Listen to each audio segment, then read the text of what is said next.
chilling tales for dark nights. Rain and a rush of heat. Still. A few times, friends ask. There are at least two of these voices around everybody. I like to hear her scream.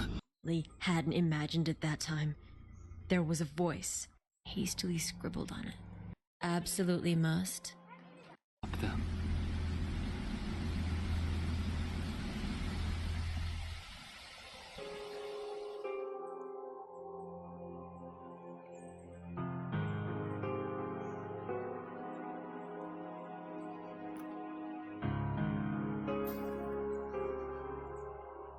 I'm at your bedroom window. Written by Maya Alert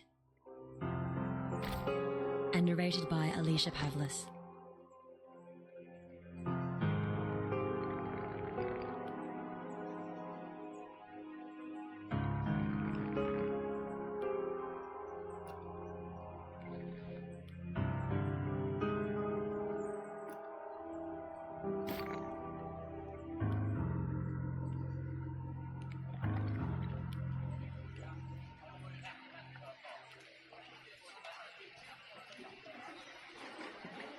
A warning for my fellow travelers. If you ever have a layover in Philly, overnight, don't spend the night at the Economy Motel. And if you absolutely must, just steer clear of room 103. I was heading south to visit family. Unfortunately, the only flight available included a 7-hour layover in Philadelphia. Not wanting to spend those hours huddled outside the airport, I rented the cheapest motel I could find and took the shuttle at about 11 p.m. The place was just about the shadiest looking motel I had ever seen. But it was a bed, right? I checked in, headed to my room. 103. Exhausted, I immediately collapsed on the bed. A bit lumpy, but not terrible. Not bothering to take my contacts out, I closed my eyes and let my thoughts wander. But I was yanked back to reality by a loud grumbling from my stomach. Right, the airline hadn't fed us. Annoyed, I dug around in my bag for one of those microwavable soup cups. I tossed it into the microwave, and as it rattled away, I noticed there was a piece of paper wedged underneath it. I yanked it out and unfolded it. There were 2 words hastily scribbled on it. Don't look. Whatever. I tossed it aside and retrieved my soup. Feeling lonely, I decided to hop online to see if anyone was on. I was in luck. My long-distance boyfriend just happened to be on Skype. So I called him up. We talked for a while, trying to keep our voices down. Eventually, though, he said something that made me laugh, and I heard a muffled curse come from upstairs. Feeling guilty, I said my goodnights and ended the call. But as I lay in the dark room, I noticed a thin stream of light from where the curtain didn't close completely. Annoyed, I got up to close it, and I was almost at the window when I heard it. I can see into your bedroom. The voice sent a chill up my spine. It was very quiet and high-pitched like a child's. And it was so soft, I wasn't even sure I hadn't just imagined it. I shook my head and reached for the curtain. I know you can hear me.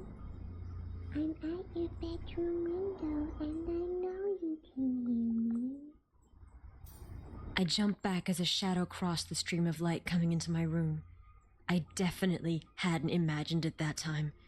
There was a voice directly outside my door. Someone was out there, looking in. I jumped back into bed and pulled the covers right up to my chin. I'm at your bedroom window. I know you can hear me. I can see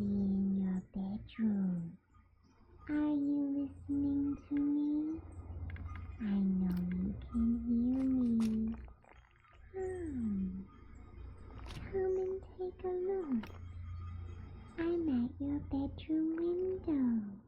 The taunting went on and on, rattling into my thoughts and leaving me paralyzed in fear.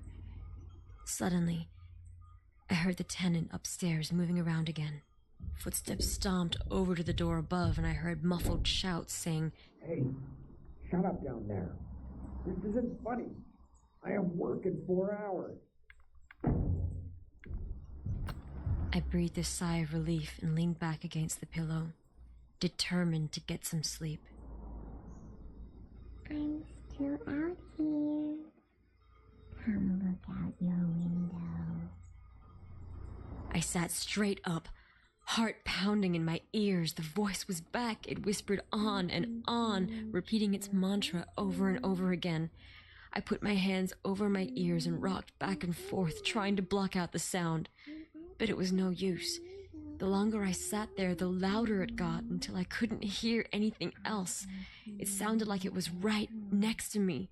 Are you listening to me? Frantic, I picked up the phone and dialed the police.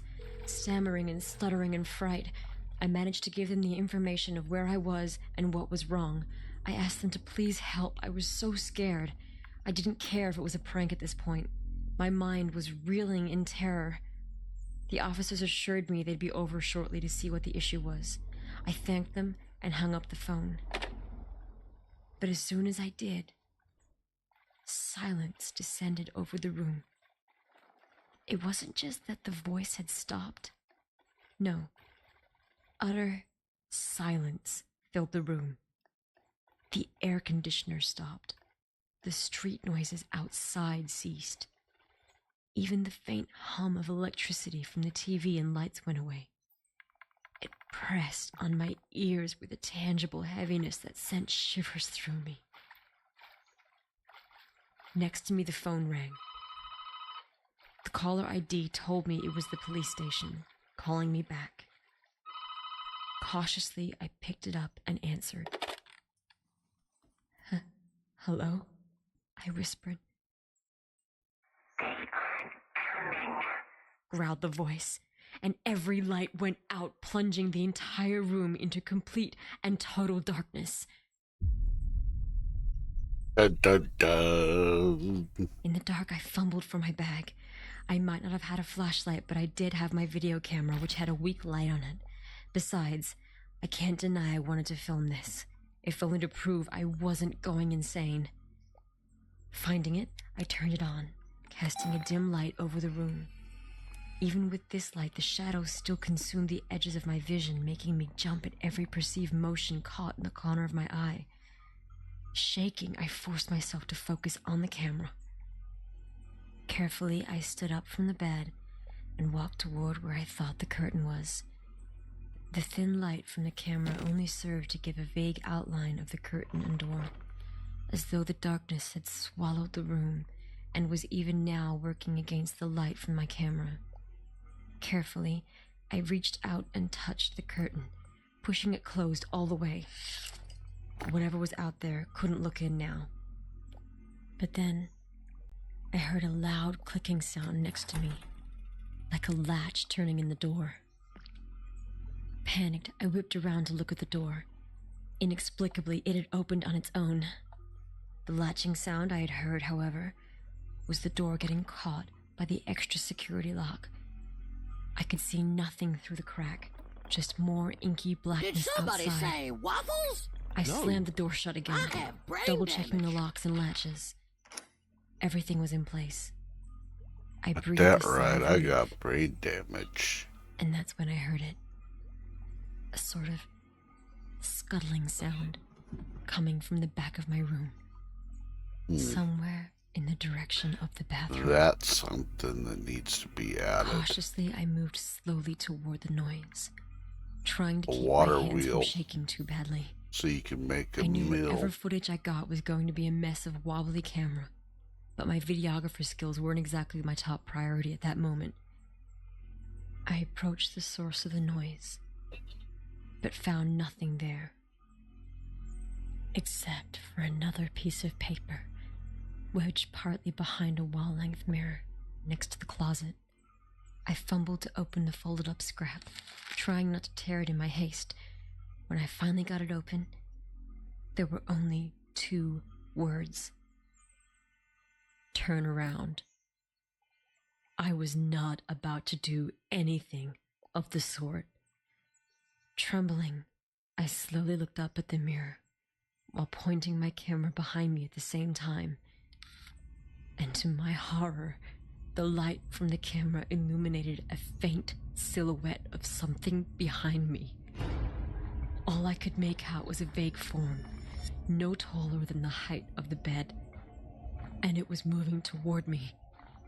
I broke out of my paralysis and dove into the bathroom, slamming the door behind me.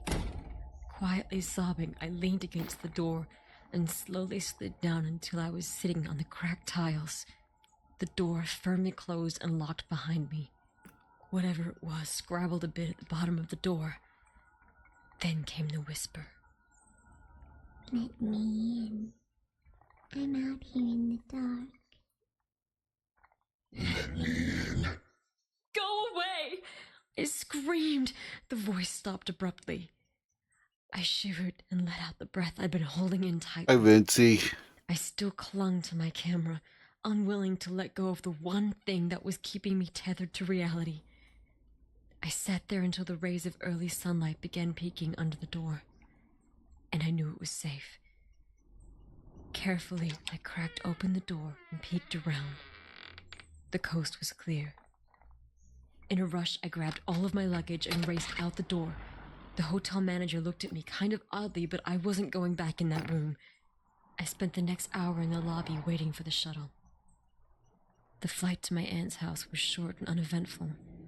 I spent the entire flight running over what had happened in my mind, over and over. Could it have been a prank? And who could have done that? It didn't matter. It was over. I was out of that insane place and on my way to meet family and friends. I tried to put the whole thing behind me and just enjoy the ride. You see, I've always loved flying. Watching the world fall away behind me is one of the most incredible feelings. The patterns beneath you, the rivers, ponds, winding roads spotted here and there with cottony clouds. This time, however, I just couldn't enjoy the scenery. I was too on edge from the previous night's events. The plane finally landed, and I just about ran to meet my aunt and cousins. Finally, I could start my vacation and get back to a normal state of mind. I hugged my aunt and little cousins so tight just to be sure they were real. We all laughed and packed up the car with my luggage to head home. I didn't tell them about the motel. That night, my aunt made my favorite, pan-seared salmon, dripping with lemon and butter. Since she lived so close to the beach, it was fresh from that day's catch, and I don't think I've ever had anything so sweet and fresh. Sitting here with my family, I could almost laugh off the events of the night before. Almost. Silence descended upon the house as night fell upon us, bringing with it a thick fog. The little cousins toddled off to bed, yawning and rubbing their eyes. My aunt and I sat quietly in the living room, her reading, and me silently recalling the night before, over and over.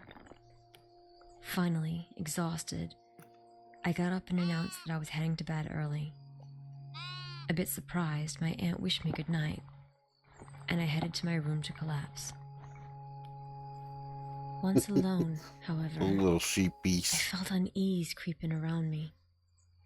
The only lamp in the room was the bright overhead, too bright to sleep with, and with the fog as thick as it was, no light came in from outside. As if that weren't unsettling enough, at the foot of my bed was a large window, and there was no curtain, only a Venetian blind. I shivered and turned on my side so I couldn't see the window, and slowly, I fell into a fitful sleep. I woke sometime around 3 a.m. to an odd squeaking noise, like nails running across glass or tile. Confused, I sat up and looked around. Blinking, my eyes slowly adjusted to the darkness. Still, I could see nothing that could be making the noise. In fact, it seemed to be coming from somewhere outside. My heart rate quickened as I stood up and approached my bedroom window with apprehension. With shaking fingers, I reached for the pull to open the blinds. I yanked down with one swift tug and the blinds flew open. Nothing. In a rush, I let out the breath I'd been holding in. I had only imagined it. Or had I?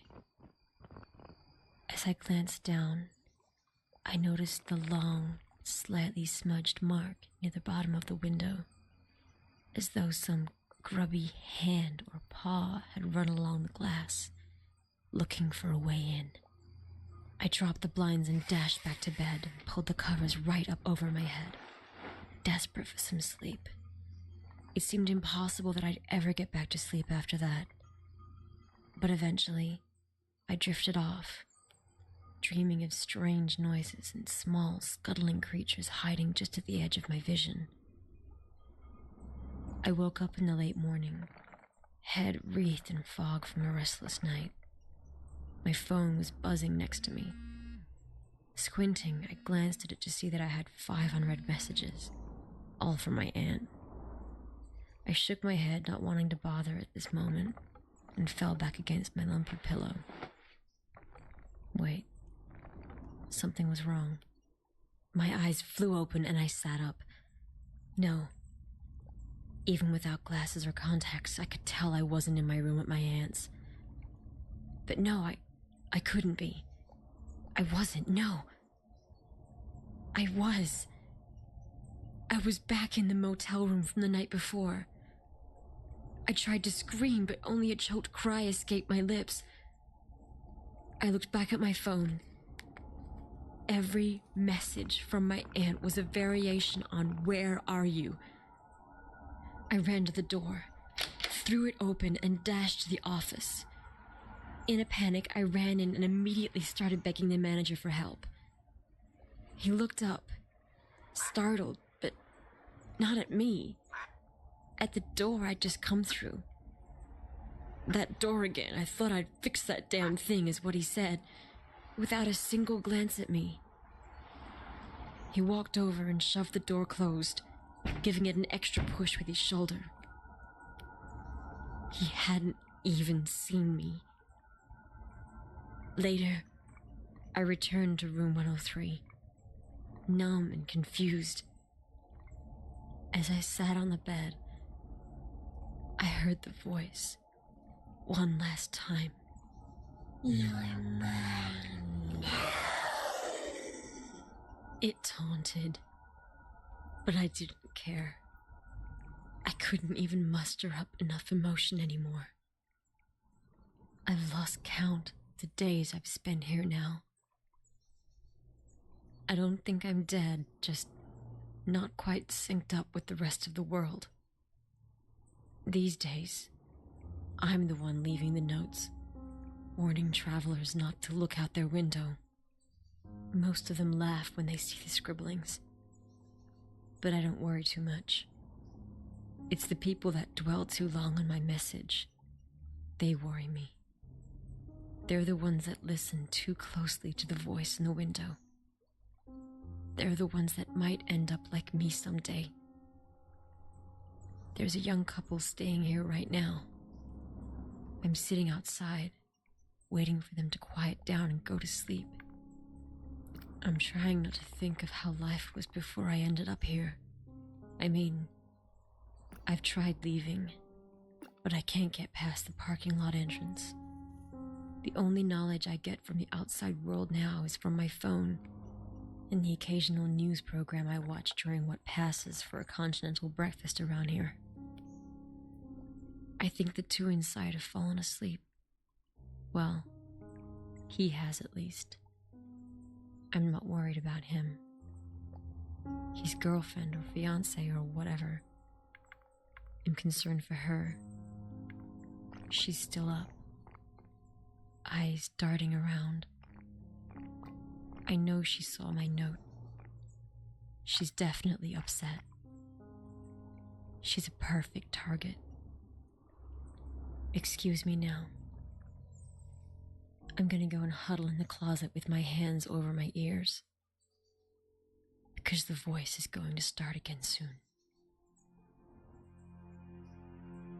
Come look. I'm at your bedroom window.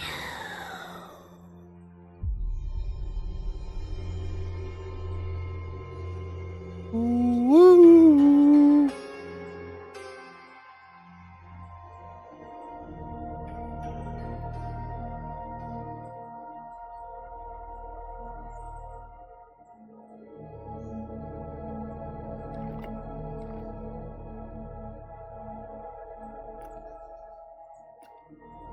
The Thing That Stalks the Fields by David Fewling. Narrated by Otis Gyrie.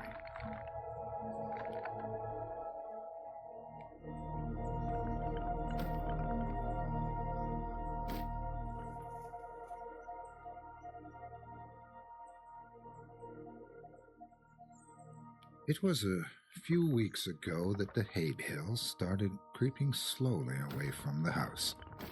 Every morning when I woke up, each had moved a few hundred feet from where it was before. I assumed it was pranksters with nothing better to do, so I ignored it. Within a few days, though, the bales began to approach the boundaries of the farm. I was tired of this whole game by then and decided to move them back. It took a tedious hour to bring them all from where they were to over near the house again, and by the time I was done, I was ready to snap the neck of whatever little pissant was deciding to screw with me. The next morning, I found each and every one of my horses messily decapitated. The smell was what woke me up.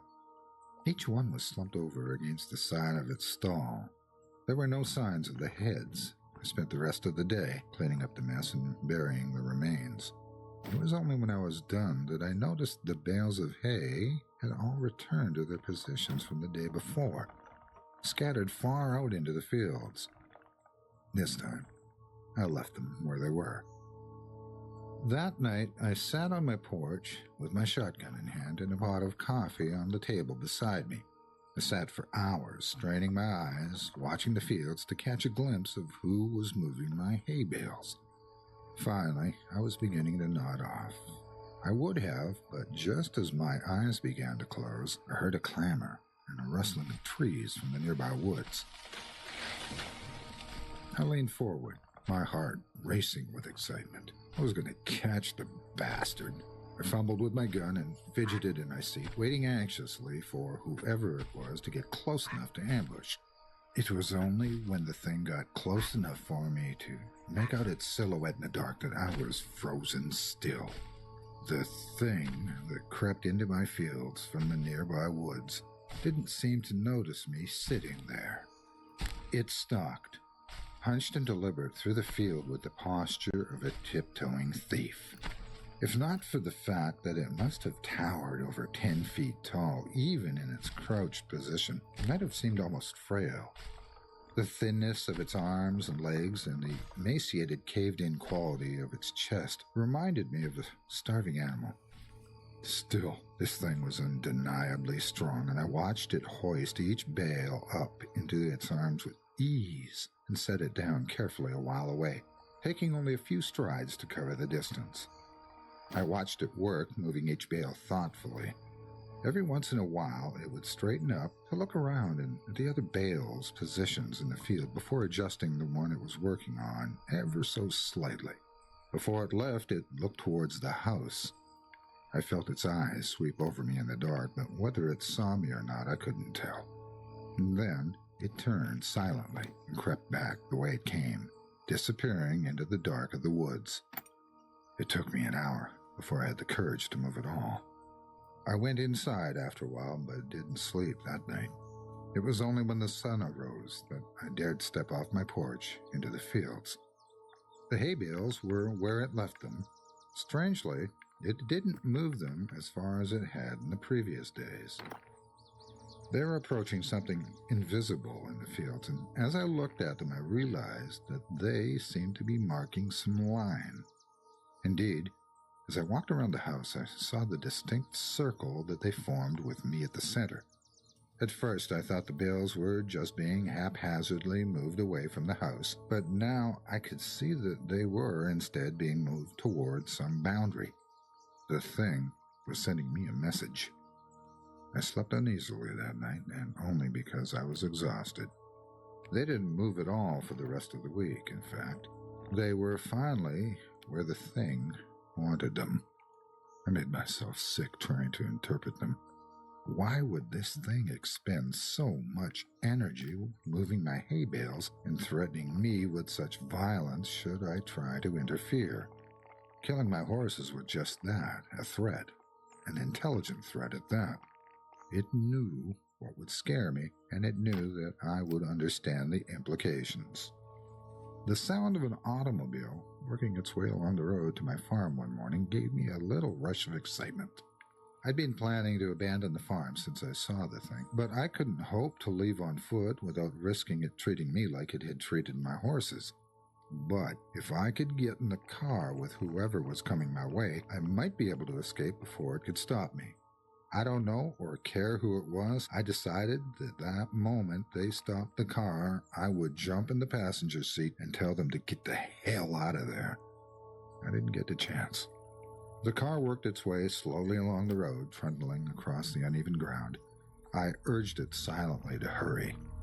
It was when it passed between the two bales placed on either side of the road that I began to hear a booming clatter from the woods. The thing burst suddenly between the trees, sprinting on all four of its terrible, gangly limbs toward the car. Within a few seconds it was there, pouncing on the automobile like a predatory cat. Within moments, it was picking and peeling the vehicle's steel frame apart, working to get at the driver. The man, whoever he was, screamed all the while, and I could hear him even over the crunching of metal and the shattering of glass. It was only when the thing crushed him carelessly in its hand that the screaming stopped. It tossed him away and straightened up to look at me once again.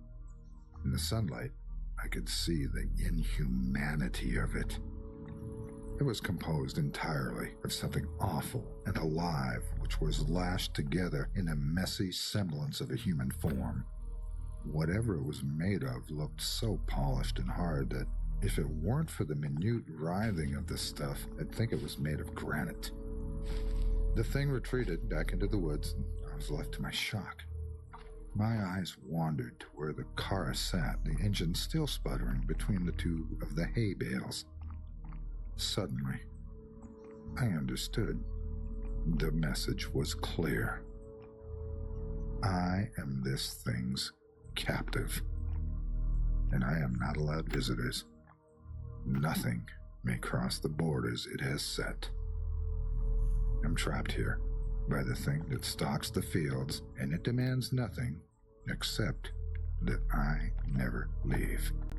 Still, I don't know if I can handle being that thing's canary. I've been thinking hard for the last few days since I saw it crush that man's chest, silencing him before he could finish his scream. If I crossed the hay bale border, it'd probably do the same. It'd smash my skull before I could put my hands up to protect myself. It'd go and find a new pet and probably keep looking until it found someone who could stand knowing that it was just waiting outside, watching it at all hours with its shiny insect eyes. I've been thinking hard for the last few days, and I might just make a run for it.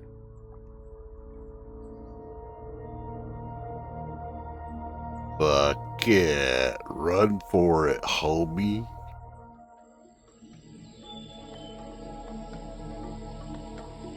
Lions and Tigers and Bears. Oh my. Written by Andrew Hunt. Oh. Performed by Jason Hill.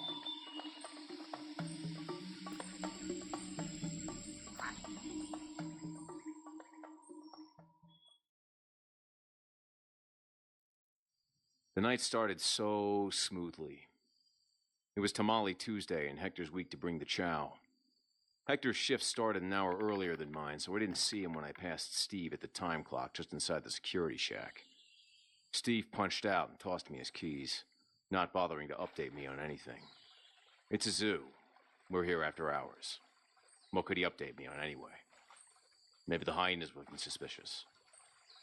When didn't they? I grabbed walkie-talkie number 8 from the cabinet and checked the batteries. The static hissed when I tapped the talk button. The beam of my mag light swept across the open doorway of the security shack. You, out there, Hector? I spoke into walkie-talkie number 8. Hey, roger that. Hector said. Hector was Guatemalan, so the in that took on more of a duh sound under the influence of his accent. You got the goods? I asked. Break room fridge. Oil on green chilies tonight, Holmes. You the man, Hector? I grinned. What's your 1020? Lizard hut. All right, I'm gonna go walk grasslands. The staff entrance was on the north side of the park, same side as general admission, only about 200 yards further west. When I left the small square office, I almost immediately plunged into the winding paths of the aquatic center.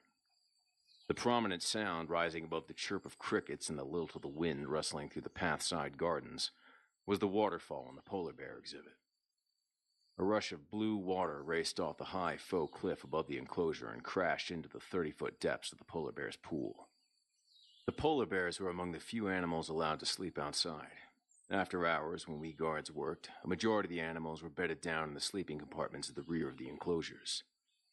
As I passed by the pin, I could hear Sasha, the largest of the 3 polar bears, snuffling and grumbling in her sleep. I paused to lean against the railing of the enclosure. Jax and Rory, the younger bears, sat on their hinds, flanking the sleeping Sasha, and stared off into the night. Their heads turned, slowly, small ears flicking around at the slightest noise. Now, I'm not an animal keeper, but I can tell when something's spooked. These two look pretty spooked. Probably just saw a raccoon scavenging around in the trash cans. If there's one thing I know about ferocious predators, is that once they've grown accustomed to captivity, well, they kind of become wimps. Big wimps. I walked past the empty stonescape at the penguin exhibit, past the calm pool where the sea lions spent their afternoons rolling around on their bellies and clapping their fins for the children, hoping for just one more trick and one more fish from the trainer's hands. Past that was the large dome of the aquatic center where zoo patrons descended into the underground tunnels to view penguins and walruses and polar bears diving down into the deep water. I knew that Steve always does a walkthrough of the dome before ending his shift, so I don't bother patrolling the interior too often on my shift. The doors were locked after hours anyway, so no one could sneak in. I came out of the aquatics area onto the main walkway, which zipped up the center of the zoo and split into 2 paths at the concessions area.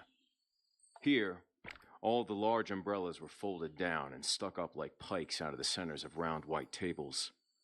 I took the path to the left of the Dippin' Dots stand towards the grasslands. This path was lined with skinny poplar trees that blinded visitors in the maintenance roads that wound along the border of the grasslands. Now and then, a break in the trees would give me glimpses of the largest exhibits in the zoo. Here, zebras and gazelles roamed freely with cassowaries and bristling porcupines. Since this area was so large and inhabited by multiple species, these animals were allowed to sleep outside as well. I froze in my tracks when I spotted something between the scraggly branches of the 2 browning poplar trees. In one corner of the exhibit, a shadow bolted across the grass. A cassowary let out a shrill shriek nearby, followed by a peculiar clicking sound. I pushed between the 2 trees but could go no further than the chain fence that separated the visitor's path from the service road. I had just enough of a view to see 2 black lumps slumped over near the adjacent edge of the enclosure.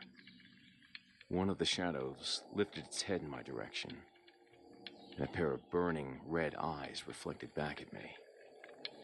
I reached for the maglite at my belt, but by the time I had lifted the beam to illuminate the enclosure, the red-eyed creature had scurried out of sight. Still, the cassowary that had screamed and clicked was sitting in the grass with its legs folded beneath it. At first, I thought it was dead. After a few moments passed, the bird lifted its blue head and stared back at me. It was seemingly unfazed. I turned off my flashlight. Cassowary stared at me from the dark field, its eyes shining the same blood red as the creature I hadn't gotten a look at. The piercing crimson gaze made me shiver. I paged Hector on the walkies. These animals have crazy eyes tonight, or is it just me? They're animals, Gringo. Hector answered. They all got the crazy eyes. I don't know, man. I watched the cassowary stand up as I held down the talk button. It stood tall. Didn't They move. all got crazy eyes. I guess I'm just creeping myself out. Homie, I just smoked a spliff behind the monkey house. Hector wheezed. Everything's creeping me out right now. Jesus, you couldn't bother to call me? I said. Sorry, amigo. Only enough for one. I sighed and continued down the path through the grasslands. The slight cloud cover that had been blurring out the full moon receded, and the dark of the park became bright enough for me to see into the enclosures without my flashlight. Like I said, most of them were empty, so my view was mostly of flat, grassy fields, rocks, ferns, and the occasional city squirrel dashing from garden to garden. There was only one other exhibit in the grasslands that let the animals roam freely at night. The hyenas. I hated the hyenas. They cackled and colluded as I approached the railing outside of their cage. I watched the group of nocturnal miscreants skulking around in the shadows of their enclosure, shoulders slumped, heads held low, sniffing the soil and yipping at one another. I leaned against the fence and counted them. 1, 2, 3, 4, 5 hyenas. 6. Hector. I buzzed on walkie number 8. Did they get a new hyena? Hey, hell if I know. Those things freak me out.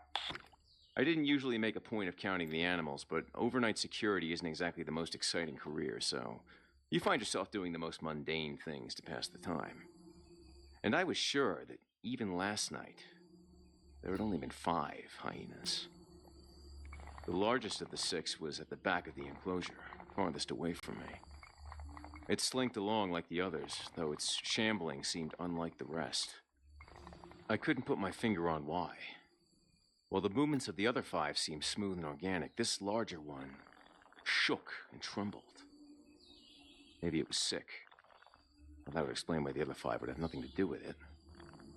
While they charged one another and nipped at each other's hind legs, this one seemed to be kept at arm's length from the rest of the pack.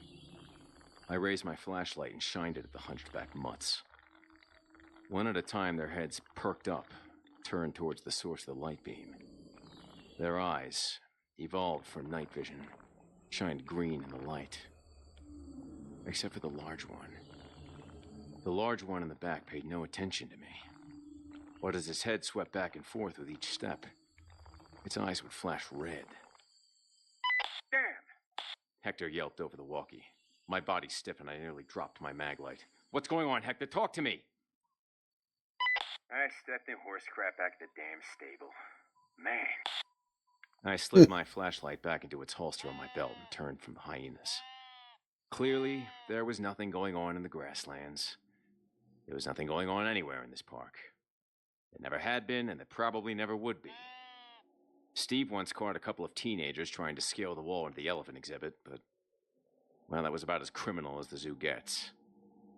As I walked out of the grasslands, I looked back out onto the large expanse of green where the zebras and gazelles were kept. In the corner stood the cassowary, the same spot as when I had first come by. Its red eyes followed me as I passed. It skeeved me out. Maybe I'm wrong to go Captain Ahab on a bird, but I wanted to punch it right in its stupid beak. Where the grasslands returned to the head of the main path, I found one of the pretzel carts in the concessions hub had been knocked over.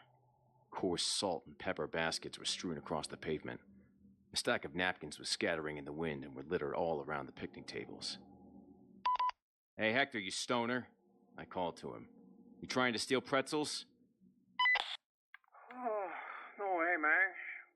miles away to drive for pretzels. Man. He joked. Well, you made a damn mess over here at concessions, I said. I ain't been over the concessions. Man. He replied. You expect me to believe the wind knocked this cart over? I asked. Oh man, you're security. You're out to figure it out. Hector, you're security too. Yeah, well, right now I'm security over by the farm animals. You're security over by concessions. I huffed right at the cart and made sure that the folding up umbrella was held straight in its brace. There was a storage closet between the restrooms, and I went to grab a broom. The salt and the baskets I could handle, but walking around to pick up all those napkins was going to be a headache. Nonetheless, I did it. What else was there to do? It was a solid 20 minutes before I was even close to done when a roar shook the park. It was coming from the jungle section. I dropped the broom immediately and jogged off in the direction of the sound. Through my heavy breath, I managed to call out to Hector on the walkie. You hear that? Yeah, you going to check it out, Gringo? On my way, I answered. I'll meet you there. I followed the sound to its source in the tiger's cage. The yellow cone of my mag light combed through every corner of the enclosure, but it was empty. Nonetheless, fierce snarling and the sound of gnashing teeth split the silence of the jungle district. Hector came walking briskly up the path a few minutes later, but I had nothing to tell him. I just shrugged, gestured toward the tiger's pen. Hey, they screwing in there or something? Hector asked. Sounds rough, I said.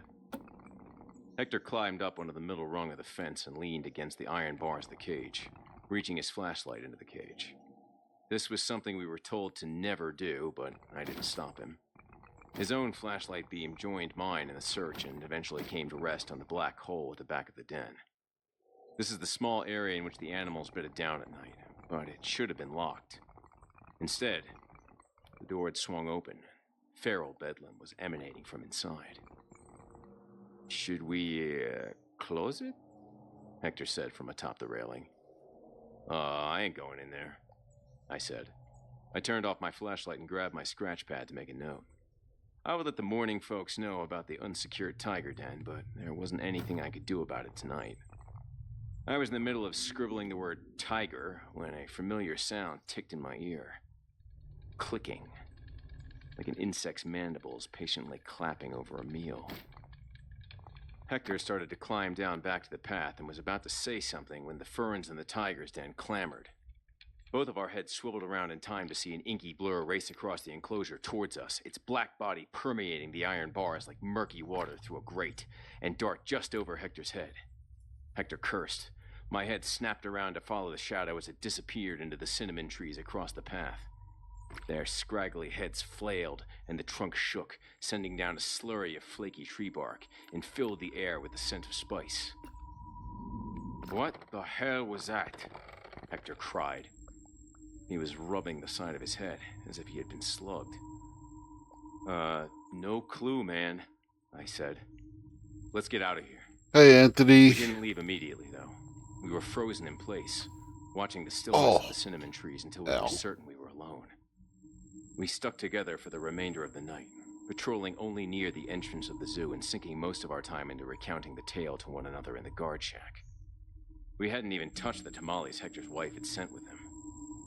Just before dawn, an hour after Hector went home, I was standing by the time clock with my pencil.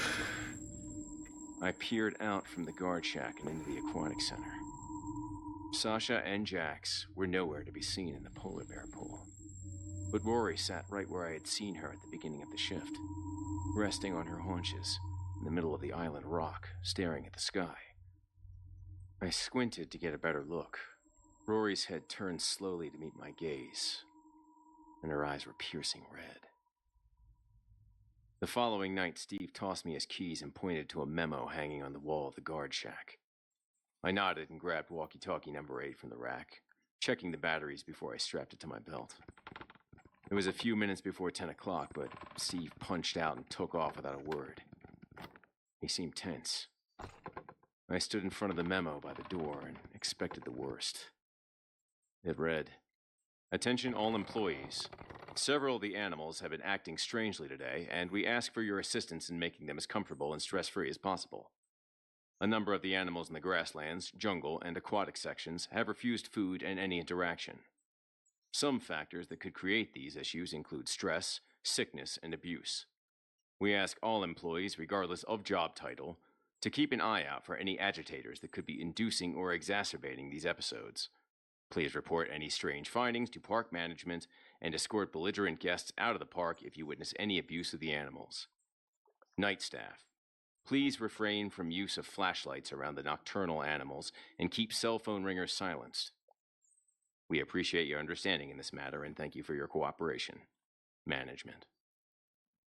Hector and I knew that something strange was going on, but what exactly could we report? "Yes, Mr. Manager, we believe that a red-eyed shadow monster is attacking the animals."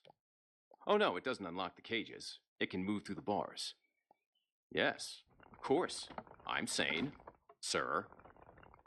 I set my flashlight down on the desk. I wouldn't be able to use it anyway. Leaning back, I peered out the narrow doorway at aquatics.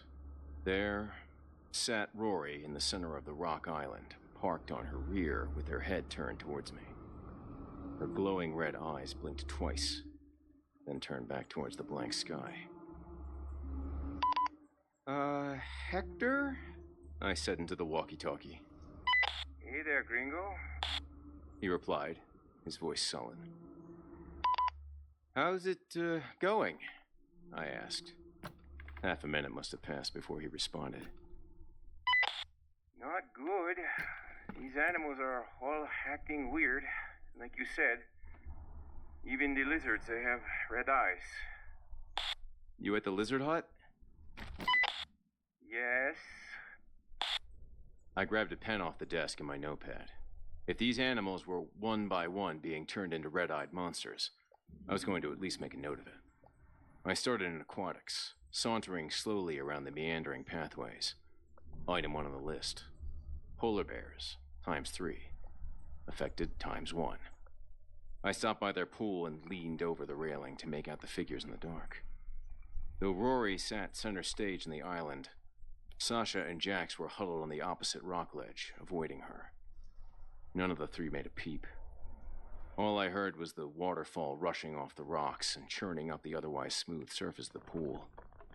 The rest of the above-ground pens were empty this time of night, but to be sure my count was accurate, I would have to go into the dome. The keys jingled on my hip with every step I took towards the iron double doors to the dome. It had been a while since I had went inside, so it took me a few tries to find the correct key. Once I entered, I descended the wide flight of stairs into the underground tunnel, all of it completely dark, apart from a few maintenance lights in the corners of the rooms. The first room I entered in the dome was a large, round area, the center of which held a 20-foot-long shallow pool. Small sharks, maybe 1.5 feet at their largest, circled and weaved under the water. The dark blue walls of the dome were covered in paintings of sharks showing their comparative sizes to varying species and also to the average human. The average human painting stood in front of the shark size chart, waving nonchalantly, despite the stack of 8 shark species lined up beside him. Nothing seemed out of the ordinary here, so I continued into a tunnel towards the next room. This area was slightly smaller, and its walls were lined in tanks. Octopi, jellyfish, eels, anglerfish, you name it. It was hovering around in its own personal aquarium where columns of little bubbles danced up from the rocky floor towards the water's surface far above. 3 glass pillars stood in the center of the room, illuminated from the floor and the ceiling by purple and blue LEDs. In these pillars waved stalks of seaweed and tiny seahorses congregated amongst their leaves. I stood in the center of the 3 pillars and studied the miniature seahorses carefully. I reached a single finger up to the glass as if to tap on the rim of their world when a loud crash in the next room made me stiffen and suck in a sharp breath. I darted down the next tunnel and plunged into complete darkness in the next room. For some reason, the dim yellow maintenance bulbs had burnt out, and all I could hear in the opaque black was the sound of aquarium filters gurgling in the walls. An eerie chill crept up my spine. My fingers were trembling. I felt presence in the room. Now, of course, there were undoubtedly many presences in the room, being that I stood in a zoo full of living creatures, but this was different. This was distinct. This was a chilling presence, and I felt its eyes on me. I turned round frantically, searching for the gaze that I knew would confront me. I grabbed my walkie and pushed the talk button, but the static on the speaker cut in and out. The weak signal was not enough to penetrate to the surface from the depths of the dome. My breathing was ragged.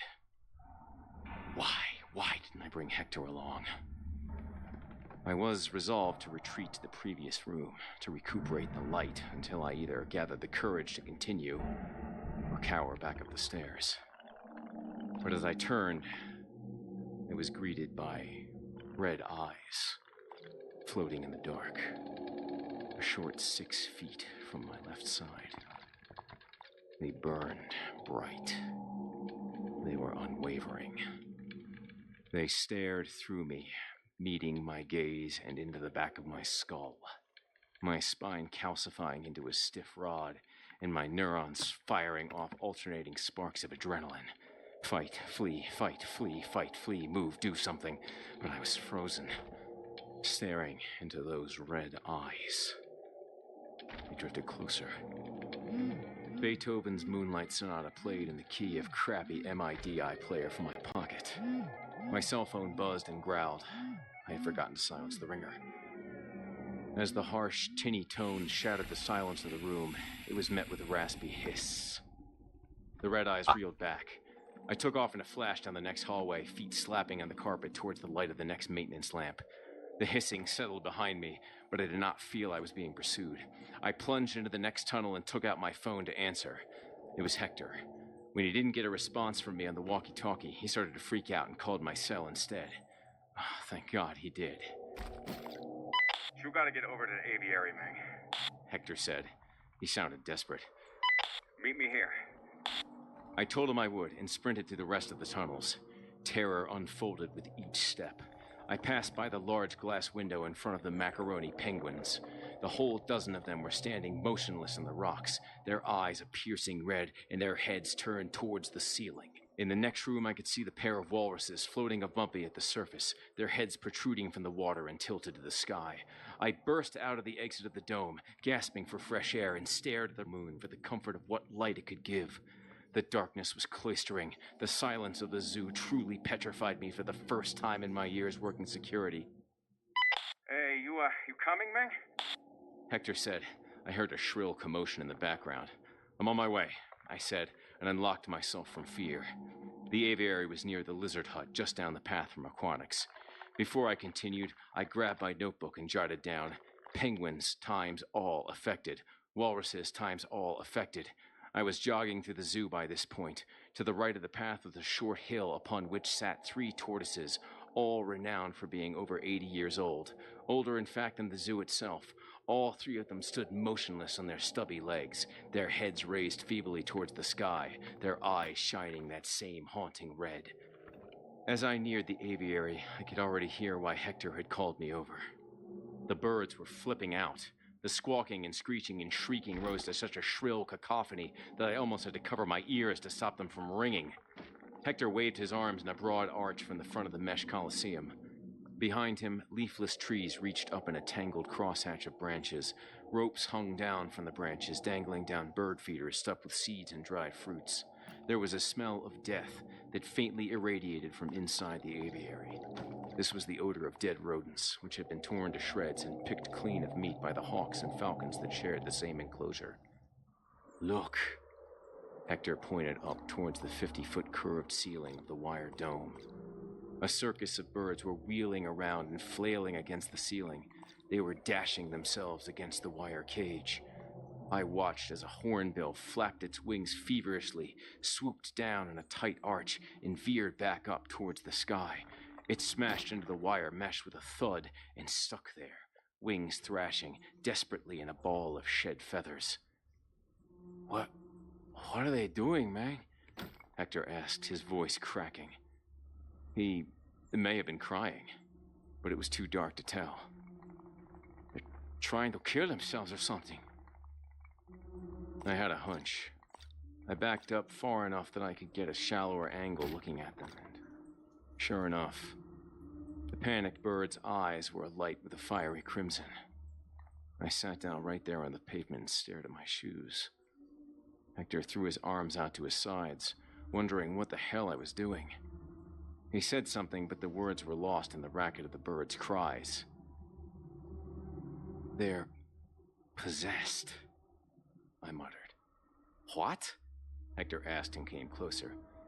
"They're frickin' possessed!" I nearly shouted the words. "By what?" Hector asked. "Oh, I don't know, man," I said. "Whatever the hell was we saw last night, the thing that came out of the tiger's den." I pulled out my notepad and updated the count. Tortoises times 3, birds times several. I read the list to Hector. He added a few that he found. Crocodiles, all affected. Horses, all affected. Hyenas, all affected.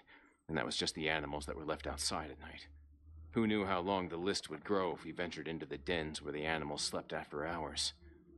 Hector helped me back to my feet, and we agreed to return to the guard shack.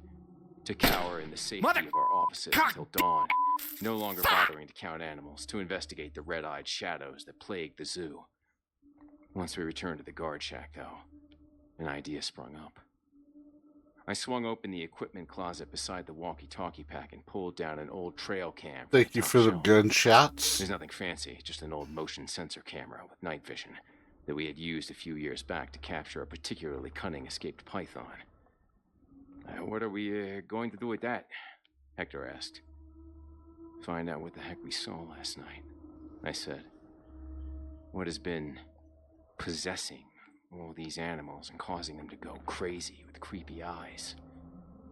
We agreed that we would need bait. We would need an animal that had not already been affected by, well, whatever it was that had been running amok around the park. By this point, we couldn't name any that were left outside at night that hadn't already been attacked. Hector scratched his head. He suggested we take one of the inside sleeping animals out, but what animal would be tame enough for 2 night security guards to lead out into the open? Half an hour later, we had the trail cam set up in the southwestern corner of the zoo. The farm animals. In the center of an intersection where 2 of the pathways met, Hector stood with a 10-foot length of rope, the other end of which was looped around the neck of Catherine, the spotted cow. Oh, screw this, man. Why do I gotta be the bait? Hector said into the walkie. I was sitting in the office watching the trail cam through the computer monitor. I answered, "You're not the bait, Catherine is. This thing is going after animals, not us." You sure about that, man? Hector asked, his voice sullen. "Shh," I said. The trail cam had a small microphone, and I heard a strange sound approaching. On the monitor, Hector turned this way and that way, Possessed desperately trying to find out where the noise was coming from. It was the slow clip-clop of hooves on the cement. With every few steps, a dull bell would sound.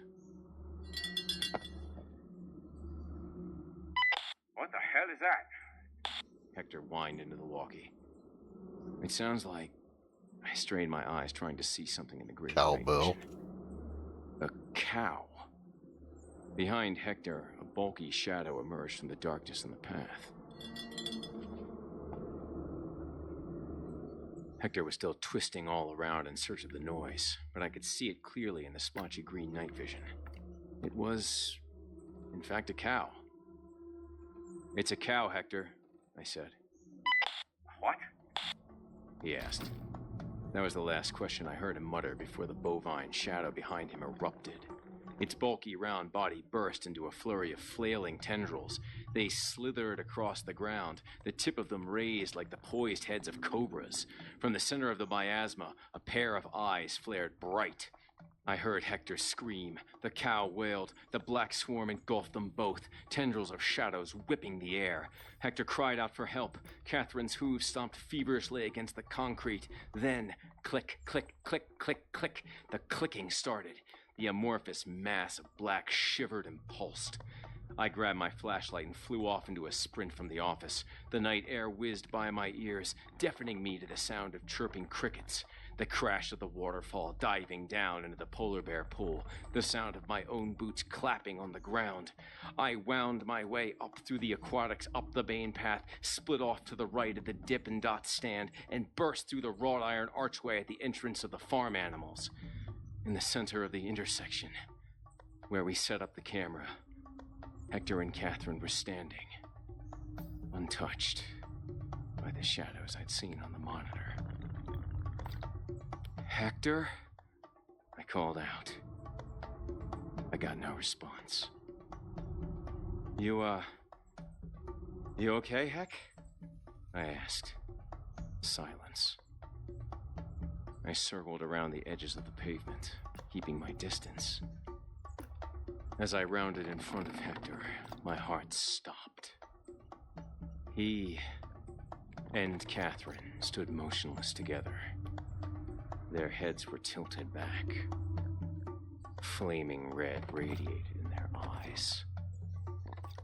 "Oh, no. Oh, Hector, no," I moaned. This could go on no longer. I grabbed my cell phone and proceeded to dial 911.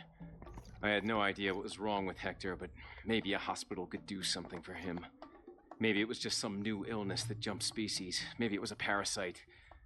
The phone rang and a voice answered, asking what my emergency was. But I could not answer.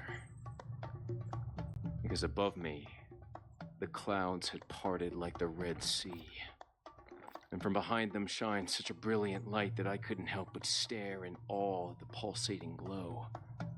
A ring of them spun and danced in the sky, red lights glimmering like sirens. I glanced over at Hector and Catherine. The red in their eyes was flashing. On, off, on, off, on, off. Their eyes blinked like Morse code, as if they were communicating with the dancing lights in the sky. I looked around me at the park. Red glows were flashing in unison from everywhere inside the zoo. I backed away from Hector and the cow cautiously. Robo animals. What do I remember next? Not much. An explosion of light. The sound of objects whirring by at high speeds. A smell like when something gets caught in a vacuum and burns out the motor. Then, dawn. Waking up on the cold pavement, trying to explain to the GM where all his damn animals went. Explaining to Hector's wife over the phone that he probably wouldn't be coming home. I remember the bewildered stares and awkward silence I was greeted with whenever I tried to explain what happened.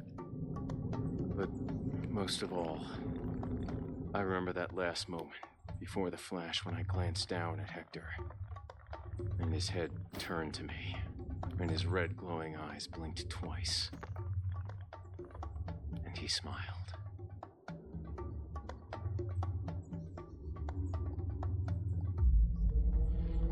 Chilling tales for dark nights.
Dun, dun, dun.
Dun, dun, dun.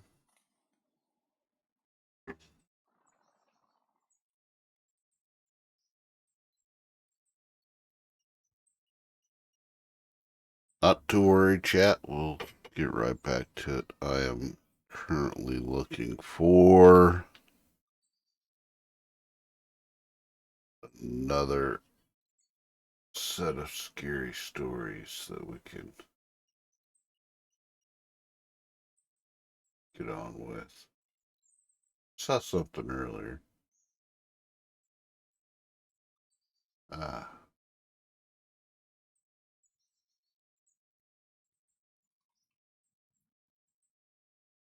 Classic.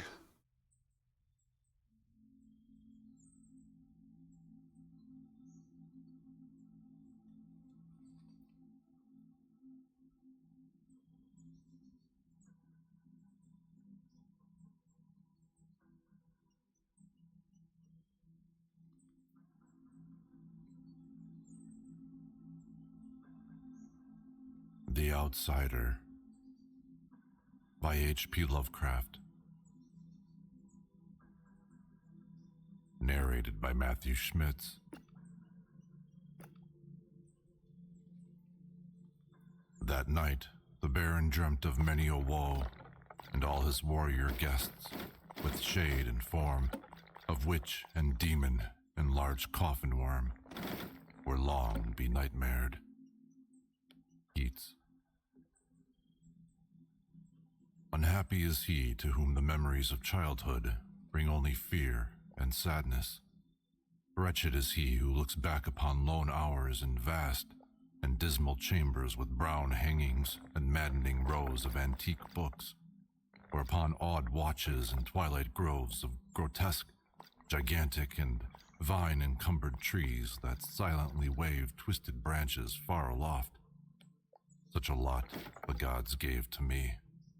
To me, the dazed, the disappointed, the barren, the broken.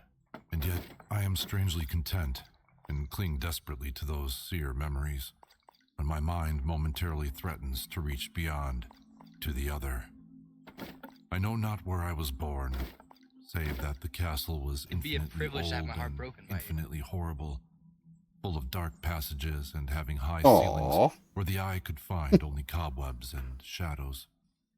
The stones in the crumbling corridors seemed always hideously damp, and there was an accursed smell everywhere, as of the piled-up corpses of dead generations. It was never light, so that I used sometimes to light candles and gaze steadily at them for relief, nor was there any sun outdoors, since the terrible trees grew high above the topmost accessible tower. There was one black tower, which reached above the trees into the unknown outer sky, but that was partly ruined and could not be ascended save by a well-nigh impossible climb up the sheer wall. stone by stone. I must have lived years in this place, but I cannot measure the time.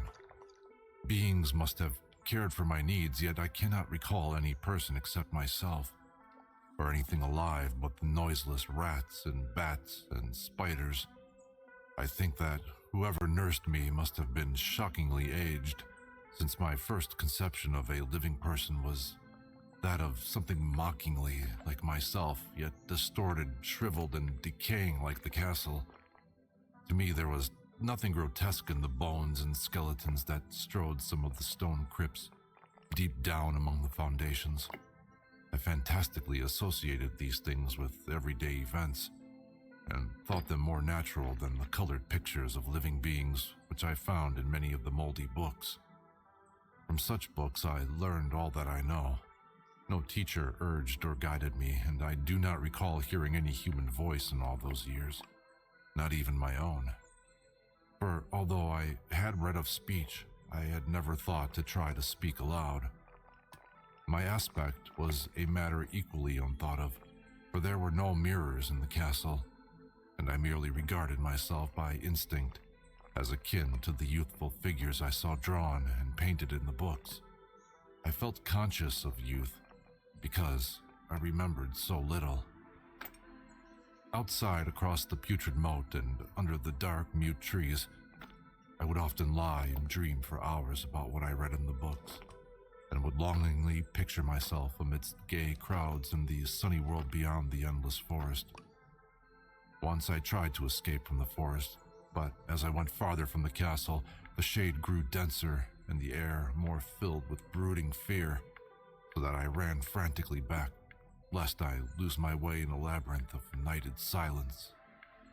So, through endless twilights I dreamed and waited, though I knew not what I waited for.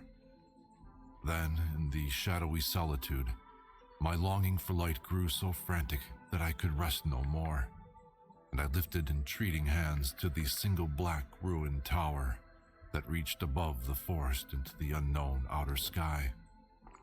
And at last, I resolved to scale that tower, fall though I might, since it were better to glimpse the sky and perish than to live without ever beholding day.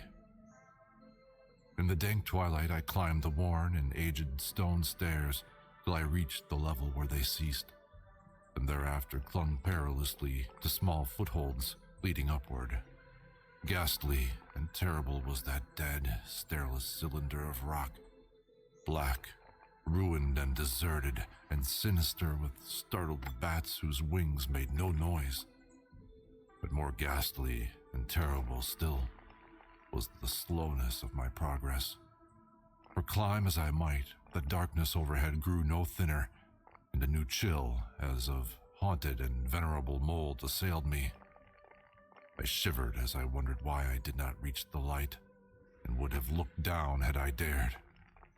I fancied that night had come suddenly upon me, and vainly groped with one free hand for a window embrasure that I might peer out and above and try to judge the height I had attained. All at once, after an infinity of awesome, sightless crawling up that concave and desperate precipice, I felt my head touch a solid thing, and I knew I must have gained the roof, or at least some kind of floor. In the darkness, I raised my free hand and tested the barrier, finding it stone and immovable. Then came a deadly circuit of the tower, clinging to whatever holds the slimy wall could give, till finally my testing had found the barrier yielding, and I turned upward again, pushing the slab or door with my head as I used both hands in my fearful ascent.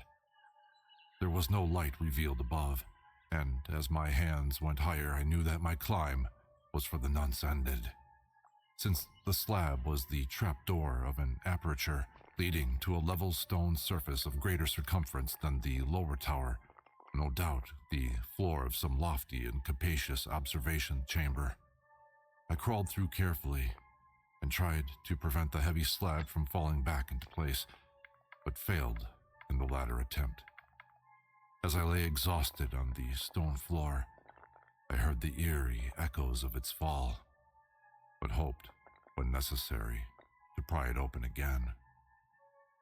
Believing I was now at a prodigious height, far above the accursed branches of the wood, I dragged myself up from the floor and fumbled about for windows that I might look for the first time upon the sky and the moon and stars of which I had read. But on every hand I was disappointed, since all that I found were vast shelves of marble, bearing odious oblong boxes of disturbing size. More and more I reflected, and wondered what hoary secrets might abide in this high apartment so many aeons cut off from the castle below. Then, unexpectedly, my hands came upon a doorway. It'll where be a hung pillar of long stone day rough with tomorrow. strange chiseling. Trying it, I found it locked, but with a supreme burst of strength I overcame all obstacles and dragged it open inward. As I did so, there came to me the purest ecstasy I have ever known. For shining tranquilly through an ornate grating of iron and down a short stone passageway of steps that ascended from the newly found doorway Be was the right radiant back, full chat. moon, which I had never before seen, save in dreams and in vague visions I dared not call memories. Fancying now that I had attained the very pinnacle of the castle, I commenced to rush up the few steps beyond the door. But the sudden veiling of the moon by a cloud caused me to stumble, and I felt my way more slowly in the dark. It was still very dark when I reached the grating, which I tried carefully and found unlocked, but which I did not open for fear of falling from the amazing height to which I had climbed. Then the moon came out. Most demoniacal of all shocks is that of the abysmally unexpected and grotesquely unbelievable. Thank you for the bits, by the way, Looney I had Boy. before undergone could compare in terror with what I now saw, with the bizarre marvels that sight implied. The sight itself was as simple as it was stupefying. Damn For it was gnats. merely this. Instead of a dizzying prospect of treetops seen from a lofty eminence, there stretched around me, on a level, through the grating, nothing less than the Had to solid turn the heat ground, on a little bit. decked and diversified by Getting marble cold slabs in and here. columns, and overshadowed by an ancient stone church whose ruined spire gleamed spectrally in the moonlight. Half unconscious, I opened the grating and staggered out upon the white gravel path that stretched away in two directions. My mind, stunned and chaotic as it was, still held the frantic craving for light, and not even the fantastic wonder which had happened could stay my course. I neither knew nor cared whether my experience was insanity, dreaming, or magic, but was determined to gaze on brilliance and gaiety at any cost. I knew not who I was, or what my surroundings might be, though, as I continued to stumble along, I became conscious of a kind of fearsome latent memory that made my progress not wholly fortuitous. I passed under an arch out of that region of slabs and columns, and wandered through the open country, sometimes following the visible road, but sometimes leaving it curiously to tread across meadows where only occasional ruins bespoke the ancient presence of a forgotten road. Once I swam across a swift river where crumbling, mossy masonry told of a bridge long vanished.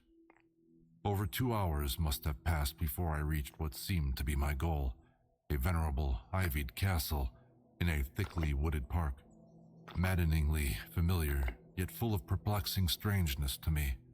I saw that the moat was filled in and that some of the well-known towers were demolished, whilst new wings existed to confuse the beholder. But what I observed with chief interest and delight were the open windows, gorgeously ablaze with light and sending forth sound of the gayest revelry. Advancing to one of these, I looked in and saw an oddly dressed company indeed, making merry and speaking brightly to one another. I had never seemingly heard human speech before and could guess only vaguely what was said. Some of the faces seemed to hold expressions that brought up incredibly remote recollections. Others were utterly alien. I now stepped through the low window into the brilliantly lighted room, stepping as I did so from my single bright moment of hope to my blackest convulsion of despair and realization. The nightmare was quick to come, for as I entered, there occurred immediately one of the most terrifying demonstrations I had ever conceived. Scarcely had I crossed the sill when there descended upon the whole company a sudden and unheralded fear of hideous intensity, distorting every face and evoking the most horrible screams from nearly every throat. Flight was universal, and in the clamor and panic several fell in a swoon and were dragged away by their madly fleeing companions. Many covered their eyes with their hands and plunged blindly and awkwardly in their race to escape, overturning furniture and stumbling against the walls before they managed to reach one of the many doors. The cries were shocking, and as I stood in the brilliant apartment alone and dazed, listening to their vanishing echoes, I trembled at the thought of what might be lurking near me unseen. At a casual inspection, the room seemed deserted, but when I moved toward one of the alcoves, I thought I detected a presence there. A hint of motion beyond the golden arched doorway leading to another and somewhat similar room. As I approached the arch, I began to perceive the presence more clearly. And then, with the first and last sound I ever uttered, a ghastly ululation that revolted me almost as poignantly as its noxious cause, I beheld in full, frightful vividness the inconceivable, indescribable, and unmentionable monstrosity which had, by its simple appearance, changed a merry company to a herd of delirious fugitives. I cannot even hint what it was like, for it was a compound of all that is unclean, uncanny, unwelcome, abnormal, and detestable. It was the ghoulish shade of decay, antiquity, and desolation, the putrid, dripping eidolon of unwholesome revelation, the awful bearing of that which the merciful earth should always hide. God knows it was not of this world, or no longer of this world, yet to my horror I saw in its eaten away and bone-revealing outlines a leering, abhorrent travesty on the human shape, and in its moldy, disintegrating apparel an unspeakable quality that chilled me even more. I was almost paralyzed, but not too much so to make a feeble effort toward flight, a backward stumble which failed to break the spell in which the nameless, voiceless monster held me. My eyes, bewitched by the glassy orbs which stared loathsomely into them, refused to close, though they were mercifully blurred and showed the terrible object but indistinctly after the first shock.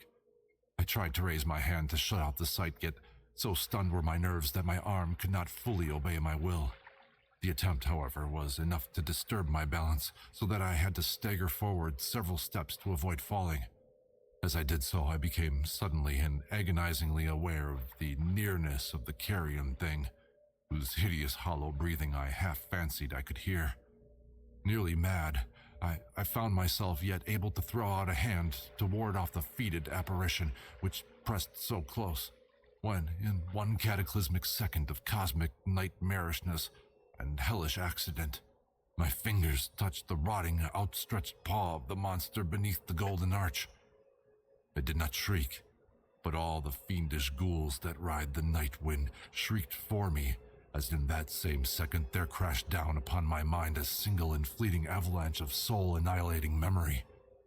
I knew in that second all that had been. I remembered beyond the frightful castle and the trees, and recognized the altered edifice in which I now stood. I recognized, most terrible of all, the unholy abomination that stood leering before me as I withdrew my sullied fingers from its own. But in the cosmos, there is balm as well as bitterness, and that balm is nepenthe. In the supreme horror of that second, I forgot what had horrified me, and the burst of black memory vanished in a chaos of echoing images. In a dream, I fled from that haunted and accursed pile, and ran swiftly and silently in the moonlight. When I returned to the churchyard place of marble and went down the steps, I found the stone trapdoor immovable, but I was not sorry, for I had hated the antique castle and the trees. Now I ride with the mocking and friendly ghouls on the night wind, and play by day amongst the catacombs of Nefren Ka, in the sealed and unknown valley of Hadoth, by the Nile. I know that light is not for me. save that of the moon over the rock tombs of Neb, nor any gaiety save the unnamed feasts of Nitocris beneath the Great Pyramid. Yet in my new wildness and freedom, I almost welcome the bitterness of alienage. For although Nepenthe has calmed me, I know always that I am an outsider, a stranger in this century and among those who are still men. This I have known ever since I stretched out my fingers to the abomination within that great gilded frame. Stretched out my fingers and touched the cold and unyielding surface of polished glass.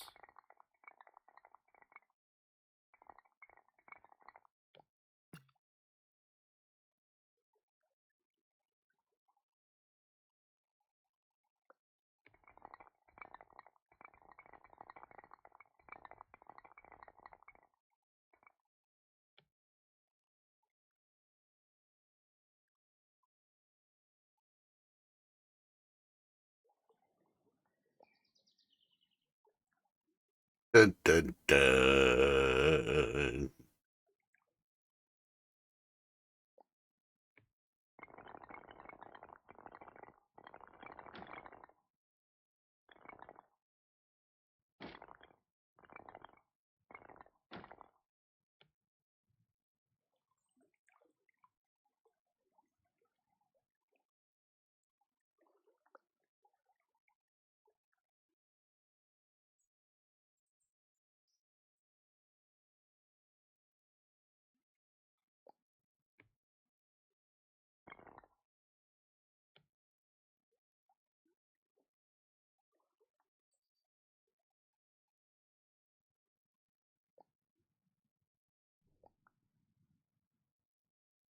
Mhm.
Well, that was entirely shorter than I remember it.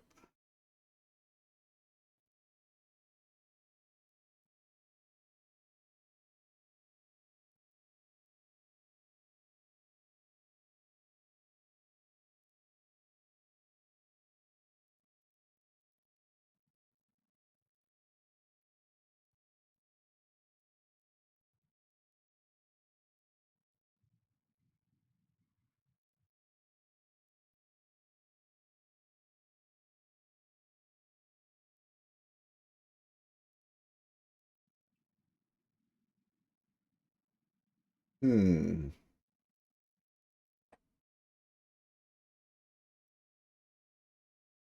Mm-hmm.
Hi, welcome to Dead and Roasted. What can I get you? Have you ever seen a UFO? Not me. I'd say the strangest thing I've. The House in the Woods. From Ruby B. I've posted a few of my experiences on here before, mostly the ones about when I was a CNA. But before those, I used to be a chaperone at my church's youth camp in my teenage years. This story takes place in 2009 in a small city in northern Alabama. I won't say the city's name for the sake of privacy, since I still live nearby, but it was one of the strangest things I've ever experienced. In 2009, I was a senior in high school. I was taking exams and getting ready for graduation. Not to mention all the sports I played, and I was working a full-time job to pay off my car. I was so busy and hadn't even given a thought about our church's summer camp, where the last 2 years I'd been one of the chaperones to the younger girls' groups. That is, until I saw one of the girls' parents after a track meet, where she quickly reminded me her daughter was in my group this year, and couldn't wait for our hike up to the lake, where we all would swim and kick off the first day for the week of church camp. Me, trying to act excited because, let's face it, I was just ready to go home, gave her a smile and said I couldn't wait either. The next couple of weeks flew by, and before you know it, I was graduated and trying to figure out which bathing suit would be church camp appropriate, when my grandma, who my sisters and I lived with, came into my room to remind me of snakes and to pack bug spray. She gave me a big hug and, before leaving my room, told me that she wanted me to be careful. All the usual parental stuff. I told her I would, and that I loved her, then finished up packing and threw all my stuff in the corner to be loaded up in my car early the next morning. The next morning came. I packed my car, ate some breakfast, and said my goodbyes to my younger sisters and my grandma. Then I drove to the church. We were all supposed to ride the bus together, but a few of us older kids got to drive our cars, so we had extra transportation. I chose to drive, so I got 2 other girls to ride with me, and we jammed our burnt CDs for the 45-minute drive up to the camp. The first day was what you would expect. We unpacked and got assigned our groups and cabins. Then we all got dressed for the hike up to the lake and got our swimming stuff in our backpacks for our annual first swim. On our hike up to the lake, my 2 friends and I noticed a house off into the woods, which we had never seen in the few previous years we've been here. But we thought, hey, maybe the owners of the camp built themselves a house out here. I mean, it's beautiful and peaceful. I couldn't blame them. We kept walking and got to the lake, where we spent a few hours watching kids and having some fun, before it was time to go back for supper.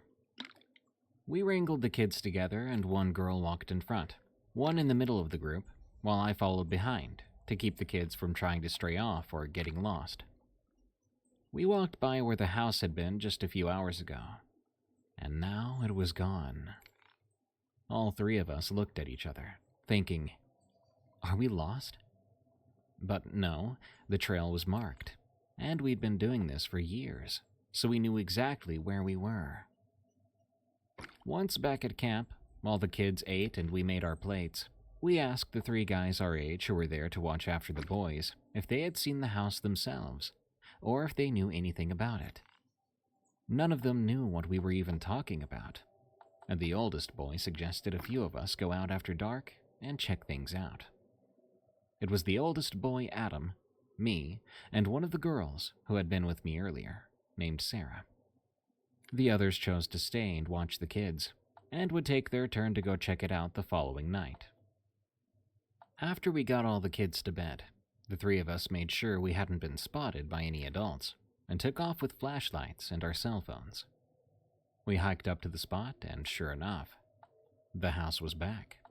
It was there. And there was what looked to be a flickering light from a candle or lantern in the front window. We could even make out some figures moving around inside. We whispered and kept quiet, so we didn't get in any trouble. We took some pictures to show the others, then just left. The following night, the other 3 went to the house and saw the same thing we did, and took their own pictures. The boys that went with them even went up to the front porch, but chickened out before looking through the window. So now all of us had seen this little house in the woods. We knew we weren't crazy. But on the last day of camp, we all went back to the lake for the kids to swim and have fun before going home. And I swear on everything, the house was gone. There was nothing but an empty clearing where we had seen it last, and none of us knew what to make of it. We asked the adults who were over us when we went to leave, and they told us years ago the camp owners had a cabin there. But in the late 80s, it had burned down. We all looked at each other, and Adam flipped open his phone, because we had flip phones back then. To our surprise, the pictures were only black. It was like that on all our phones. I still talk to a couple of people from school, and each time we talk, we always bring up that house. Adam thinks we were seeing something from the past. I'm not sure what we saw, but I know for a fact I saw that house. If anyone knows anything about disappearing houses or buildings, or what it could have been that happened to us, I'd be interested in listening. For now, it's just a spooky story we tell our kids.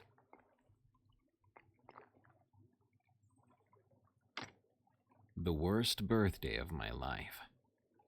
From Anonymous. I live in a small town in the north of England, where there's barely any crime. Because of this, I had no problem with walking home after work at the local supermarket. It was my 16th birthday, and I'd been landed with a shift that ended at 10 p.m. My best friend lived close to the Tesco I worked at, and had sent me a message saying to go to his and get my present. So I did. Halfway between the supermarket and my friend Lee's house, there's this forest with a path going through it. Since it was absolutely freezing that night, I stopped at the end of the path to contemplate going down it. It wasn't very well lit, so despite there being very little crime, I decided against it and continued down the well-lit street. I was barely 3 meters down the street when I heard the gate at the beginning of the forest path open. I looked back out of curiosity, but what I saw made my heart stop in my chest. A man stood there, at least 6.5 feet tall. He wore a dark tracksuit, and he had stopped right there and was looking at me. I didn't think anything of it at first. Lee's neighborhood had a gang, so I figured the guy was just part of said gang. I just kept walking, minding my own business. Suddenly, I heard the man break into a run, and I was terrified out of my mind. So I ran faster than I ever had in my life, risking a look behind me to see that the guy was indeed chasing after me. I turned back and kept running, turning into the main road of Lee's neighborhood. There was an unspoken rule between the few criminals in my town that you never went after young girls, so I knew this guy wasn't local. If he got me, there'd be almost no way to trace me. I screamed for help, hoping that the gang were around somewhere and that they'd come and help me. The man started to shout at me to shut up. I could feel him right behind me, his breath on my neck. I was so scared, and for a second I thought I was going to die. I made it to Lee's, vaulting his front fence and running up to the door, praying that it was open. But it wasn't. Figuring I might as well try to fight back, I turned to the man, trying to catch my breath so I'd have a chance against this behemoth. He couldn't vault the fence, he was too heavy, so instead he was fiddling with the gate. Lee opened the door at the same moment I heard hooting from down the street. I was so relieved as I saw some of the actual local gang members chasing the man away. They got him. By the time the police got there, they'd beaten the man so badly he was in the hospital for a week.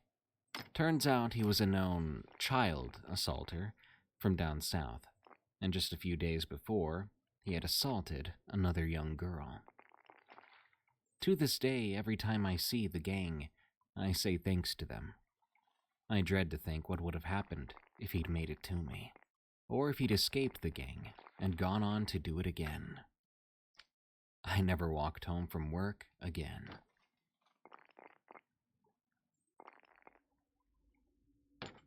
Four stories from 4 friends. From Cricket Girl 20. These 4 stories come from 4 friends who I'll call Ash, Mike, Sue, and Kai. This first story comes from Ash. It will be from his point of view. I was working the night shift at the gas station I worked at. It was just me that night. It was quiet except for the hum of the refrigerators and the radio that was on. I never liked that job, but it was a job. There weren't that many customers, but I felt grateful for the customers who did come in, because working alone at a gas station is pretty creepy sometimes, and boring. About 3 hours into the shift, a guy who looked like he was in his early 30s came in. He saw right away that I seemed on edge, and asked, "You alright, dude?" I replied, "Yeah, I'm fine, just working alone at night." The customer responded, "Would you like some company for a bit? I'm in no hurry."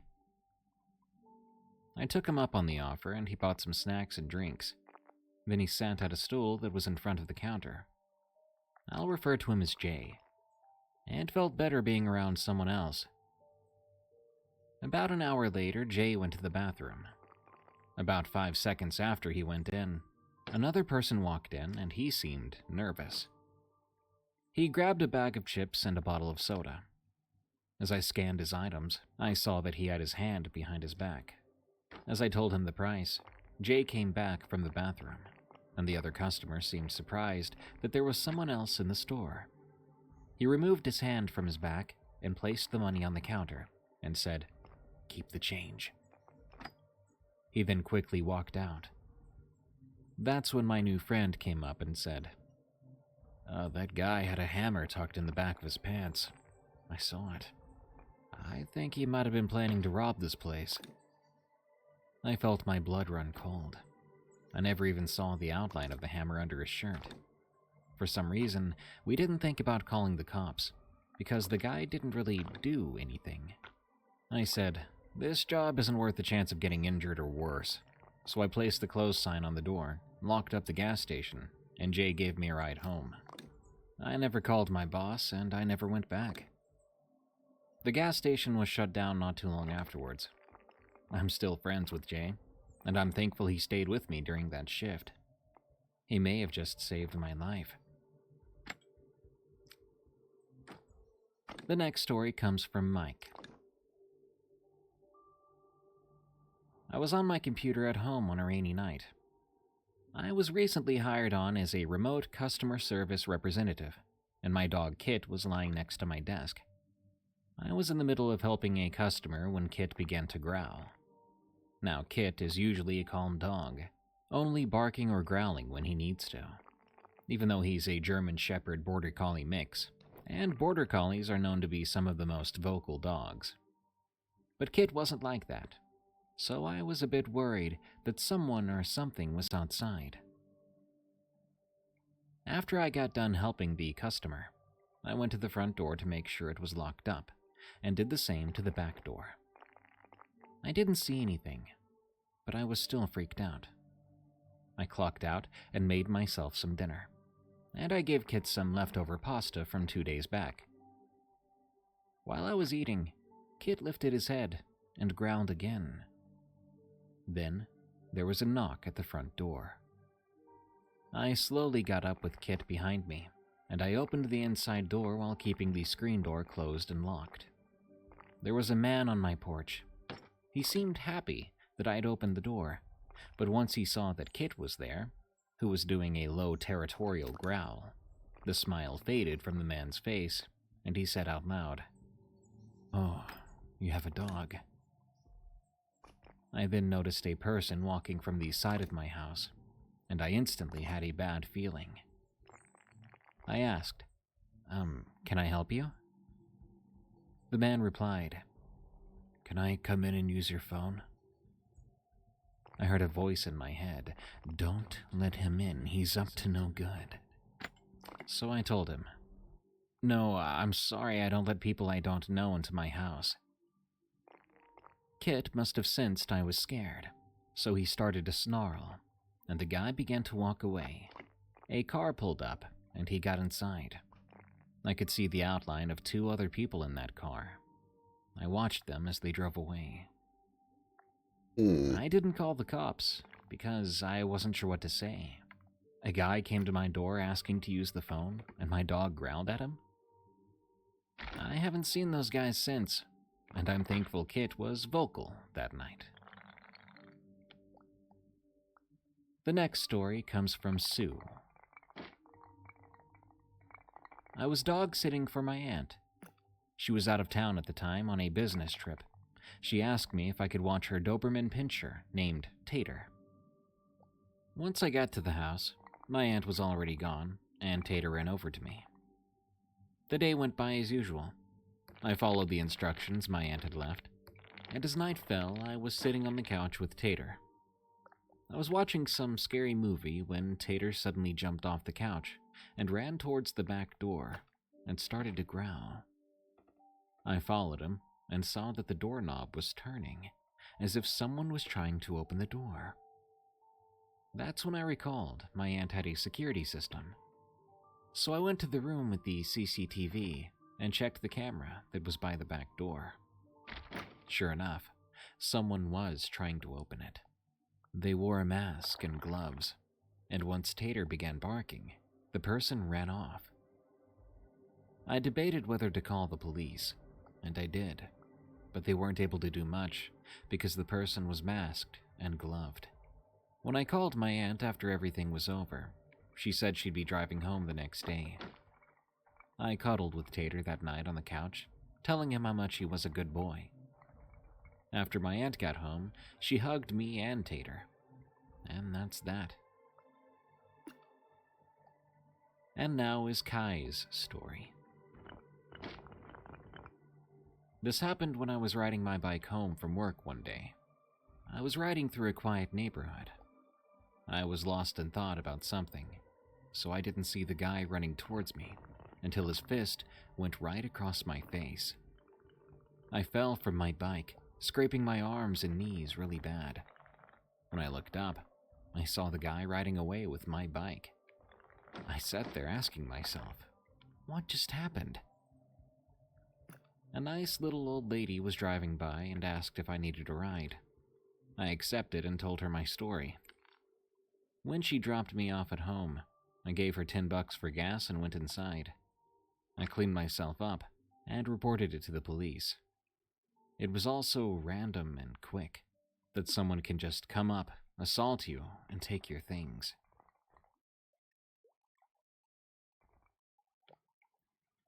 UFO Experience from Brian D.T. This happened to me about 3 years back.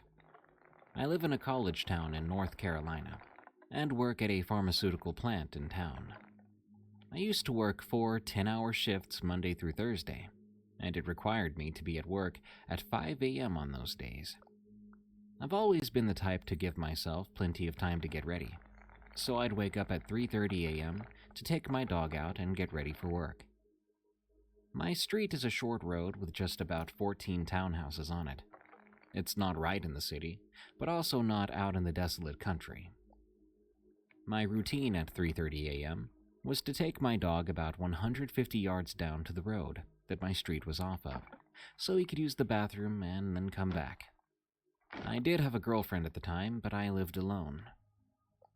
I remember it was a Thursday morning, because my trash cans were out by the road, waiting to be collected.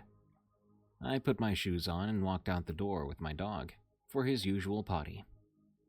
I locked the door from the inside before walking out, and looking back on it, I don't know why, because normally I just left it unlocked and cracked, so that it would look shut if anyone happened to drive by.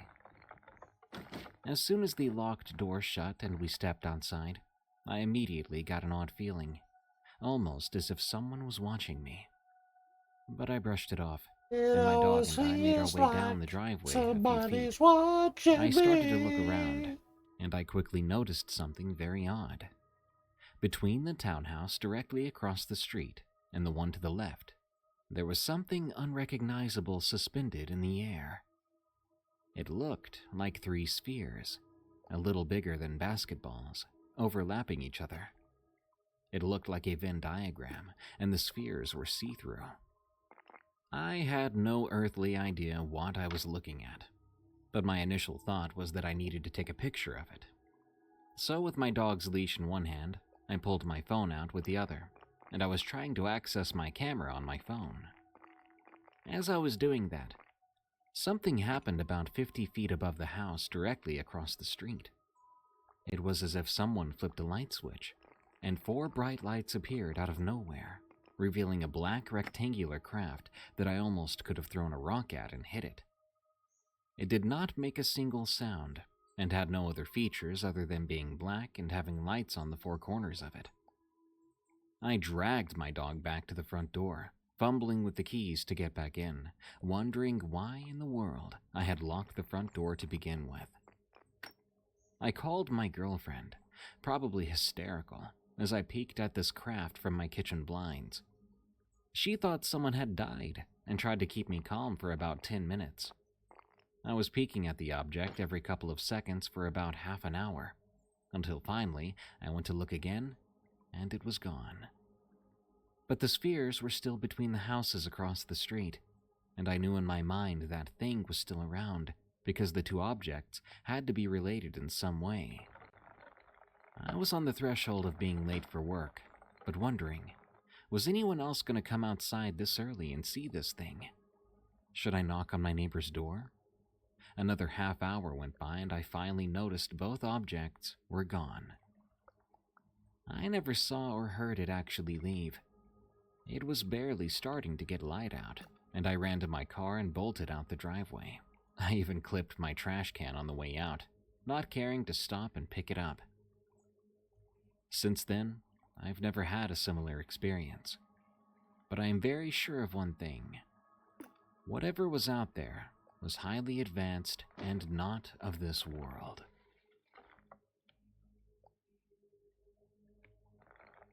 Shadow Nightmares from Morgan Rose 91. I live in a small town in the countryside of New York near a reservation. This all started when I was 2 years old. My mother has told me all about the night terrors I would have between the ages of 2 to 5. The first time, apparently, I'd wake any time between 12 to 3 a.m. My eyes would be wide open, and I'd be standing upright in my crib or bed. She would notice my finger pointing to the left corner every night, saying, "He's here." After, I would go back to sleep, and I wouldn't remember doing such a thing the next day. This stopped once I turned 5 years old and went away for a couple of years. Then a reoccurrence happened when I turned 21. That's when it started to get weird. I started seeing a shadow of a little boy in the corner of my current room. He would just sit there and stare, and then suddenly disappear. About a month before my 22nd birthday, I was on my way to work at 6 a.m. I was driving, a little tired, but of course awake and cautious. I wasn't sure if I was hallucinating, or if I actually saw a person, but someone who was about 6 feet tall walked across the throughway. It was just a black shadow. I nearly swerved off the road and decided to pull over for a bit. When I turned my head back around, I looked, and there was no one there. So I thought maybe I was just really tired and imagining it. About 2 weeks later, I was heading to bed and fell asleep. This is where I got scared and terrified for the life of me. I was in a dreamlike state. It looked like I was inside a building with Japanese sliding doors. I felt lost and confused because it felt so real. Next thing I knew, the doors opened. It was the same shadow figure I'd seen on the thruway that one day, but this time I could make out features, and they were taller, closer to 9 or 10 feet tall. It had bright red eyes, as if there was a fire burning in them. When I thought I was awake, which I somehow wasn't, I saw it. It was standing right above me, hovering over me in my bed. My body froze up as if I was paralyzed. I couldn't move anything or even shut my eyes. I was basically in shock and felt like I couldn't even scream. But I managed to yell my sister's name. I'll call her Elle. I yelled for Elle twice, thinking it was 3 a.m. And then when I went to look up, it was gone. When my alarm for work went off, I got up and went to work, having a normal day. But when I got home, I had to ask my sister, "Did you hear me this morning?" She replied yes, but it didn't sound like me yelling or screaming. To her, it sounded like I was whispering, but I sounded scared. That's when she told me an hour before my alarm went off, she felt uneasy. It felt as if she knew something was bound to happen. It's now March of 2023, and I saw it again for the last time, hopefully. My car was parked in my spot, and usually I turn around to check, making sure my headlights shut off. This time when I turned around to look, there it was, standing right in front of the hood of my car, staring straight at me. Who is in the closet? From Katie. My friend's dad is a police officer. One time he told me and a few other girls a story when we were on a road trip. This story occurred a few years ago. For the sake of privacy, I'll call him Larry. The police department that Larry works at got a call one day from an old woman. She was calling to report a possible ghost or demon in her home. Larry and another officer were told to go to her house and see what was actually wrong. So they got in their car and drove over. The neighborhood her house was located was rather small It's like and a pretty Rapunzel sketchy, but so were most of the neighborhoods he had to investigate. When they got there, they were greeted by an old, frail woman wearing a tattered nightgown. Her house was very dark. The only light in there was the light coming in from the single window. She told them she had been hearing noises coming from closets in the basement, but that she lived alone and thought her house might be haunted. There was a coat closet in the room where they had entered, and she asked them to look in there. Larry walked over to the closet and opened it slowly. He then felt arms grab him, trying to pull him into the closet. He struggled with them, but eventually freed himself. Larry backed away from the closet, and he and his friend headed towards the door, but the old woman stood in front of it. She tried to convince them to stay and look in the other rooms, but they knew by now that there was no actual problem. This screwed-up old woman wanted to trap them in her house, or something much worse. They eventually got past her and ran out the door. She tried to chase them, but, being a frail old lady, could not catch up to them. They got back in their car and hightailed it out of there. Larry told me he remembered looking back at the house and seeing the old woman standing in the doorway, the most eerie glare on her face, watching them drive away. And, to make things worse, there was a very tall man standing slightly behind her that they suspected was the man from the closet. Larry even told me that things like this aren't rare occurrences, and he has to deal with stuff like this pretty regularly. But, despite all the messed up stuff that happens, he still continues to work as a police officer.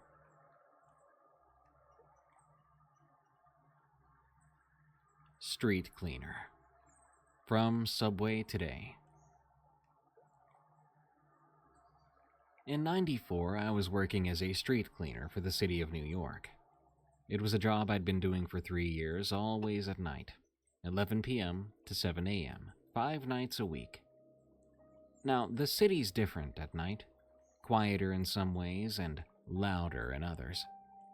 I was assigned to the Lower East Side back then.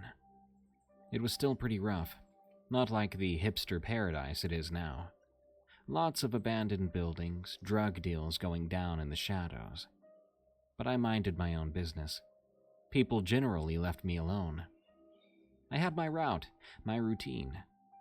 I kept my head down, did my job, and went home. That was the plan anyway. It was a Tuesday night in October.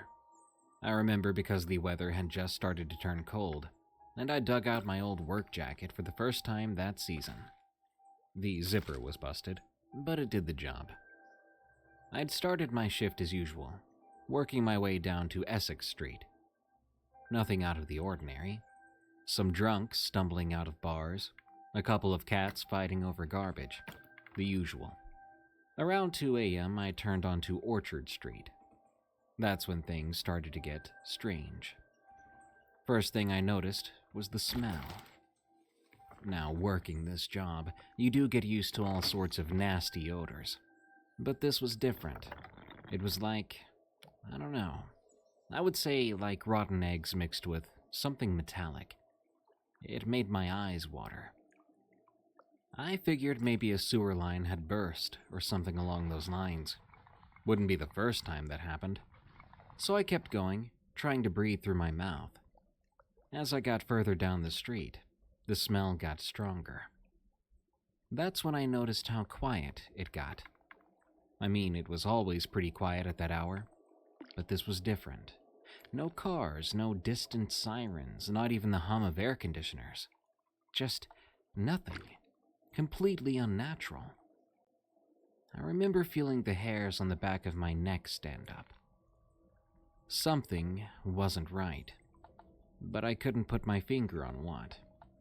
I thought about radioing it in, but I wasn't sure what to say beyond, "Hey, it smells bad out here and it's really quiet."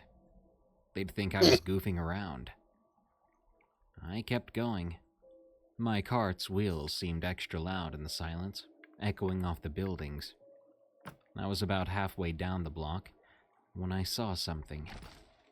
There was an alley between two old tenement buildings, and something was moving in the shadows. Normally, I would ignore something like this. Maybe it was a junkie or a homeless person bedding down for the night. But something made me stop and look closer. The movement was all wrong. It was jerky, like a stop-motion film. I stood there just watching it for a moment. I could hear my heart pounding in my ears. I wanted to run, but some morbid part of me wanted to keep watching, like instinctual curiosity, or maybe just stupidity. Slowly, the thing in the alley started to come into focus.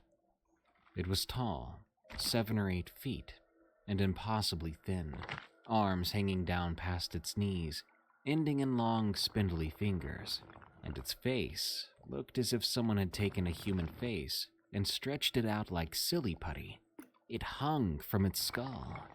Its eyes were huge, bulging out of its head, and its mouth was open in the silent scream, its jaw unhinged like a snake. I gasped and struggled to breathe. It felt like time stopped. The thing tilted its head and looked right at me, and then it started to move. That same jerky motion, coming right at me. Luckily, I snapped out of it by then. I dropped my broom and ran. Didn't even think about it, just ran. I could hear something behind me, a wet slapping sound like bare feet on pavement, but wet and heavy. I ran like you wouldn't believe, turning corners without looking, just trying desperately to get away. But I don't know how long I ran. Maybe hours, maybe less. And I ran. But I ran until I simply couldn't anymore. I ducked into a doorway, gasping for air, and looked back. The street behind me was empty. No sign of whatever that thing was. But the silence remained. The unnatural quiet that made my skin crawl. I stood there for a while, trying to catch my breath, straining my ears for any odd sound. But there was nothing. After a long while, I heard a car horn in the distance, then a siren. The normal sounds of the city started to filter back in. Whatever bubble I'd been trapped in, I guess I'd escaped. I made my way back to the depot in a daze. My supervisor asked where my cart was, and I just mumbled something about not feeling too well. He must have seen it on my face, because he didn't ask any more questions. He told me to go home and get some rest. I called in sick the next day, not exactly ready to go back out night on those streets. When I went back to work the day after, I practically begged to be assigned a different route. I told them the Lower East Side was too rough, and I was being hassled by some gangbangers. And thank God, they did have something else available for me. I kept doing my work as a street cleaner for a while, but that event had its effects on me. I was pretty jumpy. The darker it got, the more I would look over my shoulders. These days, I'm in New Jersey. Got a new job as a janitor at a cozy high school. The hours are as normal as the people. But I'll never forget what happened that night in New York City.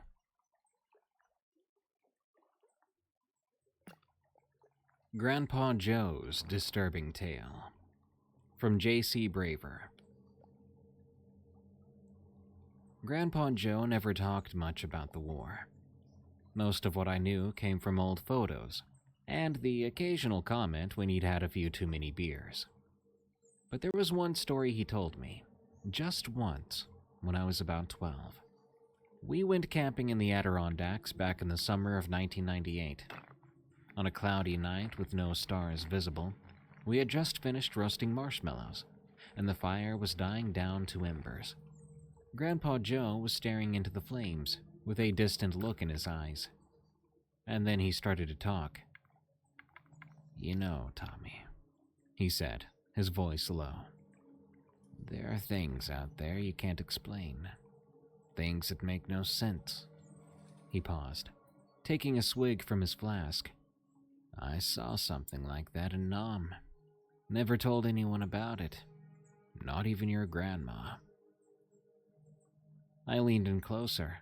My interest piqued. Grandpa Joe hardly ever mentioned Vietnam.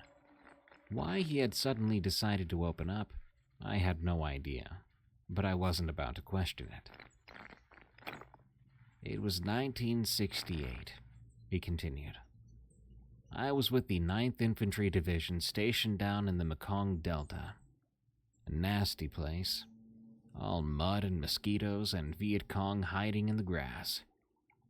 We'd been on patrol for 3 days, slogging through rice paddies and dense jungles. I hadn't seen any action, but the tension was thick. You could feel eyes on you all the time. You know that feeling?" He shook his head, as if trying to clear away the memory. "Anyway, on the 3rd night we set up camp near this old Buddhist temple. Real ancient-looking place, all overgrown with vines. Our CO said it was abandoned, but something about it gave me the creeps. Like it was watching us too." Grandpa Joe's hands were shaking slightly as he lit a cigarette. It was strange to me. I'd never seen him like that before. "I was on first watch that night, sitting there in the dark, straining my ears for any sound. It was quiet. No insects buzzing, no birds, nothing.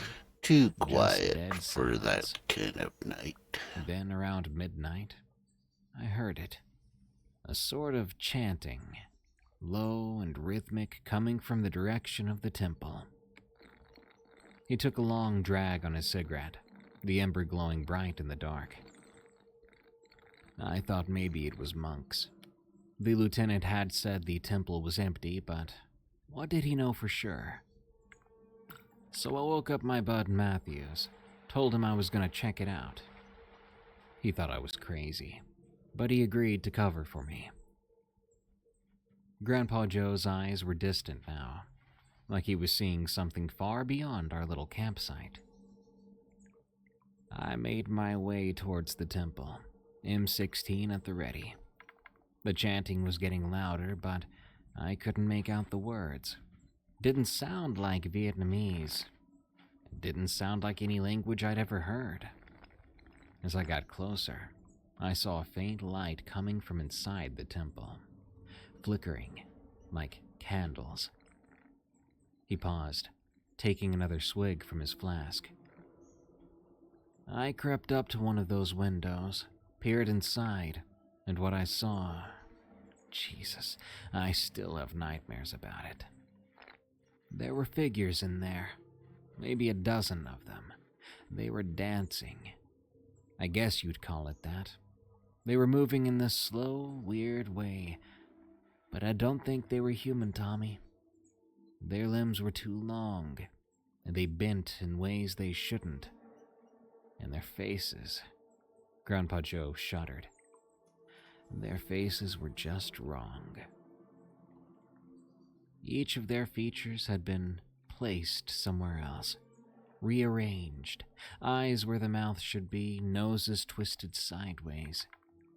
And I swear they were glowing, giving off a sickly, greenish light. I felt a chill run down my spine, despite the warmth of the fire nearby. I must have made a sound or something, because suddenly they all stopped dancing. They turned, and they looked right at me. I ran so fast, boy, I didn't stop until I got back to camp. Matthews asked me what happened, but I couldn't tell him. Couldn't tell anyone. Grandpa Joe went silent for a minute, staring into the fading embers of the campfire. The next morning, the lieutenant sent a squad to check out the temple. They said it was empty. They found no signs of anyone being there for years. But I know what I saw, Tommy. Those things were real. He turned to look at me, his eyes deadly serious. I thought that was the end of it. Even convinced myself it was just stress and lack of sleep. But a week later, we were on another patrol. Different area, miles from that temple. We were ambushed by the VC, heavy firefight. In the chaos, I got separated from my unit, found myself alone in this small clearing. Grandpa Joe's voice dropped to nearly a whisper now. That's when I saw it again. One of those things from the temple. Just standing there at the edge of the clearing, watching me. It wasn't moving, wasn't making any sound, but I could feel it. Hunger, like it wanted to devour me body and soul. He took a shaky breath. I raised my this game rifle would ready to definitely unload be every round cool I if had you into could that thing. walk But around before I could in pull it. the trigger, it just vanished. A second later, Sergeant Miller crashed through the underbrush, yelling at me to fall back. Again, I never mentioned what I'd seen to anyone. No one was gonna believe it. They'd think I'd gone mad. My battle brothers would stop trusting me if they thought I was crazy, thought I couldn't handle it out there. Grandpa Joe fell silent again, lost in thought. I didn't know what to say to him. Part of me wanted to believe it was just a story, something he was making up on the spot to scare the ever-loving bejesus out of me. But the look in his eyes, I'd never seen my grandfather so shaken. You know what the worst part is, Tommy? He said at last. Sometimes I think they followed me home. I'll catch a glimpse of something out of the corner of my eye. And Maybe they're wake up in the standing middle of the right night behind feeling you, like I'm being Tommy. watched. And for a split second, I'm back in that jungle, staring at those things. I don't know what they were. Spirits, demons, some kind of jungle creatures we've never discovered. But they were real. And I guarantee you they're still out there somewhere. He turned to me then, his face very serious. I'm telling you this because you need to know, Tommy. The world isn't always what it seems. There are things out there we can't explain. And sometimes it's better not to try. Sometimes ignorance really is bliss. With that, he fell silent. We sat there for a while, the faded fire still crackling a bit. Eventually, Grandpa Joe stood up, said he was turning in for the night, but before he went into his tent, he paused. Without looking at me, he said, Tommy, don't tell your grandma about this, or anyone else for that matter. I think it's best it stays between us.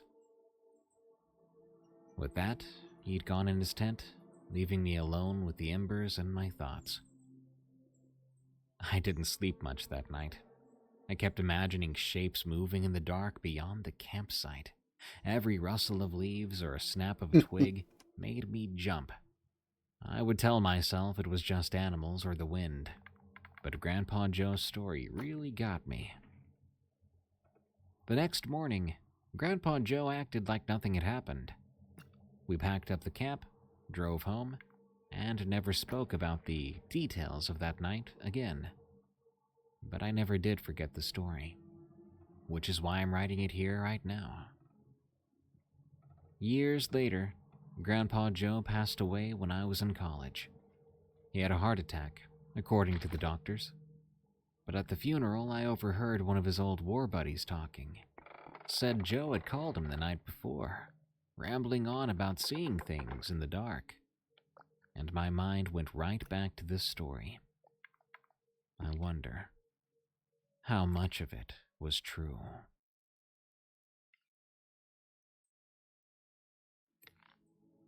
Horrors of the Ocean, from Lloyd the Freak. I served on a certain ship as a seaman. I'll refer to it as USS H. By this point, I'd been on USS H for about 6 months. My rank was low on the totem pole, but I was okay with that. The work was hard, and it kept me busy, and the crew was solid. We were on a routine patrol in the South Pacific when this happened. It was October 2012. We'd been tracking a tropical depression for a few days, but the weather folks assured us it wouldn't amount to much. Well, let me tell you, they were dead wrong. The storm hit us like a freight train around 2100 hours. One minute we were cruising under cloudy skies, the next we were in the middle of hell itself. Waves the size of buildings slammed into the ship, winds howling like banshees. I was on deck when it all started, helping secure some equipment. Petty Officer Garman was yelling something at me, but his words were ripped away by the wind. Now that's when I saw it. A flash of lightning lit up the sky, and for a split second, I swear I saw something in the water. Something real big. At first I thought it was a whale, but it was moving too fast, cutting through the waves like they were nothing, and its shape didn't quite match up with that of a whale. It was long and sinuous, with what looked like multiple fins or tentacles thrashing in the water. It moved quickly enough that, after I blinked, it was gone. For the sake of my sanity, I told myself I'd imagined it. The storm was playing tricks on my eyes. But then I looked over at Garman. He was staring at the exact same spot, face pale as a sheet. He'd seen it too. We didn't really have time to dwell on it. The storm was getting worse by the second. We scrambled below deck, soaked to the bone, shaking from more than just the cold. The ship was pitching violently, and I could hear the hull creaking and groaning under the assault of the waves. For hours we rode out that storm. Most of the crew were ordered to their bunks, but sleep was impossible. The noise alone was terrifying. The constant roar of the wind, crashing waves, the ominous groans of stressed metal. And underneath it all, there was a sound I couldn't quite place. A low pulsing hum that seemed to vibrate through the entire ship. Around 0300, things started to calm down. The violent pitching of the ship eased, and the howling of the wind died down to a dull roar. I was just starting to think we might be in the clear when the alarms went off. Red emergency lights flooded the corridors, and the ship's PA system crackled to life, commanding all hands to stations. This is not a drill. Repeat, all hands to stations. I scrambled out of my bunk, pulse quickening. As I made my way to my station, I overheard bits of conversation. The radar was malfunctioning, communications were down, and there was something in the water, something circling the ship. When I reached the deck, the scene was chaos. Officers were shouting orders, crew members were running back and forth, and there, off the port side, right back, chat. I saw it again. A massive shape just beneath the surface of the water. It was pacing us, keeping perfect speed with the ship. Every now and then a part of it would break the surface, and I would see it. A fin, a tentacle, I couldn't tell. But it was huge, easily as long as our destroyer. For hours we watched it circle us. The captain ordered depth charges deployed, but they had no effect. Whatever that thing was, it was too big, too fast, possibly even too smart to be deterred by our weapons. As dawn broke, the creature finally disappeared into the depths. But our ordeal was far from over. Strange things started to happen all over the ship. Electrical systems would fail for no reason. Crew members reported hearing whispers in empty corridors. And then there were the nightmares. Every night, I would dream of vast, dark oceans and enormous shapes moving just below the surface. I'd wake up gasping for air, feeling like I was drowning. And the crazy part was, I wasn't the only one. The whole crew was having the same dreams. We were all on edge, finding ourselves arguing over nothing. Incidents kept piling up. Tools would go missing only to turn up in impossible places. The ship's compass started spinning wildly, making navigation a nightmare. And then there were the sounds. Late at night when things were supposed to be quiet, you could hear it. A faint melodic humming coming from somewhere deep in the ship. But every time someone went to investigate, it would stop. By this point, the crew was at a breaking point. Fights were breaking out over the smallest things. People were seeing things and hearing things. The captain was contemplating just heading back to port. But every time we tried to change course, the navigation systems went haywire. Those days were a blur, but we managed to limp our way towards port. When we finally made it, it was like waking up from a long, terrible nightmare. As soon as we docked, half the crew refused to set foot on the ship again. Can't say I blamed them. I stuck around long enough to give my report to the brass. Then I was out. And I had one lesson to take with me. The ocean is a big, dark, and terrifying place. And we'll never truly know what lurks beneath.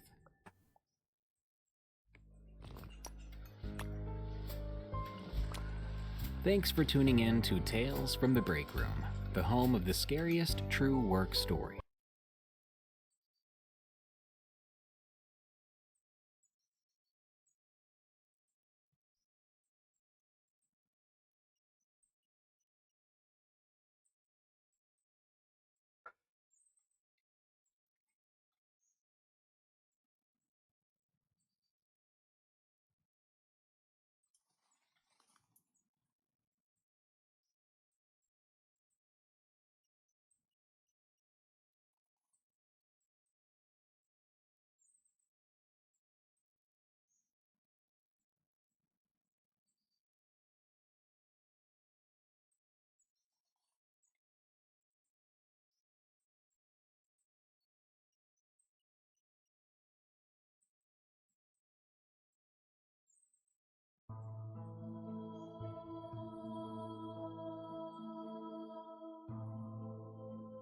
The Bishop, a short story by Anton Chekhov.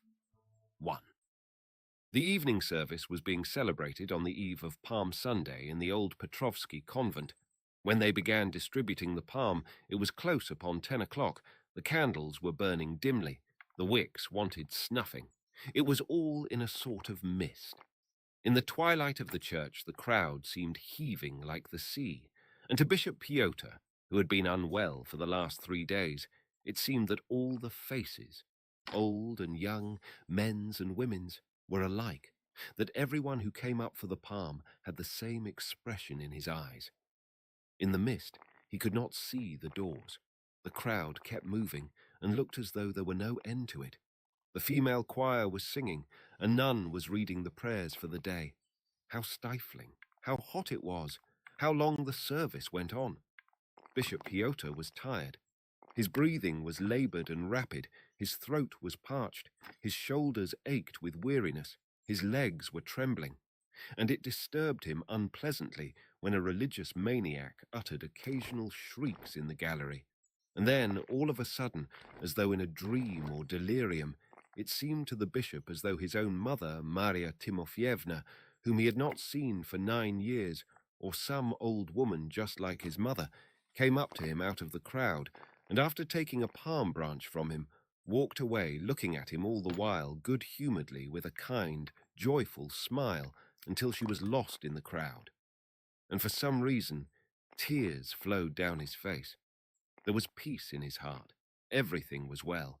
Yet he kept gazing fixedly towards the left choir, where the prayers were being read, where in the dusk of evening you could not recognize anyone, and wept. Tears glistened on his face and on his beard. Here someone close at hand was weeping, then someone else farther away, then others and still others, and little by little the church was filled with soft weeping. And a little later, within 5 minutes, the nuns' choir was singing. No one was weeping, and everything was as before. Soon the service was over. When the bishop got into his carriage to drive home, the gay, melodious chime of the heavy, costly bells was filling the whole garden in the moonlight. The white walls, the white crosses on the tombs, the white birch trees and black shadows, and the faraway moon in the sky exactly over the convent seemed now living their own life, apart and incomprehensible, yet very near to man. It was the beginning of April, and after the warm spring day it turned cool. There was a faint touch of frost, and the breath of spring could be felt in the soft, chilly air. The road from the convent to the town was sandy. The horses had to go at a walking pace, and on both sides of the carriage, in the brilliant, peaceful moonlight, there were people trudging along home from church through the sand. And all was silent, sunk in thought. Everything around seemed kindly, youthful, akin, everything. Trees and sky and even the moon, and one longed to think that so it would be always. At last the carriage drove into the town and rumbled along the principal street. The shops were already shut, but at Erikin's, the millionaire shopkeepers, they were trying the new electric lights, which flickered brightly, and a crowd of people were gathered round. Then came wide, dark, deserted streets, one after another. Then the high road, the open country, the fragrance of pines. And suddenly there rose up before the bishop's eyes a white turreted wall, and behind it a tall belfry in the full moonlight, and beside it 5 shining golden cupolas. This was the Pankratievsky monastery, in which Bishop Pyotr lived. And here, too, high above the monastery, was the sheep silent, came to dreamy investigate what I was moon. doing Carriage back drove here. in at the gate, crunching over the sand.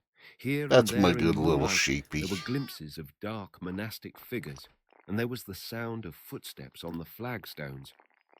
"You know, Your Holiness, your mamma arrived while you were away," the lay brother informed the bishop as he went into his cell. "My mother? When did she come?" "Before the evening service. She asked first where you were, and then she went to the convent." "Then it was her I saw in the church just now. Oh, Lord!" And the bishop laughed with joy. "She bade me tell your Holiness," the lay brother went on, "that she would come tomorrow. She had a little girl with her, her grandchild, I suppose. They are staying at Ovsianikov's inn." "What time is it now?" "A little after 11. "Oh, how vexing." The bishop sat for a little while in the parlour, hesitating, and as it were refusing to believe it was so late. His arms and legs were stiff, his head ached. He was hot and uncomfortable. After resting a little, he went into his bedroom, and there, too, he sat a little, still thinking of his mother. He could hear the lay brother going away, and Father Sisoy coughing the other side of the wall. The monastery clock struck 1:15. The bishop changed his clothes and began reading the prayers before sleep. He read attentively those old, long, familiar prayers, and at the same time thought about his mother. She had 9 children and about 40 grandchildren.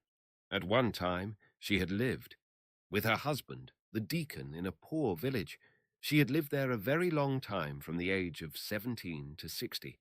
The bishop remembered her from early childhood, almost from the age of 3, and how he had loved her. Sweet, precious childhood, always fondly remembered. Why did it, that long past time that could never return, why did it seem brighter, fuller, and more festive than it had really been? When in his childhood or youth he had been ill, how tender and sympathetic his mother had been.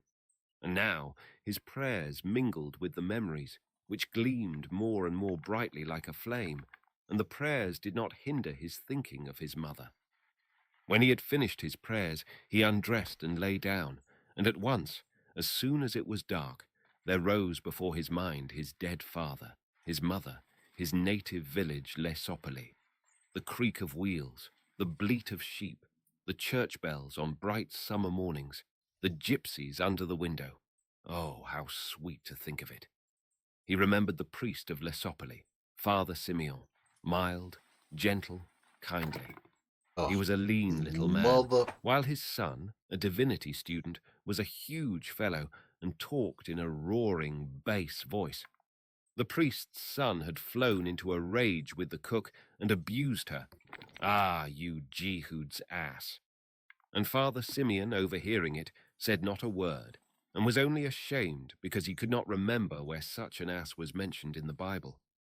After him, the priest at Lesopoli had been Father Demian, who used to drink heavily, and at times drank till he saw green snakes, and was even nicknamed Demian Snakeseer.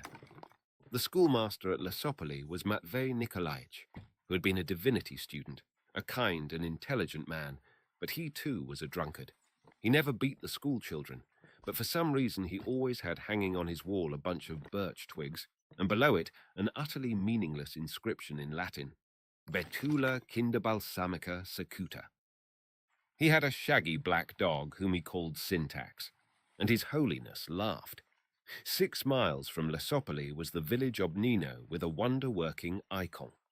In the summer, they used to carry the icon in procession about the neighboring villages and ring the bells the whole day long, first in one village and then in another, and it used to seem to the bishop then that joy was quivering in the air, and he, in those days, his name was Pavlusha, used to follow the icon, bareheaded and barefoot, with naive faith, with a naive smile, infinitely happy. In Obnino, he remembered now, there were always a lot of people, and the priest there, Father Alexei, to save time during Mass, used to make his deaf nephew Ilarion read the names of those for whose health or whose souls peace prayers were asked. Ilarion used to read them, now and then getting a 5 or 10 kopeck piece for the service, and only when he was grey and bald, when life was nearly over, he suddenly saw written on one of the pieces of paper, "What a fool you are, Ilarion." Up to 15 at least, Pavlusha was undeveloped and idle at his lessons, so much so that they thought of taking him away from the clerical school and putting him into a shop. One day, going to the post at Obnino for letters, he had stared a long time at the post office clerks and asked, "Allow me to ask, how do you get your salary? Every month or every day?" His Holiness crossed himself and turned over on the other side, trying to stop thinking and go to sleep. "My mother has come," he remembered, and laughed. The moon peeped in at the window. The floor was lighted up, and there were shadows on it. A cricket was chirping. Through the wall, Father Seesoy was snoring in the next room, and his aged snore had a sound that suggested loneliness, forlornness, even vagrancy. Seesoy had once been housekeeper to the bishop of the diocese, and was called now the former Father Housekeeper. He was 70 years old. He lived in a monastery 12 miles from the town, and stayed sometimes in the town, too. He had come to the Pankratievsky monastery 3 days before, and the bishop had kept him that he might talk to him at his leisure about matters of business, about the arrangements here. At 1:30, they began ringing for matins. Father Seesoy could be heard coughing, muttering something in a discontented voice. Then he got up and walked barefoot about the rooms. "Father Seesoy," the bishop called. Seesoy went back to his room, and a little later made his appearance in his boots, with a candle. He had on his cassock over his underclothes, and on his head was an old faded skull cap. "I can't sleep," said the bishop, sitting up. "I must be unwell, and what it is I don't know. Fever. You must have caught cold, Your Holiness. You must be rubbed with tallow." Seesoy stood a little and yawned. Look at all the little birds. "Forgive me, a sinner." "They had the electric lights on at Erikin's today," he said. "I don't like it." Father Seesoy was old, lean, bent, always dissatisfied with something, and his eyes were angry-looking and prominent as a crab's. "I don't like it," he said, going away. "I don't like it. Bother it." 2. Next day, Palm Sunday, the bishop took the service in the cathedral in the town. Then he visited the bishop of the diocese, then visited a very sick old lady, the widow of a general, and at last drove home. Between 1 and 2 o'clock he had welcome visitors. Dining with him, his mother and his niece, Katya, a child of 8 years old. All dinner time the spring sunshine was streaming in at the windows, throwing bright light on the white tablecloth and on Katya's red hair. Through the double windows they could hear the noise of the rooks and the notes of the starlings in the garden. "It is 9 years since we have met," said the old lady, "and when I looked at you in the monastery yesterday, good lord, you've not changed a bit, except maybe you are thinner and your beard is a little longer. Holy Mother, Queen of Heaven! Yesterday at the evening service no one could help crying. I too, as I looked at you, suddenly began crying, though I couldn't say why. His holy will." And in spite of the affectionate tone in which she said this, he could see she was constrained, as though she were uncertain whether to address him formally or familiarly, to laugh or not, and that she felt herself more a deacon's widow than his mother. And Katya gazed without blinking at her uncle, his holiness, as though trying to discover what sort of a person he was. Her hair sprang up from under the comb and the velvet ribbon and stood out like a halo. She had a turned-up nose and sly eyes. The child had broken a glass before sitting down to dinner, and now her grandmother, as she talked, moved away from Katya first a wine-glass and then a tumbler. The bishop listened to his mother and remembered how many years ago she used to take him and his brothers and sisters to relations whom she considered rich. In those days she was taken up with the care of her children, now with her grandchildren, and she had brought Katya. "Your sister Varenka has 4 children," she told him. "Katya, here, is the eldest, and your brother-in-law, Father Ivan, fell sick, God knows of what, and died 3 days before the Assumption, and my poor Varenka is left a beggar." "And how is Nicanor getting on?" the bishop asked about his eldest brother. "He is all right, thank God. Though he has nothing much, yet he can live. Only there is one thing. His son, my grandson Nicolasha, did not want to go into the church. He has gone to the university to be a doctor. He thinks it is better, but who knows? His holy will." "Nicolasha cuts up dead people," said Katya, spilling water over her knees. "Sit still, child," her grandmother observed calmly, and took the glass out of her hand. "Say a prayer and go on eating." "How long it is since we have seen each other," said the bishop, and he tenderly stroked his mother's hand and shoulder. "And I missed you abroad, mother. I missed you dreadfully." "Thank you. I used to sit in the evenings at the open window, lonely and alone. Often there was music playing, and all at once I used to be overcome with homesickness, and felt as though I would give everything only to be at home and see you." His mother smiled, beamed, but at once she made a grave face and said, "Thank you." His mood suddenly changed. He looked at his mother and could not understand how she had come by that respectfulness, that timid expression of face. What was it for? And he did not recognize her. He felt sad and vexed. And then his head ached just as it had the day before. His legs felt fearfully tired, and the fish seemed to him stale and tasteless. He felt thirsty all the time. After dinner, 2 rich ladies, landowners, arrived and sat for an hour and a half in silence with rigid countenances. The archimandrite, a silent, rather deaf man, came to see him about business. Then they began ringing for vespers. The sun was setting behind the wood, and the day was over. When he returned from church, he hurriedly said his prayers, got into bed, and wrapped himself up as warm as possible. It was disagreeable to remember the fish he had eaten at dinner. The moonlight worried him, and then he heard talking.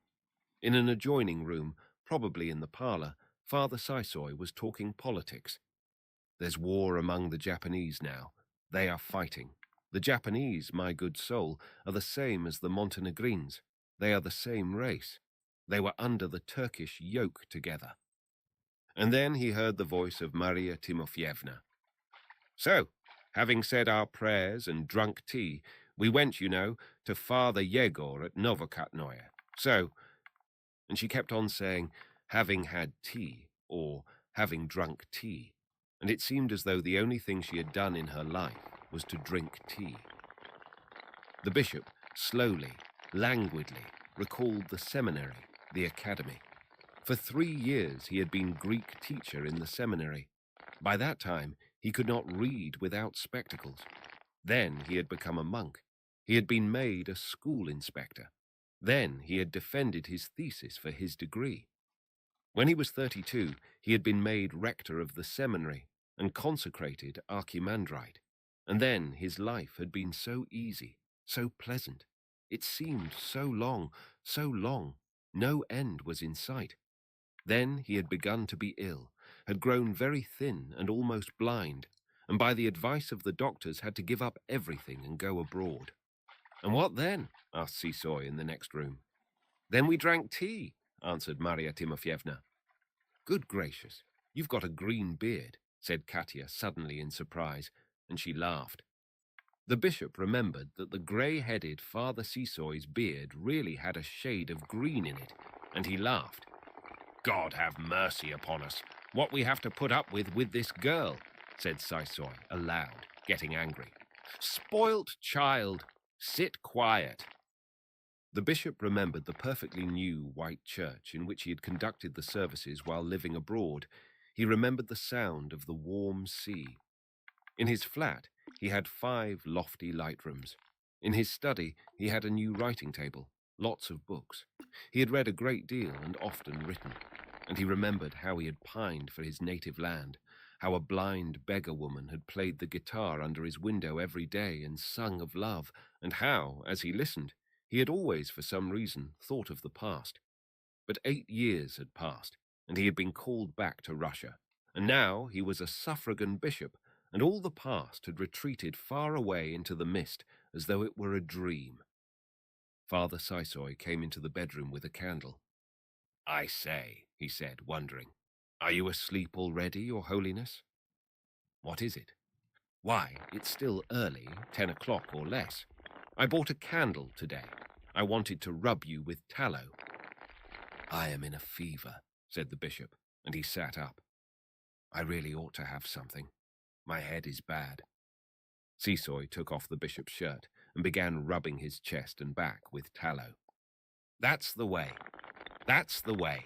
he said. Lord Jesus Christ, that's the way.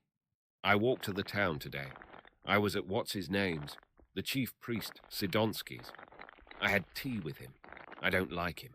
Lord Jesus Christ, that's the way. I don't like him. 3.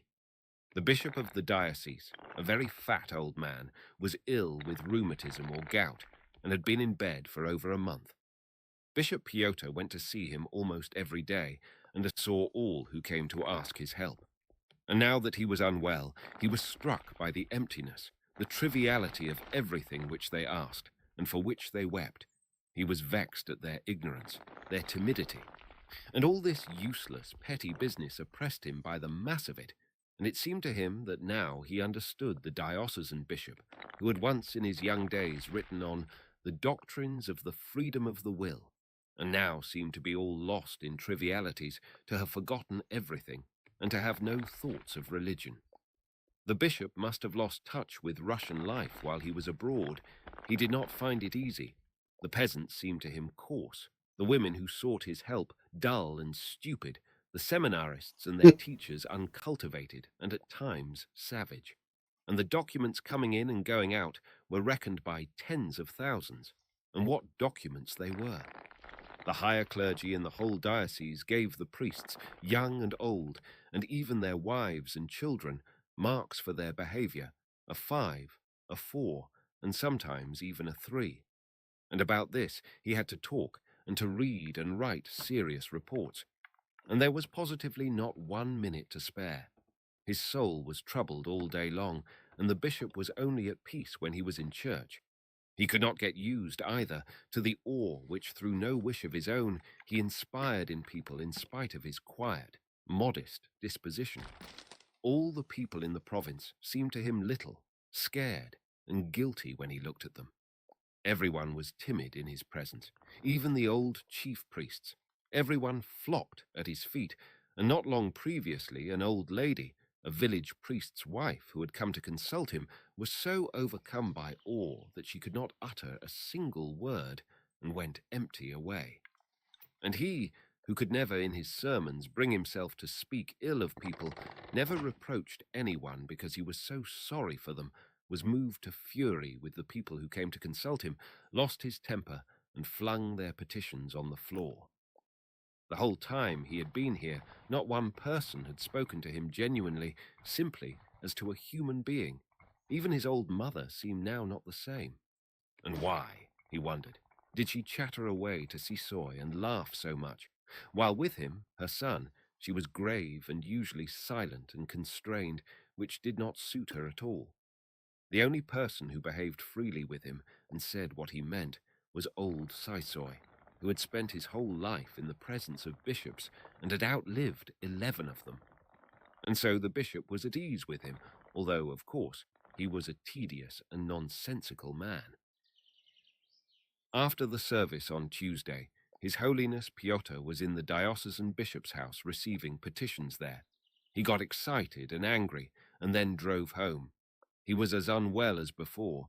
He longed to be in bed, but he had hardly reached home when he was informed that a young merchant called Erikin, who subscribed liberally to charities, had come to see him about a very important matter.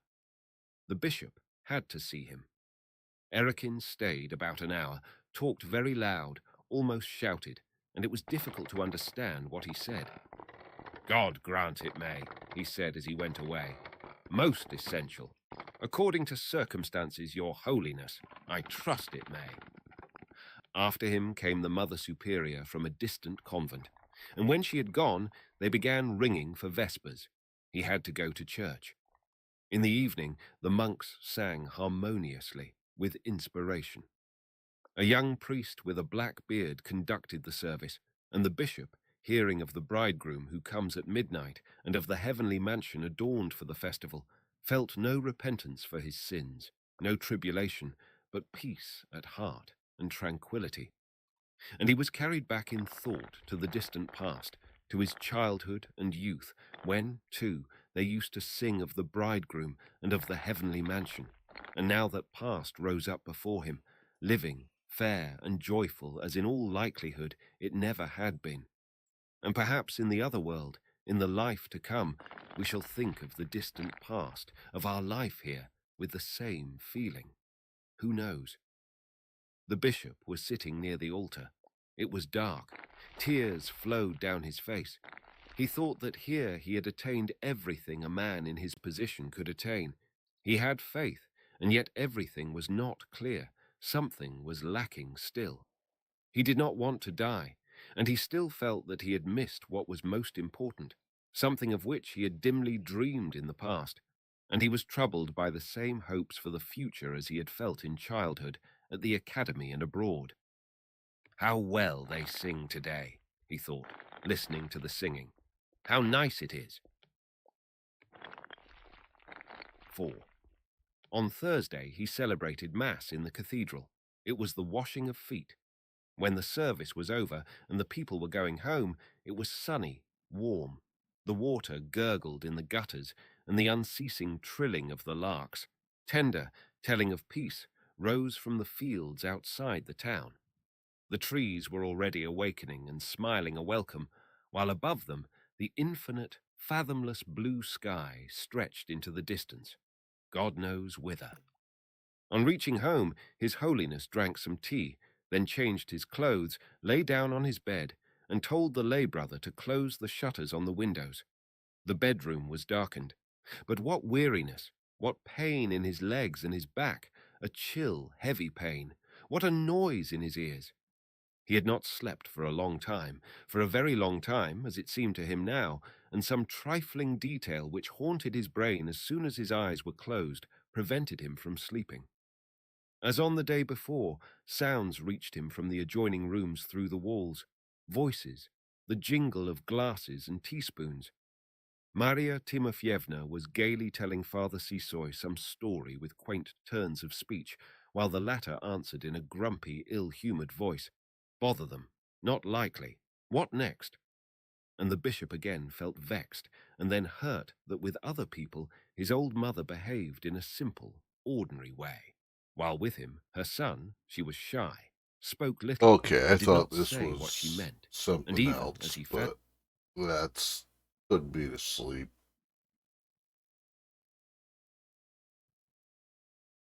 Did somebody say waffles? No. I have brain damage. Waffles.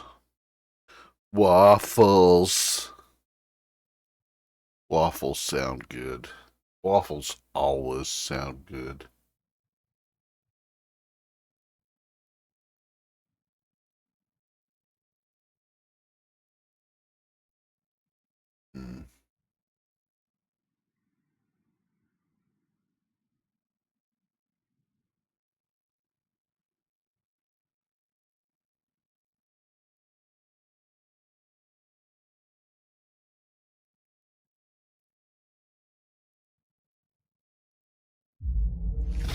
There we go. Chilling tales for dark nights.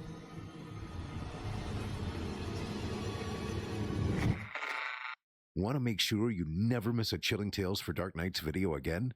Be sure to subscribe and hit that bell to turn on notifications.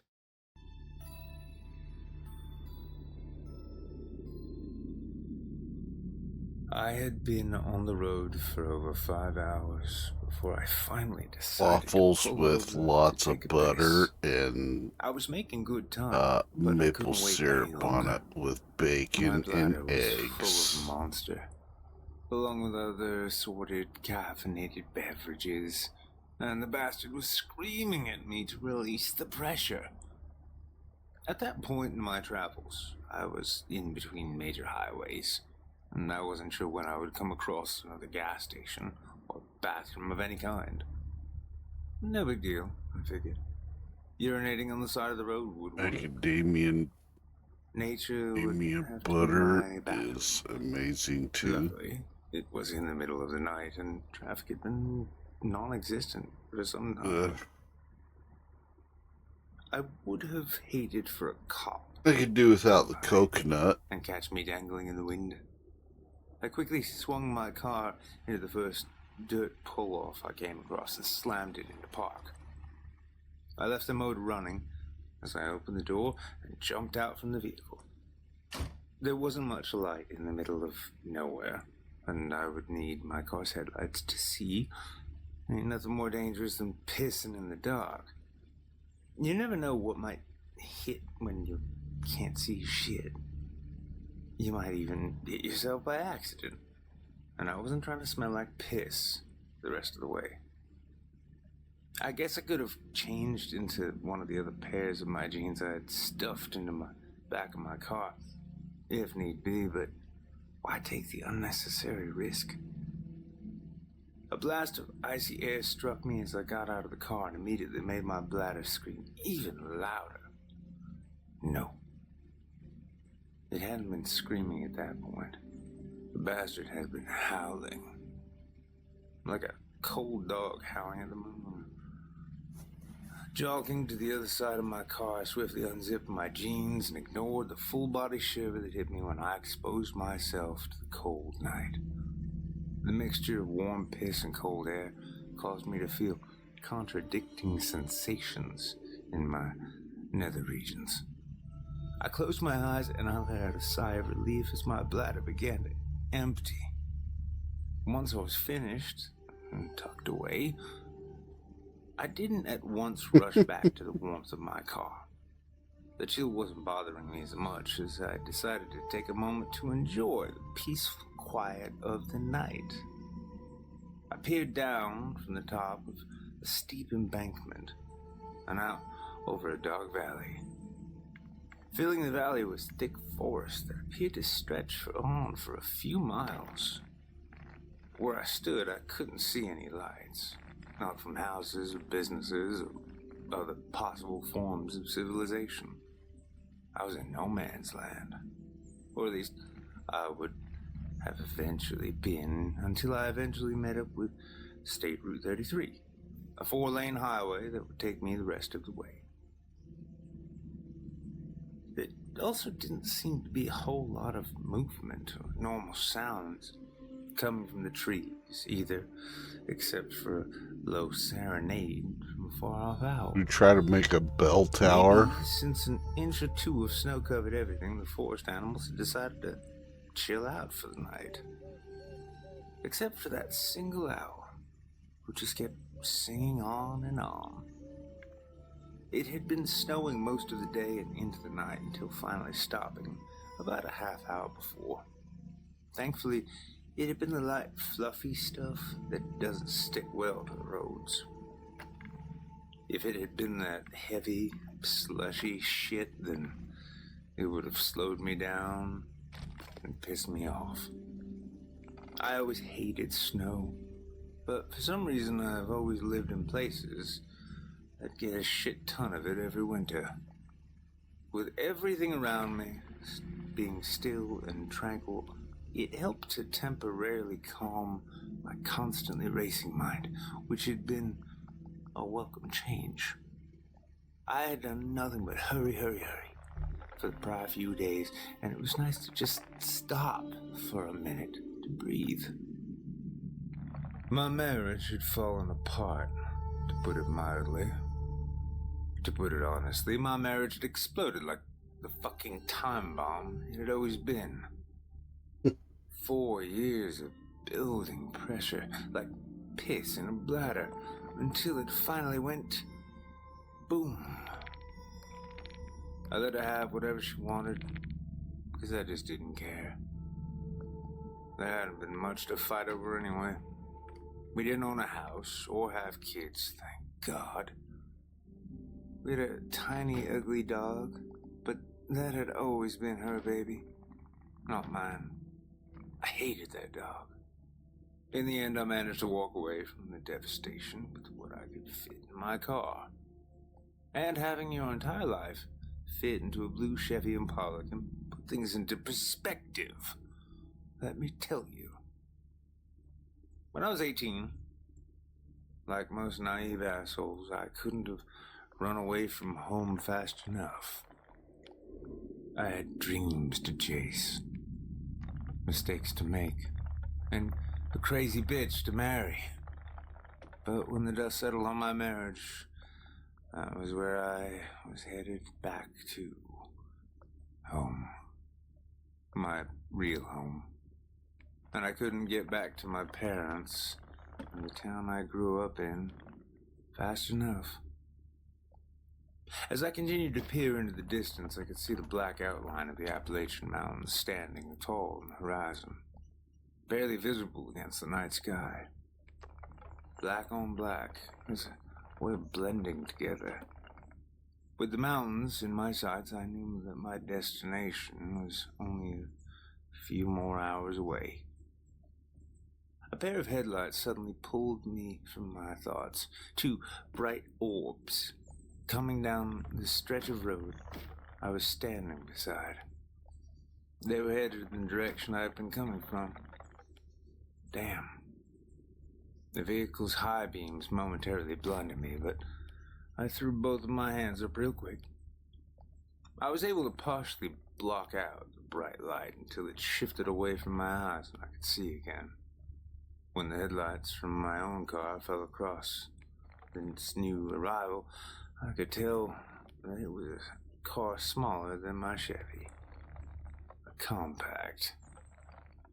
Possibly foreign. Dark blue. My Impala's headlights also fell on something else. A massive patch of ice on the road. The spot of ice was several yards long and wide enough to take up an entire lane of the road, while still having enough width to spill over into the other lane as well. Normally, black ice didn't scare me.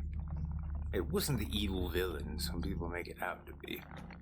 Yet, by how clearly the surface reflected the moon, which had finally found a space between the clouds from which to peek out, I could tell that the ice was thick and solid. There was nothing I could have done but hope that the approaching compact car had good tires and a calm driver. Maybe the driver would notice the ice and take the other lane to avoid it. That was what I would have done. There hadn't been any oncoming traffic, making that the smart choice. But the driver never saw the black ice. Instead, the compact car took a dead center. From start to finish, everything that happened next only took a few seconds. The compact car began to slide as soon as it hit the ice. Its back end started to spin out. Rather than make a slight adjustment in the steering, I helplessly watched the driver panic. As the driver slammed on the brakes and pulled hard on the wheel, squealing tires replaced the once tranquil silence. The little car spun and spun fast. It spun out onto the other lane and cleared the ice. At that point, the driver should have hit the brakes, but the driver was still panicked.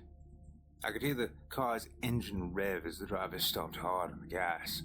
The car's wheels chose then to gain traction, which sent the car barreling across the road and over the edge of the embankment. At the sight of the car spilling over the edge, I instantly dashed toward the other side to pull off. Standing and looking down off the ledge, I could see the glow of two headlights rushing down the steep drop. Somehow the car managed to almost make it down the entire decline without hitting one of the trees growing from the side of the hill.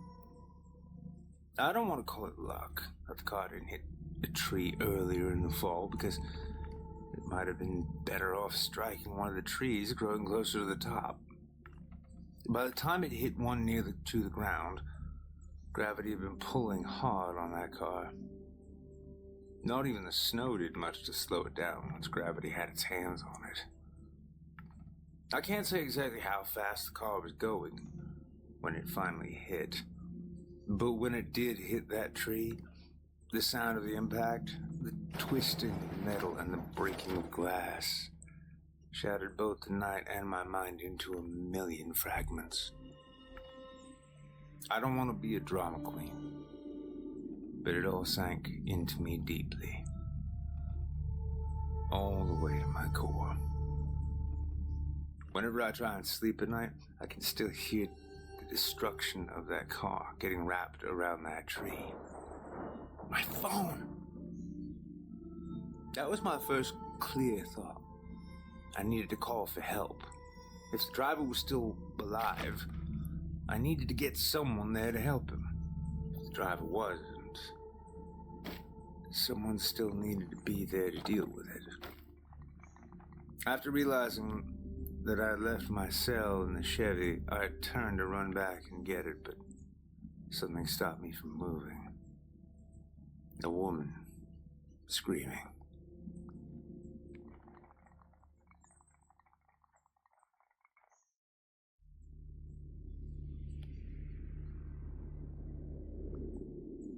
Help me, please. Somebody, please help me. The screams were obviously coming from down the embankment, from the wrecked car. I tried to find a strong voice and yell back. I couldn't get as loud as I wanted to, but I did my best anyway. It's gonna be okay. Just hang tight. I'm gonna call for help. The woman's voice became shrill and terror-stricken. Oh my god. Oh my god. Help me. Before I realized what I was doing, I was making my way down the hill. The moon had retreated back behind the dense clouds, throwing a thick shadow over everything. As I rushed through the dense night, I aimed myself away from the lights of my Impala and toward the headlights of the wreckage. I clearly remember having images of burning cars and burning people flashing through my head. I didn't see any flames, but there might be smoke. It would have been difficult to see dark smoke when everything else was just as dark. I had to act. I had to do something. I had to make sure that woman was not going to fucking burn to death while I sat on the phone with 911 waiting for help to eventually show up. If that happened, I would have never forgiven myself. The Nikes that I've been wearing were a far cry from hiking boots. They were not meant for descending a steep, slick hill.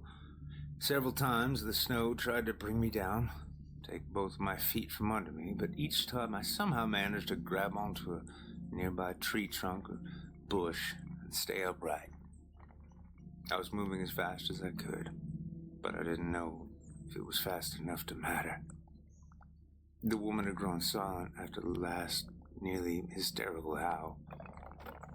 I began to fear what I might find. Keeping the headlights in front of me, I was able to find the wreckage in the blackness of night. And it was as bad as I had thought. The entire front of that compact car had been caved in, crushed into the shape of a large, jagged horseshoe. I don't understand how the headlights were still shining. There was a little bit of smoke rising from the car, but it wasn't black smoke from active burning. It was light and faint, probably from the car's small engine being obliterated.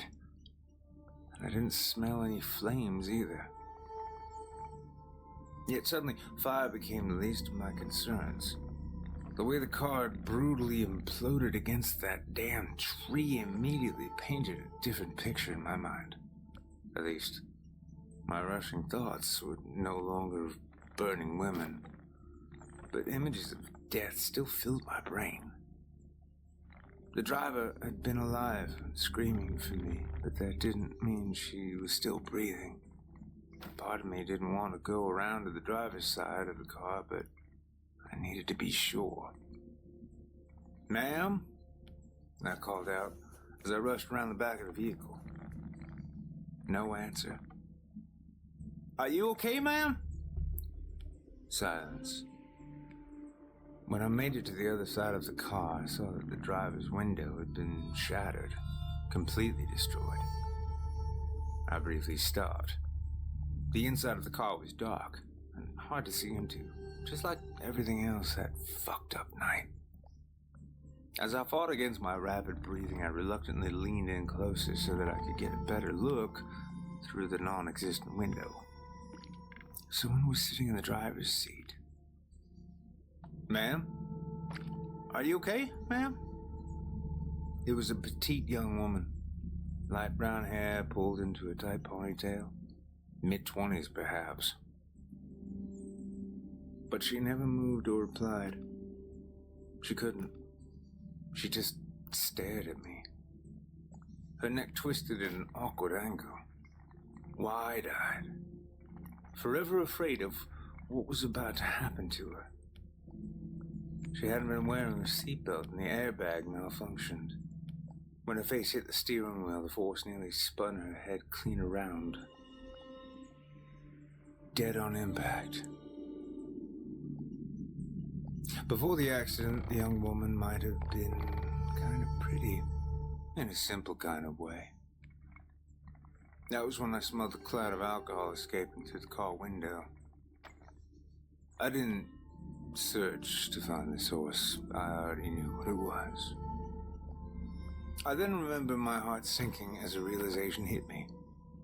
If she had been dead on impact, then who the hell had been screaming at me? A passenger?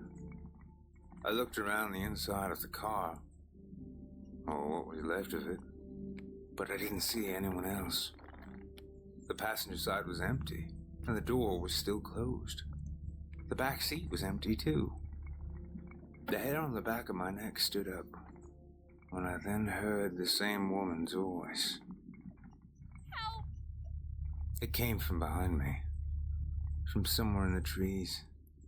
Somebody help me! Who are you? Get away from me! Don't touch me! Help! I could feel the fear in her voice. I could feel it as if it were my own. Get away from me! Someone else had been in the car. That had been my immediate assumption. With the trees creating a million little echoes, it was hard to pinpoint from exactly which direction the voice was coming. When I thought that I knew, the general area I needed to go toward, I took off running. For several more seconds, the woman continued to cry for help, but ultimately the words died, and all that remained were frightened screams. I yelled back once. I wanted her to know that I was coming. "Don't be scared, I'm here!" I used her voice to guide me, because other than that, I was running blind. But I found her. Somehow. She must have heard me, because when I got there, she at once turned her head my way. She was a petite woman, somewhere in her mid-20s, light brown hair, pulled in a tight ponytail. Kind of pretty, in a simple way. Her eyes wide with fear. I knew that face. I'd seen it only moments before. It was the driver. But how? Twins? No. I can't explain it. But I knew that I was looking into the face of the same dead woman. She was on her butt in the snow with her back against a tree trunk. The way she was pressed up against the base of the tree, it was like she was fending off a wild animal. But I didn't see any wolves or bears or coyotes. As I looked down on her, the words rose to my throat before I realized I was speaking. "I'm here to help. Don't be scared." But I felt the words to be hollow. There was no help for her. She may have been scared, but so was I. And there was no changing it. Who are they? Why are they after me? Who's after you? I searched the area, but I couldn't see anyone else but the two of us. I don't know what you mean. She then raised her arm and pointed to a spot a couple feet from where she sat. Them! Don't you see them? At first, I didn't. I couldn't. But when I opened my mouth to assure that there was no one there, the moon peeked from the clouds again, casting beams of light down on us. The light revealed something that I had not noticed a second before. Two figures, standing in the exact spot the woman was pointing. They were human-like in form, short, closer to the height of a child than an adult. And they were pure black from head to toe. No faces or features of any kind. Just darkness, as deep as I imagine a black hole would be. A bottomless void. But they were also smooth-looking, polished. I could only see them with the help of the moon because the moonlight reflected across the two figures in the same way it had the patch of black eyes. There had been stillness about them, or at least there was until the moon showed them to me. When it was obvious that I could now see them too, the two black figures rushed at the woman. It was so easy for them to grab her, to snatch her by the legs. There was nothing that she or I could do to stop it. I don't know why they waited that long to take her. Maybe they had been playing with her until I showed up. They needed an audience. I'll never be sure. Once the two figures had a hold of her legs, they began to drag her away. She screamed and desperately tried to grab a hold of the tree trunk, but there was no chance of her holding on. They had drug her off through the snow and into the woods. I could still picture her face as they drug her away. The terror, the helplessness, it seared into my brain. She'd looked to me for help, but I couldn't do anything. I had been useless. Or could I have actually helped her somehow? Could I have kept those things from grabbing her? No. There's nothing I could have done. For a second after the woman was pulled up, I was frozen by my fear. I did my best to shake it off and chase after them, but they were already out of sight. Even though I'd watched her get dragged off through the snow, there was no physical path of any kind for me to follow. No trail of disturbed snow. It was fucking weird. So instead, I tried to follow the only thing I had. The woman's horrific screaming. But even that became further and further away until finally fading away completely, swallowed by the night. I don't know why I started yelling. I didn't know what else to do. Can you hear me? Keep screaming so I can find you. I'm not sure how long I stood there, cold and shaking, but I continued to listen for any signs of her. But there was nothing. I don't know where the two figures took her, but they were long gone. At some point, I was able to gather my thoughts and navigate my way back to the wreckage by following the glow of the headlights. From there, I made my way back to my own car, again by following the glow of headlights. Getting back up the embankment was much slower and way more difficult than going down it, but I managed. I found my cell in my Chevy, where I knew it had been plugged in and charging. Before I dialed 911, I took a couple of minutes to mentally rehearse what I was going to say. I couldn't completely lie, but I wasn't going to tell them everything. I would have sounded fucking crazy. When the emergency operator answered my call, I told him that a car had wrecked on black ice and hit a tree. I'd gone down the embankment trying to help. My tracks in the snow would have told him that, whether I wanted to or not. But when I got to the crash, the driver was already dead, killed on impact. I went back to my car, got my cell phone, and called them. End of story. At least as far as they knew. But I couldn't help but wonder what those creatures were, and whether or not they would come for me when it was my time.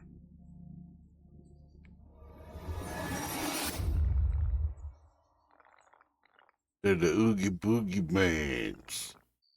Twilight found us crouched in place, waiting. A fence topped with razor wire towered ahead of us, and beyond that lay a wide field. Tall grass swaying gently in the evening breeze. On the far side was a house, dark and empty. There was also a barn, shuttered and locked up tightly for the day, and 3 long industrial coops, each the size of a double-wide trailer. Ominous black rectangles with no windows. The camouflage was excellent. To those who didn't know better, it would look like any other mid-sized poultry farm. Someone even thought to stick a folksy homemade WSU Cougars football sign in the yard, right beside a larger, more professional one that proclaimed "Shrike Birds, best breaths in the business." Silently we waited. Darkness fell onto the world, sudden and heavy as a brick. There was no moon. At Jack's signal, we moved through the hole Abdul cut in the fence. I paused, watching the action in night vision shades of green and gray on my video camera's LCD screen, trying not to focus too closely on Shayna's fantastic denim-clad backside as she slipped through the gap with enviable ease. Then I fumbled through myself and ran to catch up. This wasn't the most embarrassing thing I'd ever done to impress a girl, not even close, but it was definitely the most illegal. Keeping low in the tall grass, we did our best to hurry across the open ground.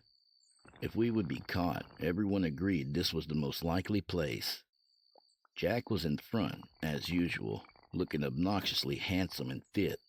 The guy even took the time to gel and perfectly style his hair for the clandestine occasion.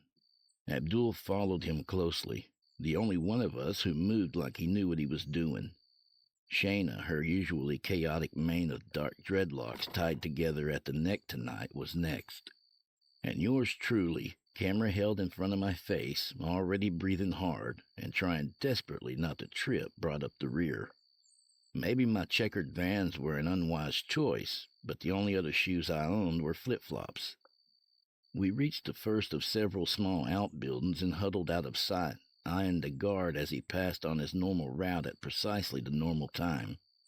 Although we had observed the man going about his work from afar through binoculars and camera lenses times before, up close he was younger than I thought. It made me a little uneasy, truth be told. But Abdul raised his big mag light without hesitation and brought it down on the guard's head, crumpling the poor guy like a pile of laundry. I couldn't help but wince. The reality of what we were doing hitting home at last. Jack snapped his fingers, hissing, "Camera!" and I swung the lens around to focus on him, dutifully playing my part, while Shayna and Abdul moved the guard behind the building and tied his hands and feet. Jack, oozing community theater charisma, looked into the lens and began his speech. It's July 3rd, nearly midnight. We have exactly 29 minutes before the guard is expected to check in at the security shack. When he does not, the alarm will sound. By then, we'll already be gone and the world will know the truth. He paused to run a hand dramatically through his thick black hair.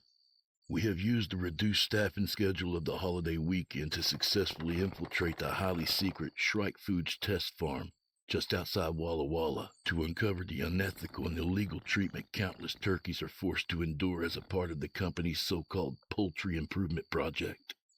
The horrors of industrial meat processing are well known and extensively documented elsewhere, but the atrocities committed against the animals at this farm have been taken one step further with the aid of nefarious and unregulated science. Next, we will enter Coop 3, where a knowledgeable informant assured us the living results of Shrike Foods' unlawful genetic modification experiments are housed. He slid an open hand across his throat, and I paused the recording. "All right," Jack said. "Let's do this." I felt my attention drawn back to the bound guard. He really was just about our age. I figured the guy had probably done a few stupid things of his own to impress girls. Probably had a mountain of his own student debt to worry about, too. "Well," I said, "shouldn't you, I don't know, maybe turn him over? Like onto his belly? I mean, he could puke and die or something, right?" Shayna looked to Jack, who sighed and nodded at Abdul, who kicked the unconscious guard onto his stomach, eyeing me with undisguised loathing.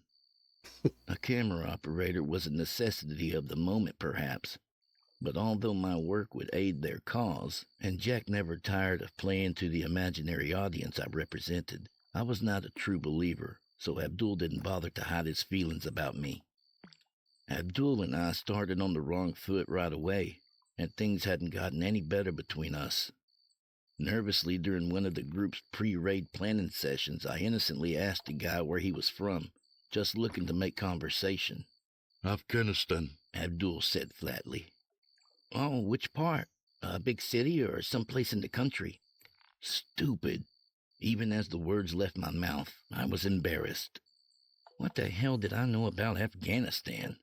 I couldn't find the place on the map if I had 3 days to search. And I sounded like a moron, even to myself. I remember very clearly how Abdul glared at me with unadulterated malice and said, "I am from the part where dreams are strongly discouraged. Why do you think I am here?" I didn't know what dreams Abdul might have, aside from his outspoken desire to destroy those who would commodify another living thing, even such a seemingly simplistic creature as a turkey. I knew the dude was a vegetarian, but his true motives most likely originated in childhood back in his harsh homeland, or maybe during his military training. Somebody told me he had earned his citizenship working with the U.S. soldiers as a translator in the Middle East. But honestly, I didn't really care about any of that. And I wasn't overly concerned with whatever ultimate prize our fearless leader Jack wanted out of this dangerous and illegal endeavor either. Except that it seemed to make Shayna happy to offer the douchebag my services as a mission documentarian. Shayna, though, was another story altogether. I was very interested in everything about her. The gorgeous biology major entered my life almost by accident, when we had been paired to give a presentation together in our history class. I was instantly in love, but Shayna was indifferent to even my most charming attempts at conversation and brushed off multiple invitations to go have coffee or see a movie. Tagging along to a meeting of the animal rights group to which she belonged and spoke about often, founded by this guy named Jack, about whom she also spoke very often, seemed to endear me to her, albeit mildly. And when she asked for my help with the Shrike raid, I tried not to agree too quickly, later saving face with myself by reasoning that I had, in fact, Friend needed a zone subject for my sip. next student film anyway. Secretly, I hoped my participation might elevate me somehow in Shayna's mind. But the mood tonight was much more serious than I expected. It was getting more serious all the time, and she had barely glanced at me yet. I tried once again to catch Shayna's eye, but Jack was already heading toward our ultimate target without looking back, and she was, as ever, hot on his heels. Abdul paused just long enough to jab a finger into my chest. You are feeling better now, yes? Yeah, I muttered, turning to follow. I feel fantastic. The main door of Coop 3 was daunting. A thick metal slab fortified with several intimidating padlocks and one digital keypad, but Abdul apparently entertained even less regard for American security than he did for yours truly. The dour Arab quickly set about dismantling Shrike's fortifications with ease, using nothing more than a pair of slim silver tools taken from the pack tied around his waist. I thought I saw something else in there. A tightly wrapped bundle of what dozens of movies and TV shows told me was dynamite. But I told myself that couldn't be right. Explosives weren't part of the plan. In the time it took me to convince myself that my eyes were wrong and frame the shot, the locks were on the ground, the keypad was dark, and Abdul was swinging open the heavy door. This country. He slowly shook his head. How is it you people controlled so much of the world for so many years?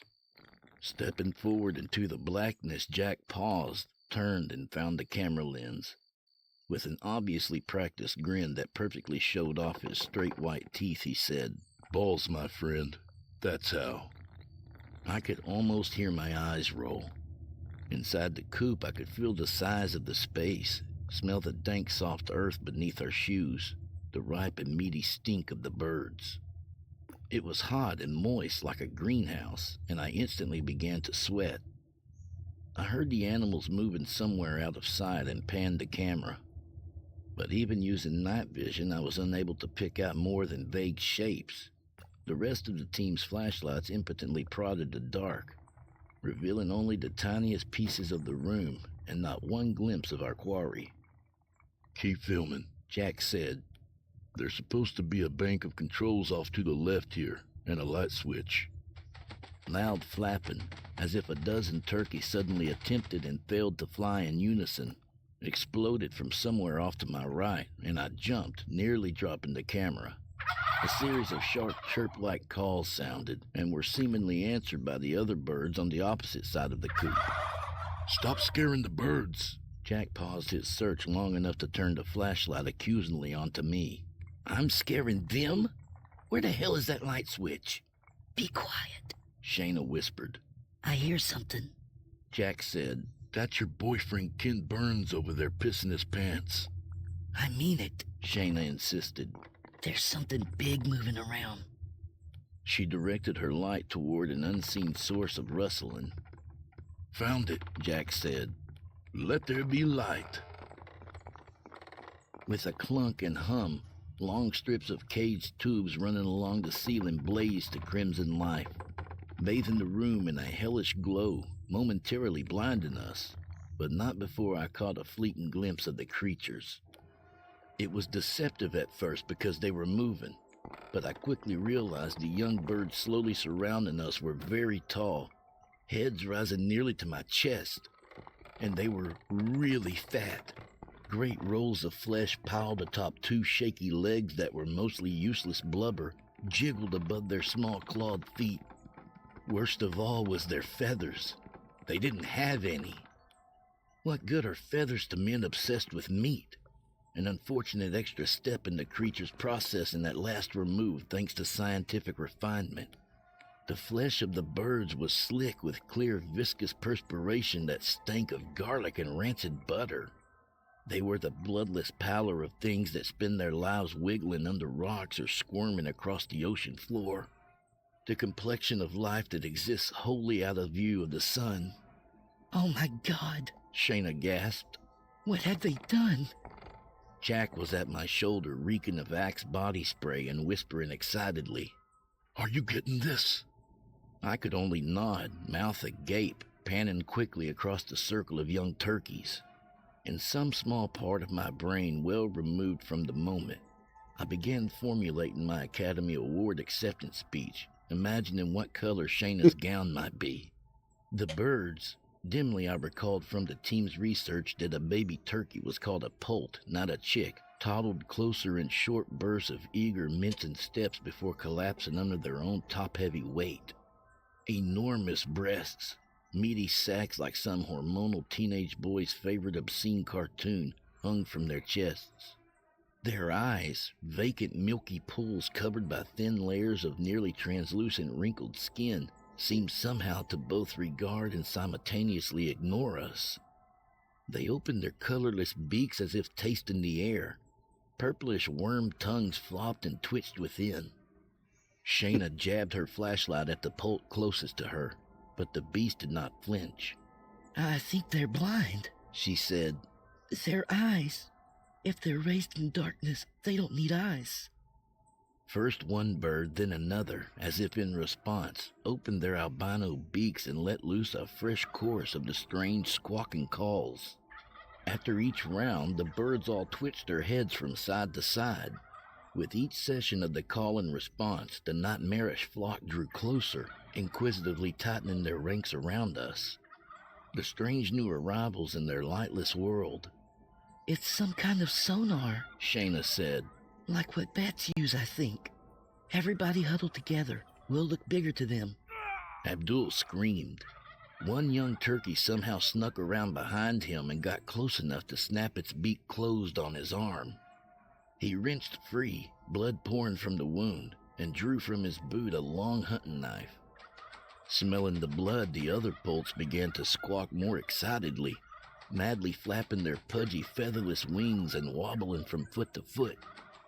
It was like their bodies had been inflated from within, I thought, pushed by chemicals and supplements to expand beyond anything nature would require.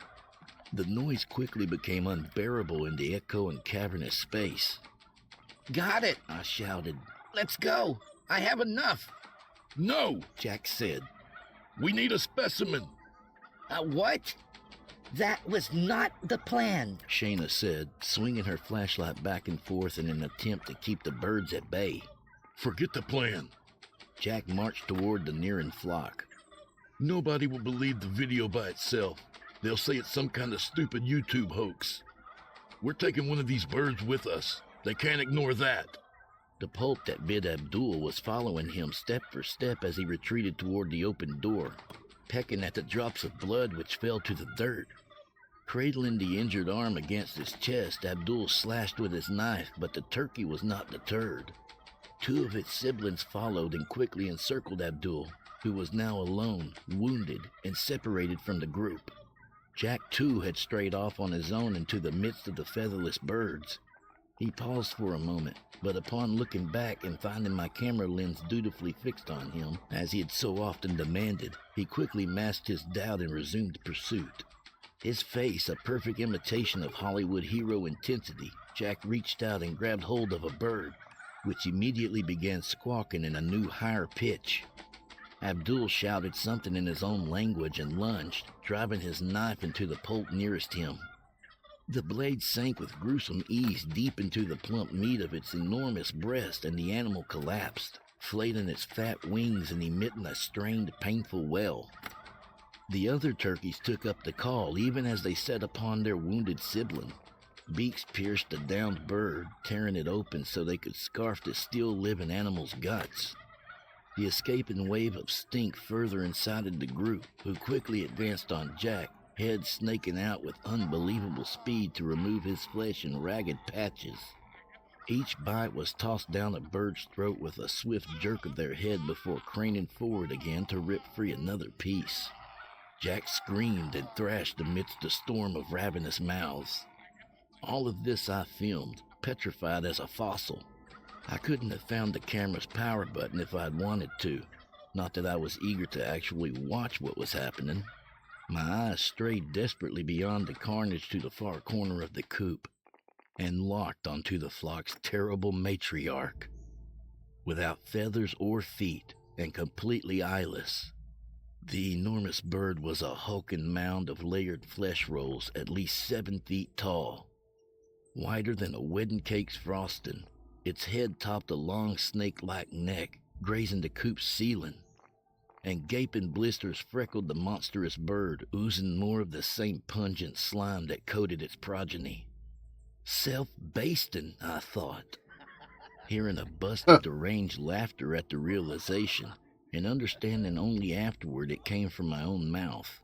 Feeling oddly numb, I focused on checking audio levels and redirected the camera so as to capture the creature's approach rather than scream. If I started screaming, I wasn't sure I'd be able to stop. The mother bird pulled itself forward with long mutant appendages that may have once been wings. At their tips, black claws grasped the dirt. The long wrinkled stalk of its neck strained forward, giant beak yawning open impossibly wide, and from the Stygian depths of its gullet erupted a resounding call that seemed to rattle the walls. Instantly the Poults abandoned their half-consumed sibling and retreated from what remained of Jack, scurrying to nuzzle their mother and cheep plaintively. Abdul was at the door shouting for retreat, but Shayna was running to kneel beside Jack. "I'm coming," she cried. "Hold on." His gurgling response might have been her name, but it was impossible to say for certain. Shayna grabbed hold of Jack, trying valiantly to drag him to safety, but the enormous mother turkey had closed the distance between them with horrible speed. It towered over Shayna, making inquisitive clucking and warbling sounds, twitching its massive head to and fro, inching closer with each call. I heard myself squeal as a hand fell heavily on my shoulder. "Now," Abdul said. "We must leave." He pulled me backward, still filming. I remember thinking that it was all for nothing if I didn't record what was happening. We moved toward the door as Shayna turned, far too late, and lunged, only to be caught around the leg mid-jump by the hen's giant beak. I heard the distant cracking of bones being crushed and Shayna screaming, but my eyes were already closed. Only the camera witnessed her demise. Then I was outside again, back in the cool nighttime air as Abdul slammed the door. Leaning against it, he gasped for breath, one arm dangling at his side, mutilated. "What about the others?" I said. "We have to do something, right? What happens next?" Abdul reached out with his good hand and tapped my camera. "That depends on you," he said. "They die for a cause in which they profess belief. If you wish, you can make Jack famous, as he always desired to be. And the girl, she also got what she wanted. She had his attention at the end. Finally." I clutched my camera the way a drowning man holds tightly to anything that floats. My frazzled mind once again conjured a glitzy showbiz award ceremony. The low-cut dress of my date remained the same, although the part of its wearer needed to be recast. It was not a devastating revelation, and I smiled, turning the camera onto Abdul. "And you? What do you want?" From inside the building came a deafening squawk from the monster fowl. The crying of the I Poults just became wouldn't more want to frantic get as they eaten by propped the door. a giant From the otherless pack tied turkey. around his waist, Abdul removed a small bundle of what definitely was dynamite and grinned. "I wish to mark my first Independence Day in this country with fireworks and roasted turkey." "I thought you were a vegetarian. Isn't that sort of thing against your religion?" What's Allah going to say? I think perhaps even God would make an exception here. Abdul knocked lightly against the door, inciting a fresh round of cries from the birds inside. And I never said I was going to eat them. We managed to drag the guard, who had returned to bleary semi-consciousness, a safe distance away before the explosion lit up the night. Noise from the blast and the roar of hungry flames very nearly drowned out the anguished warbling of the dying monsters, the eerie sounds brought to us on the breeze as we rushed back across the field. Long and brightly, the conflagration burned, and the air smelled delicious.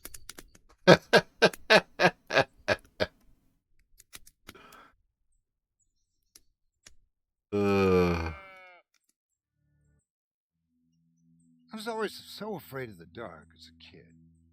I used to think that there was something wrong with me, the way I would tense up when I could no longer distinguish my bedroom walls from the floor, when it all became a uniform sheet of darkness.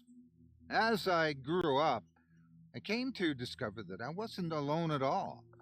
It was only natural for kids to fear the darkness, that even some adults were wary of it.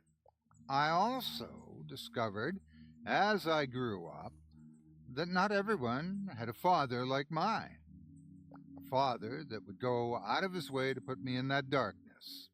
A father that would pull my new night light from the socket by my bed and smash it to small plastic bits under his heavy boot. He'd tell Mother that I must have broken it somehow. I could tell that she knew he was lying. Her eyes looked sad all the time. She'd try to help me any way she could, always ushering me off to bed when Dad stumbled through the front door.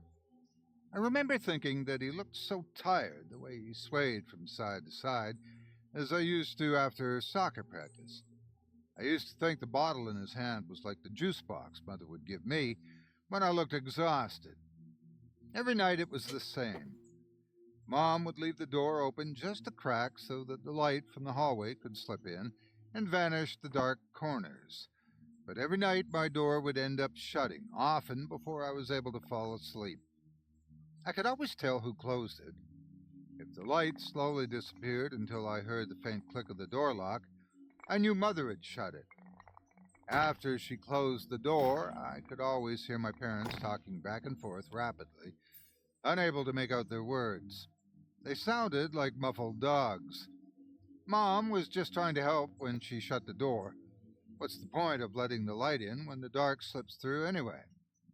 When Father closed the door, it was sudden and harsh, the door meeting the frame like a car crash. It was almost as if my father wanted to make sure that I would wake up from the sound of the door shutting so I could wake up surrounded by the night. I was always too afraid to get up from the bed and open the door again. I could never have been that kid that got to slip through the hall to sleep with their parents. I'd only tried it once when the voices began. It was after my father slammed the door shut that I opened my eyes and laid silent on my bed, staring off into the dark.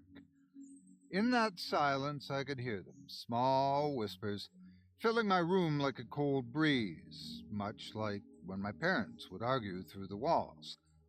I could never make out what was being said, but I knew those voices were not my parents. It sounded like there were dozens of them, all chatting to each other, a cacophony of secrets that plumbed into my eardrums and rattled my heart. I convinced myself that facing my father was the lesser of two evils, and slowly climbed out of bed. Opening my door, I walked timidly down the hall. I felt like that hall leading toward my parents' room stretched on forever when I was a kid, the house's architecture giving me every chance I could to turn back. My small hands pressed open my parents' door, but they weren't sleeping. Dad was sitting on the edge of the bed, while Mom was curled up in bed. There wasn't much time to turn around, my dad's attention snapping me back faster than I could think. I had enough time to see a collection of juice boxes by my father's feet before he stood from the bed. I heard my mother offer a plea before the heavy footsteps approached me. His large open palm rested on my shoulder, and for a moment I thought that I was going to receive some comfort. Instead, I felt my father's immense strength pushing me backward and lifting my feet off the ground. My back smacked against the hall's hardwood floor, and before my approaching mother could cross the doorframe, I saw Dad swing it shut with such a force I felt wind press against my wet cheeks. I would have been able to sleep with the door open that night, but I ended up closing it again when I heard my parents barking again. I was so scared to sleep the next night, so afraid of the voices and my dad. But when I laid down in my bed, my father slammed the door shut. I opened my eyes to find the room wasn't so dark. Turning my head against the pillow, I turned my attention to the ceiling. I thought that my mother must have done it while I was at school. Above my head was my very own night sky, a collection of shining white dots that littered the ceiling, making it look like my room stretched into infinity. The lights were just bright enough to put my mind at ease. Instead of nervously observing every bleak nook and cranny of my room from that night on, I would stare up at the stars. I'd look at them until my vision got hazy, and I needed to remember about blinking, or until I would just pass out. When I looked at them long enough, it felt like I was watching them move, like the stars were rotating around the room. Sometimes my vision would get so bad it looked like the lights were flickering. I was so thankful for those lights. I wanted to thank my mom, but I figured she wouldn't want me to bring it up. It was enough for her to see me getting better sleep. She'd occasionally tell me how proud she was that I got over my fear of the darkness. Even though I hadn't really, if it wasn't for the stars, I would still be afraid. But she looked so happy, so I never told her. Seeing my mom happy wasn't something I got often, so I cherished that too. Night after night, those stars kept me company, and some part of me started to feel braver and braver. Even when I started hearing the whispers again, they just became part of the night, another thing to keep my company. I even started closing the door so that my father didn't get the chance to slam it shut. And then the stars went away. I could never forget that night. As I laid in bed staring up at the tiny freckles of white dots on top of my ceiling, I heard a door slam. Not mine, but the front door. There were no whispers that night, so I could hear every heavy footstep. My parents started to bark, but the bass of my dad's words was higher than I was used to. It felt like his words were shaking my bed frame. On my way back, I focused on the stars seemingly swaying above me as my mom's smaller footsteps raced up the stairs and my father's followed shortly after. I heard my mom gasp before there was a large thud in the living room. It sounded like when my father had pushed me down, but it was louder and definitely shook my bed. Even through the door, I could hear the soft sobs of my mother as she struggled to catch her breath. Sitting up, struggling to catch my breath as well, I could see the shadows shifting and obstructing the light from the hallways from the bottom of my closed door. My dad uttered harsh demands to my mom. She pleaded with him, still begging. I could feel the corners of my mouth lowering and my face becoming hot. I desperately wanted to do something. I felt it welling up in me and soaking my heart until it formed a lump in my throat. I looked up at the stairs again, my vision obstructed by the thin film of tears gathering. The lights looked warped under the filter of liquid that pooled until it streaked down my cheek. The darkness around those stars swirled too until it looked like it was reaching out for me. All these shapes returned to normal when I wiped my eyes clean. Then I heard one more thud. This time it was soft and muted. I was reminded of what it sounded like when my foot hit the soccer ball, and then I heard my mother's air skipping her lungs. Before I knew it, I could feel the cool hardwood floor in my room pulling heat up from the bottom of my feet. Quickly, I made my way to the door and pulled it open, letting the room flood with the hallway's light. I didn't know what was going through my mind, probably nothing. But I approached the man who had my mother's hair clumped up in his fist. With all the strength my child's body could muster, I swung, and my small, crumpled-up fist landed on his left cheek. I put everything I could into it, and he didn't move an inch. It was like he was made of stone or something. He turned to me. He was struggling to keep both eyes open, and his breath smelled like battery acid, but again, it was faster than I could think. His massive hands wrapped around my arms, and he picked me up off the ground with such little effort I felt like I didn't even exist. He smiled at me, an ugly and unkind smile, and through the slurred speech he mockingly called me a big brave man, before once again shoving me backward. This time, with both his arms and the height he had brought to me, my body soared through the doorframe and back into my room. I landed much harder, and my thin frame bounced off the ground before resting. My breath had been taken out of me completely, but still, my father stepped forward, presenting his massive frame to tower over my crumpled body. Leaning over, he brought his face to mine. I could smell the intense waft of alcohol in his breath with each word he spoke. A sentence spoken through such broken speech, it was a wonder I recognized it at all. He told me that if I ever touched him again, he would kill me. Lifting my head off the ground, he quickly pushed it back down, making it smash the ground. My vision jarred for a moment as he left the room, slamming the door behind him.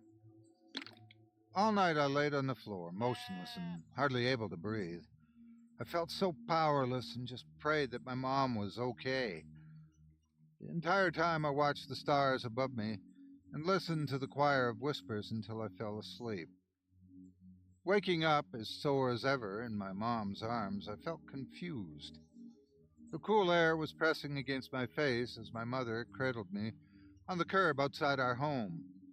I started to cry and look around when I noticed the red and blue lights alternating around us. She rested her hand on my head and told me to keep my eyes on her. I did mostly, but it was what was behind my mother that I focused on. Real stars were hanging in the night sky above us. There were more whispers around me, but they sounded different.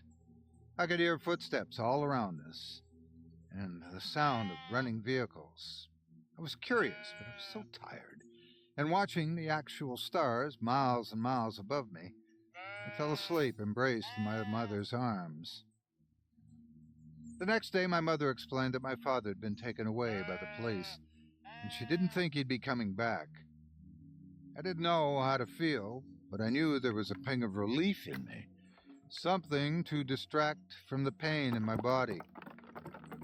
Mother was absent a lot after that, always leaving the house.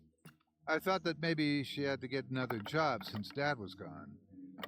She started looking happier as the days went on, and in turn, I started to feel happy too as my body healed. I was allowed to keep the door open at night so the hallway light could creep in, and so that I could make sure my mother's steps were the only ones walking up the stairs. Since I was allowed to keep the door open, I thought at the time that it made sense for my mom to take the stars off of the ceiling, even though I liked them. I didn't bring it up because things were getting better. Not until recently, anyways, where I learned what happened to my father that night.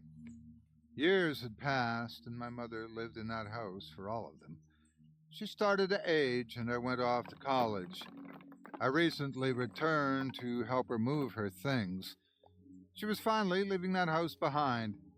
I always asked her to move over and get away from the horrible memories, but she said she couldn't leave. She said she had memories of us in there too, and that the house had a way of looking out for her. I'd laugh it off, but I was glad that she'd finally decided to make the move. Guess she didn't need a house that big all to herself anymore. So we went around the house boxing up all of her things. I went into the attic and found boxes of my old childhood toys.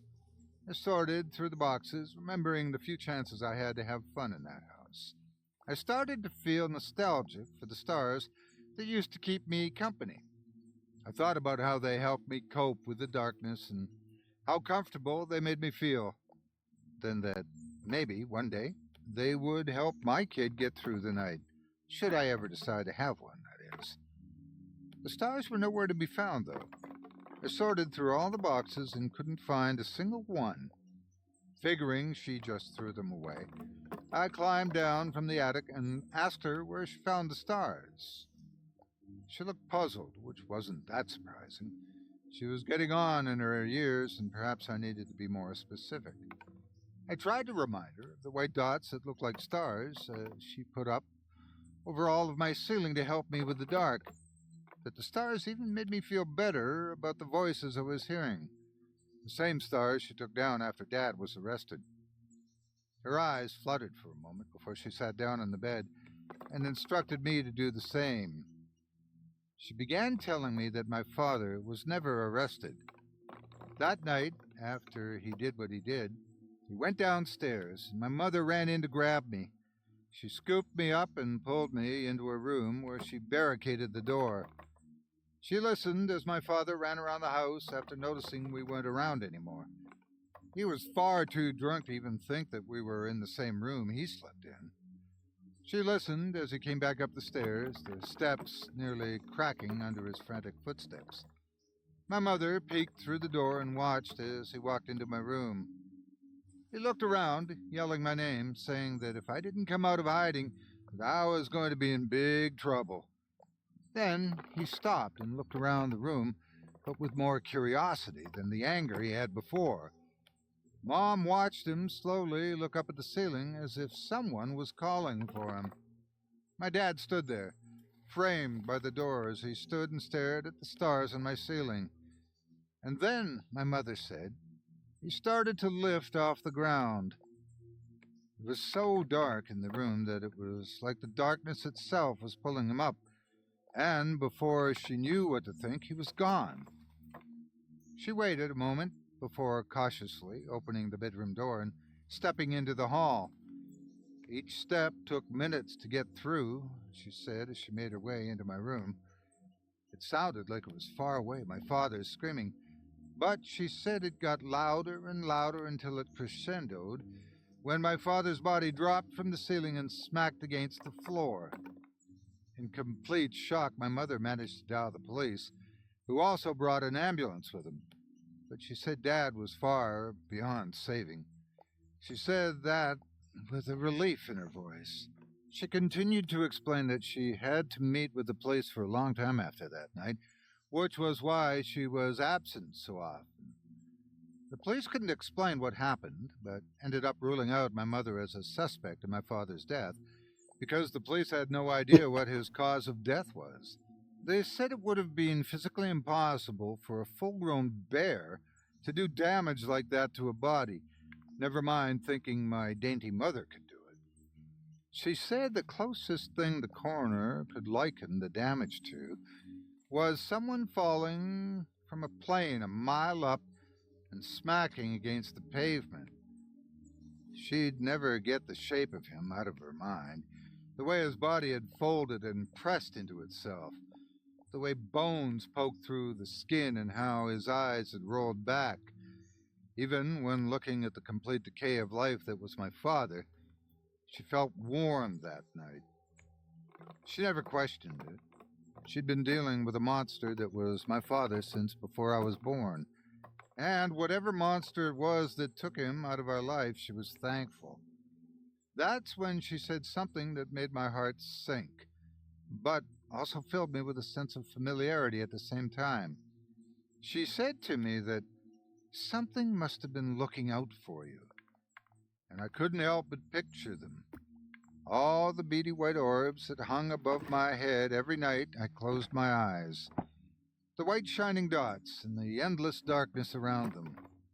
I found myself strangely thankful for them. What I now know were never stars. Things that Entry make you 1. go, I don't know if any of this is going to get through to anyone. If it does, it's probably because they wanted it to. In which case, I'm really sorry. Maybe they just don't even care. Maybe it doesn't matter because there's nothing we can do. If you're anything like me, you've seen some weird new shit around town. And more importantly, you've realized it, and you've remembered it while everyone else goes about their day in ignorant bliss. I don't know how far it goes, but so far, nobody has shown any capacity to register what I'm saying. I can spam it up and down the internet, and I don't get one relevant response. Nothing. I've considered that I might just be crazy, but even crazy people can get some sort of reaction. Someone will at least try to humor them, calm them down. I've tried doctors, police, professors. They all just stare off into space when I start to describe the shit. Like something is actively blocking the exchange of information. My biggest fear isn't even that I'm all alone. My biggest fear is that I might still only perceive bits and pieces of something bigger. Or worse, that my capacity to perceive all this is shrinking. I can write it down. I can record every last detail, but it's not going to matter if I become like everyone else. I could wake up tomorrow and look at my journal entries and only see a pile of mysterious cake recipes. Who the hell knows? The first thing I ever saw was one of the pickup windows. It was just like any other you might see at a fast food place. But it was right on the side of my own goddamn house. Oh, nothing amiss indoors, but outside, half the block was lined up in my front lawn, reading over a glowing menu full of scribbly-looking gibberish, and receiving their meals, if you want to call them that, almost instantaneously. They all acted like it was their usual mundane lunch stop, even while the mail lady sucked some rancid-looking glop out of a plastic pouch, congealed blood dripping down her chin. She told me it was the best she'd ever had. All my questions were met with those blank stares and stupid smiles. I couldn't tell who or what was actually handing out the food, or where it was coming from. I could only see blackness. At least, that's how I remember it. Maybe I saw something else, but it's gone now. God. It was only the beginning. All the restaurants in town, the real ones anyway, are typically deserted. Employees still show up to some of them, but they don't even realize that no customers are stopping in. Some of them even host new windows, parasitically siphoning off all their business. The things seem to multiply constantly. I've seen them indoors, outdoors, on houses, on trucks, even one on a tree. A window to nowhere on the trunk of a fucking tree, dispensing deep-fried slop to an ignorant gaggle of hikers. Near as I can tell, all the products are meat, or some vague semblance thereof. I can't always tell what kind of animal, or even what kind of body part it used to be.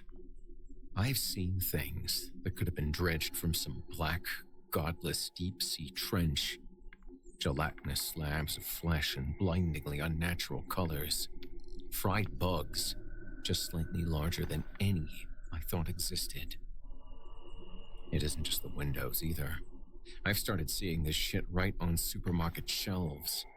Foreign-looking packages with that same gibberish language on it, with occasional bouts of quasi-English, like number a million taste, or it can dream a great flavor.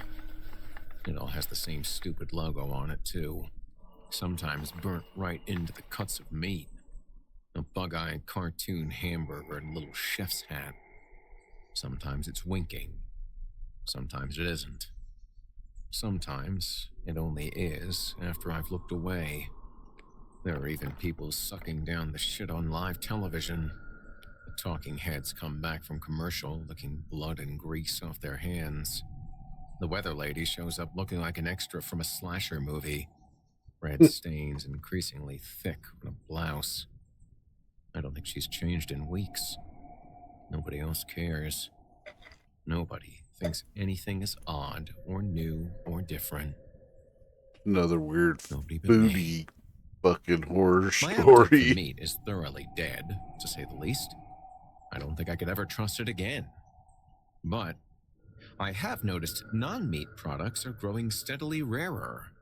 Fruits and vegetables are sitting out longer between restocks. A lot of things are just getting phased out to make room for all the new items. I shouldn't have to say this if you could already read and comprehend this far, but oh, for the love of God, don't eat it. Don't taste it. Don't touch it. Try not to even smell it. The more people eat, the less they act like themselves. The funnier they talk. If you know something's up and you can't see what I'm seeing, I advise you stick to cereal. I haven't found anything fishy about any of the cereal yet. I can't begin to postulate what's behind it all. Aliens? Terrorists? Illuminati reptiloids? At this point, I could believe damn near anything.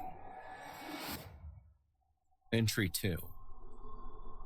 The ads are everywhere. Flyers, neon signs, billboards. All of them written in some weird foreign language I can't find any match for. Plastered with goofy artwork of bug-eyed hot dogs and steaks and less identifiable things. People stop and stare at them compulsively, pupils dilating while their clouded mind registered God only knows. A lot of people say the same exact thing, in the same exact tone and rhythm, every single time. That sounds good enough to eat. I hear it 100 times a day, when I risk going out, anyways. Then they'll head straight to one of the impossible windows, the infected supermarkets, the rapidly multiplying vending machines, or one of the green doors. Those awful fucking green doors. I don't know if they're actually new, or I'm just newly capable of seeing them. The first one I noticed had grown, for lack of a better word, on the back wall of our local ShopRite. An ugly, faded seafoam affair. Its smeared window shaped like their burger logo. Chrome handle flecked with rust. Same as all the others I've seen since. People were coming and going at a steady pace, but even when I staked it out for a good 6 hours, I never saw the same patron coming back out again. I guess that should have been a big warning sign, but I couldn't take it. I had to know.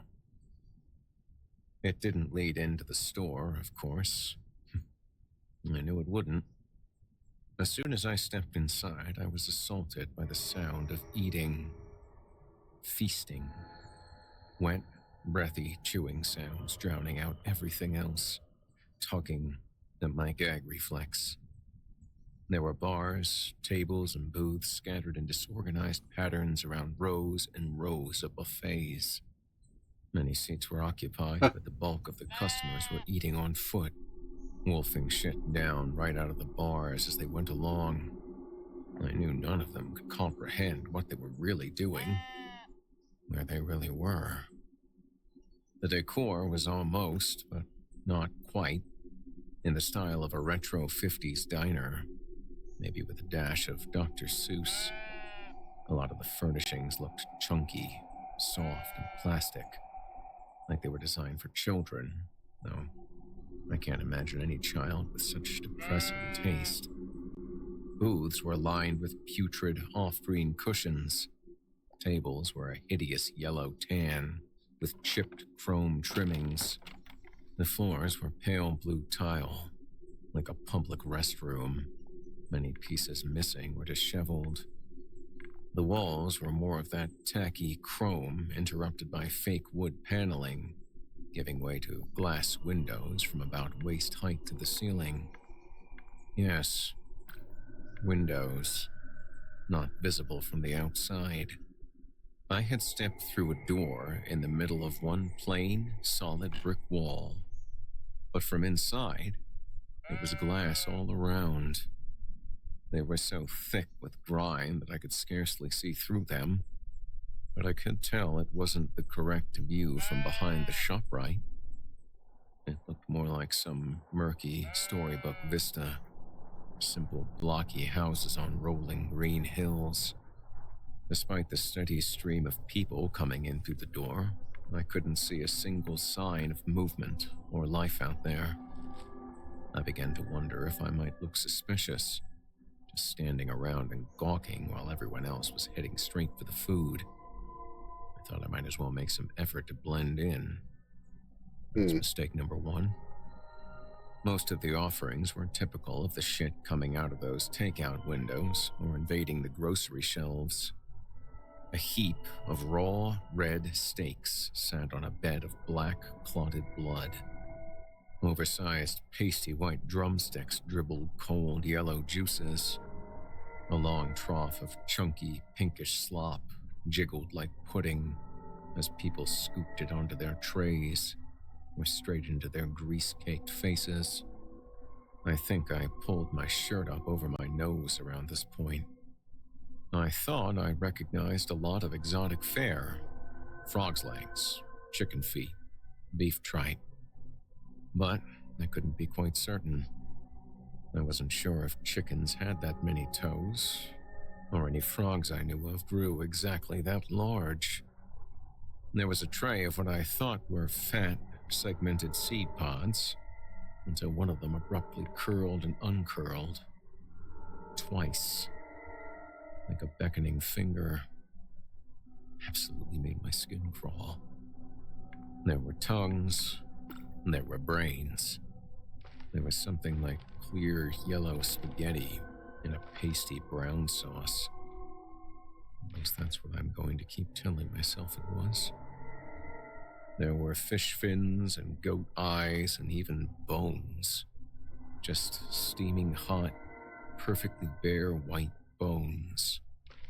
I could barely take the sight of anyone eating. Mrs. Faber, a grim and crotchety old bag from down the street, was digging like an excited child to a big heap of what looked like horse teeth, sucking off whatever scraps of gum tissue she could find. I felt my stomach shudder. We made eye contact, and for a moment, I almost thought I saw a look of horrified clarity, like the fog was almost lifted from her mind, and she was just about to ask me what in God's name she was doing. Instead, her eyes glazed over, and she smiled that chillingly idiotic smile. "Just like Mama used to make," she said in a hokey, sing-songy tone she'd have never been caught dead using, popping another gnarled, yellowed molar into her mouth and sucking noisily. I could taste my own bile by the time I backed away from the godless orgy of culinary depravity. That's when I saw it. The thing I've come to think of as an egghead. It was wobbling around the bars, arms flailing blindly, a chalk-white, naked, sexless human figure dominated by a featureless beach ball of a head. A stick figure, made flesh. The alien invasion theory was already sounding better and better. The thing was working its way down one aisle at a time, and didn't look at first like it had any particular goal in mind. It occasionally clutched at someone's hair or clothing, almost as though desperate for attention or even in need of help, but nobody so much as blinked in its direction. I assumed I could get away with ignoring it like everyone else until it finally hobbled its way down the opposite aisle and crossed my direct line of sight. It froze there. The blank, smooth egg face turned directly towards me. I don't remember the sprint home. But I do remember it was the dead of night when I exploded out of that ugly, greasy green door. It couldn't have been later than noon when I first entered, and I couldn't have been ogling the horrors therein for more than 40 minutes, well, from my perspective at least. I don't know if anything followed me, but I barricaded myself in my bedroom that night, just to be safe. The doors and windows are everywhere. If you can read this, only go out when you must and don't go anywhere new. It might be newer than you think. Entry 3. They used to be people. The eggheads. I've seen it a lot in the week since the buffet. Not everybody shows the signs, but some people, the ones who get hooked the hardest on that sick foreign meat slop, only seem to gain weight from the neck up. Their hair falls out. The first thing to disappear are the eyes. Then the mouth seals shut, and the whole head smooths over. They start to wander aimlessly, invisible to everyone else, forgotten by friends and loved ones. They do nothing but mumble, roping their arms around like they're hunting for their lost eyes. I killed one today. I spent my afternoon scrounging around town for normal things to eat, an increasingly challenging task.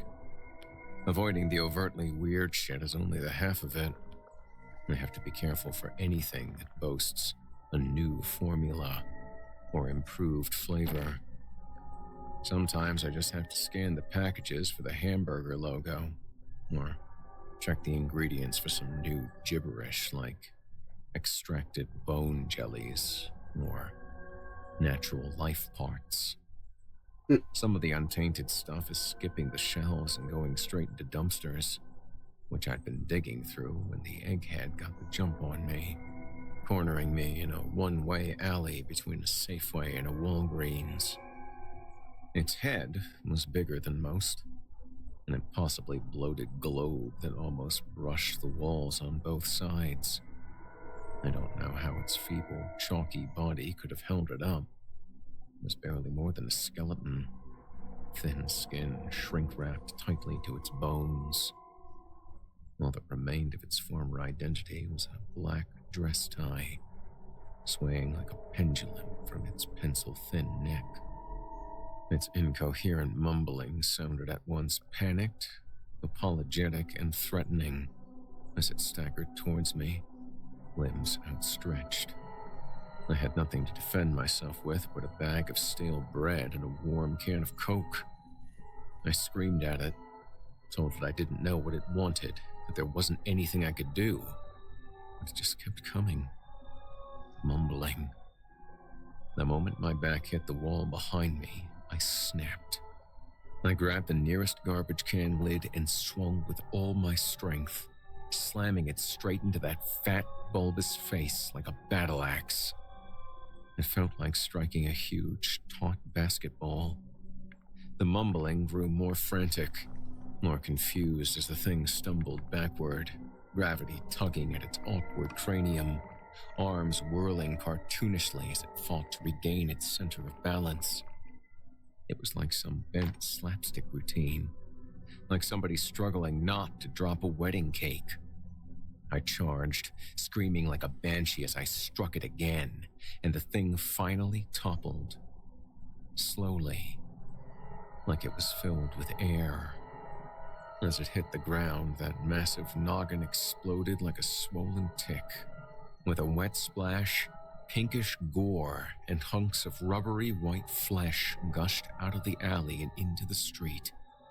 For one terrifying moment, I wondered how the scene would look to the rest of the world, if they just see some random, senseless act of murder against a completely normal, innocent human being.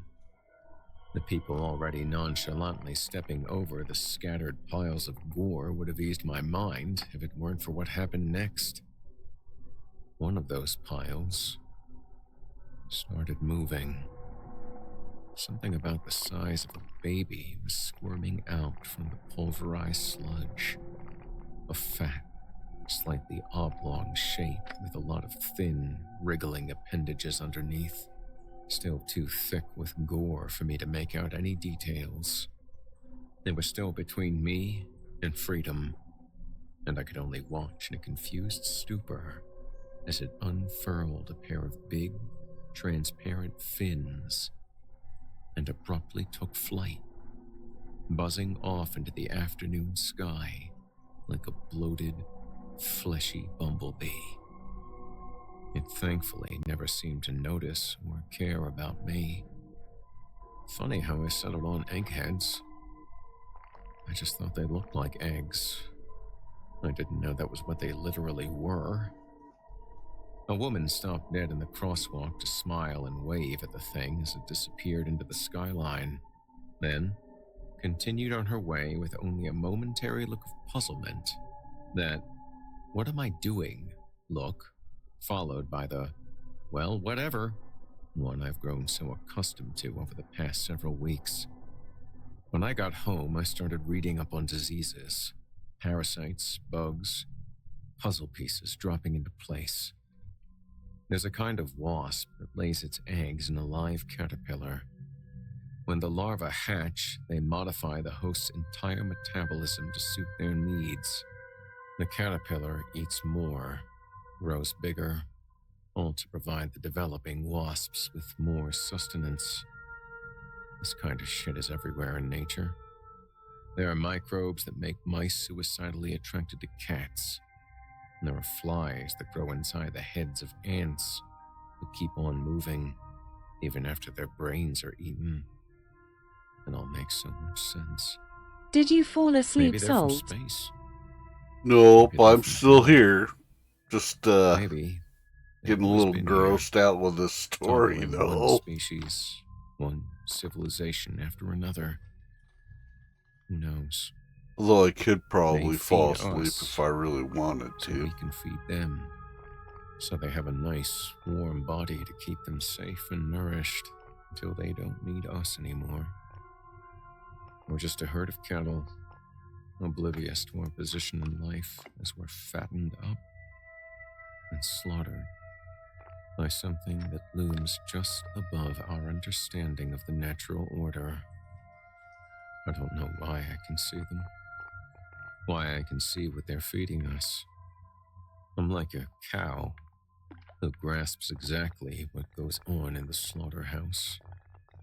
And I can't stop thinking about what a cow could ever hope to accomplish with that knowledge. Your guess is as good as mine. Entry 4. Today, I followed one of the flying things.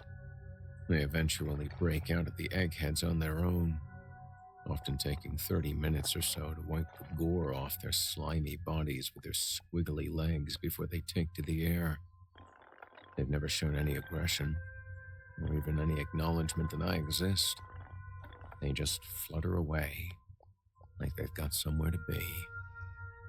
And apparently, they do. It was in a Walmart parking lot that I witnessed another hatching. The egghead was stumbling between cars, clawing at its own face, reaching feebly out like it still thought it could be saved.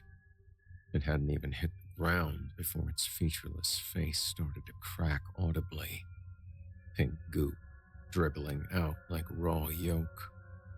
It collapsed against a minivan and slumped limply to the pavement as a big hunk of its scalp popped off with a wet, solid crunch. The thing inside was throbbing, swelling up like a pufferfish to push open what was once a human skull. It throbbed and squirmed its way out of the ruptured cranium, looking like nothing so much as a wet, rubbery horsefly made of chewed gum, or an inverted brain with membranous wings. Its branching limbs writhed like night crawlers, barely supporting its bloated, rugose body. The wings trembled almost cautiously at first, before it took its first blind leap into the air and smacked wetly into the ground. It was a dud. It took another shot at flying, awkwardly bobbing for a few feet before it dropped like a rock with another pitiful wet smack. I laughed pretty hard.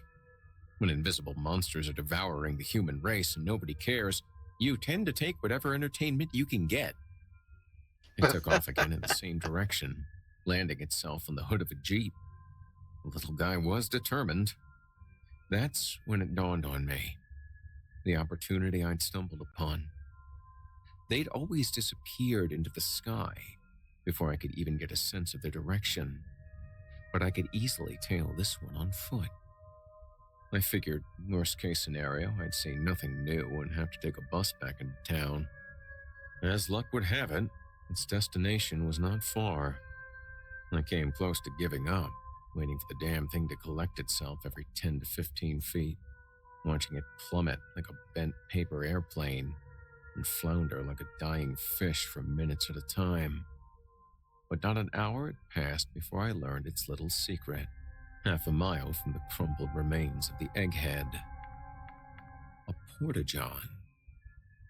Between the magic doors, garish advertisements, mutant snack food, and odd shit I can't even begin to get into, I never stopped to think about the bright blue portable toilets that seemed unusually common as of late. I never needed one, and with the seemingly perpetual road work guzzling our tax dollars for as long as I've lived here, it's not as if they were all that strange a sight. The grimy plastic door quietly swung open as the brain bug flopped closer. I feigned disinterest, doing my best to pass by as obliviously as everyone else, but snuck a quick glance into the open honeypot. The brainfly, as I decided to dub them, was already careening down a long, dark tunnel, stretching as far as the eye could see, all somehow contained in a single, small, portable shithouse. Nothing unusual these days.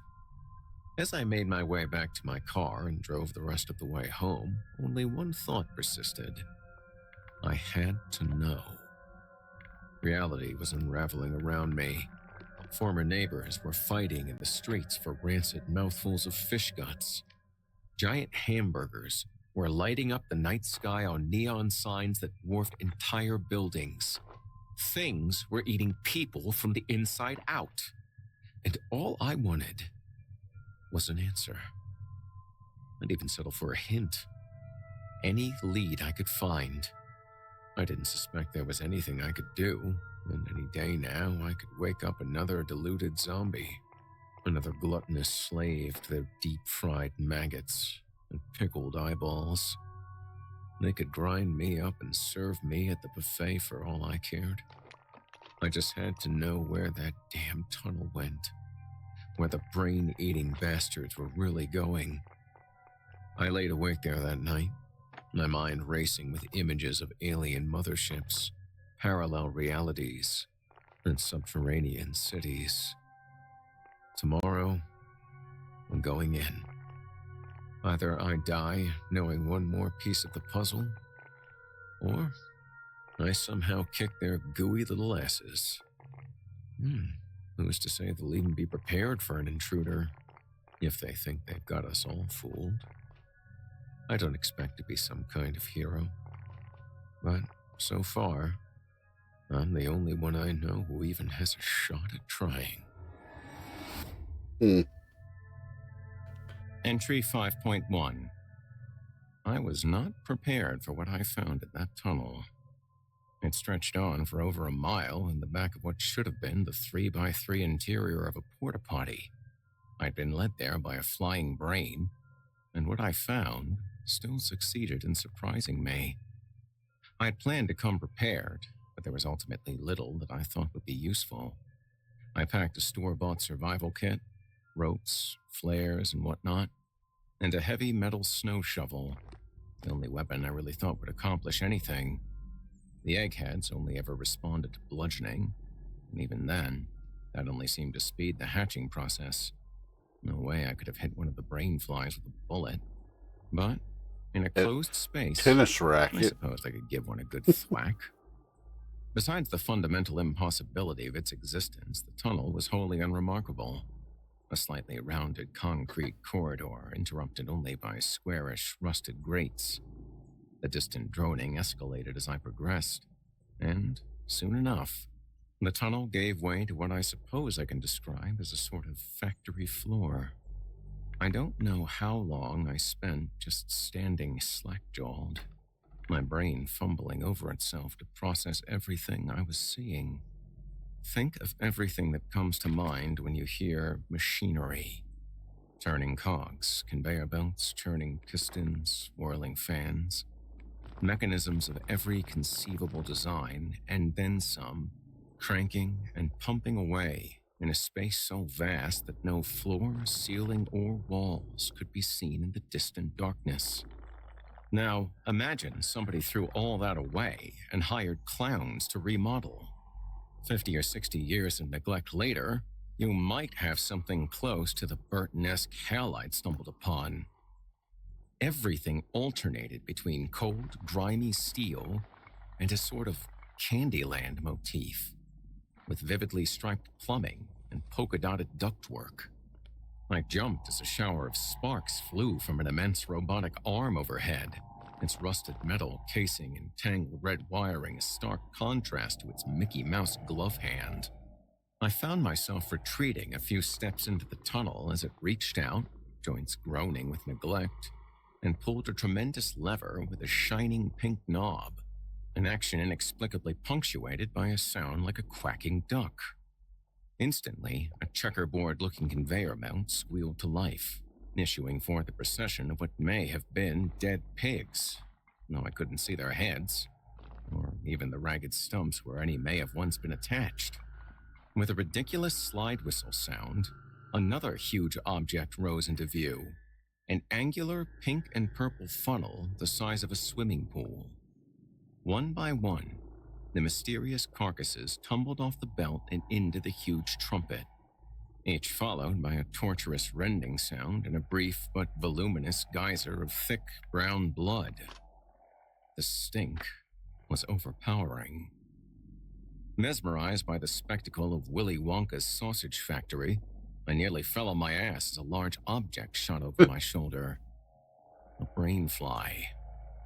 It had come up through a tunnel beside me and narrowly dodged my head by a few inches.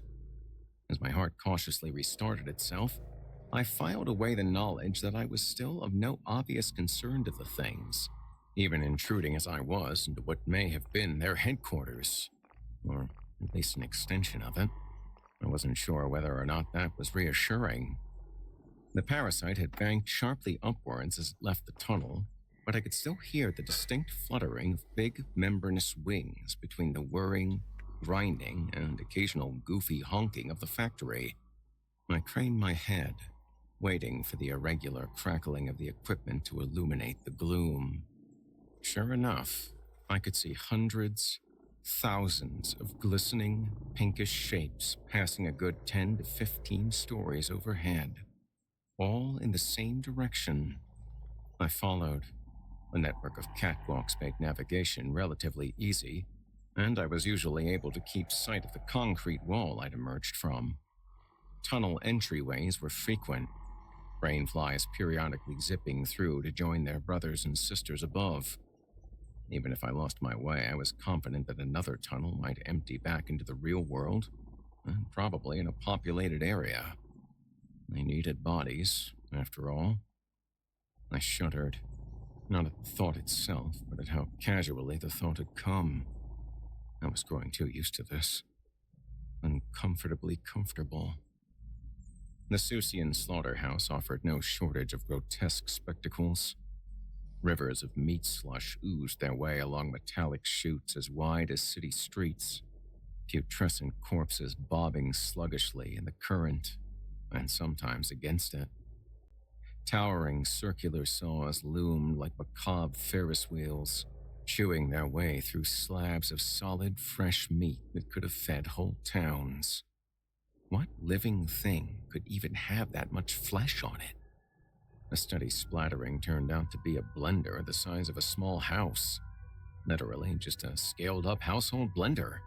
It even had a giant-sized dial, albeit with only one labeled setting, which read only Excite.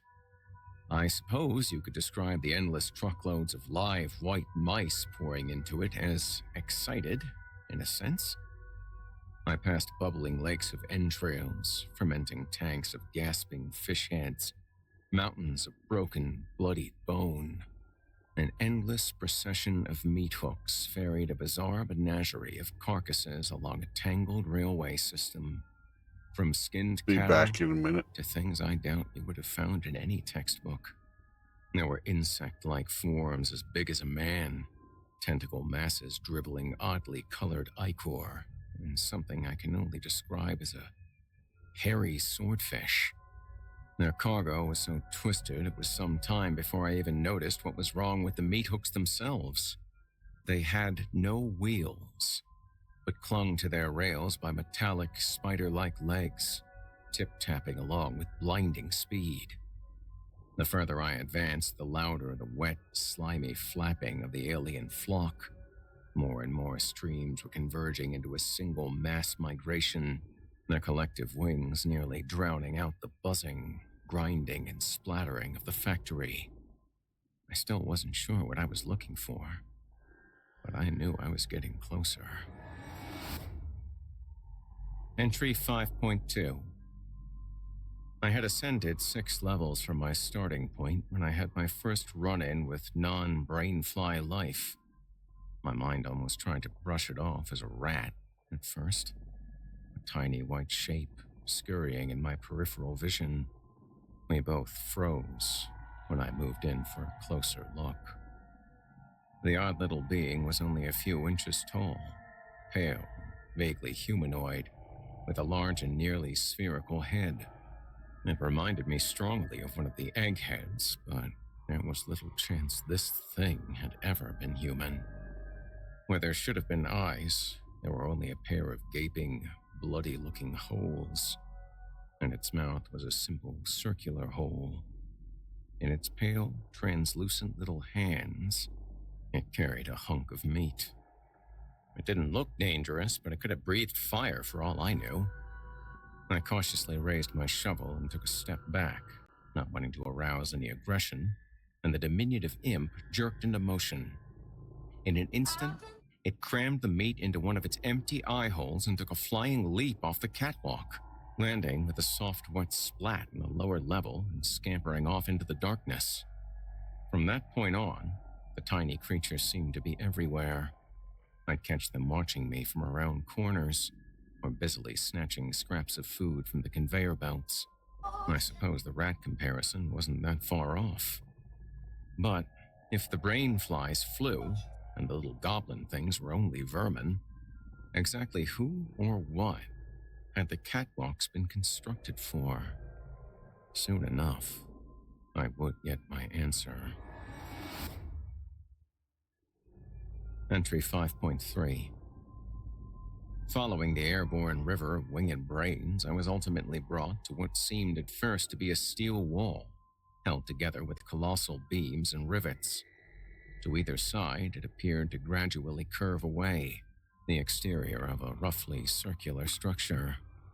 High above me, my stream of brainflies was pouring through a grated porthole 100 feet wide, gaps just large enough to accommodate their wingspans.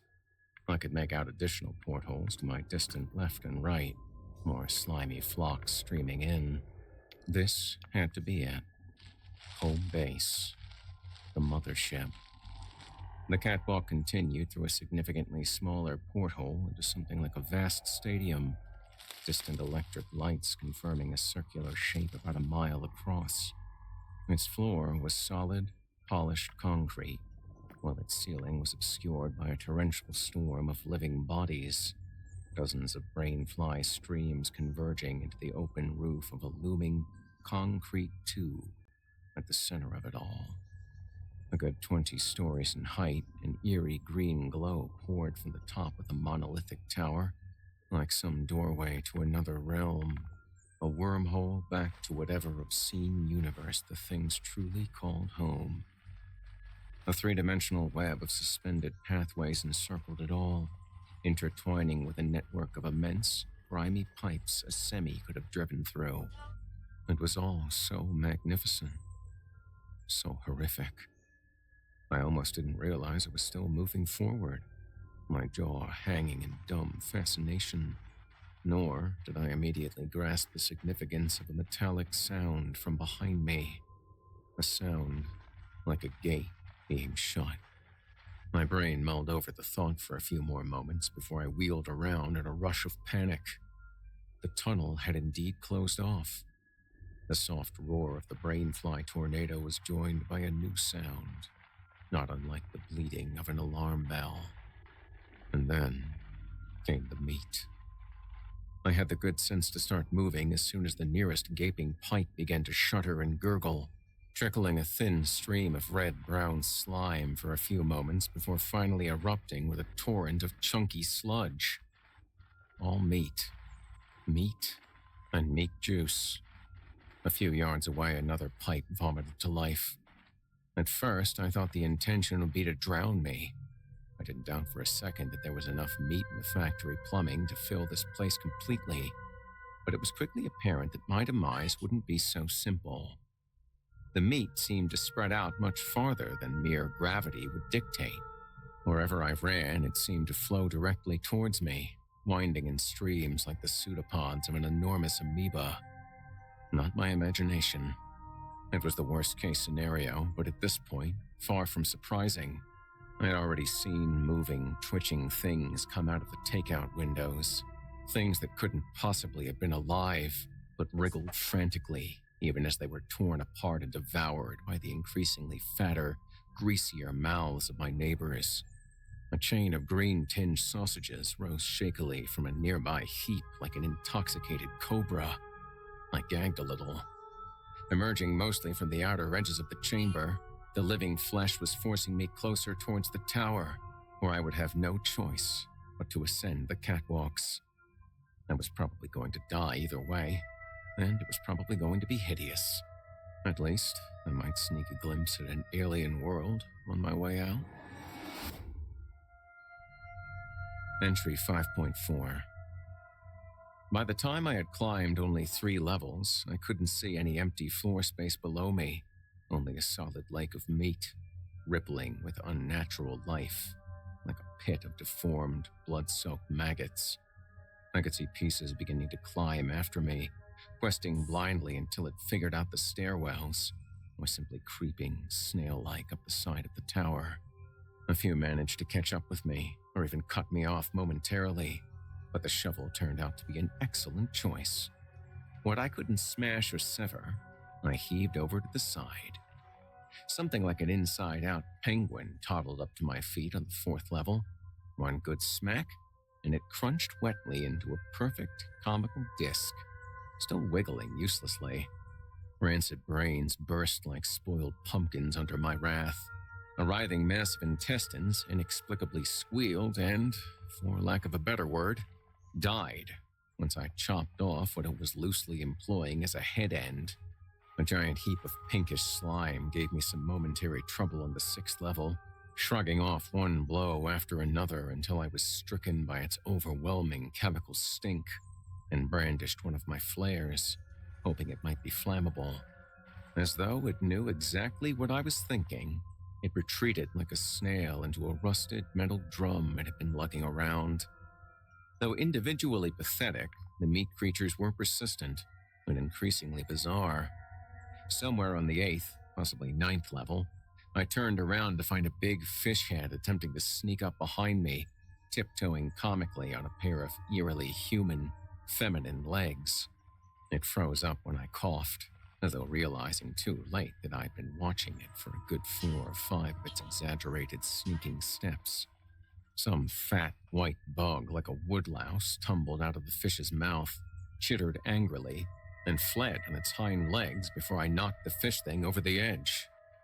The further I progressed, the weirder the things emerging from the factory's plumbing. Things that must have grown and festered far longer in its lightless metal bowels. I could barely liken some of them to any animal or body part. Pustuled yellow tubes looped along like inchworms, and tentacled black blobs floundered like stranded fish in pools of their own yellow-green secretions. I guess I was waging a war against hot dog scraps from Planet X. Entry 5.5. I was beginning to get cocky. No matter how horrendous, every meat beast had an easy weak point.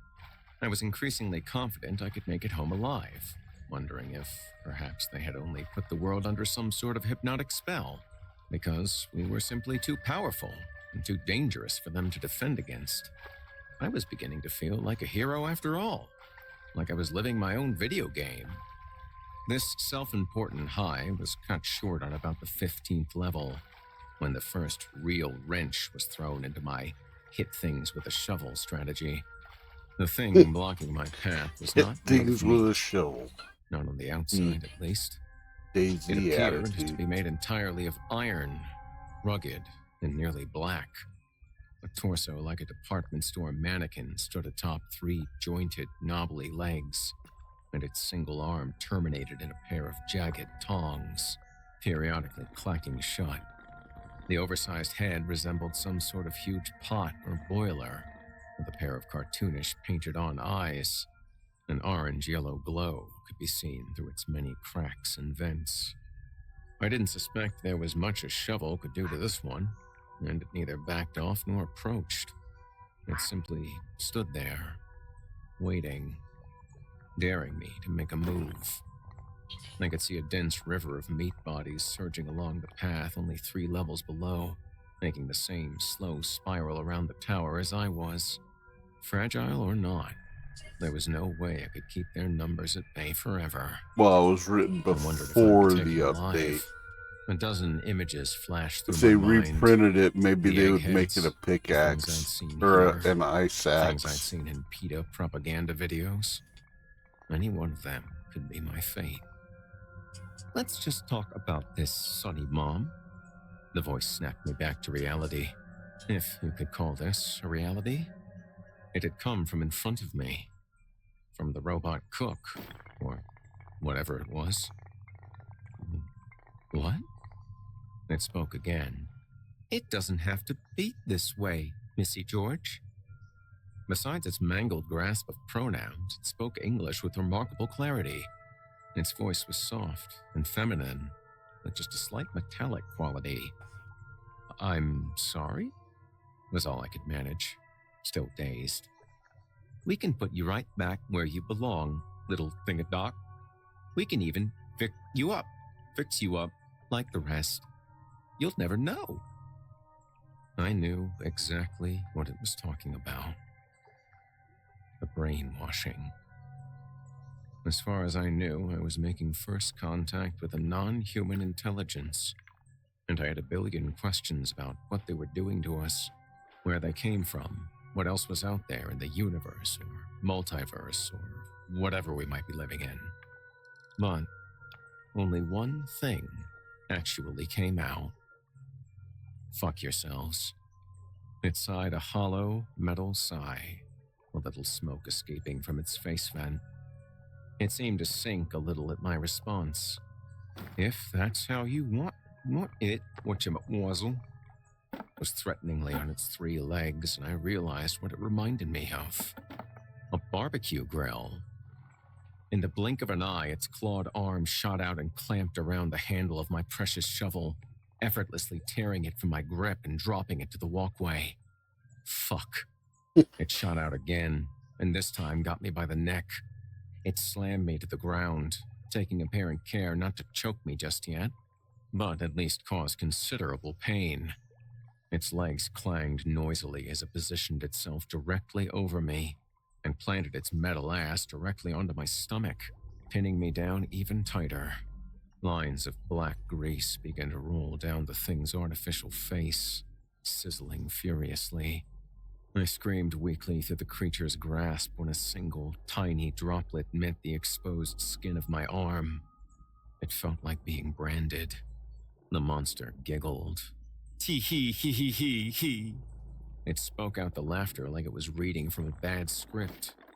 If its eyes had been real, it would have been looking directly into mine.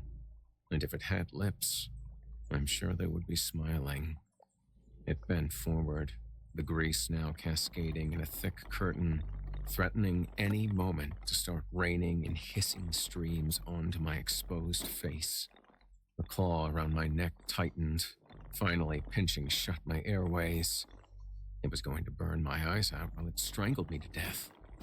I let go of the thing's arm to shield my face as best I could, wishing I'd had the foresight to be wearing heavier grade gloves as I awaited the torrent of boiling grease, the thing's giggling reaching a fever pitch. Hee hee hee hee hee hee ha ha ha ha ha hee hee hee hee hee. Eh? It stopped. The grease didn't come. Removing my hands from my eyes, I saw the monster's head had turned away from me. You! It shrieked. I couldn't tell what it was looking at until it unexpectedly loosened its grasp on my neck and lurched to its feet. I could see small white shapes out of the corner of my eyes. Gross, gross, gross. It wailed like a child as the rubbery hobgoblin scrambled up its metal body like boneless gecko lizards. It started to stumble about, trying its best to pick off the teeming pests with its single arm, but they slipped through the claw like jelly. I wasn't sure how long it would be distracted, and I dove for my shovel before teetering painfully to my feet. I could see the swelling legion of meat just one level below. Bile things! Bile! Bile! They're in my vents! I was almost too fascinated to act. The hobgoblins had pried the lid off that rusty grill head, exposing an oily, blackened little form underneath. It was too tangled and burnt to make out, but I could see various limbs waving frantically to keep the gremlin things at bay. I raised the shovel, prepared to strike.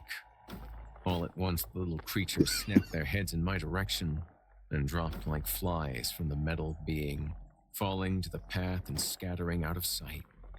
The grill face, too, turned towards me. Thank you. You have no idea what...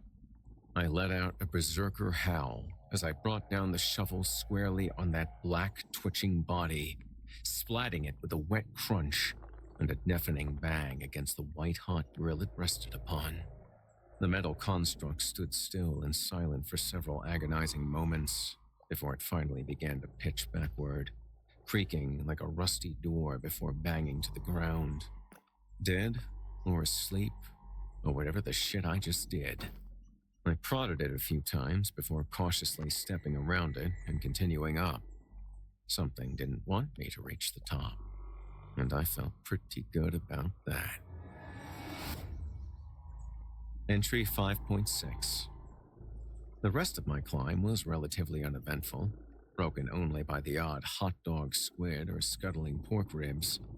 It was a full 23 flights up that I was at last roughly level with the top of the tower, the walkway branching around it in a perfect wall-to-wall spider's web. Up close, the sight of the brainflies was more awesome and more hideous than I could have imagined. Bathed in that alien light, the roaring funnel of unearthly life was almost too beautiful to have burst its way from formerly human skulls. The death toll they represented must have been staggering. The terrible beauty rather harshly clashed with the figure standing a few yards ahead on a raised rectangular platform, back turned towards me as it overlooked the tower and appeared to fidget with a large control console. I blinked hard, trying to register its strangely familiar shape. It had no apparent head or neck, its body only a broad, rounded mass, like a squashed barrel. A pair of dark, mushy limbs extended from its sides. A white object bobbled around on its upper surface. I did not want to accept what I was looking at. It was too much. Even now, it was just fucking stupid. It was a hamburger in a chef's hat. Just like the logo. If I could sneak up on it, I could plunge my mighty blade straight down into its big, stupid breadhead. There was no way it could hear me coming with the teeming bugs. I took my first cautious step. It whirled around. Oh, fuck. For a long time, we just stared at one another. The rancid-looking beast regarded me with bulging, bloodshot eyes the size of soccer balls, oozing and twitching as it looked me up and down. I didn't know what else to do. What was going to finally break the staring contest? I lowered my shovel and raised a hand in greeting. Hello. The moldering sandwich stood still for a few more moments before those slimy eyeballs rolled into their lidless sockets, as if I just said or done something even more ridiculous than the thing's very existence. I almost began stammering a follow-up statement when one of its slimy appendages suddenly reached for a huge, bright red switch on its console and nonchalantly pressed it. It raised one sludgy beef hand and gave a sort of toodaloo finger wave as its entire platform abruptly plunged through the floor and disappeared out of sight. The elevator shaft sealed off behind it, and moments later, the catwalks began to flood with activity. Entry 5.7. From somewhere on the opposite side of that glowing, flying brain tornado came dozens of new shapes. Meat beings were pouring from some unseen new opening, already looking larger and meaner than any of the oozing rejects I'd been mowing down. I didn't suppose my little gremlin friends were waiting nearby with any flamethrowers. The first thing to reach me was a squiggly, bear-sized yellow mass of soft, tangled limbs, rolling along at a seemingly abnormal speed. It looked almost like an octopus, until a long neck snaked out from its warty folds, snapping at me with an orange beak, like a giant boneless chicken. Oh, why was this my life? With a surge of contemptuous bloodlust, I hacked mercilessly into the abominable thing long after it had ceased moving, only for something else to whistle just over my head. I spun around in the shredded remnants of the octobird, coming face to featureless doll crotch with a pair of skinned legs, 6 feet high and fused at the hips. I staggered back, foolishly slipping in the scattered chicken guts, and landed flat on my back. The legs terminated in needle-sharp lances of bone, precariously balancing on the metal mesh of the walkway. They raised one wicked lance into the air again, aiming straight for my eyes, and it was a miracle I put the shovel between us quickly enough. The leg seemed to momentarily vanish with the speed of its strike. It took a moment to regain its balance as it bounced off the shovel, the thin tip of its bone holding up distressingly well.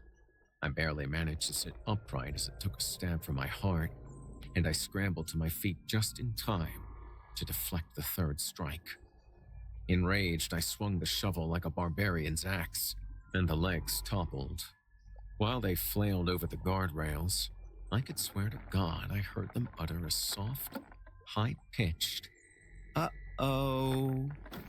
From another direction came a throbbing heart the size of a small car, ambling along on its branching veins, an equally gigantic steak knife protruding from its center like a metallic snout. It reared back, raising itself a full 8 feet on its tendrils, and let out a high-pitched, rat-like squeak. Nope. I attempted to flee down another branch of the metal web, but my course was soon interrupted by a clattering scarecrow-like assemblage of bone shards and flimsy sinew, chattering its many fractured dog-like skulls as it swung a large, saw-toothed jawbone at my stomach. I struck back with my own weapon, its skull splintering even further beyond recognition. My adrenaline was surging. As single-minded as the gore-faced hordes themselves, I demolished one twisted child of Satan's deli after another. I toppled shuffling golems of pork scraps, wailing ghouls of dripping lard, a serpentine mass of fused chicken feet, and even that giant, squeaking heart, its arteries dousing me with geysers of hot blood as its throbbing at last subsided. I was almost disappointed by how easy it had all been. I shouldn't have been. As I stood in a puddle of mashed viscera, blood, and who knows what else streaming off my face, I heard a mysterious clang echo through the vast space and felt the walkway shudder under my feet. It was followed by another clang. The shaking intensified. Clang. It reminded me rather uncomfortably of huge, heavy footsteps on the grated floor. 2 guesses what it was. Oh, come on. I dare you. Entry 5.8. As the stomping grew louder, an even larger figure emerged from the other side of the flying brain tornado. A shape looming 15 feet tall in the dim, flickering green light. Like the pressure cooker bitch, or whatever that was, it had a largely metallic appearance, though at the same time, strangely organic. Its spindly, nearly skeletal body didn't seem like it should have been heavy enough to rattle the floor so violently, its long, bony feet terminating in thin, sword-like talons. Most of its weight was likely concentrated in its head, immediately recognizable as the shape of a sausage grinder, slowly wavering with each laborious step. A pair of slimy eyeballs, like the Burger Man's, stared down at me from one side of this huge contraption, and where there should have been a handle was only a black, skeletal arm, ending in another of those white cartoon gloves. Its worst characteristic by far was the way it breathed. A hollow, metallic wheeze of increasing speed and intensity, the panting of some starving dog who just caught a whiff of fresh roadkill. It stepped without effort from one catwalk to another, like a spider scrambling in slow motion along the strands of its web. And, as it drew closer, something unimaginably worse began to happen. The meat. All the meat I had just slaughtered for at least its second time was beginning to move once more. As one, the mutilated horrors around me began to writhe, stumble, and drag themselves towards the grinder-headed giant, whose single arm shot out the moment one groping, rolling pile of giblets came within its impressive reach. It lifted the shining, sticky mass up to the filth-caked funnel on the top of its grinder head and dropped it straight in. It continued to stomp its way in my general direction, scooping up more monsters and dumping them into its upper orifice until they were nearly spilling over the sides. A churning bathtub full of flesh and innards. The thing was slow, but as I ran from one end of the spider's web to the next, I found every possible exit sealed tight. And by now, the meat, rising from below, had almost reached my level. There was no way out. There was nothing to fight. I could only keep running. I turned to look back at the grinder being, still ponderously but relentlessly pursuing me in a straight line as I was forced to zigzag. It snatched up the last straggling monster, some sort of spider-legged white pod resembling nothing I really recognized, and dumped it in with the rest. Without slowing down, the monster clenched its now blood-soaked glove and began spinning its entire arm in its socket. Around and around with a ratchet-like noise, the collected mutants churning and twisting as they were sucked deeper into the grinder. I turned to continue running, but made it only a few more yards before a sickening, flatulent sputtering sound echoed through the chamber, and something thick, warm, and wet slammed hard into my back. The catwalk dropped away as I was swung through the air and brought to face the grinder man's unblinking gaze. I was being held tight in an enormous, pulpy pink hand, wavering on the end of a tentacular limb comprised entirely of raw, ground meat. It had formed the limb from every walking nightmare I had spent the last of my energy putting down, and flung it like a lizard's tongue with pinpoint accuracy, instantly subduing me from a good 20 meters away. I squirmed and thrashed desperately, but only felt further mired in the dense, tarry muck. The crank arm continued to twist, and more squirming noodles of processed tissue slithered along the length of its makeshift appendage, cocooning me in more layers of raw flesh. I was reminded, yet again, of a spider. As I sank deeper into that stinking, sloppy mire, I suddenly found myself transfixed by what was directly behind the metallic giant. I could finally see into the tower, into the vortex, down into where those wretched alien brain hatchers were all going in such a hurry. At first, I was only confused. The significance of what I was seeing almost didn't want to register. Bitter, rancid meat juices were beginning to flood my mouth. Tendrils of beef sludge were probing at my eyes and nose. My world was going black. I was being smothered to death. But on the inside, I just couldn't stop laughing. Entry 5.9. I awoke the following morning on the floor of my Hi, own Boba. home. Thank you. My body was caked with meat. My clothes I logged sticky in with on blood. this summer one, and it dream. just had What some little must have random been in my towers stomach and a promptly emptied little itself bridge onto the piece carpet. between it. I guess I'd be tearing those up soon, if there was any real point. I staggered to the shower, Somebody's my mind fever racing dream, all I I'd guess, seen that they and wrote referred down to me. and decided to make They a had book out of it. apparently neither wished to kill me nor erase my memories. I guess they knew, as well as I did, that there was nothing I could do to them. After all, if cattle couldn't do much to change their fate, what hope could there be for the cattle feed? Entry 6.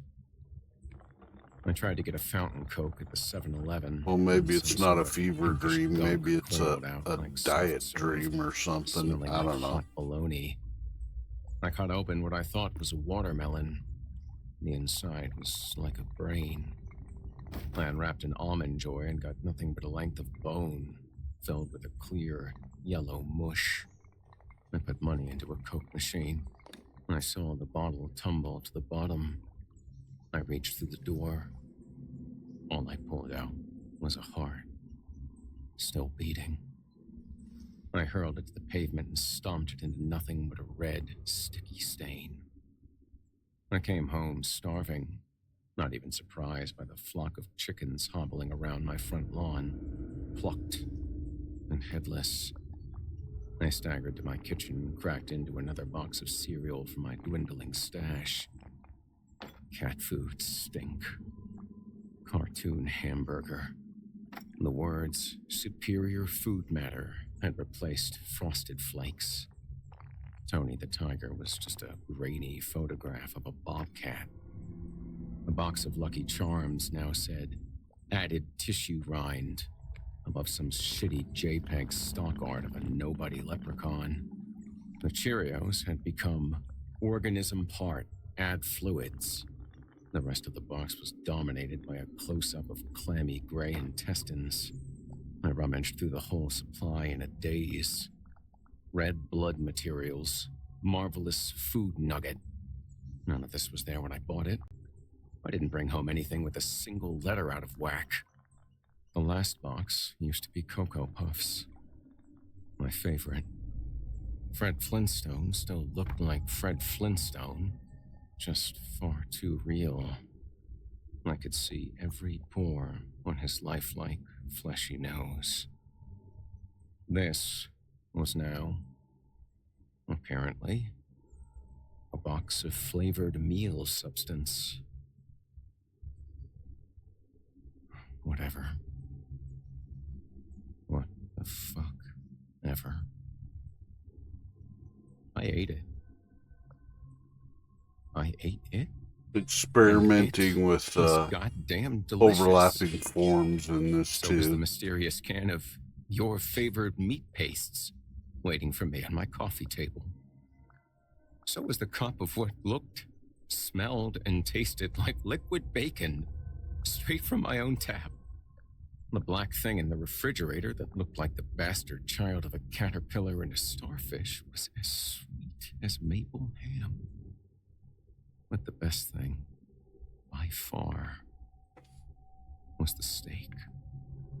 That huge, red, juicy steak, ready for me in the seat of my car. And it wasn't even the flavor that made it so good. It was the screaming.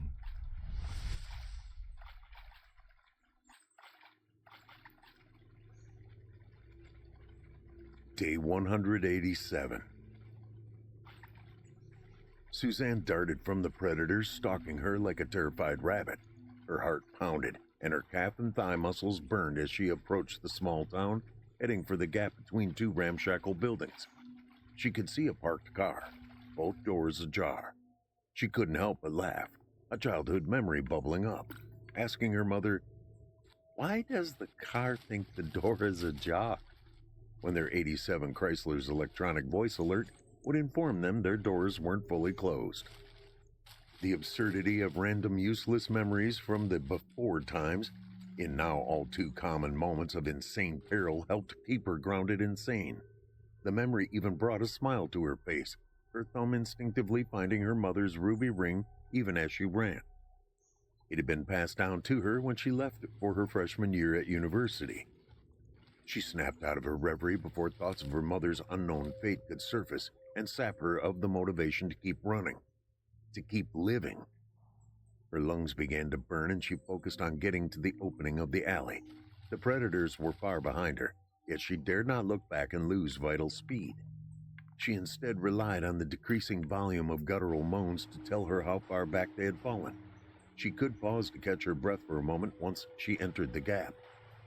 Making it between the two buildings, she flattened herself against the rough brick exterior, noticing a door a few steps farther down. Suzanne gave herself a moment to close her eyes and take a breath as her ears strained to listen to the group slouching toward her. Slowly, keeping her back pressed against the wall, she sidestepped toward the door. Once she was leaning against it, she tried the knob. Yeah, we're listening to She sighed. From what little of it she scary saw, stories. it was a good shelter. Cinder block on the back and Although sides. I'm brick on running the out front, of windows boarded up. actual She shook her scary head. stories to listen to. Probably full of stiffs. On She YouTube. whispered as she heard the knob being manipulated on the On inside. YouTube. Good thing the door's locked. She had yet to encounter one of them that could work a doorknob. She scanned the abandoned street. Several buildings had burned down, probably in the insanity that followed the first reports from the morgues. There was one other structure that looked promising that she could make a break for. Thankful for the speed and endurance that came from playing soccer on her college team, she took one more deep breath, about to push away from the wall to sprint back across the street. But the door opened suddenly and she fell back against a solid body. She was about to scream when a gloved hand covered her mouth. An arm wrapped around her waist and pulled her into the building. The door was kicked shut by a foot and leg sporting a cowboy boot and jeans. "Don't scream and I'll let you go." The man's whisper was calm and the hand across her mouth began to loosen. "I need to secure the door." He released her and stepped toward the fatal passageway to quietly shut and lock the door. He turned to her and raised a finger to his lips as he crept deeper into the building. Suzanne shook her head, clearing the jangle of what had just happened. She took in the interior of the building once her eyes adjusted to the dark shadows. It looked like some sort of government facility. The man's dark shape disappeared through a door, and the sound of them banging against the boarded-up windows convinced her to follow him. She found him beside a desk, his feet up as he poured a glass of some sort of whiskey. The nameplate next to his feet read, "Toby Kammer, Chief of Police." She noticed him looking her up and down, no menace in his eyes. She turned away out of disinterest. "Don't worry about the door. They're not smart enough to pick a lock." He took a sip. "Name's Jericho. Feel free to pour yourself a finger or two. Or if you don't want to drink, there's water in the mini fridge." "You have cold water?" Suzanne asked incredulously. She was at the fridge in a split second, pulling out a refreshingly cold bottle. Yep. We got a grant to go solar before the troubles began. Panels are on the roof and batteries are on the inside. Didn't want the police station with the town's only jail to have the power cut. We were a mostly peaceful town, but we had our share of bad apples. We learned that the hard way in the 90s when the city hall was burned down. She took a seat across the table from him. Is Jericho your middle name? Nope, the desk ain't mine. Toby was my boss before all... He waved a hand nebulously toward the exterior door. This happened. I was a sergeant in the police department, so I don't think he'd mind me setting up shop in his office. He fell silent for a moment, the 1,000-yard stare so common for survivors clouding over his eyes. Well, maybe the feet up on his desk. Jericho forced a smile. He'd been an Army Ranger or something, and a real hard-ass for decorum. Suzanne leaned back in her chair and sipped the water, letting the cold refresh her. It was nice to have a moment where life seemed like it was in the before times. Still, she couldn't let her guard down too much. You haven't asked my name yet. Why? A sentiment expressed by one of her history professors had started to echo in her mind as she faced Jericho. Names give manipulators power. Remaining nameless keeps others dehumanized. Well, I figured you'd tell me in your own time if you stayed, or if you left after the horde passed, it wouldn't matter. So, I can walk out of here whenever I want? Jericho nodded. Yes, ma'am.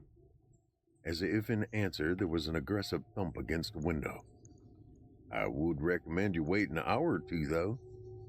She laughed and he grinned. She looked at the pictures on the wall. So, this is bourbon. This made Jericho's eyebrows shoot up. You know about us? We were trying to get here. Zach grew up here and said that if we got to Bourbon, we'd be safe. Jericho's face took on a hopeful appearance. Zach Brewer? Did you go to SLU with him? He leaned forward. Where is he? The last question made her wince. He settled back into his chair, his shoulders slumping. He's dead, isn't he? Suzanne nodded and wiped a tear from her eye. Were you dating? She nodded again, the dam bursting with no warning. She buried her face in her hands and let herself really cry, perhaps for the first time since he died. Jericho stood to pull his chair close to hers and wrap an arm around her as he wiped a few tears of his own. Jericho showed her a cell he had converted into a bedroom, a queen-size mattress with mismatched sheets on the floor. These were just holding cells, so I had to scrounge for a mattress. There's a couch in Chief's office, but I can haul the mattress in if you want. The door locks from the inside. I totally understand if you don't want to sleep in a jail cell, especially a few feet away from a man you just met. Jericho fidgeted nervously. I clearly didn't expect guests. Oh, we've also got a couple of cots in the back. Suzanne studied the area. 4 small holding cells, each with their door chained and padlocked open, had been turned into living spaces. You'd let me have that? While you sleep on a cot? Jericho nodded. Thank you for the kindness, but I can sleep in the office without a mattress for the time being. The couch will be just fine. She eyed the thick metal door to the holding cell area and the heavy-duty locks on it. He nodded. If you stay, you can have one of the cells to set up as your own. I've been thinking of getting some lumber and sheetrock and making legit walls. Having a roommate will get me off my lazy ass to actually do it. But like I said, you can stay or go. I'm not going to force you either way. But it is nice to meet someone else who knew Zach. I guess you grew up with him? I did. Jericho sat on the bed. He was a nerd and I was a jock. But in a small town like Bourbon, cliques just kind of blend together. He went to junior college before doing 4 years in the Air Force to pay for SLU, if I remember correctly. I went into law enforcement. Last time I saw him was Christmas. He didn't mention you, though. Suzanne leaned against a cell door. Well, we weren't dating. I'd lost my boyfriend in the beginning. He was the first in our group to turn. She wiped away another tear. We were really good friends, inseparable, really. I'm from New Jersey, but when the virus hit, I was trapped in St. Louis. I could feel something starting to build between us, but I think he was giving me space to grieve my boyfriend. Then one night it happened. It?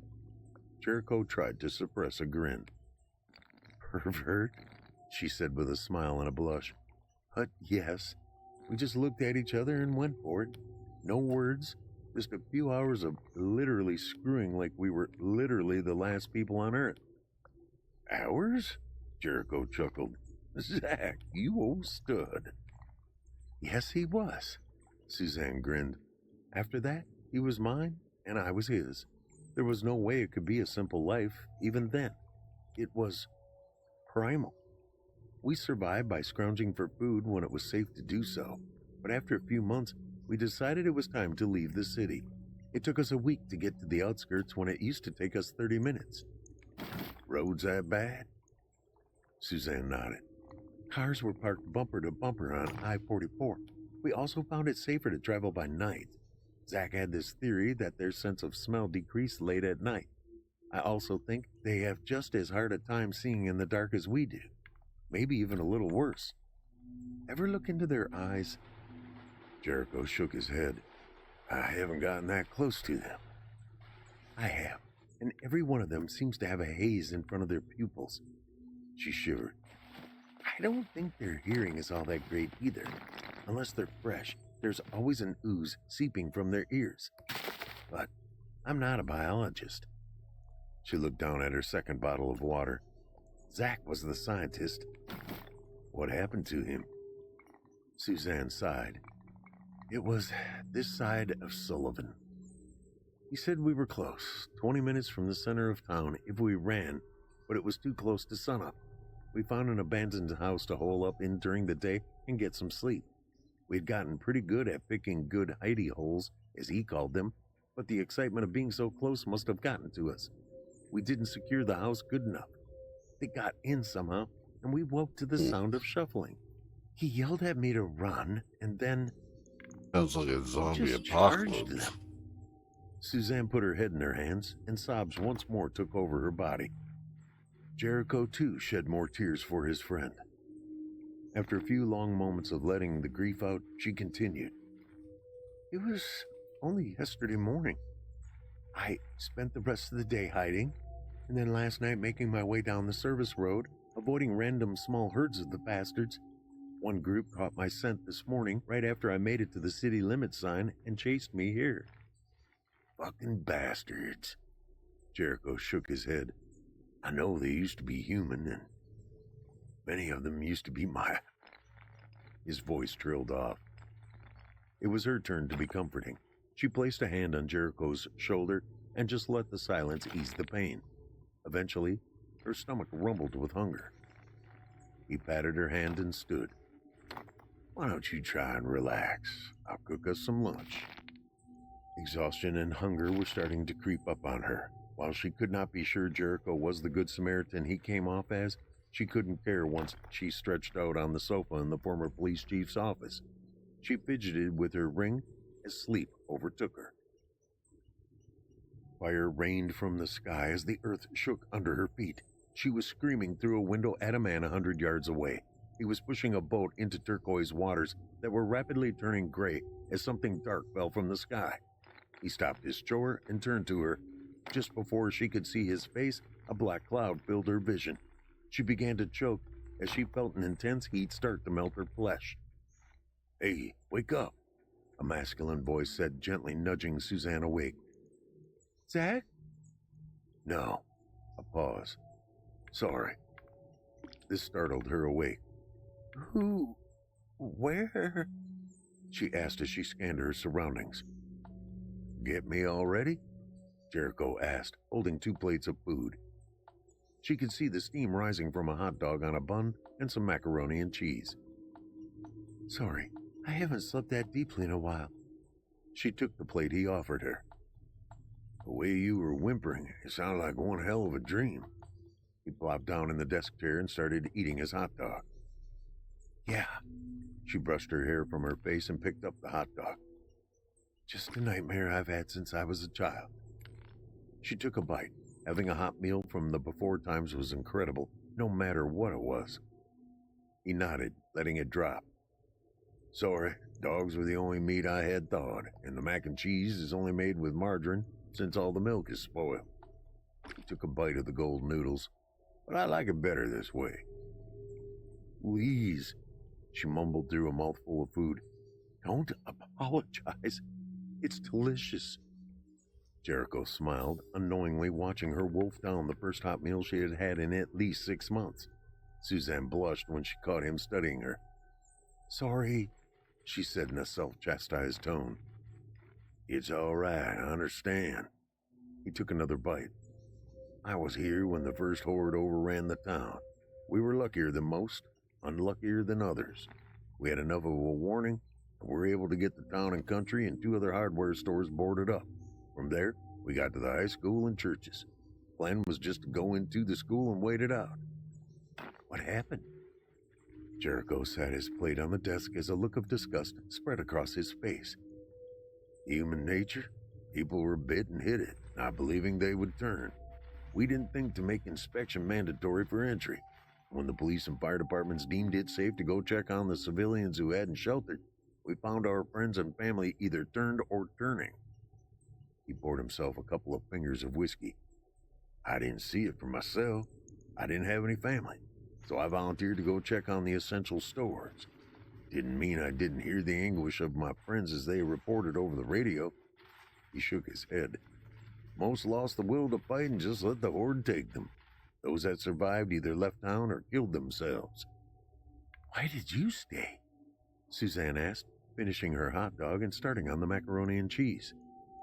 Jericho leaned back in his chair and put his boots up on the desk once again. I'm a transplant here. I've got people in St. Louis and Herman, but no one really close enough to risk leaving this stronghold for. Besides, I got a little company with a ham radio. He stuck his thumb toward the back. One of my buddies was into it. Brought it in when the troubles began. She thought it might be helpful. Has it been? Jericho nodded. Yeah. He scratched his beard. I've been talking to a guy in Osage Beach about what's going on at Lake of the Ozarks. There's a group that's building on an island in the lake. They claim the zombies can't swim. It's tempting, What is but I a want to give it a zombie winter. story? You know, proof of concept before I abandon a sure thing. Suzanne scooped the last of the mac and cheese and tried not to look like she was still hungry. You want some more? Jericho asked. Her acting clearly unconvincing, Suzanne squirmed nervously. I don't want to be a bother or eat all your food. He chuckled, taking her plate to scoop more noodles and add another hot dog. Neither one of those is a thing. He handed it to her. She hesitated before starting to eat. Unless there's something else? No. Yes. She looked up at him from her seat. It's just that I'm still in mourning and not ready for... She averted her gaze to the floor. Jericho was silent for a moment. Can you look at me for a second? Suzanne didn't move. Look at me. He placed a hand on her shoulder and then slid a finger under her chin, tilting her head and forcing her to look at him. Her heart pounded, expecting the sudden change from gentleman to predator. But when she did look, she thought his eyes seemed kind and gentle, and it put her slightly at ease. You're safe. I'm not going to try anything with you. You're Zach's. Jericho faltered. I don't have any expectations of anything. I think people have to learn to be good to one another if we're going to survive this. So rest up. Get some food in your belly. If you want, take a few days to decide if you'll stay or go. If you stay, you can just help me scrounge and keep up the place. He turned and left her to eat her fill in peace. Day 193. It was nice not being alone, although he had given her space. Even more, there were little things like warm showers and hot food. For the first 3 days, she stayed inside, enjoying the security afforded by the converted police station. Around the 4th day, she awoke with the urge to explore the town that had made the last man she loved. Jericho was taking her on a quick raid of the town and country supermarket about a half-mile away. He holstered a small handgun that looked like a prop out of a bad sci-fi movie before grabbing a bow and a quiver of arrows.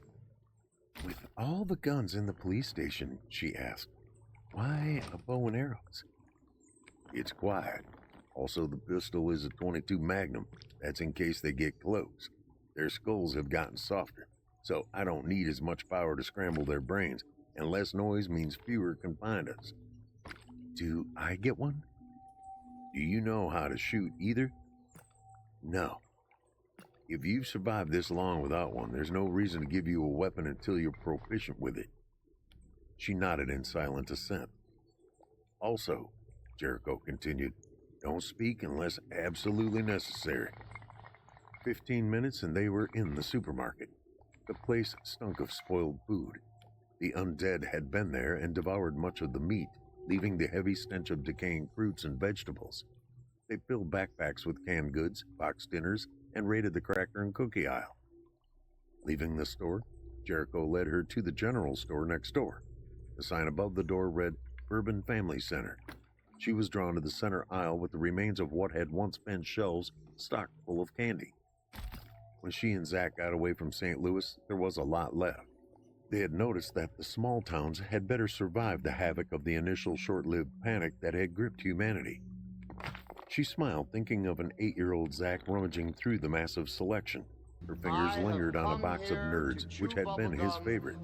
She slipped the box into her pocket. Her attention was grabbed by the liquor Ellie area to her left. Ecstasy, The thank you for coolers the had gone follow. out, so the beer had Appreciate it. cycled from cold Welcome to warm. in. She ogled the wine and spirits. She wondered if Jericho would mind if she took some since she was only 19, though he had offered her whiskey when they first met.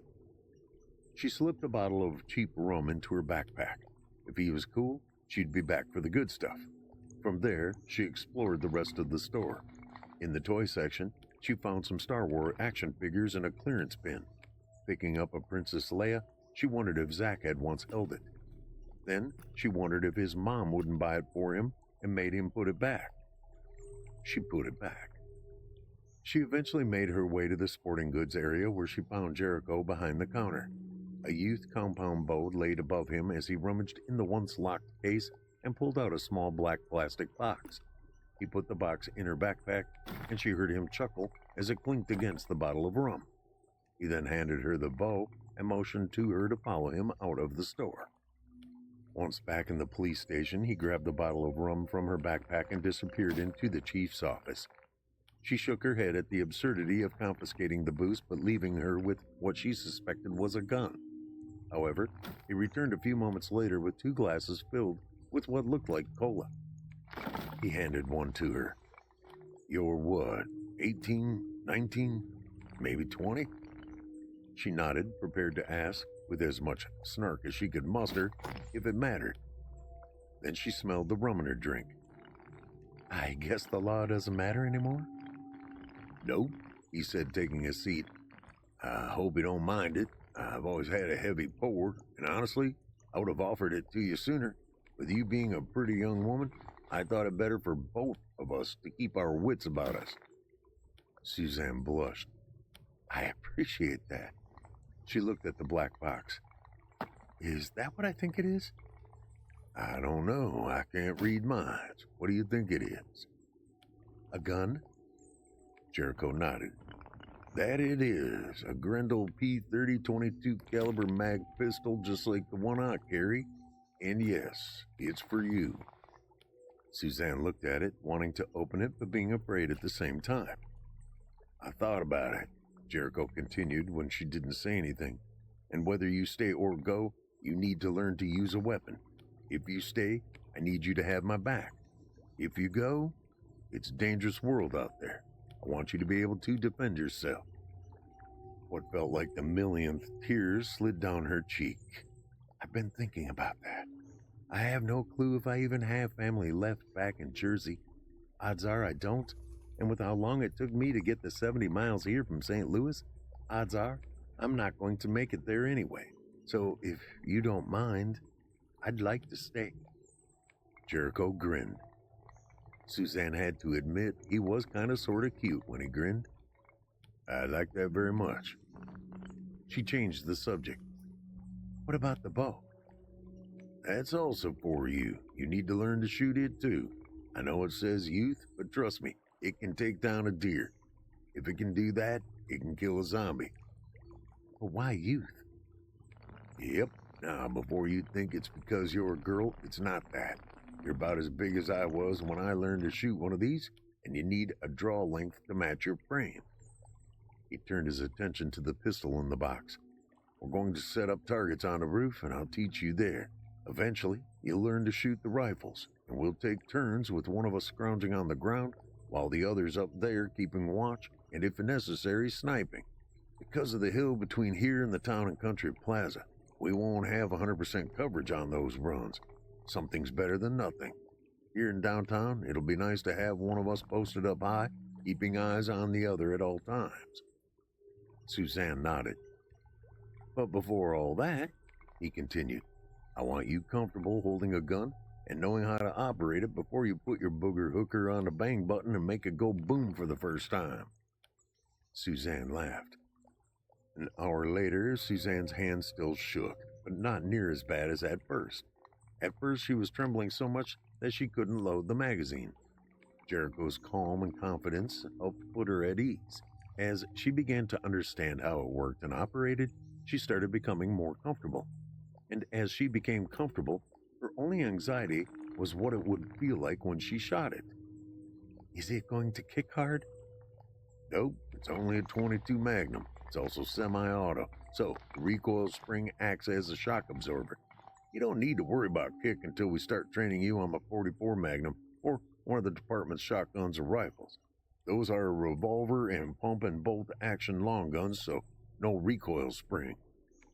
One thing kind of bothers me, she said, putting the gun down. What's that? Why have you left the rest of the guns where anyone can get to them at the family center? If anyone else scrounges the place, they might need to replace a lost gun or upgrade, or restock their supply of ammo. Aren't you worried about them using them on you? Jericho shook his head. Until you came along, I was the only living soul in at least 10 miles. Who would be taking them would be someone passing through trying to get home like you and Zach. Those stores are right off I-44, and there's a hotel on the other side of the highway. They'll just grab whatever they need, maybe stay a night or two, and then get moving. Have you ever seen someone? Suzanne asked. Nope. The only sign of human life I've seen before you came along was when a .22 rifle 9mm pistol went missing, along with all the 9mm and .22 ammo I left behind. I'd taken half of each and all the .22 Magnum, the Magnum being pretty rare. The only reason they had it at all was that, right before it all started, the owner had gotten a good deal on the Grendel pistols after the company went out of business. Jericho rose to his feet. Now, ready to start training? Suzanne nodded nervously. Day 221. Suzanne's heart raced as she left the safety of the police department fortress. It was a hot day, probably mid to late August, although that was up for debate. Jericho's friend at the Lake of the Ozarks thought it was September 12th. By Jericho's account, it was August 5. Suzanne had given up thinking about it. This was her first solo run. She glanced over her shoulder and waved to Jericho, who was covering her with a scoped deer rifle. Instead of going to Town and Country and the family center, her mission was to hit the hardware store. It was at the end of the block and on the same side of the street as the police department. Suzanne sprinted across the street so Jericho could see her until it was time to dart back and enter the store. Once inside, she pulled out the list of plumbing supplies she had been given and hastily began searching for the items. One of the toilets had sprung a leak, and Jericho needed a wax seal to fix it. For training, he'd given her a list of random things to get her used to seeking items she was unfamiliar with. She had 5 minutes to complete this part of the mission, but she completed it in 4. Sprinting across the street, she turned and waved at Jericho, who waved back. She pointed toward the library, and he gave her the thumbs up. They both wanted something new to read, and it would be good training. Suzanne made it to the library, a steel building that also housed the small town's community center. She was pleasantly surprised the space was reasonably untouched, although Jericho had said most people holed up in their homes when news of the infection spread. She looked through a pile of new arrivals, 2 books catching her eye: The Glass Witch by Sarah Retrazin and Eli Pope's The Judgment Game. She stuffed them in her backpack and dug through the pile some more, finding what looked like something Jericho would read: The Accursed Huntsman by Douglas Hoover. She had stuffed it in her bag and was headed for the door when she heard the shuffling. Coming out of the bathroom closest to the exit was the shambling corpse of a man. His cloudy eyes locked on her, and an excited rattle escaped his lips as he started toward her. She darted past him, his greasy fingers reaching for her and grazing the skin under her t-shirt sleeve. She tried to ignore the slimy wetness he left behind as she burst out the door. "Fuck!" she screamed as a group of the dead appeared from a wooded area behind the building that blocked Jericho's view. She was fast, but so were they. They looked younger, perhaps teenagers who snuck out to be with friends instead of family. Suzanne might have had a chance of outrunning them, but they were moving on an intercept course toward her. She would have to be agile as well as fast. When the first was 20 feet from her, a gunshot rang out and the creature's head exploded, the bullet hitting the pavement right behind her.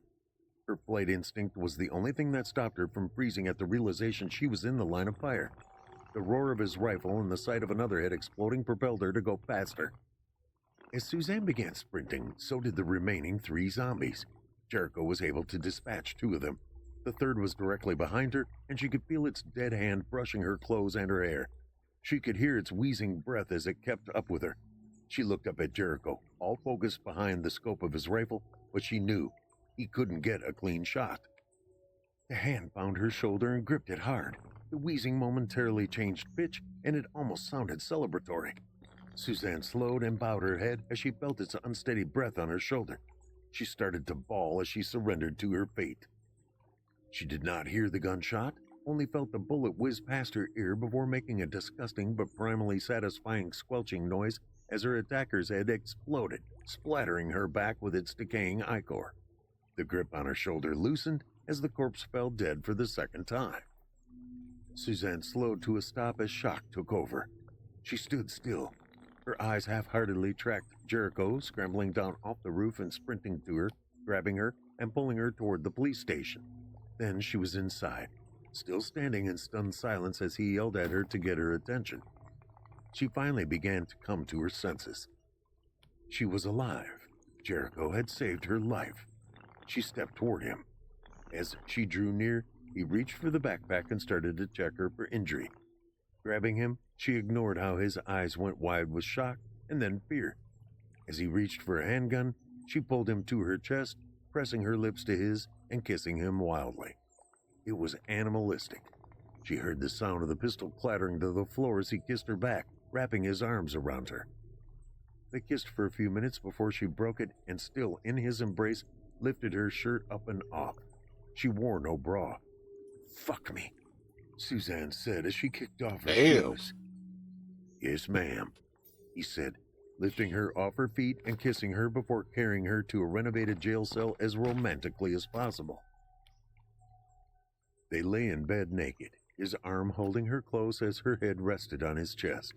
They had crossed a line that they both knew they would cross eventually. Still, that hadn't alleviated the gravity of the moment. "I'm not a slut," Suzanne said to herself as much as to him. "I don't think you're one." Jericho placed a soft kiss on her forehead. "You're the third man I've slept with in almost as many months." "Was your boyfriend before Zach your first?" Jericho asked. "Yes," she said, still unable to look him in the eyes. "It seems so far in the past now. Things were still mostly working when Greg turned. We had power. The TV got one channel, and if the weather was just right, we got this guy running a radio station." She chuckled. "How that feels like another life." She could feel him nod in agreement. "Yeah, it feels like I've got someone else's memories when I think back to the before times," Jericho echoed. "Now everything is different. We're not on top of the food chain. There's a fate worse than death, and now relationships seem more important. Not specific ones, but having them. When I was in the Air Force, I would form intense bonds with people only to have them broken when it was time to go to a new base or a deployment ended. The people changed, but having new people to share the hardship with taught me to form new bonds. And fast. Suzanne fell silent, pondering his words. We could end up being the last people on Earth. Jericho pulled her close to him and went to kiss the top of her head, but thought better of it seeing the zombies' gore matting her hair. We'd be the modern-day Adam and Eve, and I'd be thankful to have you here with me, so I didn't have to live out the rest of my life alone. Suzanne shuddered. That sounds horrible. I couldn't imagine being the only human left. I think I'd just... Me too, he said as an awkward silence filled the room. Listen, today when that zombie almost got you, Jericho sniffled. I had to make a choice. If I didn't get the shot...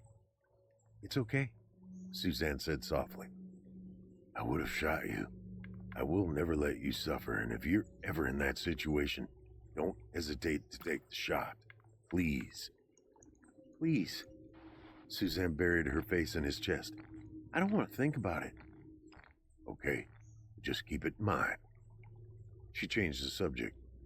I'm probably pretty gross right now. Want to take a shower? She grinned. Like a couple's shower? Something like that? I'd love to. He leaned in for a kiss before lifting her and carrying her to the station's locker room. Day 415. The diamond ring on Suzanne's left ring finger kept drawing her attention from the direction of town and country. It brought a smile to her face as she thought about the man, her man, who would be returning from his grocery run any moment. While marriage was an artifact from the before times, it didn't matter. The ring had been a family heirloom from Jericho's maternal grandmother, something he had held on to in memory of all those he had lost. She was anxious for his return. It was time for her to tell him, she had decided, about the weight she was putting on, about why she was taking longer than normal in the bathroom in the morning, about how, even with limited options, there was certain food she began avoiding even the smell of. The thought of a pregnancy excited and petrified her.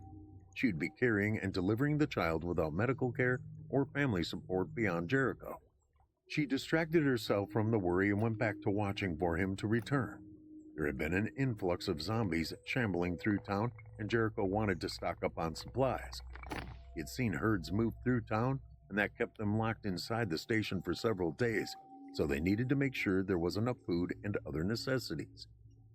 She had a sneaking suspicion that he knew she carried his child. A wave of nausea made her scramble for the bucket she had carried up with her. She retched into it, the smell only making her puke more. Suzanne! Jericho's voice rose from the other side of the hill, blocking her view of the town and country plaza.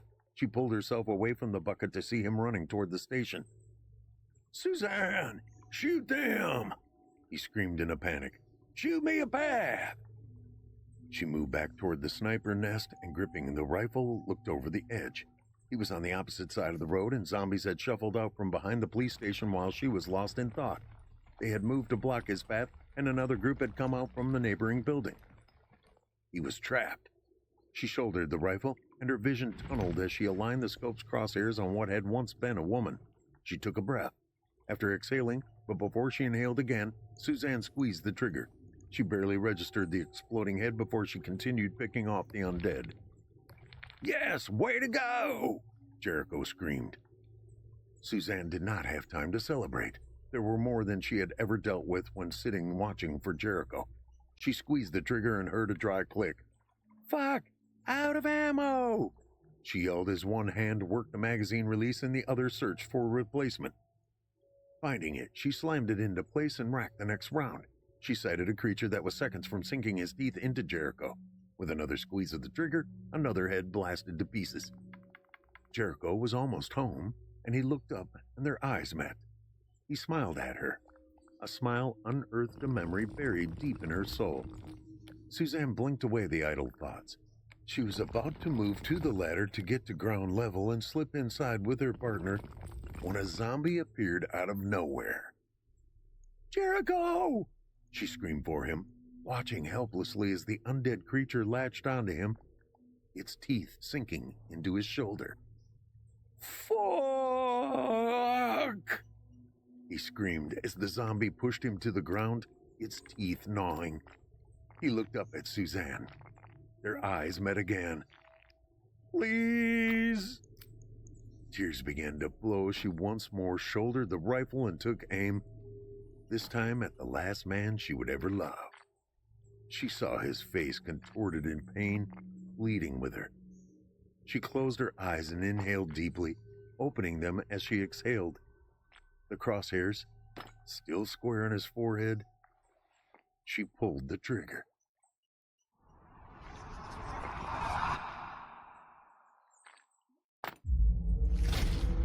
Chilling tales for dark nights.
Hmm.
There we go, right there.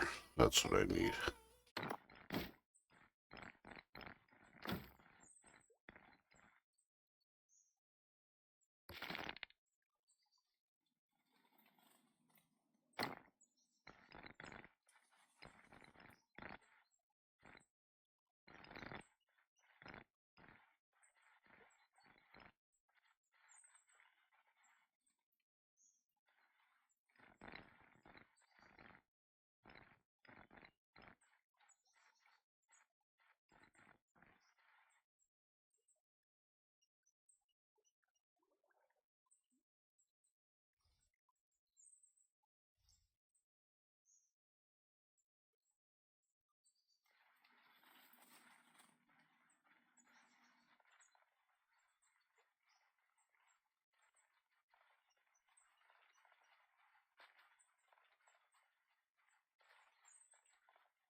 Ah, trapped him.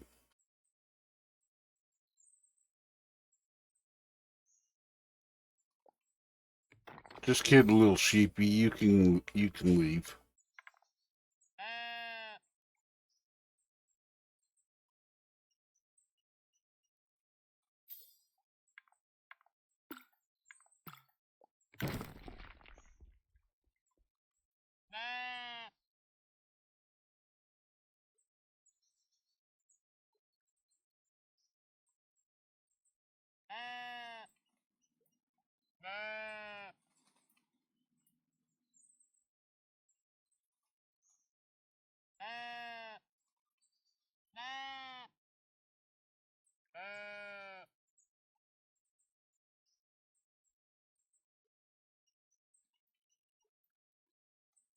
Little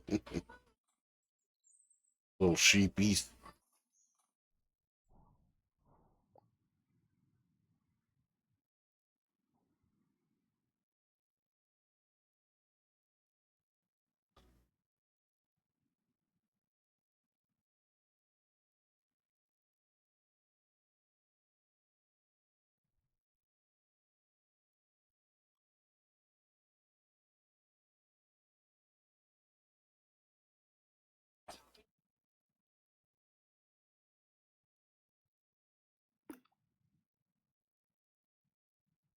Well, that was a wholly depressing zombie story.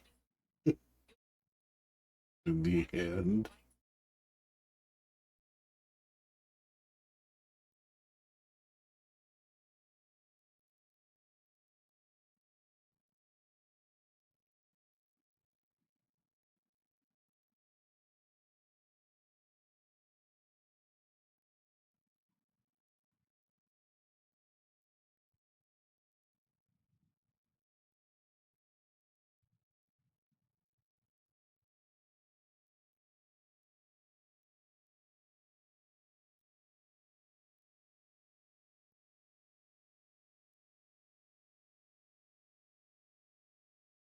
About a little more creepy pasta.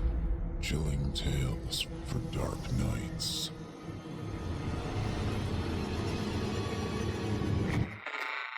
Want to make sure you never miss a Chilling Tales for Dark Nights video again? Be sure to subscribe and hit that bell to turn on notifications. I don't know for how long I have been held a prisoner here, nor to what ends my captors hold me for. If I had the strength still, I'd have fought them. Heaven knows I try now, but something seems to be consuming me, as I no longer seem strong enough to throw hands anymore. I blame this captivity for my frail state. It's not something I'm used to at all. I found myself at least a couple of times feeling steely grips upon my wrists, forearms, knees, and sometimes maybe all three. Hands grabbing me and forcing me down as I struggle to get free. Their strength is uncanny. Almost every time I'm either forced to swallow or injected with some sedative or the like, causing me to effectively black out until I find myself again confined to either a chair or a bed in this room. I've always been a strong and steady man. I'm a shipbuilder in point of fact. Worked the yards in Philadelphia for years, making my living with steel and rivets. A confidence in my work that was as unsinkable as my ships. I managed to raise 3 children, and even put 2 through college with that job. At my peak, my arms were like tree trunks. I could and did a couple of times manage to lift small cars, either showing off at friends or co-workers, or to the delighted laughter of my children, who, for a while, thought their dad was a bona fide superhero. I guess all kids feel that way at one point or another. Hopefully. It was important for them, my children, to see me as indestructible. Or maybe it was more important for me. When my youngest, Sherry, was 8, with her 2 brothers, Sam and Oliver, being 12 and 14 respectively, their mother, my wife, passed. Aggressive stage 3 lung cancer. We had both grown up as smokers. The day she passed, I quit for good. But with only one parent remaining, I always thought of it as crucial that my kids know I'm not going anywhere. Now I'm here. Now, I'm slowly withering away in this strange living nightmare surrounded by creatures. I call them creatures because though they look like people, I know there's no way they can be. Their faces all change and shift, always presenting little moments of familiarity somehow before switching back again to their generally sour and angry alien faces. These strangers torment me in the strangest ways. They will make day turn to night, and then back again, seemingly at either random or according to some unknown purpose of will, leading me further into disorientation as they make it impossible for me to sleep well or deeply at all. It can be the dead of night in my chamber, my cell, with nothing but blackness pouring in through the locked and solid double-pane window, only for the bright and merciless blaze of direct sunlight to come pouring in the moment I close my eyes. It feels as though I've not really slept in ages. I ask them regularly who they are, what they want, but they never answer in a way that makes any sense. Usually they'll smile with some wicked and forced grin on their face before trying to convince me it's all for my own good. I know what's good for me. I'm a grown man. My diet is not shown much courtesy by my captors either, as at seemingly random times throughout the day or night, a tray of some tasteless and sometimes revolting gruel will be placed before me. In times when I am hungry enough to stomach it, no sooner will I start eating than one of my various jailers will pop by and take it from me, telling me I've had enough. Other times, when the sight and smell of the slop in front of me is too revolting to even think about, they'll sit and insist I must eat, even trying to force-feed me at times. All the while, there are always those dark, fake smiles and non-answers to my questions and demands. Naturally, my most common questions are where I am, how I got there, and when they'll let me go. To each of these, Hi, Glug. It's simply more false tenderness. Usually before they stick me with needles and inject my body with God knows what for God knows what purpose.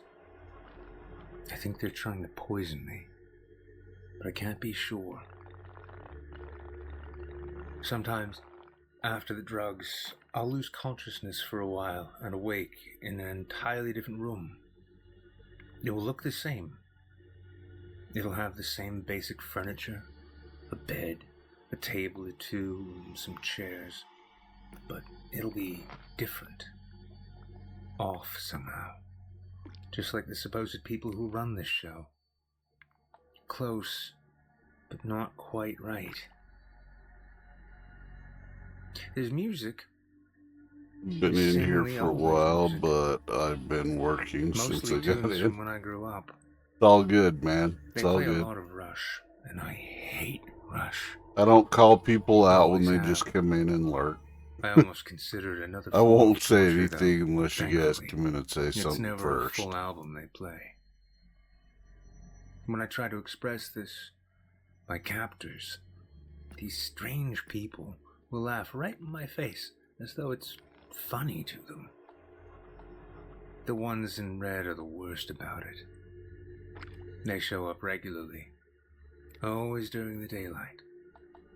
Though the faces change each time, with each of the red-clad interrogators always dressed the same way every time, their processes remain the same.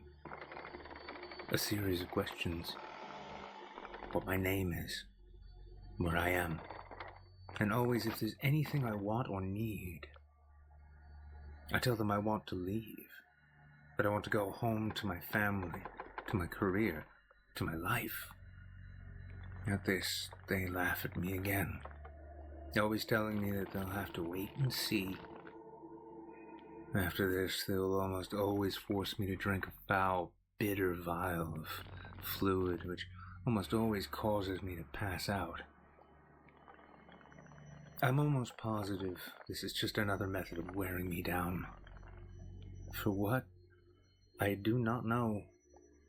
But in the repeating and seemingly random cycles of day and night, and the cavalcade of strangers and impostors who will crowd into my cell, my prison, just to talk amongst themselves like I wasn't even there, and then leave with the incessant music playing, have me certain that they're trying to break me. For what, though, I have no idea.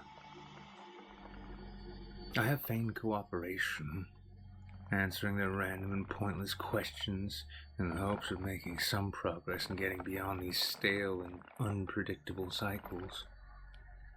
But with every answer, I'm simply looked at like a fool and patronized, for whoever is asking either gets up, leaves, or just disappears.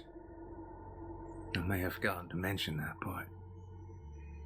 One moment, I can have one of the red ones, or even just one of the other countless random captors of mine towering over me while I sit or lay in bed, asking their questions and talking nonsense. If I but look away for just a moment, though, they will sometimes just disappear entirely, as though they were never there, only to return or send a replacement sometime later. Other times, while in the middle of talking with one of them, usually when talking about my family, conversations would just end out of nowhere, with whoever was there just gone. There are other more haunting matters which I am plagued by as well. For what can sometimes seem like mere moments or other times entire days, I will be free. I'm never sure how, but I will find myself again at home, where I belong, with my family, where I belong. My kids will run and embrace me. I will smell the mechanical, industrial odors of metal shavings, diesel fuel, the lingering scent of a day spent welding. Other times, I'm back with Hannah, my late wife. These are both the best and worst of times. Best in that we're together again, sometimes with the kids, sometimes just by ourselves, sometimes at our old home, sometimes out at the lake where we used to escape 2 years before with the kids. Those were the best times of my life, and for the time I'm there, it isn't a simple dream. I've had plenty of dreams. These visits are as real as can be. Until they're over. Until I'm back in my cell. This is when the worst of things occur. Because for the time we're together, I know where I am. Know who I'm with. It's all very real. But then, in the blink of an eye, I'm back here. I'm back, and I remember watching her go. Seeing as her once beautiful face and body withered to nothing, much as I am doing now. It's like losing her for the first time, all over again, every time. I'll come out of these experiences, these relived memories of mine, and call out for her. Not in the sense that I'm looking for her, as I know she's gone by then, but in a fresh hell of mourning and grief, because I know she's gone. It's all just some cruel trick and reminder, probably brought on by all the various drugs they force upon me. I'll call out for Hannah, and sometimes someone will tell me that she's no longer with us. But I damn well know that already. These people, these things, they seem to live for it. Chemically inducing my fondest memories in the most lucid of ways, only to tear them away from me, or me from them, just to remind me of what I already know and suffer with. Like ripping open a wound that's almost closed, just to add a hearty portion of salt to it. Sometimes I'll be sat before a grand spread, with piles of food and drink before me. As I bring a plate or cup or spoon or fork to my lips, however, the feast and portion selected just fail to be. Not that they disappear, though they do that as well, but even after having taken a bite or a sip, there is simply nothing there, as though it were all just a mirage. I am convinced this place is a prison, as I am not allowed to leave. I am convinced the goals of my captors are, at least in part, to drive me utterly and entirely mad. I am convinced as well that if I don't get out of here, if I cannot free myself, Sounds like a cancer I will never ward. see my children again. That is a fate I cannot accept, however. That is one which I will not accept. I have attempted escape before, I think. As the days and nights and words and faces and constant music and parade of curious busybodies all blend confusingly into one, I find it sometimes difficult to recall if something in mind is a memory or a plan. But I am somewhat sure that at least once I managed to escape the cell, though whatever broader prison this may be proved obviously to be a separate matter. It was allowed by a matter of sheer accident. One of the Red Ones arrived, as they always tend to do during daylight hours, and was accompanied by one of the regulars who would visit my cell to ply me with drugs and questions. This day, though, feeling a curiously renewed strength and force of will, I refused them outright. All of them. Not one of my captors or tormentors would have the satisfaction of my cooperation that day, and this, as it happened, was all it took for them to make the dire error of actually leaving me alone. My resistance that day won me a reprieve, as both parties practically stormed out of the room, frustrated. I waited then, expecting them to return any moment with more drugs, inquiries, and baffling treatment, but no one came. Hours, I think, passed as I watched the door with passing glances, without anyone so much as peeking in. Looking closer, I realized that in their huffing and puffing on the way out, they had forgotten to close and lock the door. I had a chance then. A chance to escape. To return to my kids. To return to my life. There was no way I was passing it up, and so, rising slowly and with difficulty from the bed in my cell, I shuffled towards the door. My legs and back ached and quivered, almost feeling as though the muscles within it atrophied, likely a result of whatever drugs they had been pumping me with. Yet, regardless, I pressed through the discomfort, and soon was at the door. My eyes had not deceived me, as it was clearly ajar, and slowly, slipping my head out into the hallway beyond, looked up and down, searching for guards of some kind. To my good fortune, there were none. The only indication that anyone was nearby were low and murmuring voices behind a closed door down the hall. I could not tell what they were saying, but didn't much care so long as they stayed where they were. As my legs were so weak, I was forced to hold the wall and whatever odd furniture littered the hallway to support myself as I made my way along. Thankfully, though, this slow and honestly difficult movement helped me stay as quiet as possible, seeking to avoid raising the attention of my jailers. The hallway itself was strange.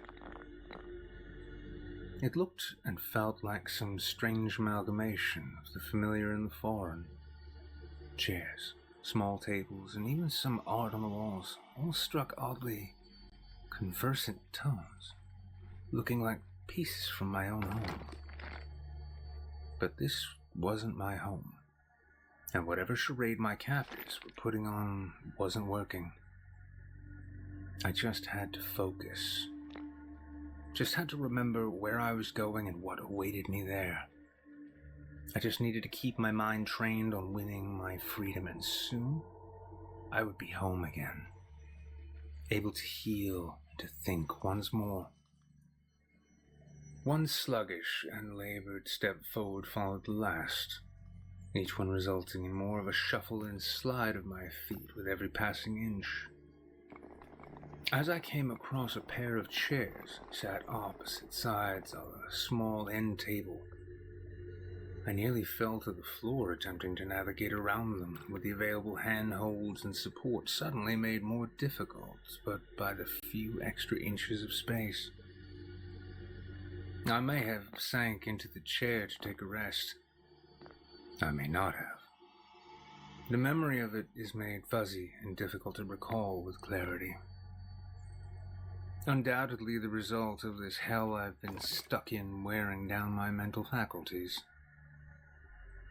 If I did, I know for certain that I rose again and continued down the corridor. At the end, there was a small staircase that led downward. I had come to deduce over time that I was on the second floor of whatever this place was, and that, logically, there should be an exit somewhere at the bottom of those steps. I only had to make it there and down, which I knew would be a challenge unto itself, but one I would rise to meet when I made it to the end. My feet shambled, one after another, and my sense of balance began to tip. I felt myself begin to as well, but managed to steady myself against the wall. Whatever they had done to me, they had done it thoroughly, as my conscious thinking mind was as dizzy and out of order as my motor function was. I attempted to shake off the listing feeling, but doubled down on my focus as much as possible, simply compensating by leaning heavier on my hand as it slid along the wall for some form of purchase. To my good fortune, I managed to make it all the way down the hall, leaning finally against the frame to a closed door just across the way from the top of the stairs. This would certainly be a dangerous descent, but it was made more difficult by the distance between my position and the top of the banister. I would need to walk roughly 3 to 4 paces to cross the hall, all without support. While on any other day this would have been no problem, here it was bound to be a more daring sort of operation. Counting to 3, I readied myself as much as possible before pushing off the door frame and shuffling into the middle of the hall. I was 3 steps away from the stairwell, and then 2. Finally, a single step remained, and as I crossed that ground, my hands reached out almost in a panic before finding the hard, smooth, polished wood of the well-stained banister.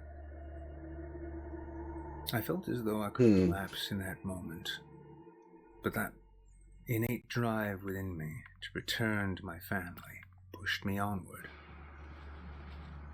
I gazed down the wooden stairs as they circled downward along the adjacent walls. I should, I reasoned, manage to conserve enough strength on the way down so long as I keep myself stable and take my time. I could even take a seat on the steps if my energy ran dry too quickly. Or even on that same token, simply sit and slide myself down step by step until I reached the bottom. Though getting back on my feet could prove to be another daunting challenge at the end of that pain, it was nothing my resolve could not overcome, regardless how weak and withered I felt. I took a deep breath and prepared to begin my descent.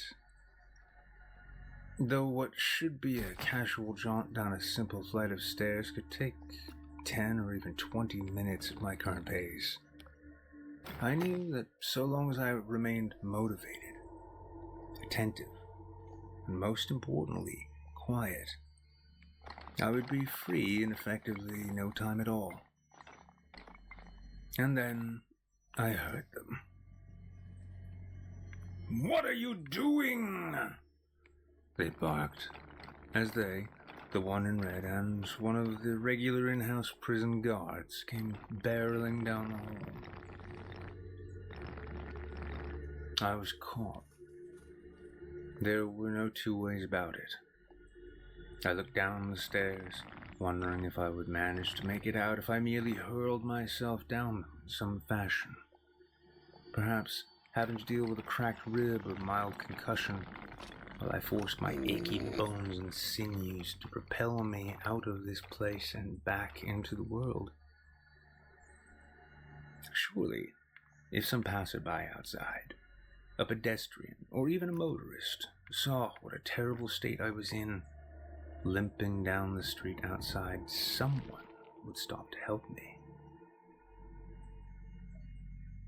But before I could even come to the natural conclusion that this was a bad idea that wouldn't work out at all on my own, two pairs of strong hands again gripped my arms and shoulders, pulling me back from the banister. I attempted to keep a grip as they did, but it was of no use. As usual, they were simply too strong for me, and as they pulled me back, I felt my legs give out, and I quickly crumpled into their waiting arms. I was lifted like a sack of potatoes, like a large piece of beef, like a corpse. My vision, or my memory, or both, go in and out at that point, though I both know and can recall being carried back down the hall, back to this room, back to my prison. I recall finding it almost interesting how long a trek getting down the hall had felt compared to how quickly and without issue being carried back up it did. That was to the best of my recollection, the closest I've come to escape, just yet. They keep the door closed when not in the room with me now, and unfortunately seem to make checking in on me and asking me questions a more frequent occurrence. And always, still with questions. For some reason, they seem very intent on learning about my children. They ask what their names are, how old they are, where they are.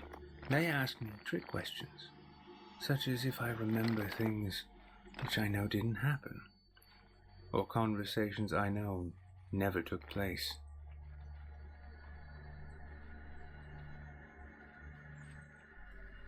I can't help but think it's all part of their plan to wear me down. I've toyed with the idea of playing into their little games, to answer and agree with them whenever they come to interrogate me. Play the helpful hostage, fake a little Stockholm syndrome, and hopefully convince them to drop their guard again. I can almost recall how far it was to the steps, and can almost remember how many steps there seemed to be. 14. Or was it 16? In any event, I know now that my greatest asset is patience. I haven't had much, but I can improve on that. I'll smile at the increasingly strange visitors who push their drugs and questions on me. I'll make them drop their guard, and when they do, I'll be ready. They all tend to look different now. Stranger, in a sense. Their faces, if you can call them that, appear like vague blurs on the front of their heads. Familiar, somewhat. Human-esque, I might call them. It isn't consistent, but then again, nothing in this place is. They all insist I know them. They say as much verbatim almost every time I object to whatever it is they're trying to do, or to who it is they insist they are. It's an underhanded and craven strategy they employ. They'll come in. They'll sit with their blurry faces and mystery identities. Dope me up to get me talking about my kids and then some. Finish up by trying to convince me that they are my children. This sort of insanity offends me. I can't make out exactly who they are, but I can be sure of who they aren't. My children are still in their 20s, whereas these people are all clearly well into middle age. It could be that whoever they believe that if they can break me to the point I'll accept their lies as truth, that after that they'll be able to program me to believe anything. But I'm not falling for it. I won't. I can't fall for it. There's too much riding on me, and too many people depending on me out there. Kind of like a communal barn or something over here in the corner. In the hopes they'll inadvertently afford me another Storehouse or something. One I will not fail at. Now knowing where I have to go and how I plan to get there. It's just down the hallway, just on the left. Or was it the right? In any event, it doesn't matter. All that matters is that I bide my time, force my smiles, answer their questions, even if only with lies, and wait. The right time will arise. It has to. When it does, I will be ready. I will not be stopped. I will walk out of this place on my own. I will drink a cold beer. I will eat a red steak. I will wake with the sunrise and sleep through the night with them all in the right order. I'll ask my own questions. I'll find out who these people are and what they are doing with me. I'll expose them to the world and see to it no one ever has to suffer through this again. And most importantly, and above all else, I will be with my boys and my precious little girl again. I will go home. I will stay home. I will be free.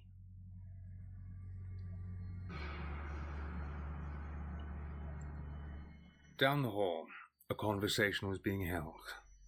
It was grim, as they all had been, and none involved seemed to be finding them any easier the more frequently they had them. It was Sam who spoke first. He really isn't getting any better. he said to his siblings as the three sat around a coffee table, an obvious and heavy foreboding shared between them. This really... My little sheepies. Isn't the kind of thing one gets better from, Sam, Oliver replied. It's like he doesn't even know who we are, Sam lamented. He doesn't. He doesn't even know he's in his own home. It isn't that he's forgotten us. He knows who his kids are. He just doesn't recognize us as being them. Sherry clarified sadly. Maybe some memory exercises? Sam said, almost pleadingly. Sherry glanced to Oliver and simply shook her head as he cast his eyes downward. We're way past that now, Sam. This is going to be him for the rest of his life.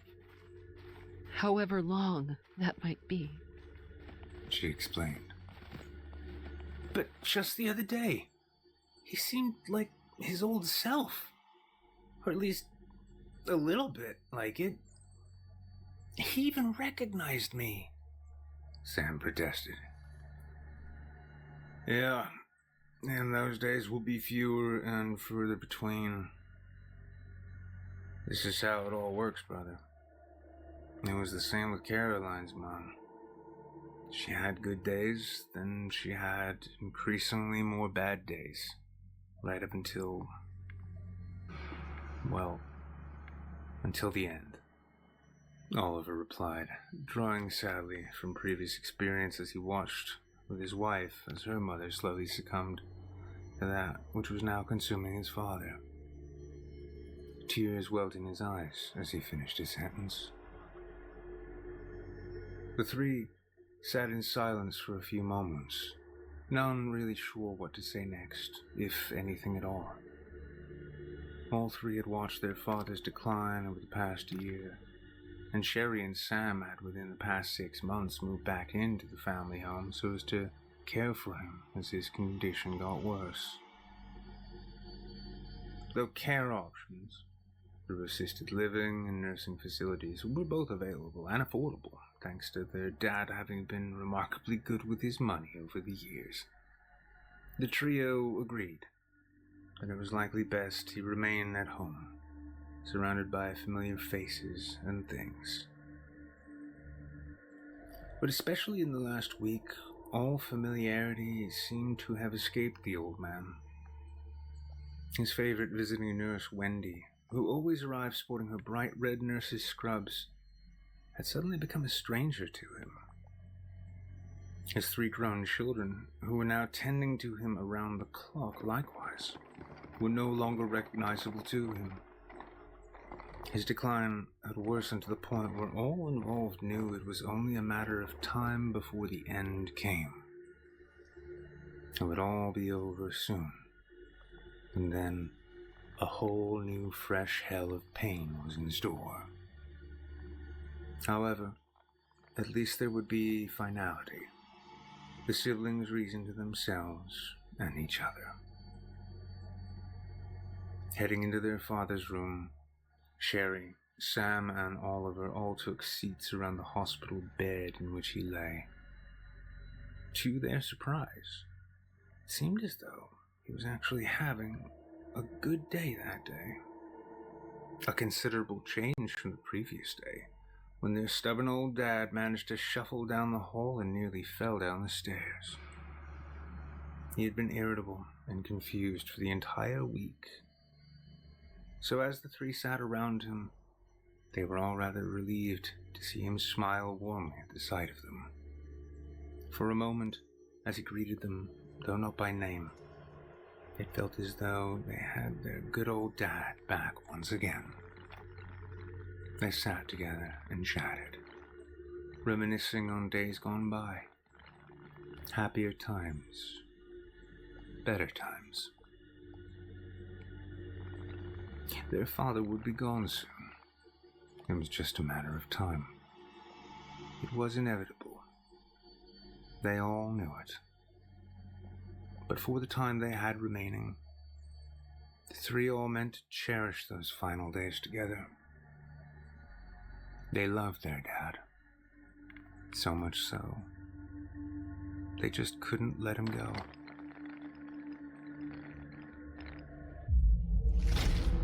Chilling tales for dark nights.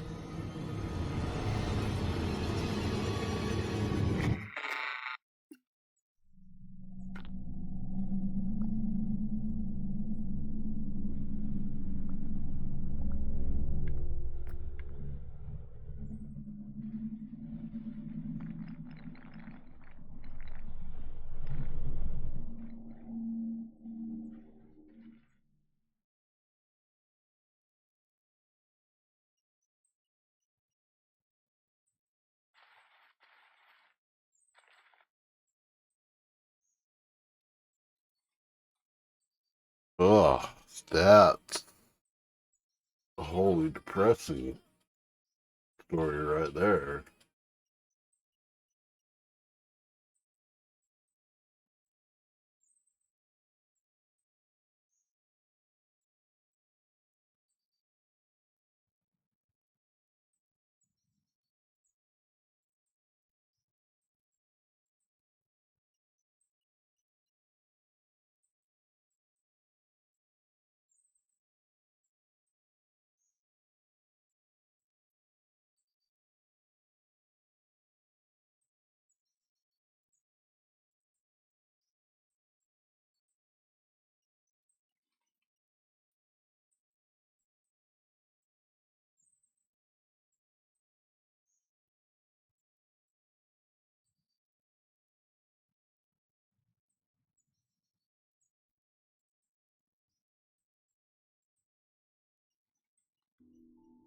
It was my 5th day in Gloaming, Nevada, an unincorporated township skirted on all sides by scorched barrenness.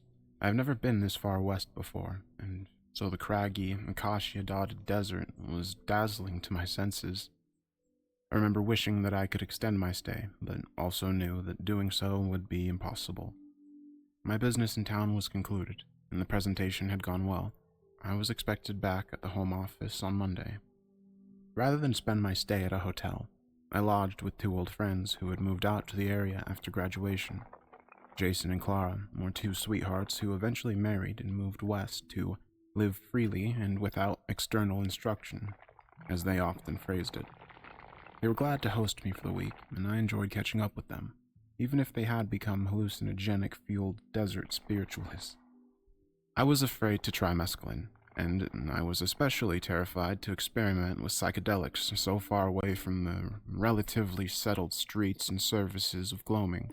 Still, Clara assured me with eager confidence that the experiment would be safe and, as well, as beautiful. "When we're all the way out there in the silent air of the desert," she told me, "and the peyote kicks in and there's no emotion at all except for us and the campfire, all under a billion glittering stars." She searched for more words, but instead could only smile serenely. "You'll know what I mean." I agreed to join them on one of their trips before returning home.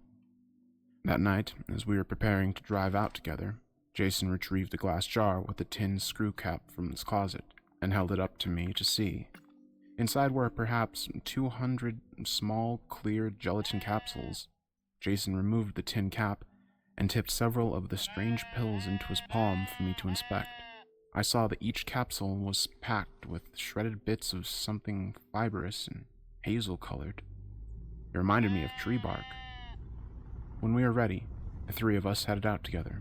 Jason drove while Clara directed him out of the city, then along dozens of miles of unpaved roads. Eventually, we were completely off-road, and I could feel the crags and small boulders of the landscape beneath us, jostling the car as we drove. Soon, Clara and Jason decided that they were satisfied by the pristine quality of the nature around us, and so, Jason parked the car, and the 2 of them set up camp while I prepared a makeshift fire pit. When the dusk came and deepened into night, Clara lit the campfire they had built, and Jason brought me a dose of peyote, along with a beer to help me swallow down the fistful of capsules. "Just eat them one by one," Jason advised. "It won't take long." He demonstrated, placing a gel cap on his tongue, sipping his beer and then opening his mouth to show me the pill was gone. Over by the campfire, I could see that Clara was taking hers 3 or 4 at a time, pausing only to swig from her drink. Soon, we had each finished taking our dose. We drank and watched the fire together, and waited for what would come next. At first, we spoke aloud to each other while we waited, but after long, we were sitting in silence. The emptiness of the desert pressed inward with a tangible urgency for quiet, and it had rendered us mute. Eventually, I noticed that I had become rapidly attentive to the campfire flickering in front of me. Prismatic streaks of color had begun to spark out from the flame and into the night air, each one cascading like a living mote of light. I felt giddy and noticed that Jason and Clara both seemed to have entered similar states. With smiles and searching eyes, they were watching the stars. I turned my eyes back towards the fire, eager to lose myself once again in its dazzling movement. I began to melt back into its warmth, but soon noticed in myself a strange sense that something large was moving through the darkness nearby. Turning my focus towards the motion, I saw a human shape standing alone out in the desert, only barely illuminated at such a distance by the campfire's flickering light. If it were only a few paces further away, I thought to myself, the shape would be completely obscured by darkness. "I see something," I heard myself say it out loud, but my voice sounded hazy and strange. Jason and Clara lazily turned their attention towards me. With a peaceful smile, Jason spoke. "What do you see, Vince? Describe it for us." I strained against my own vision, which was already limited by the dark, but now also warped by the peyote. Indeed, even the sand and the trees seemed to be moving and shifting around me. Still, the figure was not something abstract. It looked like a large man who was marching in place unsteadily, listening back and forth as he did so. It would take a step forward, then 2 steps back, then perhaps 4 rapid, mincing steps in our direction, then another 3 back, then another 3 steps back. It was staring in our direction the whole time this went on. The figure's torso bounced gently against the elastic up and down motion of its knees. "I see a person," I began hesitantly. "Or, I think I do." I shifted in place nervously, then corrected myself. "I don't think it's a person. The eyes haven't blinked at all. Indeed, the eyes were shining bright to me, like 2 illuminated pinpricks against the darkness around them. They never flickered or dwindled at all as the figure marched. "It's probably just an owl," Clara offered, her back still turned away from the thing. "Does it seem like the eyes are darting around in circles or making shapes in the dark?" "Yeah," I replied with a sobbing sort of crack in my voice. "But see for yourself, it's not like an owl." Clara propped herself up on one arm and looked over her shoulder to follow my pointed finger. Her lazy smile turned into a deep frown, and I felt nauseous to see the way her face had dropped. Jason noticed too, and turned to look with the same sudden loss of relaxation. It seemed the thing was really there. A series of warbling, clicking vocalizations rang out suddenly from the thing's direction. As it continued, the procession of sounds grew more complex and strange, and soon the noise was rolling over itself like an ungodly, squealing battle cry. It seemed to me that the thing was calling out to us deliberately, and this idea made my whole body tense up until I began to feel paralyzed. Clara and Jason began to shout at the form, which still marched aimlessly without moving closer. "Get lost, asshole!" Clara's voice rang out fiercely, but I could hear that she was growing afraid. "Hey, you're gonna wish you hadn't fucked with us," Jason added, projecting his voice across the desert in a similarly unsure tone. But the thing did not seem to mind their threats. In fact, it began to advance slowly and deliberately. Soon it was close enough to the campfire that I could see it more fully. I wasn't sure, but I felt that I could see the thing spasm badly across its whole body with every few steps that it took. It's as if the thing was struggling through some kind of seizure as it moved, and somehow it was winning the fight. In my vision and in my mind, both of which were already swimming with peyote fantasies, the thing contorted and twitched like a grotesque and poorly directed marionette. As it lurched unevenly across the sand, seemingly unresponsive to our shouted insistence that it leave, the thing began to click and mumble its strange sing-song noises again. This time, though, the sounds it made were more like English. "Just get lost already!" Claire shouted, and rose to her feet to confront the humanoid creature that was now only a short distance away. Just loss.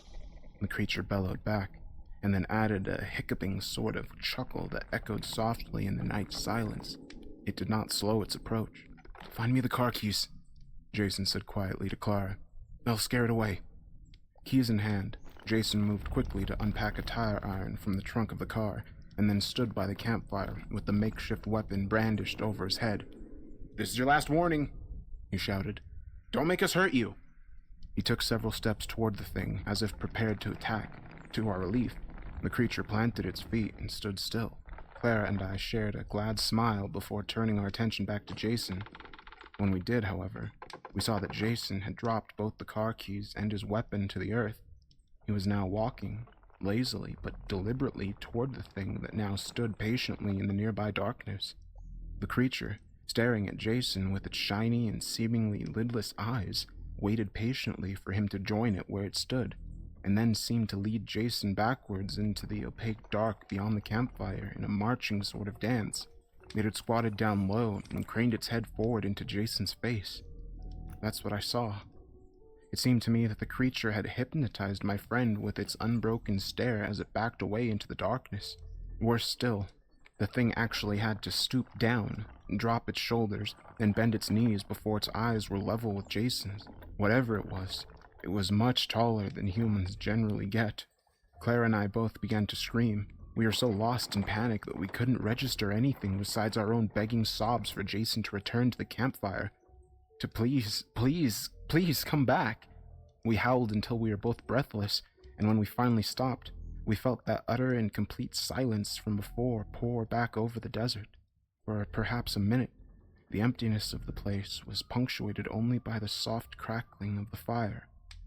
Then there was Jason screaming from somewhere that sounded like it was an impossible distance away.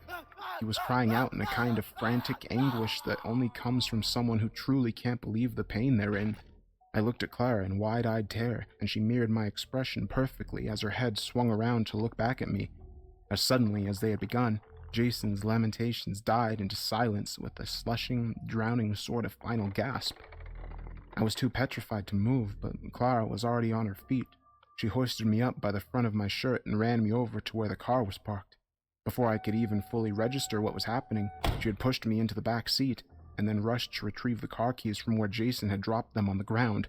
Soon she was back, sitting in the driver's seat and doing her best to start the engine despite her badly shaking hands. "Which way is the road back into town?" she whispered urgently, as if afraid to raise her voice too loudly. "Which way did we come from? Answer me, Vincent!" Just go," was the only response I could muster. Just get us away from here." I felt an overwhelming vertigo at that moment, as if my spirit was trying to escape my doomed body, and so I shut my eyes tightly to regain my orientation. After a short while sitting like this, I realized that Clara wasn't talking to me anymore. In fact, she wasn't making any sound at all. My head was swimming so badly that I had been certain that the car had at least lurched into motion, but when I opened my eyes, Clara was sitting placidly in the driver's seat of the stationary vehicle. She was staring silently through a window. As I followed Clara's gaze, I saw that the thing was back, perched on its haunches a short distance away. The illuminated orbs in its eye sockets were focused on her. It was drawing her away from me. I pleaded with Clara not to leave me alone as she removed the keys from the vehicle's ignition and dropped them casually to the vehicle's mat at her feet. She stepped out of the car and towards the creature. I stumbled dizzyingly from the back seat and attempted to grab her around the shoulders. In automatic response, she elbowed me viciously in the gut and left me winded. I collapsed against the car, and when I found the strength to raise myself up again, she and the creature were gone. I struggled desperately to get the car back into motion, but the combination of mescaline and adrenaline in my system made progress difficult. The steps involved in starting the engine, but then putting the car into drive escaped me, and the lettering on the manual gearbox felt alien, as if I had forgotten the Roman alphabet completely. It did not help that as I was working to start the car, I could hear Clara's voice. Good night. So sweet and calm before tonight, now screaming wildly with a throat that sounded choked with gore. Guessing it's nighttime for Clara you. always spoke like music, pleasant and soft. What tore through the cold desert air now, though, were ragged and wordless gasps of pitiful agony. The silence that eventually followed was worse, though. It told me that I was all alone. I turned to peer out of the driver's side window from where I sat, still having failed to start the car. I could see that the creature had returned, once again lumbering playfully out from the obscurity of darkness, but this time directly toward me. I felt as if my panic would cause me to faint at that very moment, but mortal fear galvanized me to keep fighting. I finally managed to summon the engine to life, but pressing on the gas only caused the engine to rev and park. I could feel the creature's eyes on me, and I knew that it was nearly at my window. I turned my back away from the window as deliberately as I could, while still pressing the clutch down with one foot, and gripped the stick shift to pull it into a new but arbitrary position. My vision was swimming too heavily to discern precisely what gear I was in, but I didn't care so long as the car would start moving. I faced forward and prepared to step on the gas, but suddenly found myself staring directly into the eyes of the creature. It was perched on the hood of the car now, and watched me through the windshield with those bulb-like electric eyes. I closed my own eyes tightly in a final bid to resist the thing's hypnotic lure. I was preparing myself to die, but a monstrous shriek and the sound of wind, receding footfalls broke my terrified meditation. It sounded to me as if the creature had suddenly been attacked and was now fleeing. After remaining motionless for several moments with my eyes shut, I noticed the faint sensation of sunlight on my eyelids. Sunrise was breaking over the distant mesa. The creature was gone, and it occurred to me that such a horrible thing could only exist in hellish darkness. For the first time since the creature had appeared, I felt as if maybe I could relax. I drew the deepest comfort I've ever known from the warmth of the sunlight on my face. I lost consciousness without realizing how exhausted the night had left me, and slept for a few hours. When I awoke, I found that the peyote had mostly worn off too. Feeling mostly sober now, I drove straight into town to find help from my missing friends. I went to the police and tried to tell them my story in a way that would seem to at least be halfway believable. I admitted everything that I could, knowing full well that it all sounded like a stereotypical bad trip. Skeptical and more than a little annoyed, a pair of officers eventually agreed to follow me out into the desert to investigate the details of Jason and Clara's disappearance.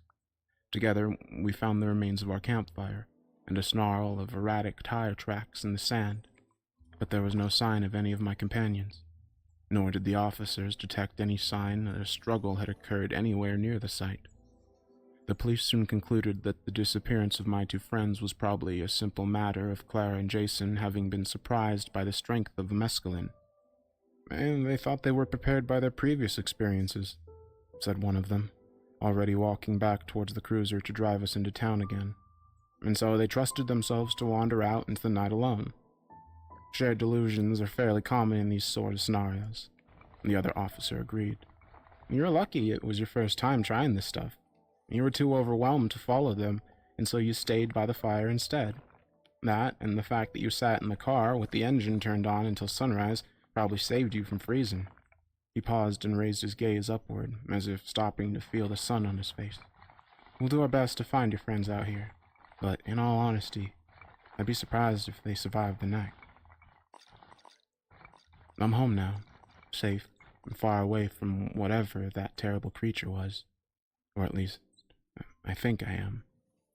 But I've realized something awful, and more the idea is driving me crazy. There's no way for me to be completely sure that I'm not still out there, hypnotized, being led to my death while the fantasy of escape goes on. Let me try to explain it a little better. Every night since I left Nevada, I keep having the exact same dream. Every single night. The same terror plays out in my mind in precisely the same way, and it always goes just like this. I'm driving out of Gloaming. It's around noon, just after the police have told me. I'm glad to be heading home. I consider calling my mother before I begin driving, but then I realize I don't know what I would say if she answered. I'm still shocked and exhausted, so I decide simply to make distance between myself and the town. I press eagerly on the accelerator as I drive, and yet for hours it seems as if I can make no progress. With a creeping sort of anxiety, I realize that there has not been another car in sight for hours, Even the signage on the roadside has dwindled away to nothing. My surroundings are now like an unfinished painting, jarringly without details. This is nothing like the road on which I had originally traveled into the town. I don't recognize anything. With a suddenness that rends my heart from top to bottom, the steering wheel melts away from beneath my hands. The car, the road, and even the sun above me all dissolve in an instant. I find myself standing in the undisturbed sands of the desert, teleported back into the almost perfect darkness of that gruesome nightmare. The creature looms and croaks a sound nearby, staring directly into my eyes. I realize I've been looking back into its face for who knows how long. The safety of that morning sunrise, the relief of my narrow escape, they were all simply illusions inflicted upon me to occupy my mind as I march myself towards execution. In this dream, my waking life is the fantasy, and I'm still out there with the creature. The thing howls at an ear-splitting volume, and I brace my hands against my skull in an attempt to resist the sound. Still, my knees buckle and I fall to the ground. The thing is inches away now, and I can see that it draws oxygen into itself from a number of chitinous vents which dot its chest and neck. Periodically, they suck inward like gaping mouths before relaxing again. As the thing leans in to consume me, the sound it makes becomes quieter and more discreet in tone. It begins to suck air more rhythmically and releases each breath with a low hiss.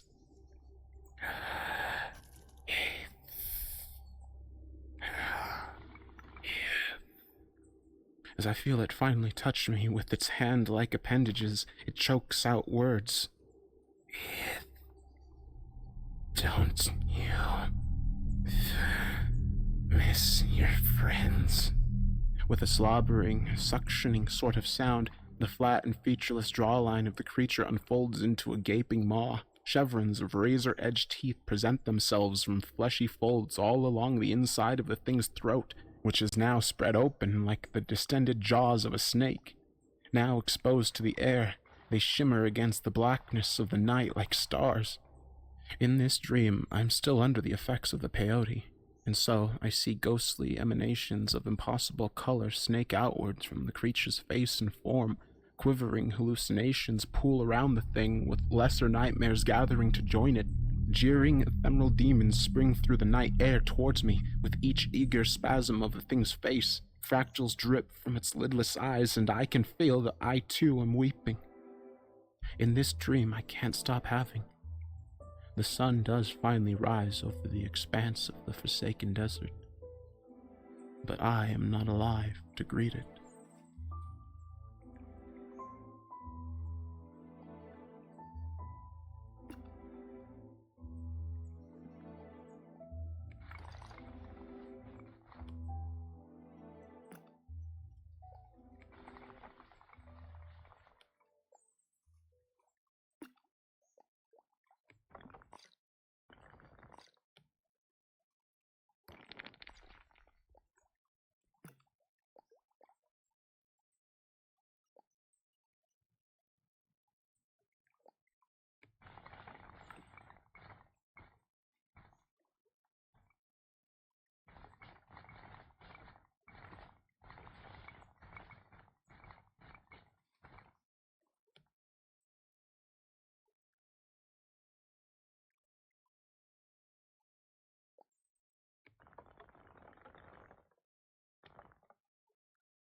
This episode of Chilling Tales for Dark Nights is brought to you by Hymns. Ever feel like you need a little boost in the bedroom? Well, worrying about your performance in the first place sure isn't any help. It's time to put those concerns to bed and hop in bed yourself confident. All you gotta do is reach out to our friends at Hymns. Hymns is changing men's health care by providing you with personalized, doctor-trusted ED treatments delivered right to your door discreetly, conveniently, and affordably. With Hymns in your corner, you can be confident varies based on product and The lights and turn on the dark. Chilling Tales for Dark Nights.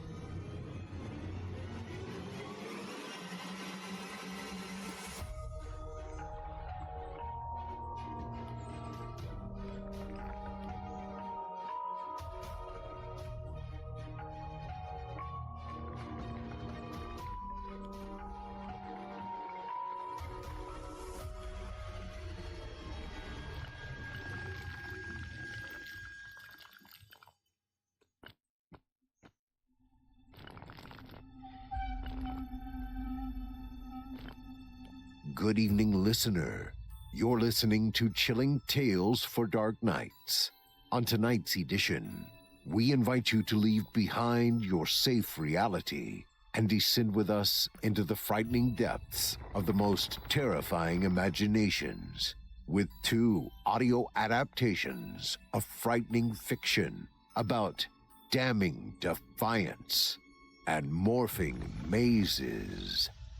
I'm your host, Hey, Steve Taylor, Silence. and tonight I'll How be are your ya? guide as we traverse the dimly lit corridors of Kinda caught me your off guard there, darkest popping in the dreams. chat. I also wanted to take a moment to thank you for all of your donations. Every share, donation, and comment of support helps.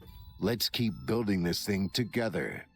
Joining us tonight to help bring to life the frightening fiction of James Vaudrey and Bill Dorsch are voice talents Michelle Kane, Kevin Barberi, Olivia Steele, and Paul J. McSorley. Now, get your ticket ready, take your seat in our theater of the minds, and brace yourself. It's time to turn off the lights and turn on the dark. Our first tale this evening is written by James Vaudrey and performed by Michelle Kane. In it, a reclusive villager defies a long-held family rule and joins her community's Halloween tradition, only to discover that some rituals exist for a reason, and breaking them has terrifying consequences. Now, without further ado, I present to you The Wrong Door. There's an irony about life in a small community. When most people think of it, they imagine a quiet life, much more peaceful than the clamor and bustle of the city. In one sense, that is true. There is less noise, and people generally don't rush around. But there's also less privacy. It's rare for anyone to have even a day or two where they aren't disturbed by a neighbor in need, the council leader arranging the next community cleanup, or just kids looking for someone to annoy and kill their boredom. I live in a small community. Everybody talks, and everybody knows everybody else's business. Some people refer to me as a shut-in. Others say I'm a person who keeps to themselves. They say this in a light-hearted way, as if tending to your own life needs a euphemism, like being happy in your own company is somehow wrong and should be glossed over when talked about. Only yesterday, I heard Mr. and Mrs. Martin, a pair of local shopkeepers, talking about me from behind their counter, almost literally deaf to how loud they were being. They say things like, "Such a shame," or "It really isn't her fault." and I smile it off because they are nice to me, even though my way of living confuses them. It creates a distance, knowing how people think of me. We have pleasant chats, but only small talk, and I always cut the conversation short. I tell myself that I'm anxious to get back home to read or take Chester, my little mongrel terrier, for a walk in the woods before the light fades. The truth is, I'm always afraid of making a misstep, of saying something wrong. I may not spend much time with people, but I'm sensitive to their reactions, and I know when I've said something awkward. That's why I love Chester so much. He always seems to understand me in his own quiet way, and it never feels off between us. After tea, we sometimes sit together and watch the sun go down over the trees behind the house. So I'm an amateur shut-in, but I'm still part of the community, serving my own purpose in my own way. I live in a village called Wodenthorpe. It's little more than a collection of houses with a church, a community hall, a handful of shops, a primary and secondary school. Most of what we need we get from the local shops. Anything else we have to get by driving several miles down one of the country roads that leads out through the forest that surrounds us. There is no police station, no hospital, and only one pub. By all accounts, this is a sleepy village, unknown to anyone beyond a 15-mile radius. Most people here take one public role or another, either running the craft fair every few weeks or the guides troupe. People are expected to take part in something, but not everything. There is only one event that absolutely everyone is expected to take part in, and that is Samhain, or, as it's also known, Halloween. This is the biggest event of the year for the village. Of course, other places also celebrate Halloween, mostly by dressing up as vampires or ghosts and going around asking for treats. The difference here is that everyone gets dressed up for Samhain, and not as those silly monsters. Here, the costumes are more traditional. People either dress as animals or wear cloaks and headdresses made of flowers, leaves, that kind of thing. It's said that it's a remnant of an old Celtic tradition, a way of scaring off the evil spirits. It's a big night with feasting and dancing and bonfires. Every family keeps their doors open through the whole night to welcome home friendly spirits. But the part that everyone most enjoys comes at the beginning, when they purge the evil from the woods. After emerging from their houses and showing off their costumes, some of which will have been worked on for weeks, everyone gathers in the meadow behind my cottage and waits for sunset. They huddle together in silence, no one talking. A sea of foxes, deer, twigs, and flowers, all hushed and turned toward the forest, watching the sky, waiting for the sun to touch the tops of the trees. The sun lowers slowly, the silence deepest just before it sinks into the tree line. Then, as one, the whole village rushes toward the forest, crying out, their voices joining together in a deep thrum that seems to come up from the earth itself. The wave of people splits among the trees, the single deep voice breaking down into various hoots and shouts that echo everywhere. This goes on for about half an hour, until the twilight fades into night. Then everyone returns, sweating, laughing, and joking. Then they head to the community hall for food and music. That is, everyone except me. I have watched countless times as the other villagers gathered, imagining the costume I would create, how beautiful and elegant I would look. I know from the stories I've heard as they walk back that most people don't go too far into the forest for fear of getting lost. And besides, they all know that it is really only a bit of fun, a way of welcoming winter and reminding everyone that we're still together, even as the nights become longer and the cold creeps in. No one actually believes that anything is in the woods. There was a rumor that someone did get lost once, that they were gone for days, but most people admit this is just another story, told to make the night a bit scarier and more exciting. Which is why I found it so hard to understand why my mother banned me from ever joining the festivities. She would insist that I stay home. No matter what I said or how alienated I felt listening to the kids in my school talk about their costumes or how they were going to be the fastest and get to the trees first, all the while knowing that I couldn't join them. It was only one night a year, but I could sense that everyone felt there was something wrong with me for not being there, that my absence was noticed. Each year, I would watch Mother preparing her costume. She always went as a kind of forest guardian with a wicker hat that partially covered her face and a long cape of dry grass decorated with fresh helenium, a bright yellow flower she grew herself in preparation for the night. She looked like some kind of nature queen to me as she swirled through the house, locking all the windows before giving me a kiss and leaving, being sure to lock the door behind her. Ours was the only house with its door shut on those nights. The moment she left, I would run to the back window of the living room that looked out over the meadow and watch her join the others. Sick with envy, I would wait for them to run.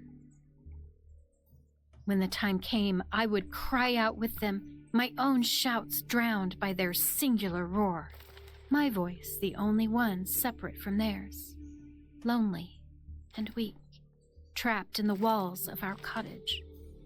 Until yesterday, when I finally broke Mother's rule and joined him in the celebration.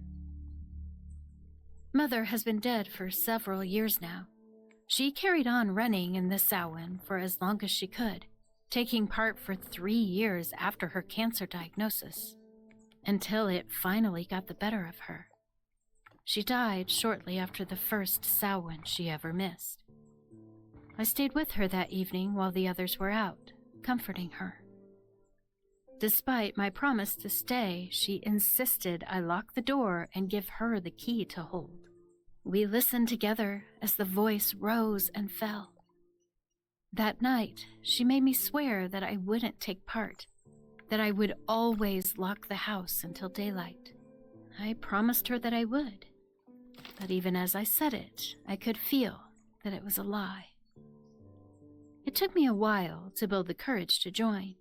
Each year I told myself that I would do it, but as the time drew closer, I became more and more afraid, my head ringing with my mother's voice, insisting that I stay inside. Swear it to me.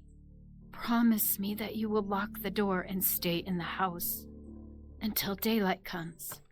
Swear it. Even Chester would seem confused when that time of year came around.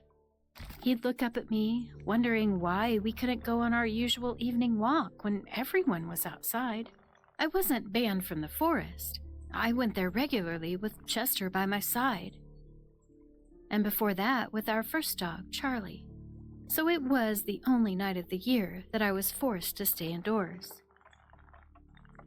I don't know what finally pushed me into doing it.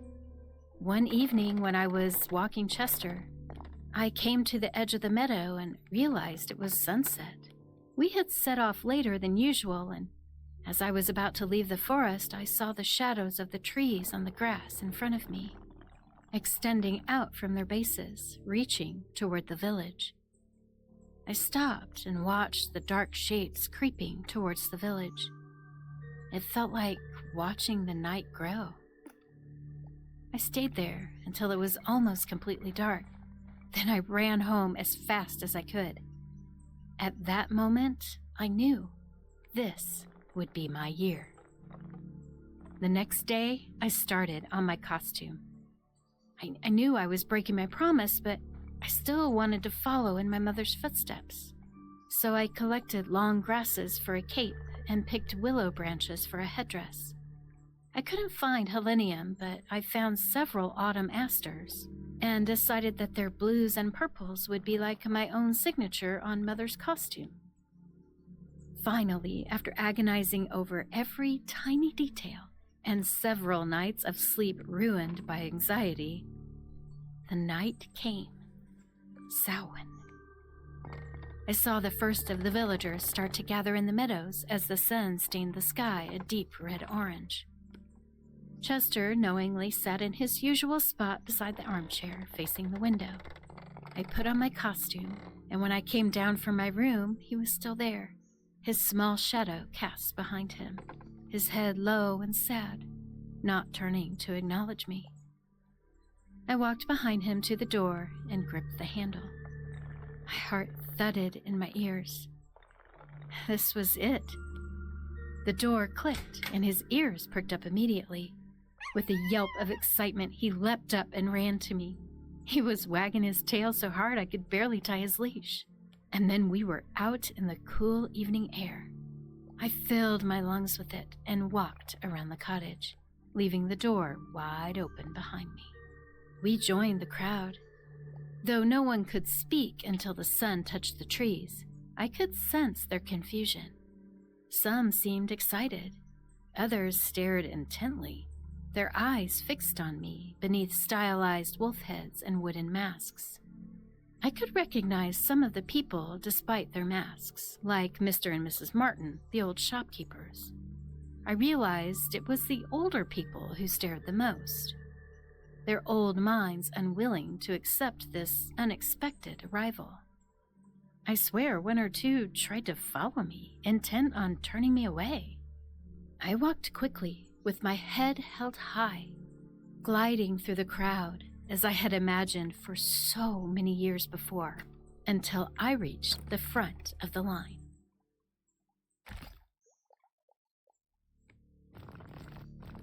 Most of the adults stayed at the back, allowing the faster teenagers to take the lead, but I wanted to be the first to cross the trees. I looked around at the other frontrunners, all young and as eager to start as I was. Beside me, what looked like a boy of college age stood coiled like an athlete, his stance set and ready. He wore black and white cloth, and his mask was like a badger's with black and white stripes completely covering his face. I matched his position, planting my feet in the soft grass. I was ready. My nerves buzzed as the light thickened and the silence became absolute. Even the rustling of costumes fell quiet. All eyes turned to the forest. I breathed deeply and smiled at Chester. He was ready too. The burning orange orb came down toward the black trees, its lower edge clear and defined in the cloudless sky. It sank over the pointed tip of a hemlock tree that pierced its edge like a black spindle. My breath caught, and for an instant, nobody moved. Then the moment broke, and my legs burst into motion. We ran as one, feet pounding the ground, our voices rising gradually from the silence. A low hum building to a thundering roar. I screamed so much it tore at my throat. The badger guy was faster than me, but that didn't matter. What mattered was that I was running with him, with everyone. All these years kept from this feeling. And for what? I crossed the meadow in what seemed like seconds and broke through the tree line, my feet smashing twigs and scattering leaves. I hollered and whooped with the others, yelling into every corner of the forest. The air was cooler among the trees, fresher somehow, as if I had been breathing stale air for years, finally free from my prison. The others had fallen back, but I didn't care. I was where I should have been so many times before, and I kept running. The other voices faded until mine was the only one, reduced to weak yells between gasping breaths. I had never run so hard in my life. I doubled over, sweat dripping from my forehead. completely exhausted, but happier than I had ever been. After a few moments, I looked around. The dim light of the meadow was behind me. Seeing how quickly it was becoming dark, I turned to head back. I had done it.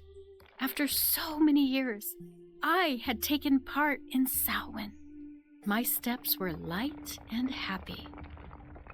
My hand was yanked behind me so suddenly I almost tripped. My arm pulled backwards, and I realized that Chester's lead had become taut.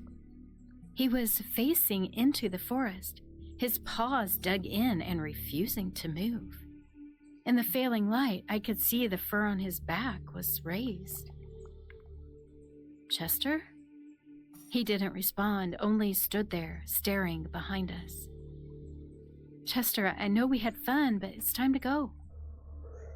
His growl was low and threatening, his gaze fixed. I had never heard him make a sound like that before. The sweat was cold against my body, and suddenly I felt small and childish. A silly fool dressed as a kid's idea of a forest princess. Okay, that's enough. I reached down to grab his collar, but as my fingers touched the leather, he barked angrily, startling me. He bolted, his lead snatched from my hand and vanished into the dark woods. Chester, don't do that! I ran after him, stumbling over roots and snagging on brambles that scraped at my bare legs. He was ahead of me, barking frantically.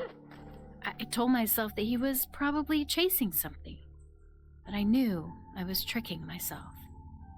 Chester never barked, ever. We had been in these woods countless times, and he hadn't gone after a single thing. Even when a pheasant had crossed right in front of us, he had just calmly walked by it. This was nothing like him. The light was fading fast, and I struggled to see what was around me. Everything appeared gray and featureless in the dense forest. I staggered downward, deeper into the darkness, following Chester's barks and growls. I shivered. It was getting colder. Please come back, Chess. Please, Chester. We need to go home. I heard nothing but my own breathing. Chester? My foot caught on something soft. I reached down and felt Chester's coarse fur. My hands shook as I hurried to grab the lead. He didn't move at all. Okay, let's go home. Something shifted ahead of us. Chester quivered under my hands. Hello? Who's there? Silence, then a scraping sound, like someone dragging their feet in hard shoes. It sounded strange, out of place, but I couldn't put my finger on why. I was about to yell when the badger mask appeared in the darkness. Oh, hey, it's you. God, you scared me half to death.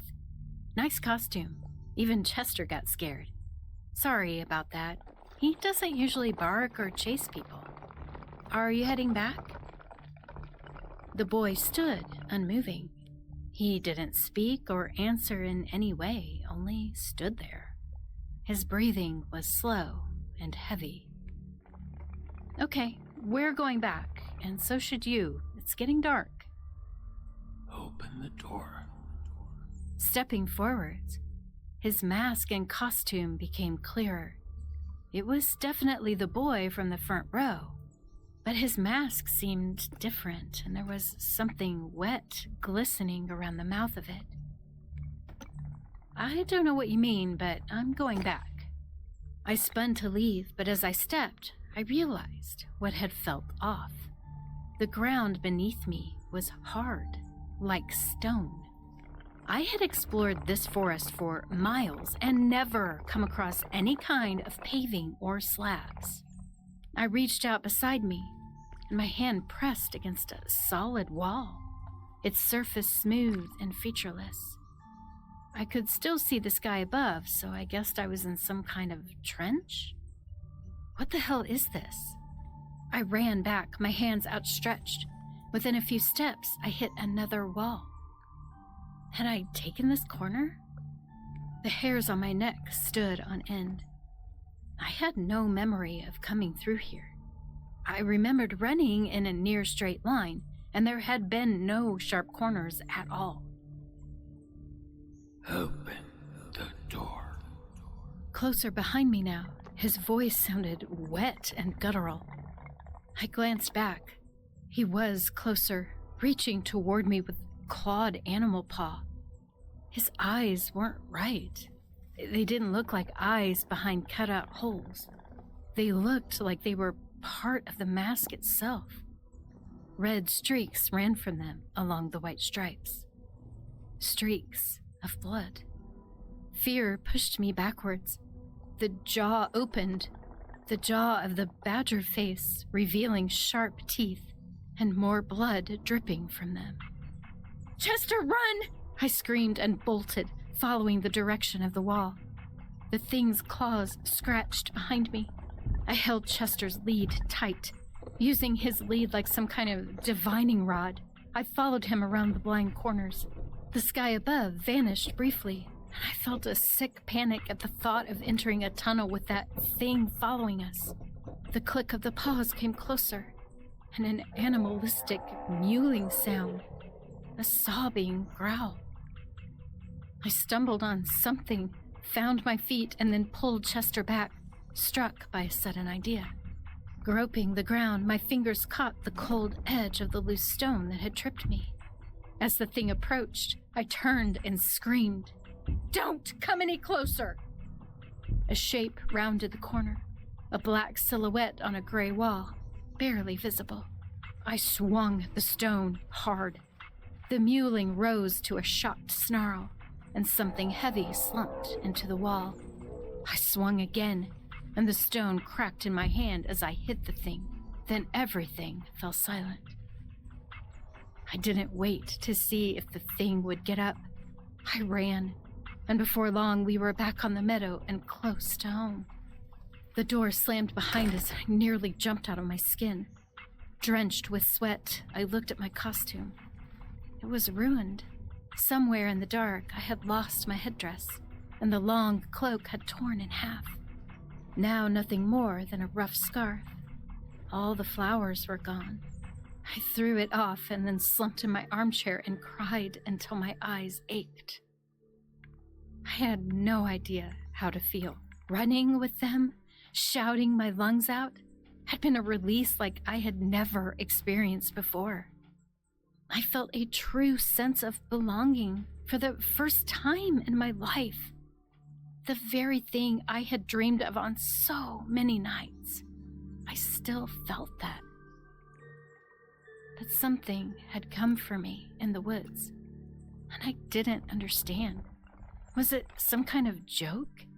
The old villagers had clearly not wanted me there. Their eyes told me everything. I was welcome in the village, a strange but harmless woman. But this was their Samhain, and I had trespassed. I told myself I was being paranoid. Of course they wanted me there. But none of them had welcomed me. We weren't supposed to speak before the sun set, but they could have shaken my hand, hugged me, given me some sign that they were glad to see me.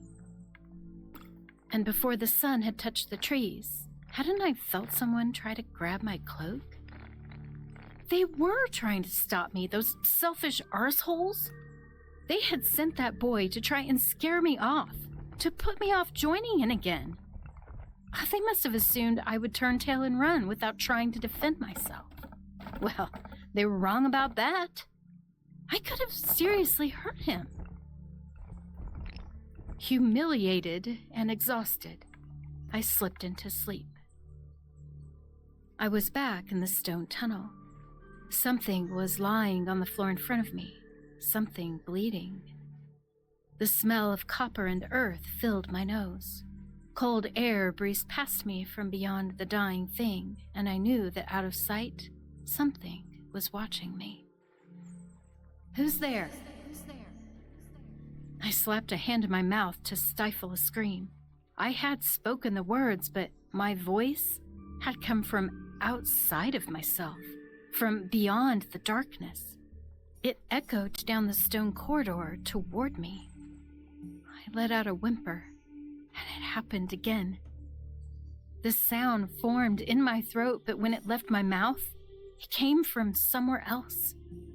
I couldn't breathe. I didn't dare let out another sound. My head was filled with whispering, a language I didn't recognize. I groped around in panic, slapping my hands against the cold stone that surrounded me. Suddenly, I was trapped. The dark corridor was gone, replaced with blank walls, closing in on me from every direction. I screamed and heard my muffled cry, somewhere outside the stone. There was no way out. Then I hit something, a handle jutting from the rock. I pressed it down and the wall started to shift. It was a door, an escape. Another distant voice, not my own, but coming from the same place beyond the walls. One I hadn't heard in years. The voice of my mother. Hey, Murray. Keep the door locked. Don't go outside. Confused, I lifted my hand. Sorry, I'm running around. My kids are extra excited I this looked morning. around, but there was still nothing but Well, darkness. alright. Why? You go ahead and I lurk asked, all you struggling want. against panic as I heard myself speaking from outside. Silence. I waited for an answer, reluctant to ask again, sure that it was my mother's voice I had heard. My mouth opened and I spoke. Open the door. I smashed my hands hard against my mouth. A voice had spoken and it had come from my mouth, but it wasn't my voice. Tears ran down my face. I breathed in shallow, panicked gasps. On the verge of passing out, I tried to lower my hands. It happened again. Open the door. A deep, guttural voice. It pushed out of my throat like wet gravel. I lost control. I battered against the walls, my hands smashed against the unyielding stone. My screams echoed outside as the hateful voice worked my mouth over and over. Open the door. Open the door. Open the door. When I woke, Chester was pressing his muzzle into my cheek, whimpering softly. The curtains were still open, and I could see the looming black forest against the navy sky. I jumped from the chair and yanked the curtain shut. Then I sprinted to the door and slammed the latch across. With shaking hands, I fumbled for my key, and after repeatedly scraping it against the keyhole, I finally twisted the door lock shut. The click of the heavy bolt broke my terror. Relief washed over me. The dream had been so real, so vivid. Eventually, yeah. My clothes were damp with sweat, and my legs I don't play were Daisy loose and as weak, often as I used to. like I had just run a marathon. I told myself that this wasn't worth it. Maybe Mom had been right all this time. She must have known I was too sensitive for the festival. I decided that once was enough, and next time I would watch from the window. Comforted by this Yeah, thought, I'll I be stepped back toward on the there. stairs. The door banged so hard it rattled in its hinges. I jumped back and stared at the sturdy wooden planks and thick black Where locks, the hell is fully the expecting chair? someone to break in. Chester barked madly beside me. There it It is. scared me to hear him bark. He really never made any sound above a happy rumble when having his back scratched. Do After what several minutes, so nothing you had get happened. to start over? Convinced Yeah, I was I kind of overtired, figured that my most tense state servers are clearly gonna escaping wipe Chester. because I of turned for the the stairs and the updates. soft, warm bed that waited for me. The door banged again, 3 times, like someone was hammering against it. Go away, please. I don't want to take part anymore. I'm too tired. I need to sleep. I thought I heard someone answer, but they were muffled and I couldn't make out the words. I shuffled toward the door. I'm sorry, but I missed that. What did you say? There was definitely someone talking. I pressed myself to the door, its wood cool against my face. I heard wind through dry leaves, and someone whispering in another language, ancient and menacing. Whoever had banged was still there. I let out a shaking breath. Please, whoever you are, I want you to go. You can come back in the morning if you need to speak to me. More whispering. Nonsense words. Made up words. I stepped back from the door. Look, I've had enough of this, and I'm telling you to go, and if you don't, I'll be forced to make you. No one answered, but I hadn't heard anyone leave either. I became sure that it was kids from the village playing a prank. The same kids that had been told to try and scare me out of the woods. The kids who had ruined my night. Heat rose in my chest. They were making fun of me. Right, that's it. I marched forwards and unlocked the door. With my umbrella raised high above my head, I swung the door open. There was no one there. I stepped out, expecting to hear running feet and teenage jeers as the pranksters fled. The night was still, without even a breeze. Silvery moonlight glimmered on everything in a thin film, showing nothing but an empty street. I slammed the door shut and locked it. I rested my head against it and closed my eyes. It was definitely time for bed. You should open the door, said a growling voice behind me. I did, but there was no one there. My eyes shot open. I turned around, and there was Chester in the middle of the living room, his shoulders hunched forwards and his hackles raised. What did you say? I asked through numb lips. I said you should open the door. His mouth contorted horribly, a dog's snout trying to work like a human's, snarling and drooling over bone-white teeth. Vertigo spun the room, and my stomach heaved toward my throat. My words came out in a drunken slur. Chester, you shouldn't be doing this. You shouldn't be talking. Open the door.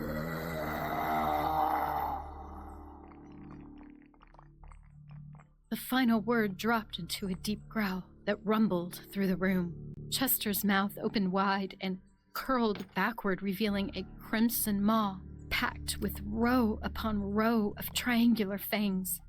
I lurched back and felt a crack. Warm liquid ran down the nape of my neck. With numb fingers, I felt my scalp, and when my fingers came back into view, they were covered in blood. In the room beyond them, the Chester thing's jaw grew and grew, lengthening out as long as his body. A whip-like tongue lashed around the widening throat, searching for me. With nowhere to go, I threw my umbrella at the gaping mouth, and the tongue whipped to it, coiling inwards like a spring trap. I screamed and rushed forward, kicking wildly. The Chester thing gargled as I hit it side on with all my strength. I kicked it again, and it whimpered wetly, spitting out the stand and bolting into the back room, dragging its jaw along the floor. I followed it and slammed the door shut, and then slumped down and cried. Then the front door shook. The door knocker was back, hammering again and again, louder and louder, bulging the frame with each hit. I ran toward it, but then that Chester thing battered against the wood behind me. I whirled in the middle of the room, each bang resounding in my head. Then something else. Someone knocking against the back window. I threw the curtains back and screamed. The frame was full of animal faces pressed against every inch of the glass. I thought it was the villagers, crowding around to stare at me, the town freak. But their eyes were like the Badger Man's, real animal eyes bleeding into their fur. I could smell the blood from inside. The front door started to splinter. They were coming in. I bolted upstairs and slammed my bedroom door. I can see the forest from my bed through the window. When I was a child, I would go to sleep watching the light dim over the trees. Sometimes I thought I saw someone standing in the trees. A lone figure, their face a blur of white in the twilight. The shadows of the trees grew toward my room. Fingers of night reaching out to me alone, beckoning to me. The darkness would pool over the grass, and then the figure would run towards me. I would always lose sight of it as it dropped below the window frame, and by the time I got up to look, it was gone. I told my mother about it once, and the next day she painted over the window. They won't leave me alone. They're in the house now. They whispered to me from the hallway, using different voices to try and lure me out, but I won't go. I'm not stupid. I dragged the wardrobe against the door so they can't get in either. I've tried to ask them to leave, but my voice is gone. I can't make a sound. The noise is unbearable. They're banging on everything, every door, every window. I wrapped the duvet around my head, but it did no good. It's too loud to think. I can't take it anymore. They won't leave me alone. There's no way out. No way for me to leave. Except one. I could open the other door. The one from my dream. It's here, in my head. The huge stone door stands in front of me. There's something pounding on it from the other side, too. My hand rests on the handle. I can't hear Mother anymore. There's no one to stop me. I press down and the door glides open. A figure stands in the dark doorway. They're wearing a mask of bone, a blank mask with 2 circular eye sockets cut out. Long fingers reach up and clutch the edges of it. It falls to the floor, revealing a familiar face. My face. In the stories, they said that the kid got lost in the forest. But now I know I wasn't lost at all. I was home.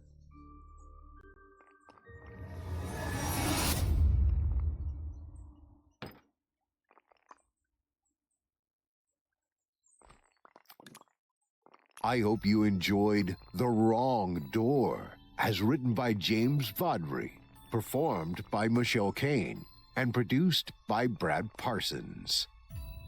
Michelle Kane's work is proudly featured on our network, as well as on the Creepy Podcast, which you can hear on any podcasting app, as well as on www.creepypod.com.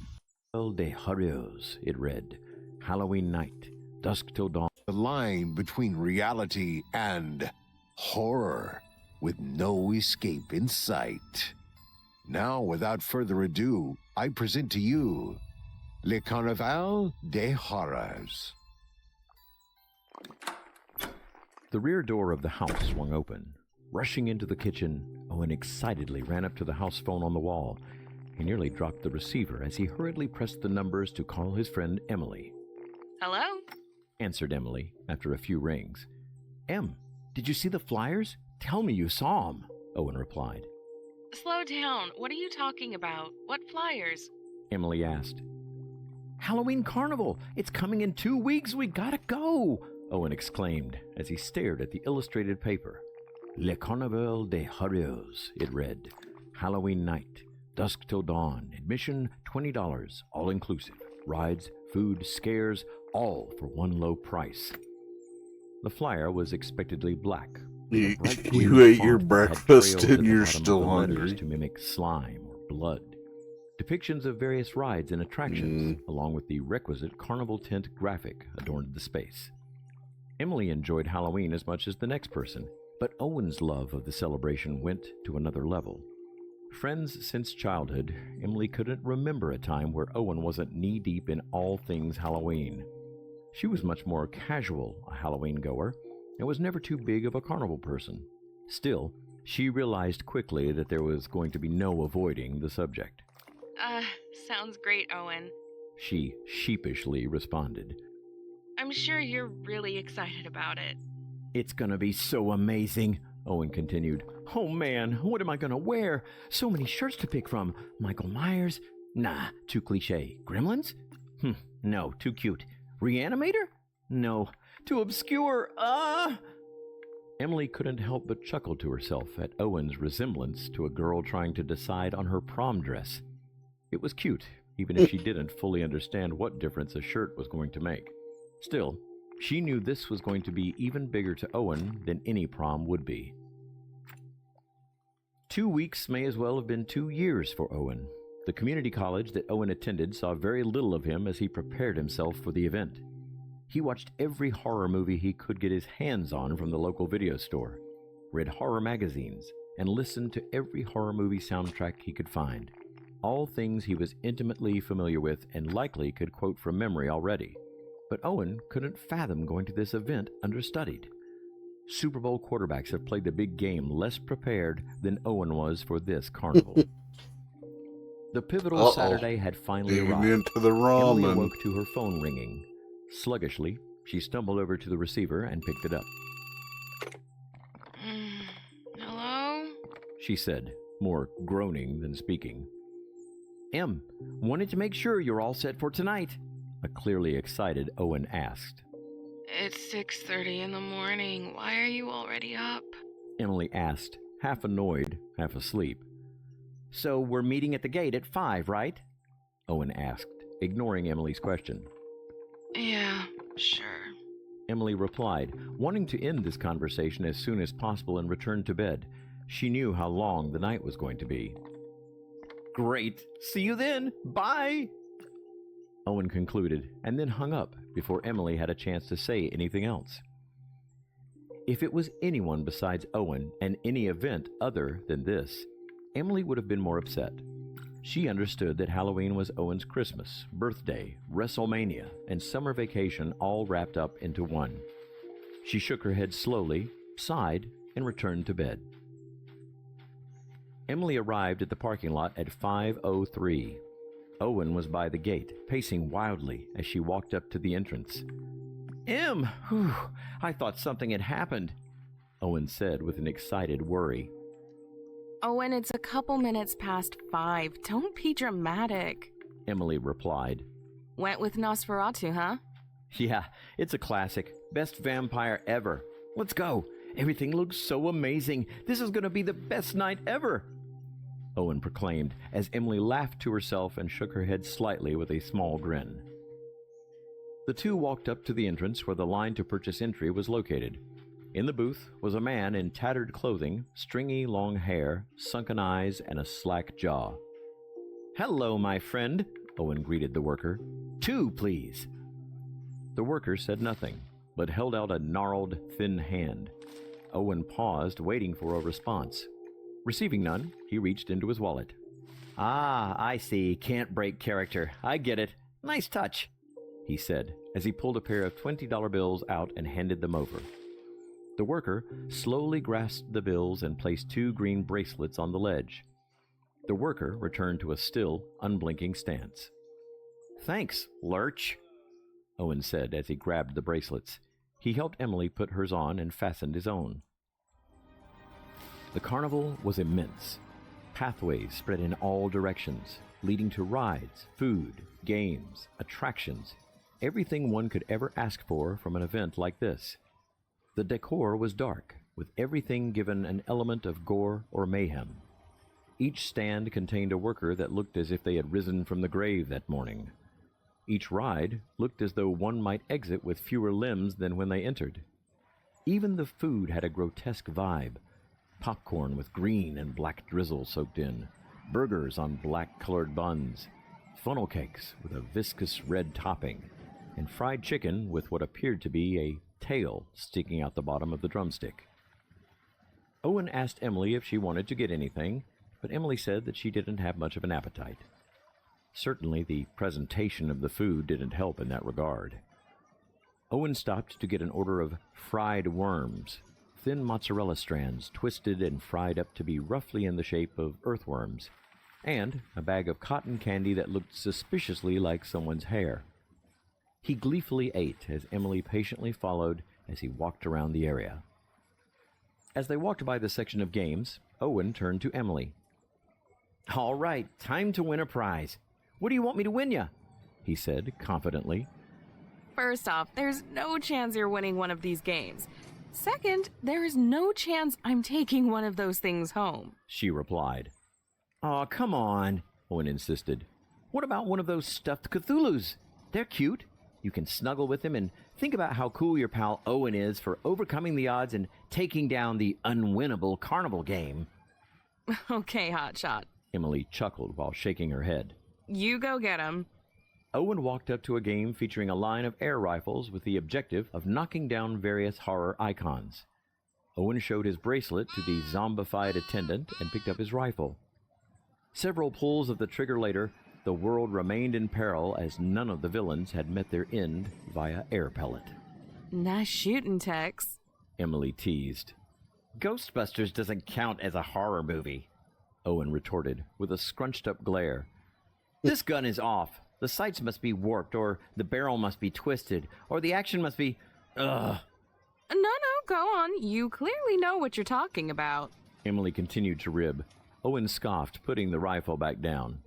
"All right, forget the games. Let's hit a ride. What do you say?" he asked. Emily agreed, provided it wasn't something that went high into the air. Having one of these rides break down while they were 50 feet up was not on her checklist for the evening. They settled on the carousel. Of course, the ride did not feature your standard horses, instead offering mounts like the Cerberus, giant wolves, giant rats, and a giant spider. Owen gleefully jumped on the back of the Cerberus, while Emily chose one of the wolves. As the ride began its journey around the circle, Emily started to look around. She thought she had noticed something, but the ride was moving so fast she couldn't be sure. Each trip around, she tried to focus on the area, but couldn't quite get a good enough glimpse. Shortly, the ride came to an end, and they disembarked. Owen noticed Emily's preoccupation and gently nudged her. "Yo, Em, you still with us?" he asked playfully. Did you see anything strange while we were on the ride? She replied. "No, I don't think so. What do you mean?" Owen inquired. I thought I saw someone staring at me. Sort of dressed up, you know, like one of those people you'd see at an old-time party with the jacket and the hat and stuff. Emily answered. "Can't say I saw anything like that, but I also wasn't looking. Sorry.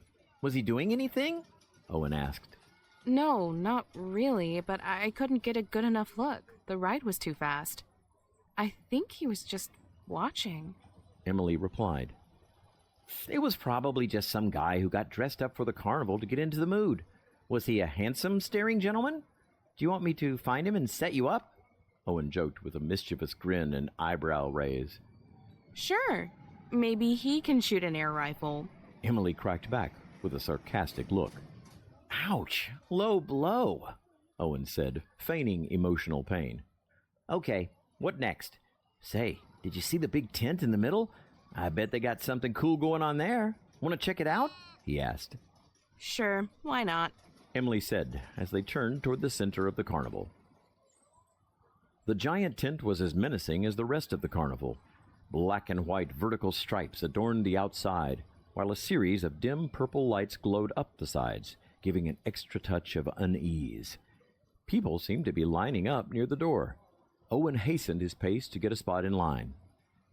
"I don't know what is in there, but we should check this out. I bet it'll be a show of some sort," Owen speculated. Emily caught up to Owen and stood next to him in line as the people ahead began to file in. As they entered, rows of bleacher seats ran around the outer rim of the floor in a U shape, either side ending near a platform that jutted out to the center, meeting a stage. After the crowd had all found seats, the The lights in the tent dimmed, and a spotlight shone on the platform. Calliope music played, echoing through the space in a tone that could only be described as menacing. As the notes brought the mood to unease, the curtain by the platform parted to reveal a man wearing a dark purple tailcoat trimmed in black, with black pants, a purple bow tie, and a tall black top hat. He was tall, somewhat thin, and held a cane with a large round purple jewel affixed to the top. His presence was hypnotic, his movements deliberate but graceful. His eyes conveyed command, and his gaze was enough to make anyone pause. Ladies and gentlemen, the man said in a strong, emotive voice, Le Carnaval des O'Hare is honored by your attendance tonight. Mystery, intrigue, dread, all await you as you walk the path of darkness this evening. Your fortitude, your will, your very sanity will be tested as we journey into the world of the arcane. It is my obligation to suggest those with weaker constitutions or those with mental well-being could be damaged by that which you are about to experience seek refuge elsewhere. This journey is designed solely for those who are prepared for their souls to be transmogrified, taken through doors never thought possible. Are you prepared? Will you take the first step on the journey with me tonight? The man outstretched his arms with the last sentence, to which applause from the audience was given in response. Okay, he's not too bad. Decent delivery, if a bit cliché, Owen murmured to Emily. He nudged her slightly and continued, What do you think we're about to see? Emily only responded with a slight headshake and a shrug. You okay, Em? Owen asked. I think that's the guy I saw when we were on the carousel. Emily answered. What, him? Owen replied. I doubt he was hanging around the carousel just checking people out while he had a show to get ready for. I'm serious, Owen, Emily said. I didn't get a clear look, but I really think that's him. Do you want to leave the show? Owen asked in a somewhat dejected tone. If it's too scary, we can go do something else. No, it's fine. Emily hesitantly replied. It's just a show, right? The mysterious gentleman continued. For our first stop, we take you to the deepest corners of the Amazon. Within the jungle kingdom, there was but one ruler, one that claimed all that laid before her. Now, she walks among us here, and you have the distinct privilege of meeting her tonight. I present to you, the Queen Cobra. On stage walked a woman covered head to toe in greenish-blue scales. She was of average height and build, but moved with a rhythm that loosely resembled that of a snake. Her eyes were a bright yellow and narrowed, giving her an evil glare that was unsettling. She licked her lips, revealing a long, forked tongue that darted back and forth before retreating into her mouth. She wore what appeared to be a swimsuit, also adorned in scales. She then looked around the room while letting out a long hiss, revealing long, thin, sharp fangs. Our queen has a rich history of dominance in her kingdom and is capable of overcoming the fiercest of foes. I caution you to remain on alert while in her presence, as she can strike in the blink of an eye, the man warned. The woman then slithered back from whence she had appeared, giving one last glare around the room before moving through the curtain. The man gave the room time to applaud, then continued. Our next stop on this journey takes us to the peaks of Kilimanjaro. This mighty summit has hosted many a brave soul and stands as a symbol of strength and endurance. From its depths rose a man so in tune with the stones that lie within that he became that which bore him. I give you the Obsidian Giant. The room trembled as out to the stage strode a man so large it was nearly inconceivable. Appearing nearly 9 feet tall and wider than 3 people standing shoulder to shoulder, the Obsidian Giant looked to be made entirely of jagged black stone. Each step shook the stage, and a resounding thud trailed each of his footsteps. The giant did not move around much, instead simply standing in front of the crowd, allowing his massive presence to be the performance. Those at the top of their physical abilities may be able to overcome the challenges of Kilimanjaro, but do not let overconfidence be your downfall. Many have climbed its peak, but none have bested the obsidian giant. My recommendation to you is to turn and flee should you ever find yourself on the wrong side of his temperament, the mysterious man said. The giant slowly turned himself around and thudded back to the curtain. Finally, the man continued, we come to the final stop in our odyssey of the unknown. For this, we must travel to the deepest realms of China. For centuries, this woman has bested armies, kingdoms, dynasties, and all points in between. Feared by all who dare cross her path, I present the Dragon Lady. Out from the back, an elderly-looking woman walked to the stage. She had a frail gait that was more shuffle than walk. She slowly approached the edge of the stage and stood. "Is this for real?" Owen asked Emily with a small chuckle. "She's like 80 pounds soaking wet, and looks like a slow breeze could break her in half. At least they made the other two look the part." Emily didn't respond, staring straight ahead. Owen nudged her a bit, but saw she was not intending to say anything. He returned his attention to the stage. The Dragon Lady began to arch up slightly, rising up from her hunched-over original state. Taking a deep breath, she exhaled, bringing forth a massive flame from her mouth.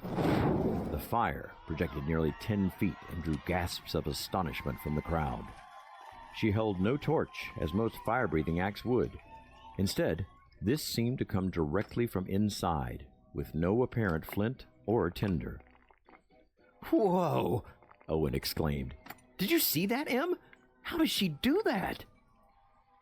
Emily continued to watch with a wide-eyed look, but didn't say anything, shaking her head slightly. Conquerors, emperors have all fallen to the kiss of the Dragon Lady.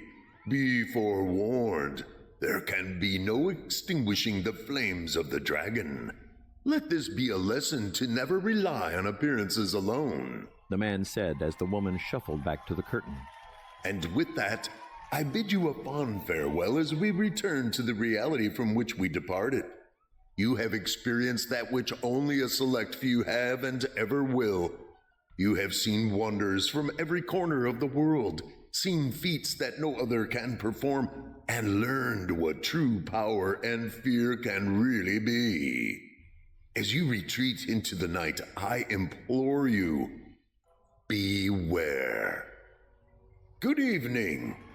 The man concluded, removing his top hat and taking a bow as the crowd offered one last round of applause. The lights in the tent brightened, and the people began to leave their seats as the man replaced his top hat and stood watching everyone depart. "Owen?" Emily said quietly, grabbing Owen's arm. "He's staring at us." Owen looked up to see that the man was indeed looking their way, head slightly tilted down with a closed-mouth grin. He held his cane to the ground, though not relying on it for stability. His eyes followed the two as they began to exit. Owen and Emily both kept their eyes trained on the man as they passed by. They increased their pace and made their way back to the outside. "Well, that was kind of cool, huh?" Owen asked. "The first two were pretty good costumes, and that last lady was incredible. I wish I knew how she did it." Emily looked much less enthused. "Owen, I don't like how that guy was staring at us. That was really creepy," she said with concern. "Em, it's a horror carnival. It's supposed to be creepy. Of course he's going to try to creep us out. You know he's just an actor, right?" Owen replied. "I don't know. Between that and the carousel, I feel like something weird is going on." Emily continued. "You don't have to be a Hollywood celebrity to be good at acting. The guy is just really good at what he does. He probably has done this hundreds of times. I'm sure he can do that stuff without even thinking about it at this point," Owen said confidently. Emily didn't appear convinced. "Come on," Owen insisted. Let's find something else that will take your mind off it. The two continued to walk through the carnival, passing attractions like the Death Coaster, the Black Moat Cruise, and the Funnel to Hades. Emily made it clear she was not going to be trusting any of those rides, which Owen understood. Soon, they walked up to something that caught his eye. "Hey, check it out," Owen said while pointing. "The House of Haunted Mirrors. That sounds cool. I bet it's a bunch of those funny mirrors that make you look all distorted or huge. Want to go in?" Emily agreed, thinking that it seemed a fairly mild thing amidst the rest of the place. They walked up to the entrance, showed their bracelets to the now normalized, slack-faced worker, and entered. As soon as they reached the first room, they realized what they had walked into. "Oh, it's a mirror maze," Owen declared, excitedly. Emily looked slightly annoyed, but forced a small smile, realizing she had been starting to go down the path of a downer and not wanting to be a wet blanket on Owen's night. "All right," she said. "Where should we start?" There were 4 different starting paths they could choose. The lights were dim, adding to the potential disorientation. "We should race," Owen challenged. "Last one out buys dinner tomorrow." "All right, hotshot. You're on." Emily accepted, a bit of playfulness returning to her demeanor. They each chose a separate starting path, and the race was on. Owen raced through the maze as quickly as he could, often finding himself slamming face first into a mirror as he tried to find his path forward. He was determined to win this race, and threw a good amount of caution to the wind as he navigated. He wasn't sure if he was making real progress or just doing a lot of twisting and turning, but he kept pressing on. As he turned a corner, he came to a sudden stop. At the end of the corridor stood a figure, shadowed by the low light. Owen paused for a moment and took a couple steps forward. "Who's there?" he asked. The figure slid forward slowly. Owen How are stood ya? still as the Welcome shape in. approached. As it neared to about 15 feet, Owen gasped. A hiss erupted from the approaching Queen Cobra, tilting her head slightly and glaring her fangs. Owen didn't hesitate. He turned around and ran as fast as he could in the opposite direction, trying desperately to escape his pursuer. He wasn't sure if she was running after him or simply stalking him, but he wasn't about to wait around to find out. Emily was making her way through the maze using a more analytical approach. This is short stories. I've been listening to short horror She had seen people use stories this method before and figured it was better than trying this random Halloween. turns. She had been working through Or the maze this for about Halloween 10 minutes season. when she came to a choice between left and right. Continuing her plan, she turned right and walked for a few yards. As she did, she heard a quiet voice that sounded almost like an echo. Emily. The voice droned. Emily. She froze, heart beginning to race.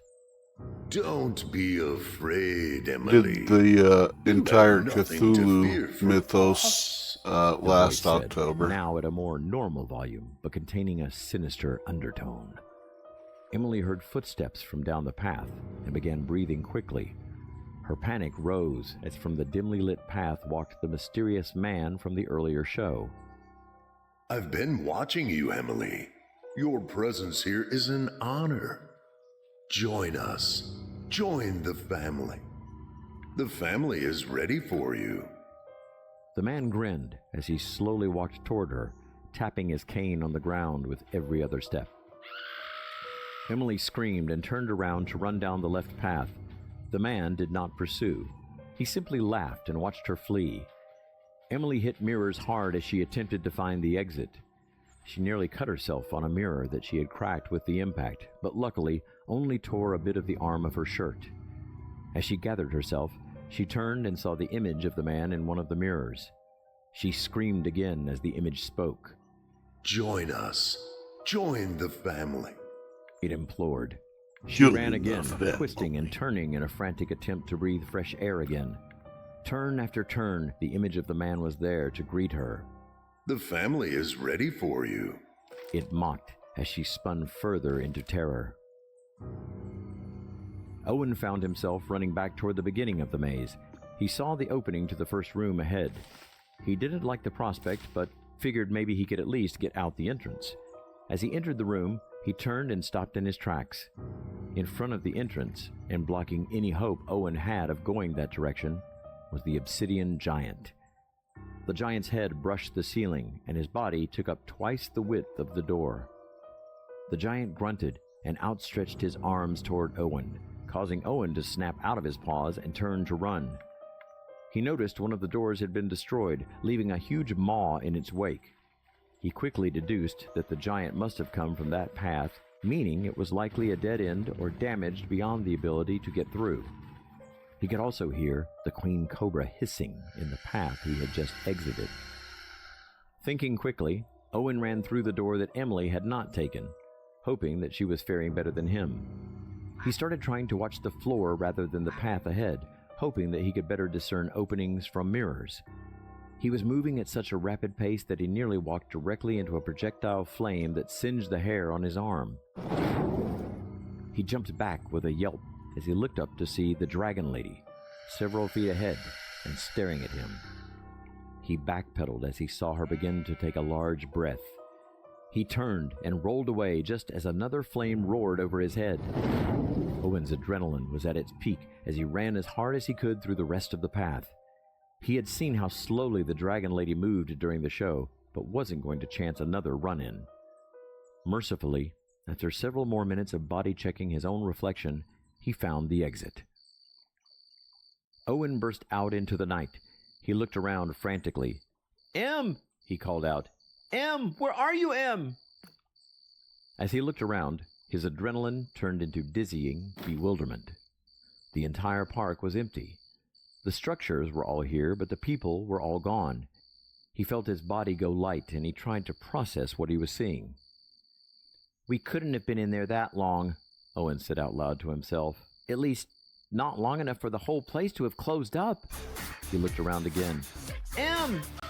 he once again shouted. The horror connoisseur himself, Mr. Owen. A familiar voice said, as Owen heard footsteps on the path behind him. He turned around to see the mysterious man walking in his direction. You are a special one, Owen. You would be a great addition to our family. Join us. Join the family. Owen stood as firm as he could, but his voice couldn't hide his dread. "Where's Emily? What have you done with her?" Owen demanded. Nothing, Owen. I've done nothing, the man answered. "Then where is she?" Owen asked as forcefully as he could. Where indeed? The man replied with a menacing tone. Where could she have gone? Last I saw her, she was screaming and running through my beautiful maze. Looks like she's buying you dinner tomorrow, doesn't it? "What did you do to her?" Owen screamed. Now, let's not be impolite, Owen. I've already answered that. Now, shall we return to the topic at hand? The man asked. Just then, Owen heard a scream. He turned to see Emily running full speed away from the mirror maze and back toward the front of the park. "Em!" Owen shouted as he turned and gave chase. The man did not pursue, simply standing and watching the two run. Owen got to the front of the park and again shouted for Emily, but did not see her. He could hear branches and leaves cracking in the surrounding woods, but could not determine the direction from where the sounds were coming. He contemplated taking a guess and running that way, but as he was considering this, the sounds of crunching gravel became the prevalent audio. Owen turned to see 4 figures approaching. Led by the mysterious man, the queen cobra, the obsidian giant, and the dragon lady all marched forward with Owen in their sights. Owen cried out, then made a beeline for the car. He got in, started the engine, then sped out of the lot and back toward his home.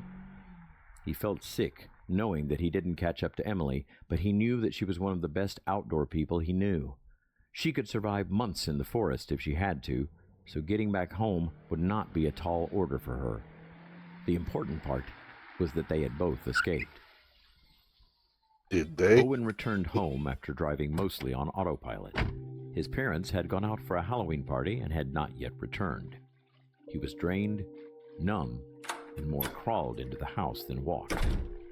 He immediately collapsed on the floor and trembled, the the emotions of the evening pouring out as he processed what he had just survived. He was certainly going to swear off horror movies now. When he came to a semblance of balance again, he made his way over to the phone. Hey guys, He check tried out my to new call camera. Emily, Oh needing wait, to know this she isn't the got camera. home safe. Hi, Luna. After that, he was going to call the police and have them get to the bottom of all this. As he dialed, there was a knock at the front door. He jumped and dropped the receiver at the sound. He slowly made his way to the window, peeking out to see who was on the porch. His heart skipped a beat. "Em!" Owen cried out as he threw the door open and pulled his friend inside. He shut and locked the door, then turned back to Emily. "Oh my God, I couldn't catch up to you. I couldn't tell which way into the woods you had gone. I'm so sorry. I didn't know what to do. Are you okay? I was about to call your house." I'm good. Hey. How are you doing? It's okay, Owen. She replied, pulling him into a gentle embrace. "I'm so glad you're okay. I was so scared," Owen replied, tightening his hug. "I'm so sorry I dragged you to that place. No more scary stuff, I promise. None. And I don't care if I was first out. I'm buying dinner tomorrow," he said with a whimpered laugh. "Shh," Emily said, turning her head to speak softly into Owen's ear. Hey, it's okay. You can relax now. The family is always ready for you. The rear door of the house swung open.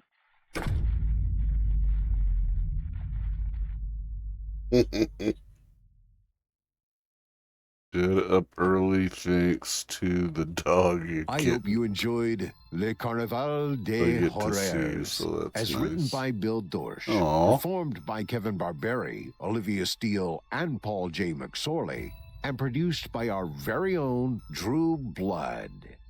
On to the shows. Otis Gyrie and We're Kevin Barberi experimenting have their with, very own show here on our network, Scary creative Stories building Told in the styles Dark, today. which you can hear every Sunday night. We also have Eric Peabody's Horror Hill, a podcast dedicated to some of our deeper and darker tales. We hope you check him out. And Drew Blood's Dark Tales A little airs more Fridays, fanciful. featuring some southern down-home horror. Fantasy and don't forget buildings. to check out The Fear from the Heartland Archives, featuring more Bell than towers 120 episodes. Also, don't forget, Little we have our cabins. very own book out. Since 2012, Chilling Tales for Complete Dark with Nights has been outhouses. keeping people awake through the night with terrifying audio renditions that. of tales from the darkest minds modern memory has to offer. Now, in this first of 3 volumes, collected are 30 tales, never before available, by some of the most prolific and talented authors of the online community, each one a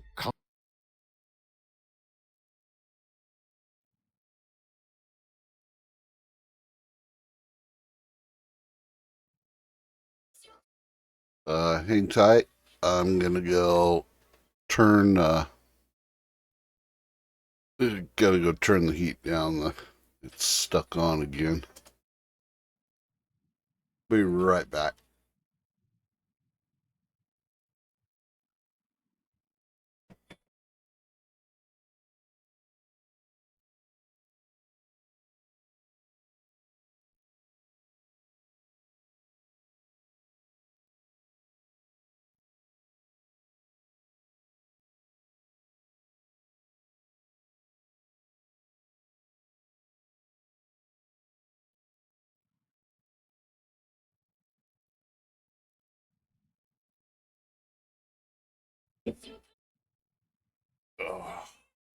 I'm having a lot of fun playing this game too.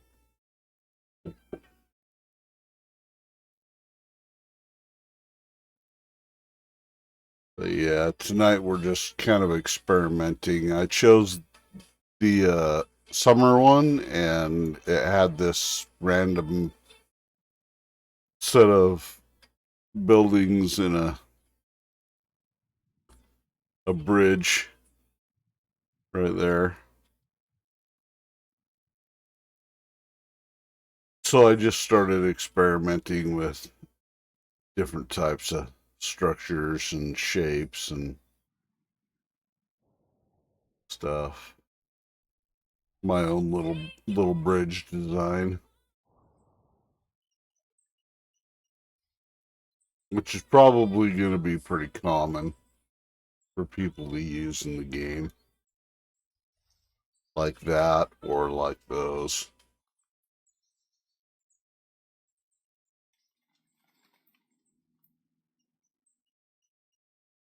I wish I so much wish they could make it so you could have like an NPC character and be able to walk around from their viewpoint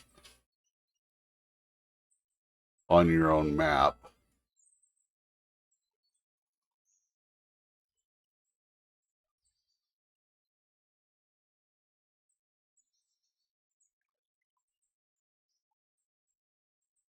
A little gazebo in the pond there. Actually, I have an idea for that.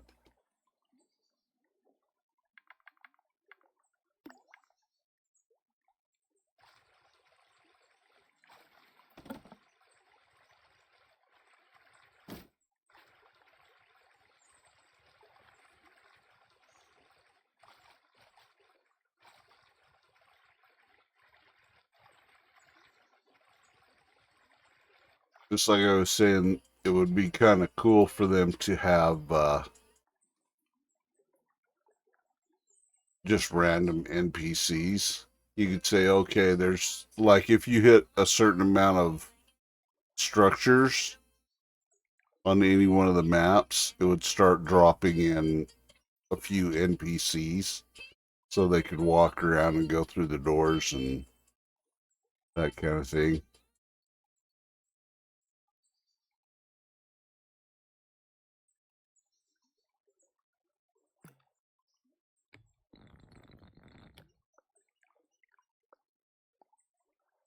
Let's see.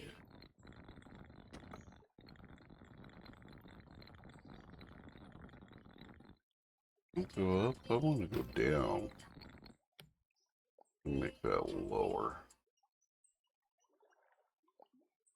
Then I think we will put one of these on there.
See how this game expands. Yeah, me too.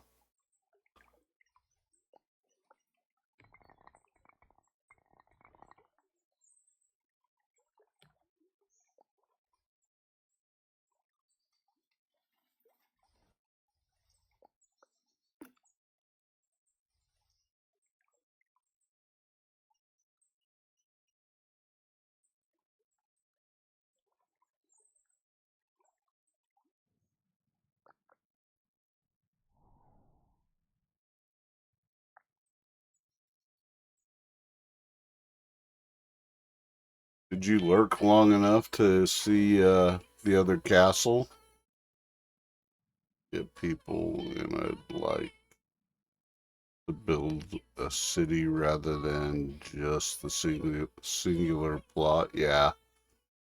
I would like to be able to build a plot because you can see that there's definitely room on the map to expand.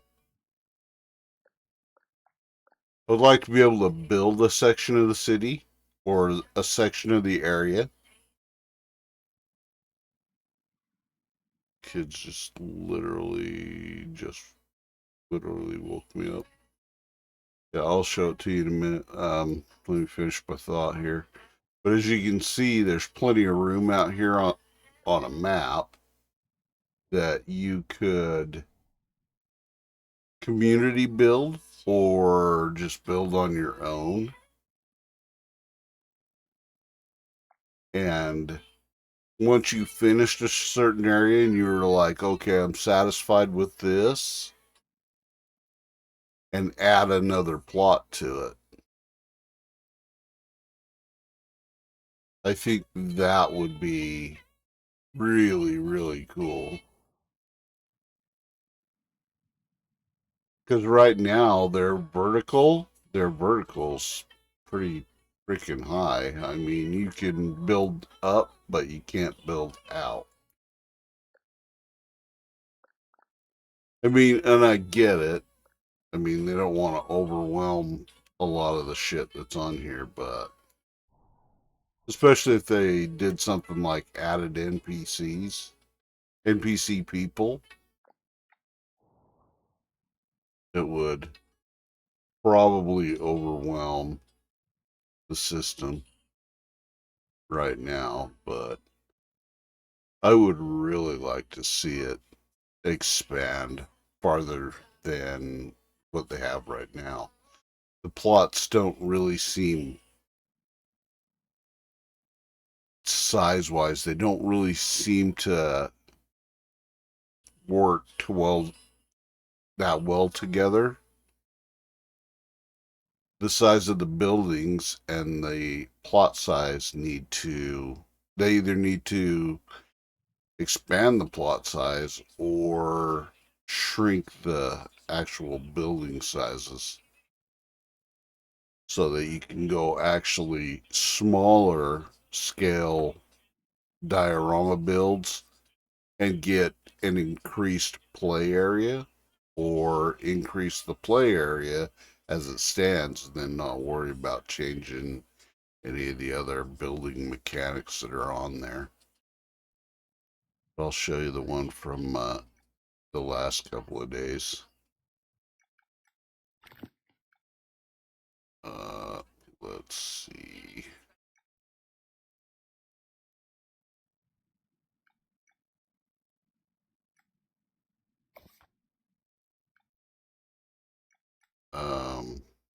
Back. That's not what I wanted. Do the load.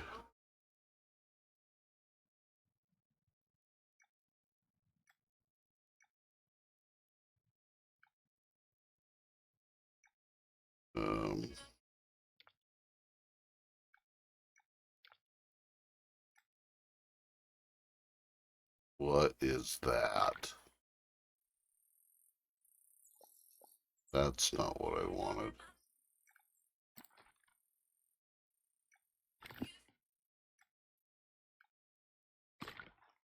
Ugh. Ugh. Let me guess, you can only have so many on there.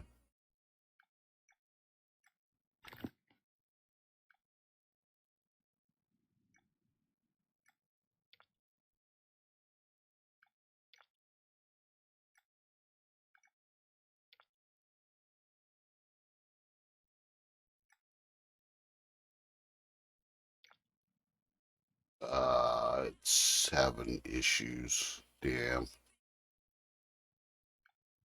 Well, that sucks. Well, it's a good thing I took pictures of my like Hogwarts style place.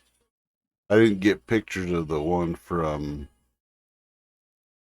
the other day, but I guess you can always look at it on the VODs.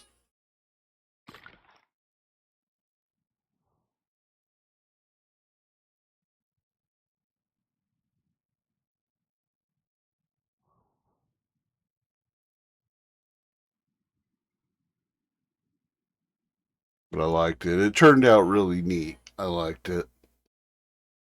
I didn't know there was a limit on how many you could have going. I figured they have 4 seasons. You could have 4 of the maps, you know, one for each season.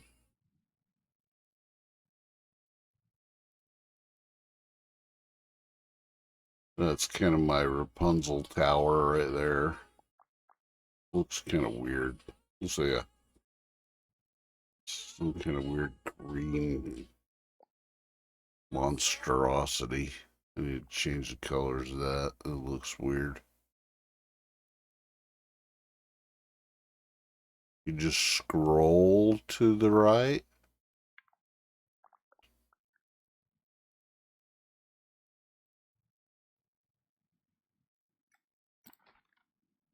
So use your scroll wheel. Oh, scroll wheel. Ah. You saw that one, right? I showed you that one. But this is the one from the other day. Yesterday and the day before. This has the castle with its keep in it. But I expanded it and I started making a little village on the outside. My autumn village.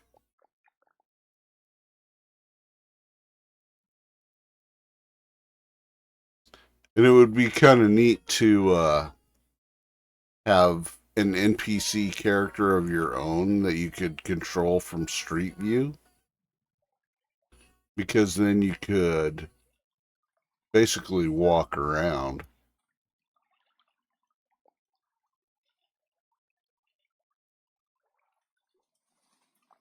I mean, you still kind of can.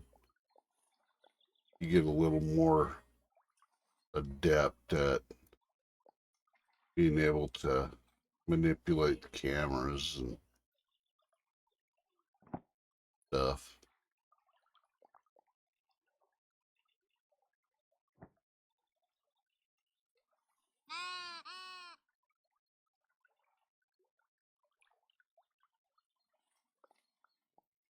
But I think it would be really cool to be able to give yourself a character that you could just walk around and view not only yours, but open it up when it's locked in and open it up for public access so they could walk around and people could view what you've created, and you could walk around and look at other people's stuff as well.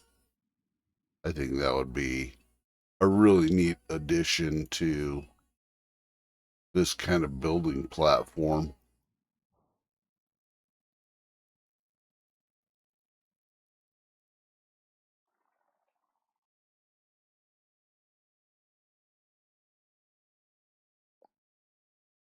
I should really start talking to developers a lot more often. Start telling them, hey, you know what would be cool? Start putting more of my own ideas out there. You know what I mean?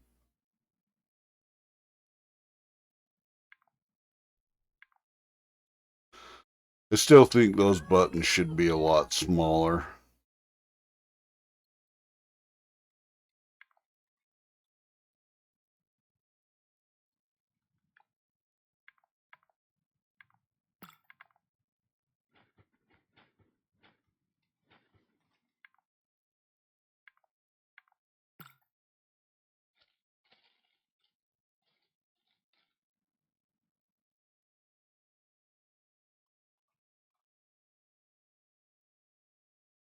It used to be, I don't know what that symbol is, Discord, but then they made them bigger for some reason. Yeah, I mean, I get it. They want them big enough so you can see what they are, but you don't really need that because they show you what they enlarge when you hover over them.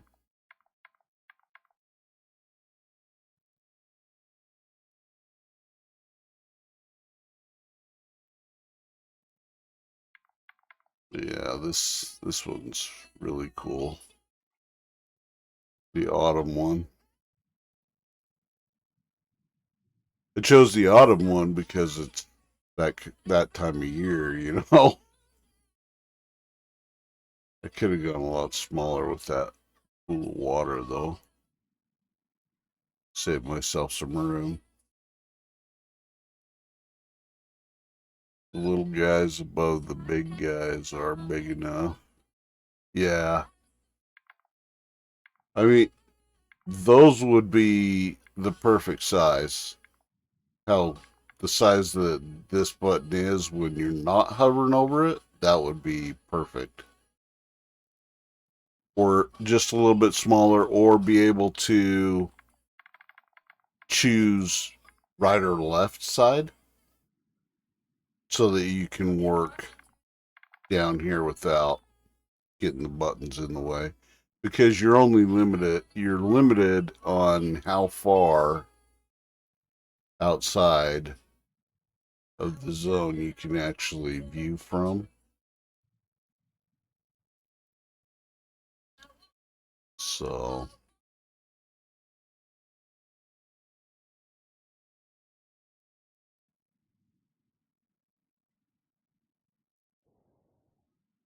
but I'm having so much fun building stuff on here. I really enjoy it.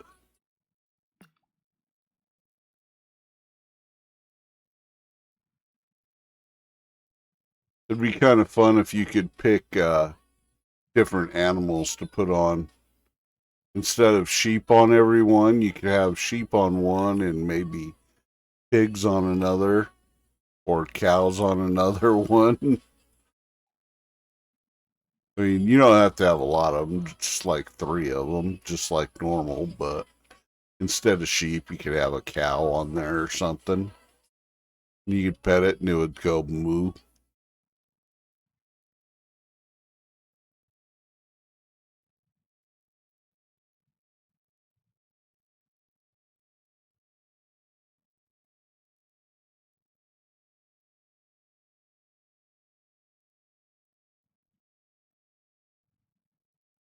I think it would be a lot of fun. Are you a believer? Regardless of the answer, what I'm about to share with you today might be a hard pill to swallow.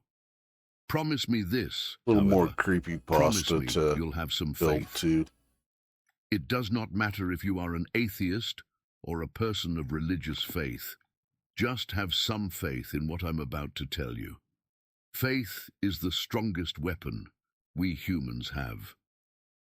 There's a reason the saying states that the pen is mightier than the sword, because the pen conjures what we imagine, what we believe in.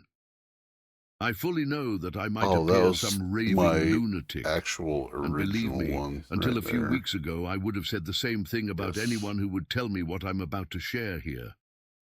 We're about to face a war unlike any other before, no.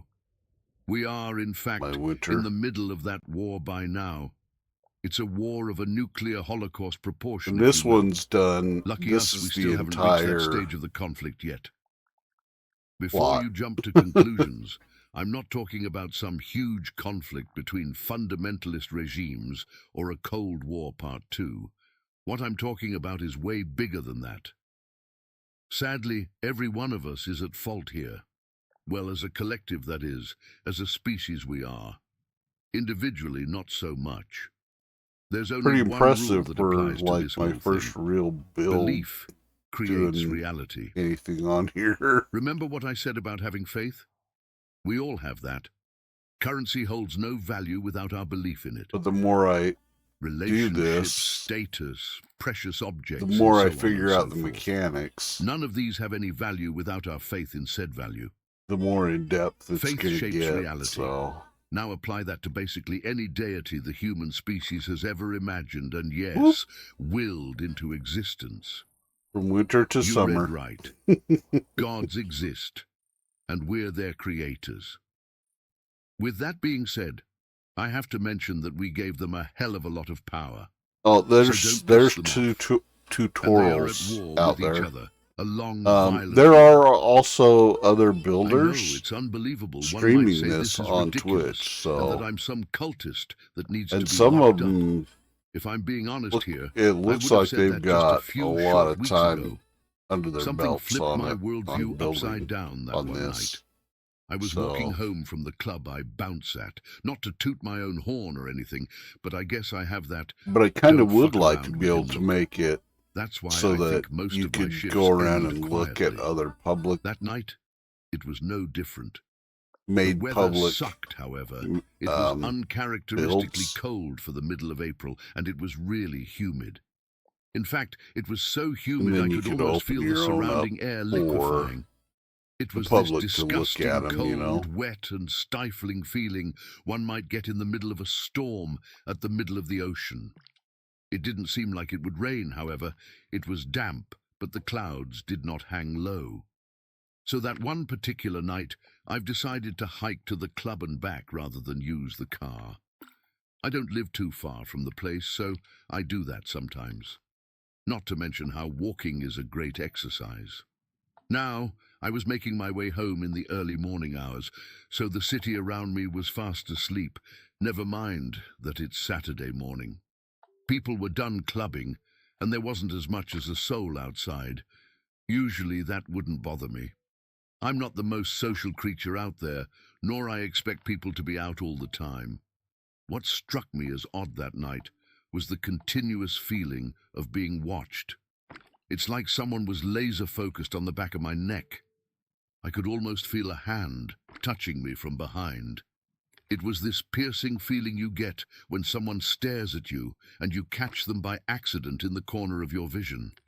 That irritating feeling you get when that happens, urging you to find whoever is staring at you to give them that "I know what you're doing. Look back." That's what I kept on feeling. So almost instinctively I looked behind me every now and again. Each time I looked behind me, there was nothing there. Absolutely nothing. Just an empty street. However, with each passing turn of my head, the feeling got more intense, and each time I was more convinced that there was someone, perhaps even something, following me. After about 20 minutes of this back and forth with myself, I've turned around to confront whoever I was sure was following me. I stopped myself at the entrance to an alley and turned around sharply before I called out, "Hey, whoever you are, come out if you want to talk. I'm all ears." I was sure some sort of burglar or some sick maniac would jump at me and swing a knife or a bat in my face. None of that happened, however. So I shrugged the feeling off, mostly because it was gone. I felt like I was once more alone. Should have taken the car. This weather doesn't bode well with me, I murmured to myself as I turned my body. Not a moment passed, and all I could see was 2 bright lights flying in my direction. Before I could even process their appearance, I felt the lights burning my skin. They were so bright and hot I covered myself up, or tried to at least. My heart raced, and I felt a light touch on my chest. The lights became so bright and hot, I couldn't feel anything else. I wanted to scream, but I couldn't. The lights were too much. Everything was pure white. My pulse had risen so much, all I could feel was the searing sensation on my face and arms and the intense beating in my chest. I couldn't move. I couldn't scream. I couldn't even think. Everything, from my surroundings to my body to my most private thoughts. All of it was engulfed in this light. Suddenly I heard something distant call me. At first it was jumbled, as if I was listening to someone speaking to me while I'm submerged under water. Then it became clearer and clearer, until I finally realized it was the raspy voice of an Eastern European-sounding man. His accent was thickly obvious. Without even noticing, the light wasn't even that bright or hot anymore. With my thoughts still disorganized, I thought I was dead.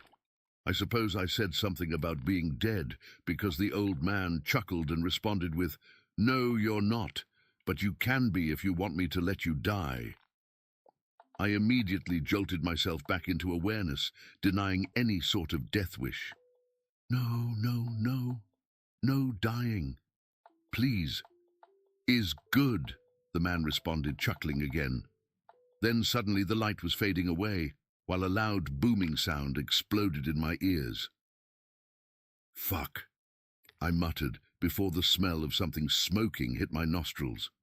In my confused state, I idly looked around me before my eyes landed on the site of a car wreck. Someone had slammed their black sedan into the wall behind me. The impact compressed the front side of the car against the wall beyond any recognition.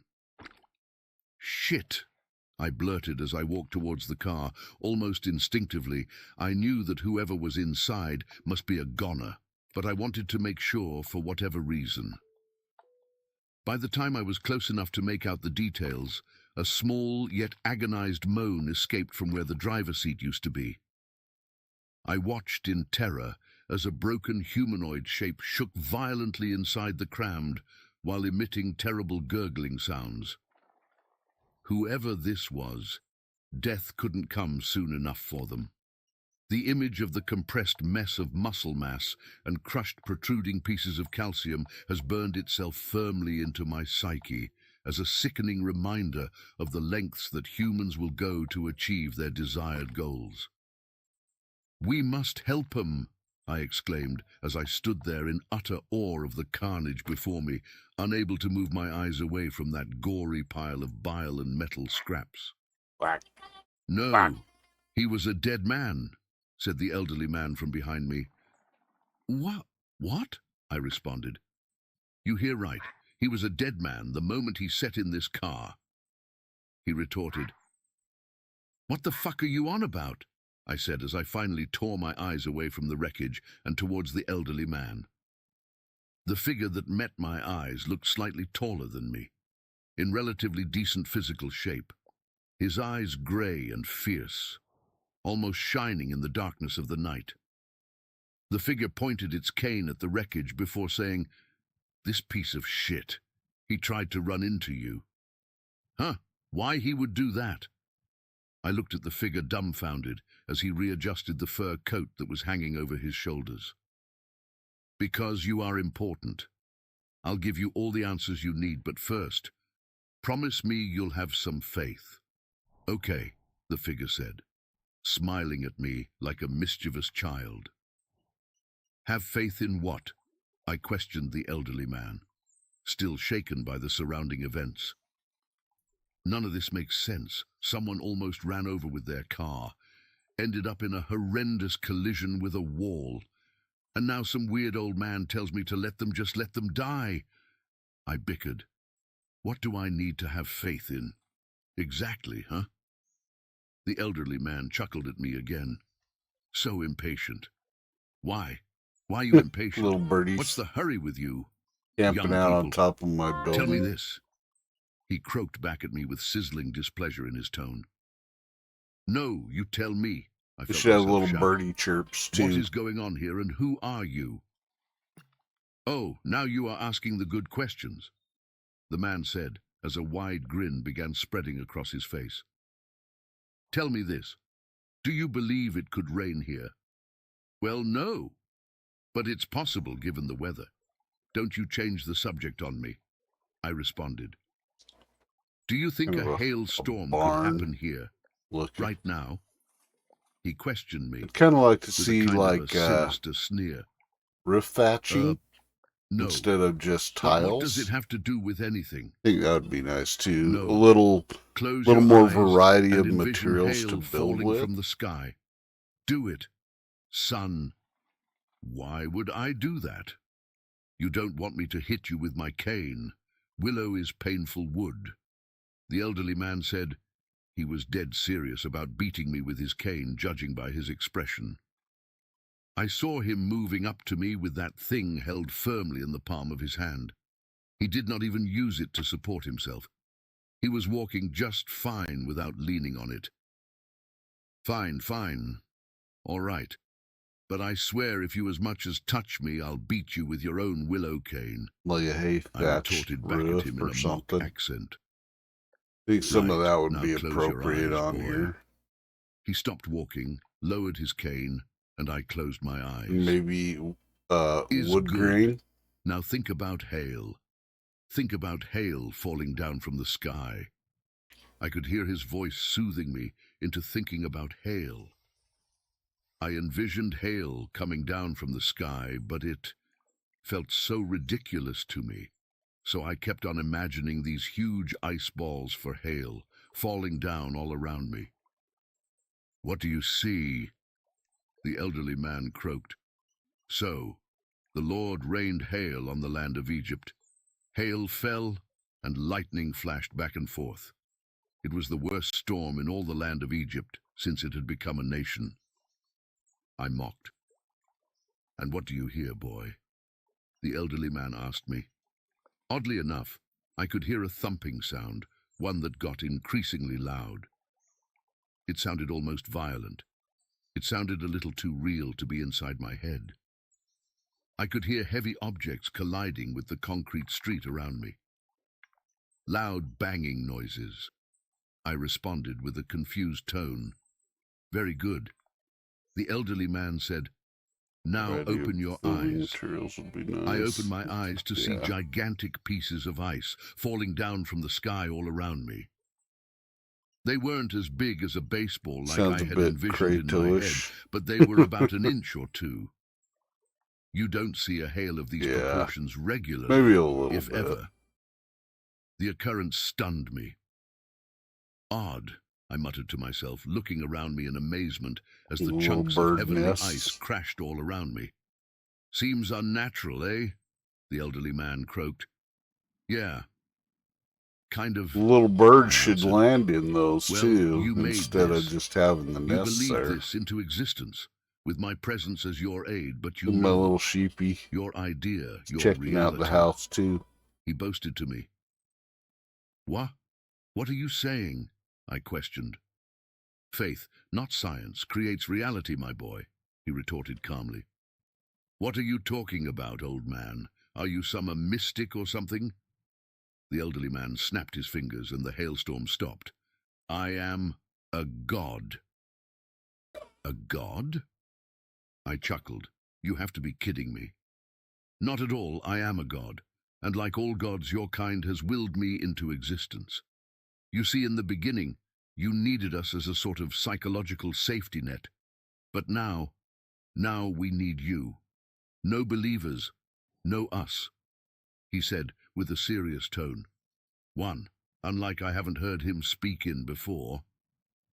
"Ha! So what god are you then? Jesus, Allah, Buddha?" I asked, intrigued. "My name is Blaise Kuznetsov, and I am a god of your ancestors back in Russia. Never heard of a god with that name, sorry man." I was about to turn and walk away, dismissing the elderly man as some kind of loony, lonely old guy. "That is because you don't worship at the temples of the Grey Monks, boy," he said. "Grey Monks?" He piqued my interest again.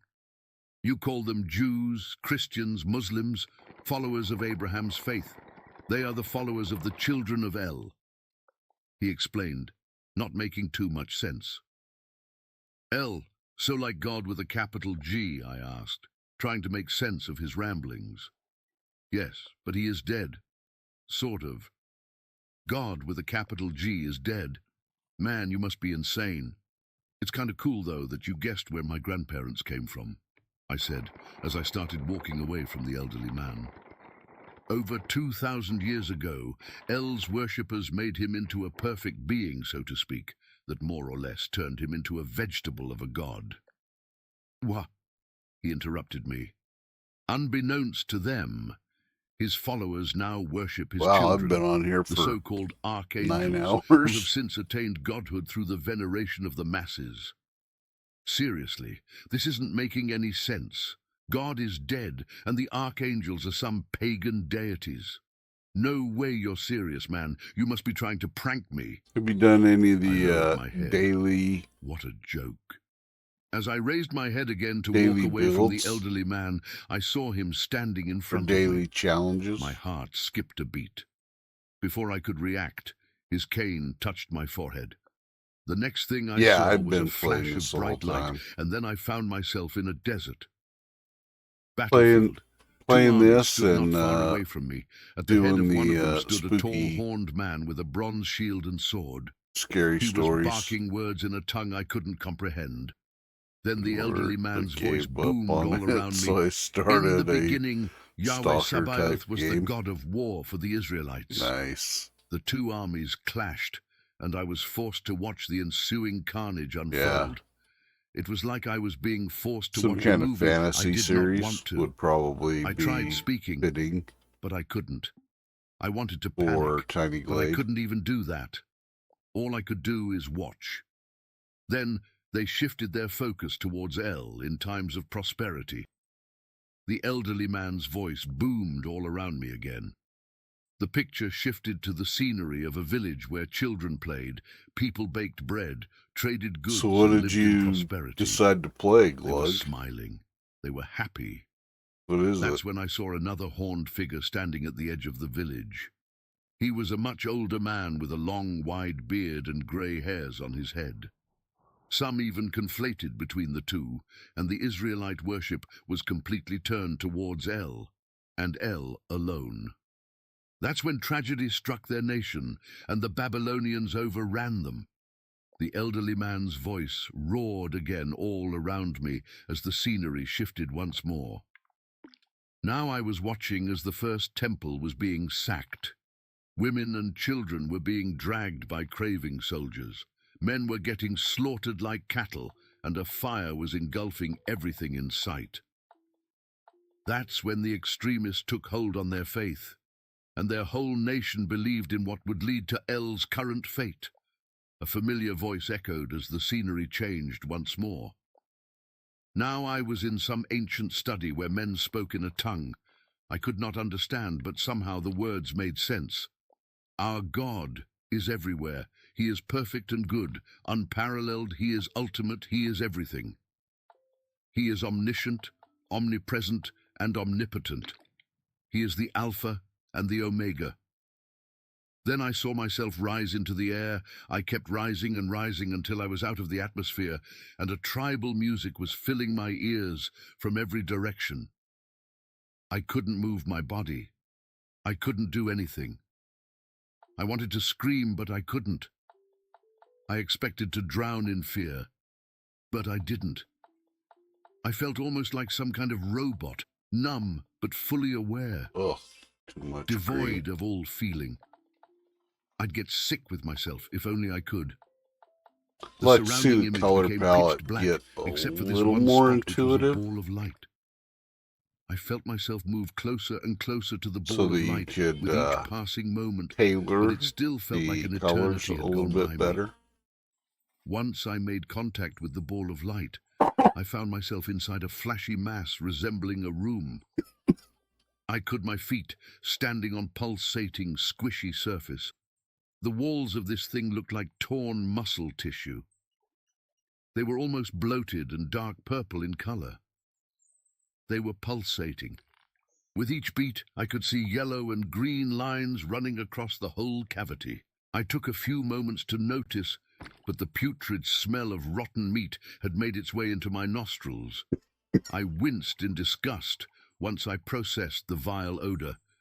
Then I noticed, at the center of the space, a flashy sphere pulsating in tandem with the surrounding walls.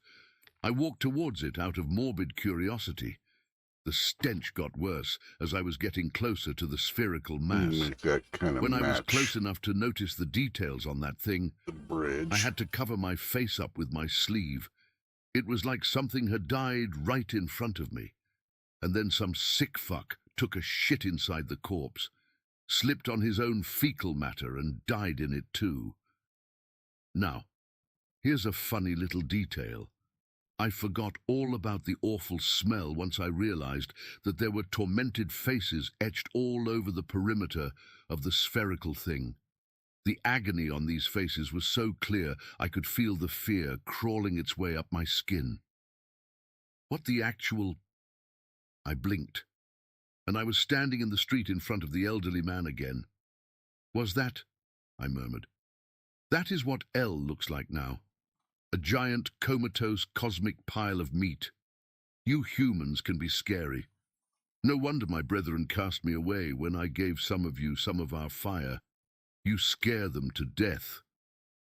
I had no idea what to think. This whole thing seemed still too crazy to be real. So what god are you again? I questioned awkwardly, not being able to come up with anything better to say. We'll tell later. Once the grey monks stop following us, the elderly man said as he turned his back. You noticed them, didn't you, boy? He chuckled. Now come along.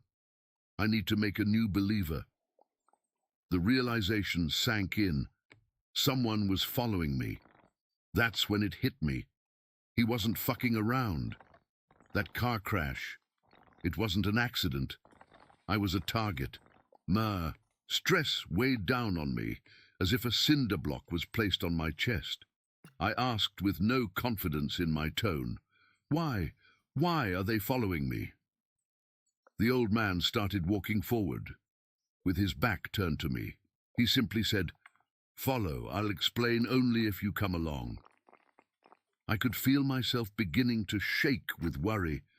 Something about the way he spoke, something about what I've just experienced made me fearful of him more than anything else. To me, I had to act like I was still in control of the situation, so I mustered up as much courage as I could. Then I asked him with my pretend bravado, What if I don't? He kept on walking, as he called out to me, Taha! Then you might die. I tried to maintain composure, but I guess the whole situation just broke my defensive walls down. Without even noticing, I blurted out an F-bomb, at which the old man just chuckled before mocking my fake bravado. So, you are scared? Good. You want to stay alive. I'm not. Just come along, boy. If I wanted to hurt you, I would have done it a while ago. I watched the man slip out of the line of my sight as he scrapped his fingers against a wall of one of the buildings surrounding us.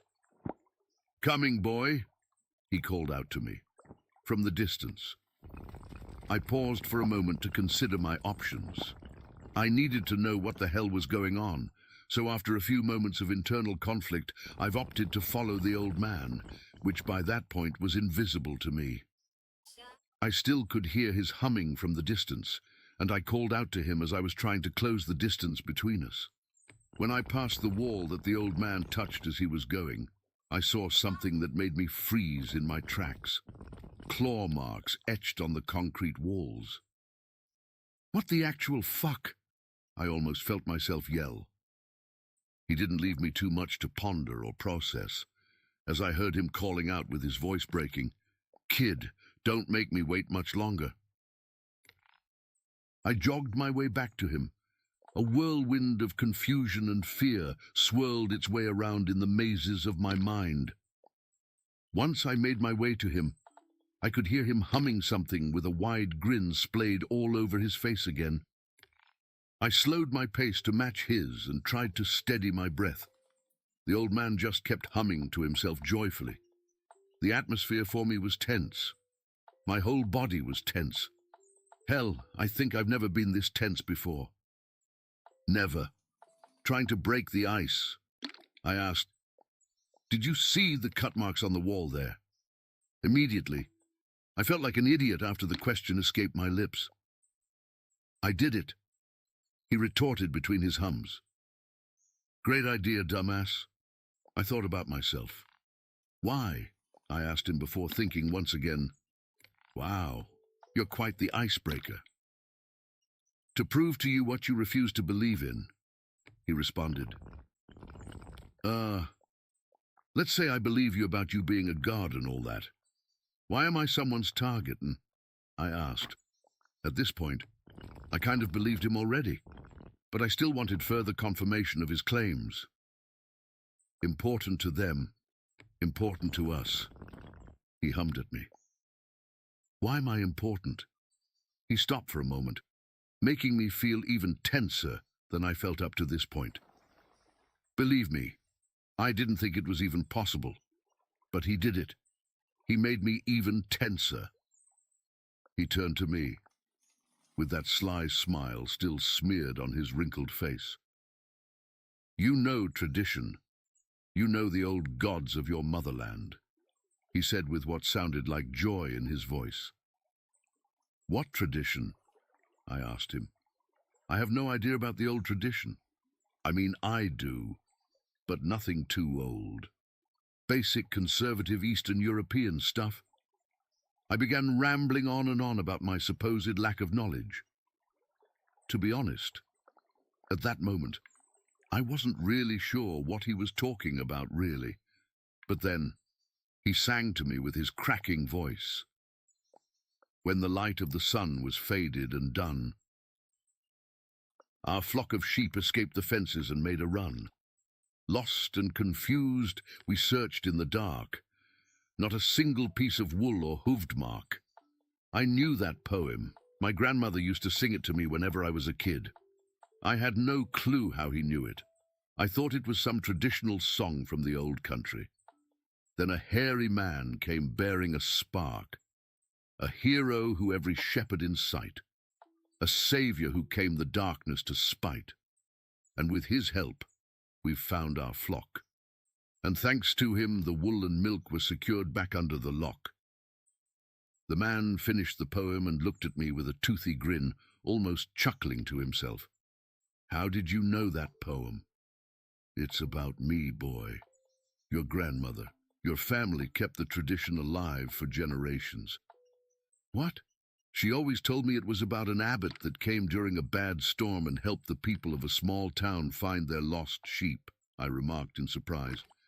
"Yes, an abbot, a grey monk, back when Votan was a small-time god." "Okay." He laughed wholeheartedly at my remark. "Votan?" I asked. His face suddenly turned serious and he pointed his right with his cane. "What is it?" I asked, due to his sudden change in demeanor. He just stood there, and I looked at the direction at which he was pointing. I saw a few shadowy figures turn and slowly disappear into the darkness of the night. I was about to scream at them, but he turned his cane towards me, shaking his head before he lowered his cane and smiled again. "Votan is the one-eye god of the men in the West.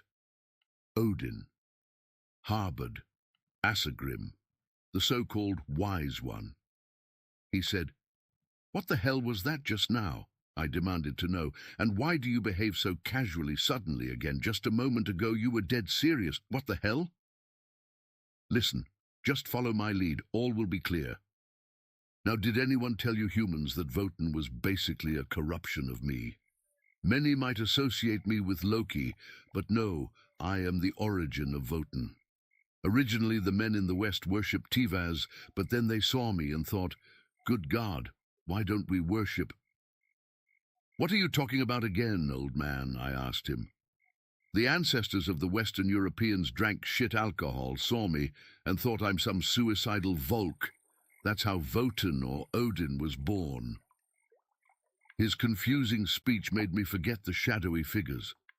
I rubbed my hands on my forehead, trying to make sense of what he was saying. So you're saying you were there before Odin, and what does Volk even mean? Yes, but I'm not much older. Also, Volk is like a druid, or a shaman. You know Visislav, who could turn into a wolf, was a Volk. That is really hard to swallow, you know, I asked him. No. Now let me tell you something important, he said. Okay. The tone of his voice changed again to a serious one. You see, the monks in grey, those who follow the children of El. They want us gone at the behest of their masters. El was a good god. He was fine with us. His winged abominations, they went mad with power and made this stupid war. Some of us are gone because of them. Do you know Baki of the Lydians? Or any gods from old Prussia? No, that's their fault. They want all the worship to themselves, so they do this. Do what exactly? They waged crusades on us, in the past, intellectual and then military. Went to war. Killed our believers. Killed our belief. Killed the worship. I wasn't too surprised by this. I mean, the Old and New Testaments are full of demonization of the old gods. It wasn't anything new to me, though what he said next was somewhat shocking. It wasn't the people or El that did this. It came from Babylon, when his children, the so-called messengers, got control. When El died, Michael and his brothers, they did this. What are you saying then? I inquired. All the grey monks, they are trying to erase us, he said. How? I asked. First, they made us into not gods. Me and my brethren became saints. The settlers of Ireland became dead folk and small folk, descendant from Ham, because Utnapishtim apparently spoke to El. He yelled out passionately. Then they made the gods of Arabia into sentient fire. Ha! They did us all no good. Great sleep. He continued. Okay, when I go to bed, I will definitely then they try started to pretending to fight each other have in a order good to squander sleep. the tradition we implanted in their bullshit religion. He barked at me, replacing the melancholy in his voice with pride. Gotta stay up once a more. little bit later than What normal do you today, mean? because I was lost I in gotta his go words pick again. up Mom from the airport You know how tomorrow, Muslims so fight the Jews. Jews fight the everyone in belief, and Christians fight the Muslims. Yes, like the Crusades and shit. No. Crusades were stupid humans acting drunk for pieces of gold and sand. At least the ones in the Middle East. Then what? All terrorism, all religious conflicts of the last 200 years or so, all fake, to hide their real rot under the rug. He sneered with disgust at his own words. What are you saying? I questioned, as I could feel something bubbling up inside me. I felt like I'm going to explode with anticipation. Are you telling me people are dying for nothing just so someone could promote their religion? Is that what you're saying? Yes. That was enough to send me past the boiling point. I didn't mind religion as a private thing. I despised organized religion because it was forced upon people many times.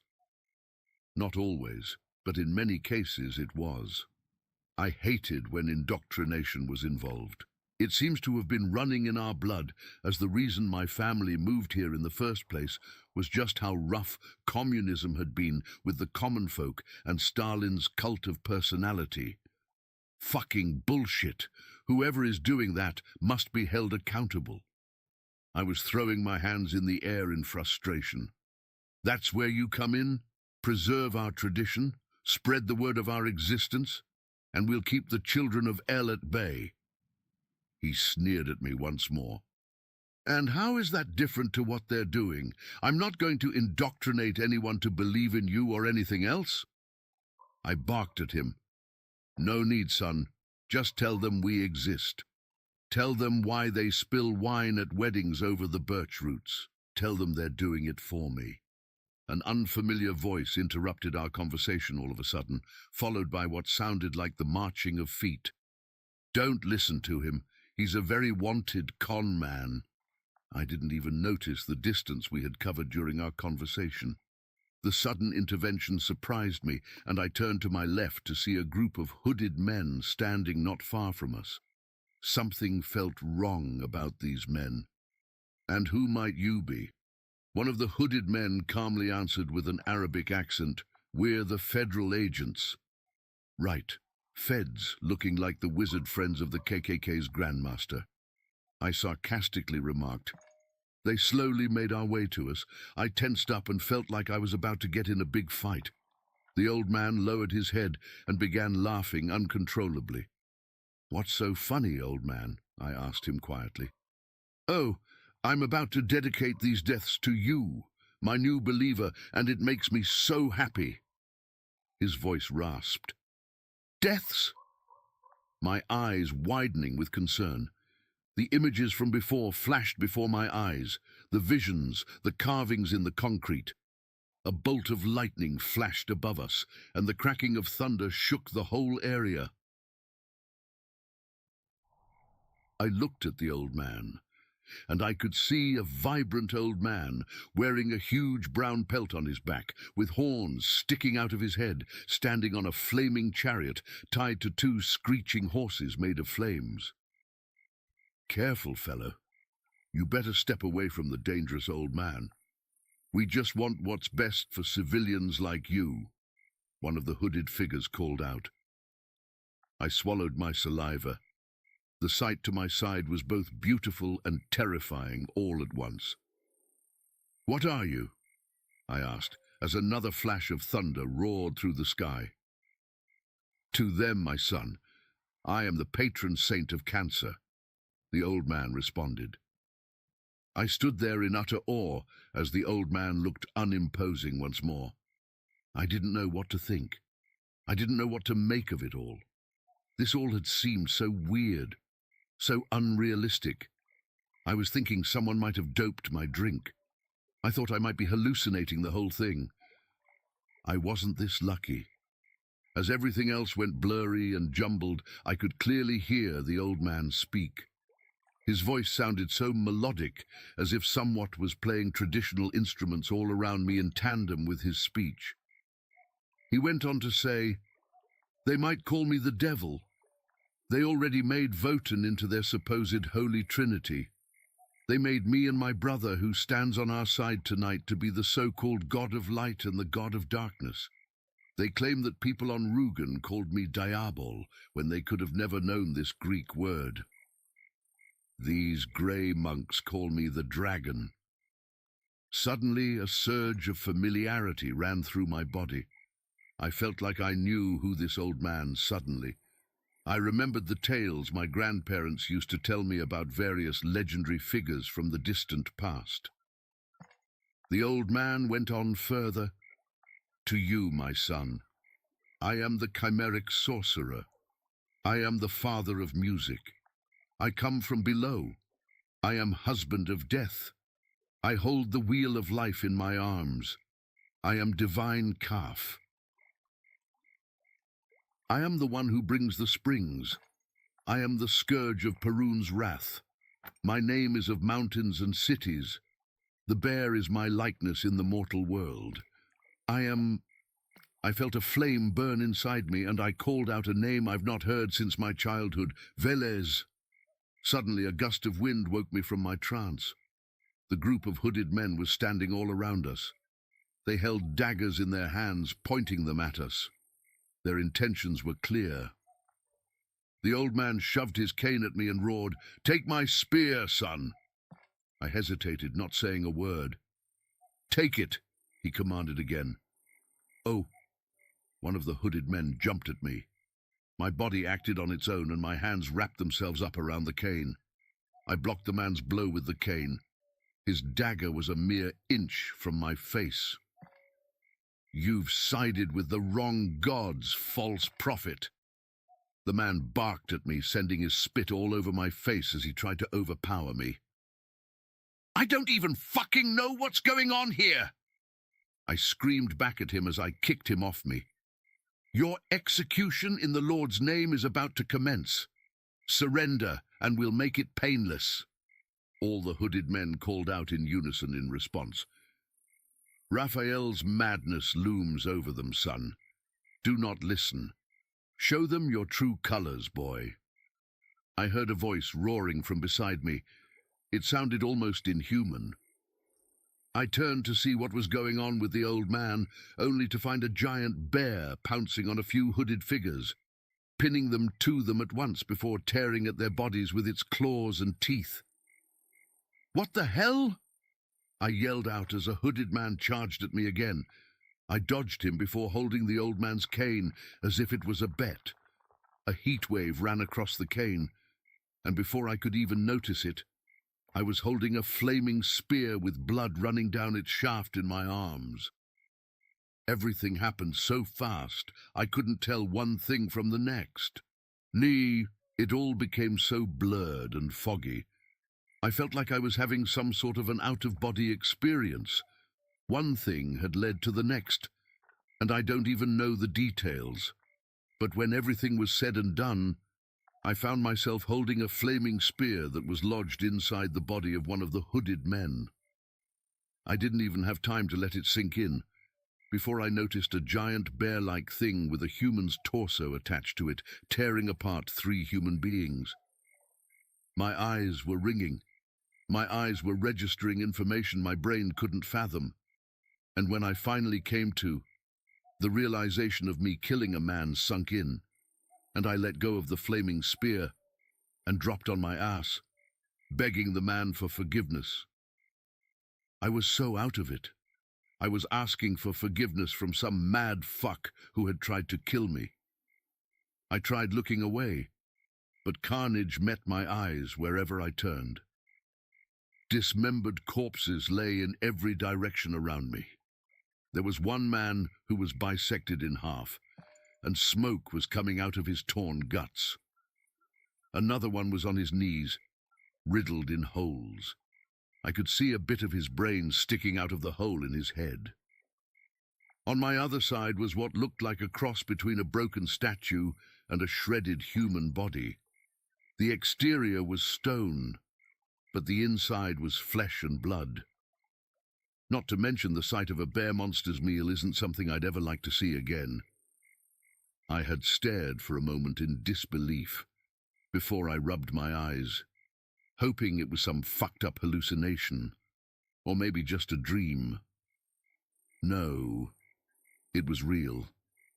When I stopped rubbing my eyes, the old man stood before me once again, with that same sly grin on his face. "Now you know who I am, for sure." He chuckled. I felt like I was hungover, and the smell of bile made me nauseous. Yeah, fuck.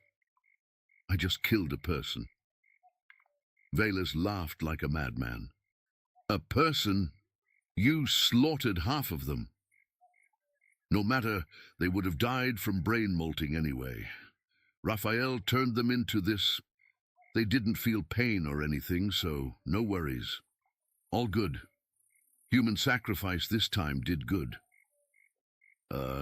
Yeah. What do I do about all of that, though? Everything felt as if I was spinning around. "I take care of that, you. Take this. Take care of it." He reached out his hand. "What's that?" I asked groggily. "Take it. You ask too many questions, son, you. Just take it." He responded with annoyance. I stretched out my hand to his, and he gave me something small and light and somewhat hairy. I looked into my hand and realized it was a willow seed. "You son of a..." I chuckled as I looked back up. Veles was gone, and so were the corpses all around us. Bitch! I sat there in that same spot for the rest of the night, pondering and thinking about what I should do next. When morning came with the rise of the sun, I went back home and I planted the willow seeds. I hope they will grow into a fine tree, Vale's tree. Now, why am I telling you this? Well, seems like the world has lost its mind. Be it the will of some gods or not, our future does not look bright the way it is now. We need to work on that. We need to fix what we broke. And by the gods, we've broken a lot. Firstly, I suggest you have some faith. If not in any gods, have then in me. However, if you don't want to believe me and my story, if you think I have lost my mind, it's fine. Please, promise this, however. Promise me you'll believe in the goodwill of good people. As a wise old man told me once, just have some faith, will you? Hell is a real thing. Very real, I tell you. At least in my head it is. I started out fine. I've had to deal with shit during my childhood, but I didn't take much toll on me. What Emily did, however, that was the thing that fucked me up the most. Or maybe not. Anyway, just imagine your best friend and eventual love interest telling you they might kill themselves. I'm going, love you, man. I probably won't be back. If I'm not back by Sunday, know that I did it. Move on. I love you. But please, move on. I love you so much. That was the text that blew my sanity into bits and pieces. For 3 days after that text, my mind and body were running at 300 miles per hour. Anxiety. Panic. Call it whatever you like. I was stressing out like crazy about this girl, fearing for the worst. She came back, unscathed apparently. I found that out far too late. She just liked the attention and had some sick sense of humor for all I know. My body calmed down eventually. My mind never slowed down, however. That was 8 years ago. Ever since that goddamn day, my mind is spinning around itself in a hellish dance whenever the world around me gets quiet. It's like I have these voices in my head telling me to kill myself sometimes. Other times they tell me to hurt other people. And since I don't, they scream at me. They're spewing their poisonous rhetoric at me, telling how useless and pathetic I am. When I give in and succumb to their diabolical demands, when I stop trying to block them out, everything hurts so bad. Each breath feels as if I'm snorting nails. My limbs feel as if they're about to fall off, and my insides turn in a nauseating fashion. It gets far worse at night. I get paranoid.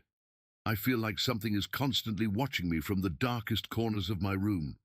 I feel like something is about to pounce me. I'm pretty sure I've seen it move. I don't even know if it's in my head or not. I felt it touch me with its cold, bony, leathering appendages more than once. I felt its cold, foul breath caressing the back of my neck, sending shivers down my spine. It must be a real thing. I remember when we had ceiling fans in the house. One of them would start working on its own whenever nobody looked. I'm so fucked up because of whatever is haunting my psyche that I can't sleep in complete darkness. I always leave the TV on. If I don't, I can see the shadowy mass crawling out of my closet or from underneath the bed. I'm somewhat certain that I've had the misfortune of seeing its face one night. I turned around and I saw what appeared to be a decomposing, barely human visage staring at me from the corner of my room. The sight served as a rude awakening, and when I looked again, there was nothing in my room. I'm certain I'm just losing my mind. Then again, I don't think the dreams I've had are natural. I've dreamed of a depressed clown sawing his own head off. I've dreamed about a raccoon doll killing the grandparents of a child in brutal fashion before lying to him that they're just asleep. I've dreamed of a street filled with crucified people bleeding and crying in agony. I've dreamed of an alleyway filled with women who had hung themselves from the street lamps.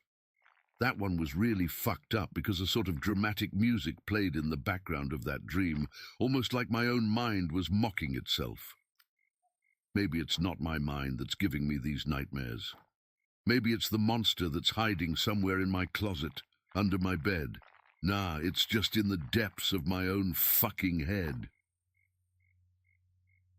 Whatever it is, it even made me think about how some of my friends would die. I visualized unwillingly how some of my friends were torn to shreds by a skinless horse-human hybrid thing. The images just flashed through my head, and I couldn't shake them off until they were over. No matter how hard I tried to stop these thoughts, they would go away until the carnage finished playing out in front of my eyes. It didn't stop until I felt like shit. Sometimes I see the faces of my deceased friends in the distance when it's dark. I don't even know if it's me hallucinating or just my fucked up imagination. Nothing compares to last night, however. As I was falling asleep, I saw Melissa, a friend of mine who had died in a car crash 4 years ago, crawling out of my closet. Her skin was deathly blue, and her face was contorted into this unnatural scream, but no sound came out of her blackened mouth. She just made her way slowly out of the darkness through the small crack left unsealed by the closet door. Her movements were awkward as her apparition twitched in a way that could make anyone's stomach turn. The moment my eyes met the white orbs in her eye sockets, she turned into a white powder and faded away as a freezing chill ran through my body. I haven't slept yet. I'm not even sure I can sleep. I'm too scared to face hell again. So the craziest thing happened to me this morning. I was almost turned into monster food by some weird death cult. That's not even the weirdest part. I think I was saved by whatever they called forth into our world. Some backstory. I went back to my birth country, to Russia, to visit some family. During my stay with the family, I decided to go hunting. It's a common practice where I come from, and if you know the area well enough like I do, you can go as a one-person team. It's perfectly fine and acceptable with the locals. Obviously, as long as you take provisions and a means of communication with you. Yeah, even people in the furthest reaches of Mother Russia now have cell phones and the internet. While there's no real way of communicating via phone in the depths of the taiga, at the edges of the Russian forests, there is plenty of reception. So, I go out after dawn. My plan was to hunt for hares. Sadly, I didn't get to hunt much. I mean, just when I took aim at one of those little buggers, I felt a sharp pain at the back of my head, and everything went black as I collapsed. When I came to, I found myself tied up to a tree facing a lake. Mind you, Tuva isn't exactly small, so I had no idea where I was. When I regained some of my senses, I tried to get free from the ropes that bound me to the tree, but I couldn't. I saw no one at first, so I screamed, demanding to be released. I didn't really expect what came next. A naked man dressed in some animal hide came up to me from behind and began growling and barking at me like a rabid animal. I was expecting some crime syndicate, not this. At this point, I have to mention that sometimes people do just disappear in Russia. Sadly, we haven't gone over the whole perestroika crime surge completely. Anyhow, as this creature is barking at me, more like him appear from all over.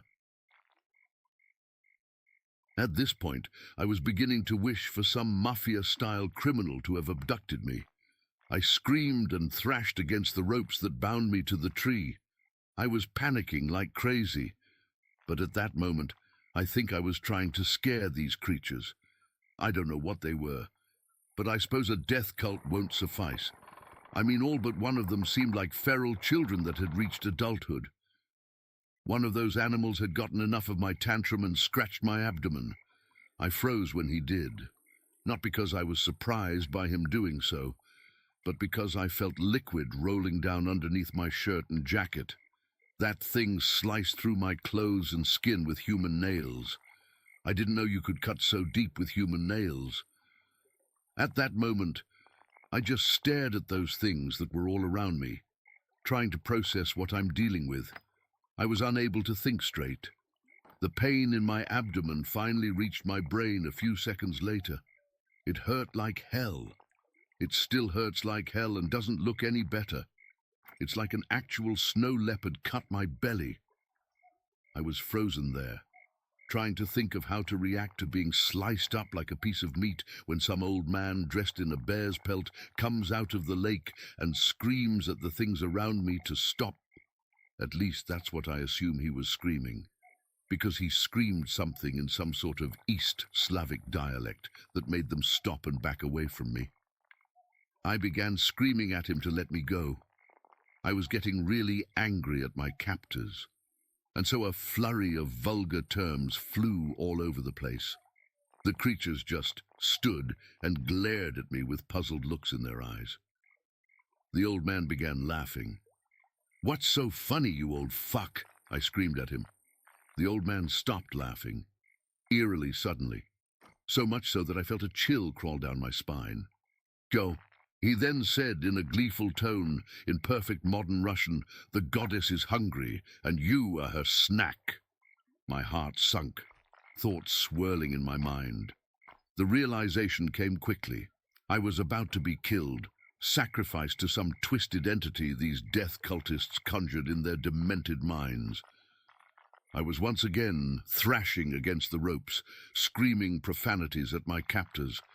The animals around me scattered, and before I could react, the lake in front of me exploded into the sky. A rain of water droplets sprayed all over. I blinked for just a moment, and when I opened my eyes again, the creatures and the old man were all on their knees with their heads pressed against the soil. I didn't even get the time to be confused before I noticed a figure crawling out of the lake. "Blyat!" I yelled out before trying to break free from the ropes harder than before. The figure was definitely human, that much I could see from the distance, but it was crawling on all fours towards me. Long, dark, wet hair covered its face. Whatever that thing was, I wanted to be nowhere near it. I swear I felt like I'm dealing with Samara from The Ring. That thing even appeared to be wrapped in a white cloth. I kept on thrashing and yanking myself as hard as I could, and the creatures around me didn't seem to even care at that point. I mean, that would seem like the perfect opportunity to escape, but their lack of attention toward me just made me feel even more endangered, as if they were letting me know that the thing that was crawling from the lake would get me anyway. Chanting filled my ears as the creature crawled closer to me. At this point, I could completely make out the form. It was definitely feminine and wearing something of a long white dress and some sort of matching garments on her arms. The ropes finally broke. I was free. I wanted to run. I was about to... Then I caught a glimpse of her eyes, those green, deep eyes, and I froze. My body completely froze in place, but wasn't frozen with fear. It was like I was frozen in ecstasy. I was completely calm, almost numb with calm. A part of me wanted to run, but another part wanted to stay there and get lost in the moment. Before I could notice this thing, it was right in front of me, in all of her ungodly glory. I have to admit here, though, she was one of the most beautiful women I've ever seen. If that was, in fact, a woman. She dragged herself to an upright position. Her body produced disgusting crackling noises as she dragged herself upwards. Once she was standing as close as she could to upright, she grabbed a hold of my face with her 2 hands. Her touch was frigid, but I couldn't move. Hell, I didn't even want to. At least, not wholly. Some part of me still wanted to run away. She kissed me, as if to reassure me that everything will be fine. She let go of me and smiled at me. 2 rows of jagged, shark-like teeth shone at me from behind her water-soaked lips. I was snapped out of my trance, and my heart sank to my heels. She giggled at my mortified form and bridged her upper body backward before awkwardly spinning her body in impossible ways to stand on her 4 limbs again. The creatures around us were still kneeling and chanting as she turned her attention to one of them, the one that scratched me. She moved towards him and, in a display of sheer monstrous strength, grabbed him by the throat before lifting him into the air. She bit his face off and chucked the rest of his body to the ground before spitting his face out. The animals around us noticed this and rose in shock, visibly as terrified as I am. The old man tried reasoning with the woman, but she was having none of it. To put it lightly, she turned him into a literal human pretzel before pulling out his eyes and shoving them down his throat. And she also snapped his neck by wrapping her leg around it. The creatures around us tried to run, but boy, nobody was escaping this lady of the lake. I won't go into too many details, but I'll say this. She tore the legs off one of them and used them like battering sticks on another until he was nothing but a pile of red-colored organic waste. I could hardly handle the carnage, but I held out without throwing up all over myself until she decided to feed one of those animals its own internal organs, guts and something else. That's when I broke down and threw up all over the place. As I stood there on my knees, consumed by the acidic stinging at the back of my throat and the cramping of my stomach, the agonal screams were beginning to fade. Not that I had the time or energy to care. The pain in my torso was almost paralyzing due to the injury of my abdominal muscles. I was beginning to run out of breath when I felt a cold hand touch my shoulder. That's when I saw her. She was on her knees, staring directly at me with those soothing green eyes. She smiled her shark-like smile at me again, and another wave of relief washed over me. That's when I noticed her previously white clothing was primarily red. I've to admit, it suited her. I was mesmerized by this being. There was something so calming about her, even though she was a walking weapon of mass destruction. I took a deep breath of relief, and then she was gone, and I was home, with a few dead hairs in my sack. I honestly have no clue what was that, but I'm going to assume that was some not-so-violent rusalka. Those are, by the way, not mermaids. They're vengeful spirits of women who were killed or driven to suicide by their husbands and whose final resting place was bodies of water. I mean, the old man referred to her as a goddess, but I don't know. He came off like some crazy cult leader. So he could have been just exaggerating whatever she is. Then again, I might be crazy for thinking she's some old vengeful spirit. I don't know. What I know for sure is that I'm all right. Well, mostly. I got hare meat in my stove, and that whoever this lady of the lake was, she never intended me to be the sacrifice.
Okay, and with that, I think I am going to call it a night right there.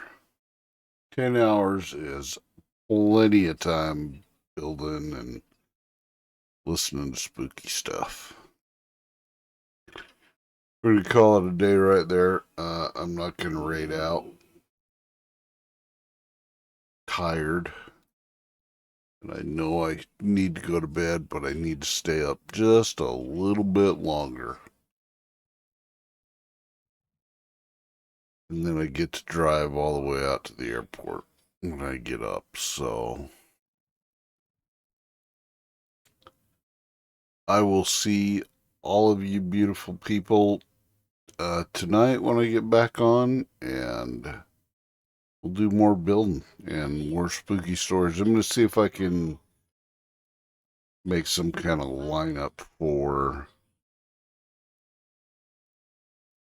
some scary stuff on YouTube, but that way I don't have to keep stopping and looking for stuff to play on there.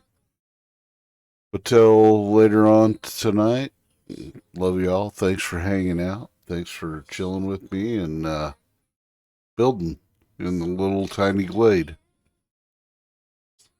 I'll see you all a little bit later. Have a good time zone wherever you're at. And remember, at the end of the day, it's just a game. Have fun with it. Good night, everybody. Bye.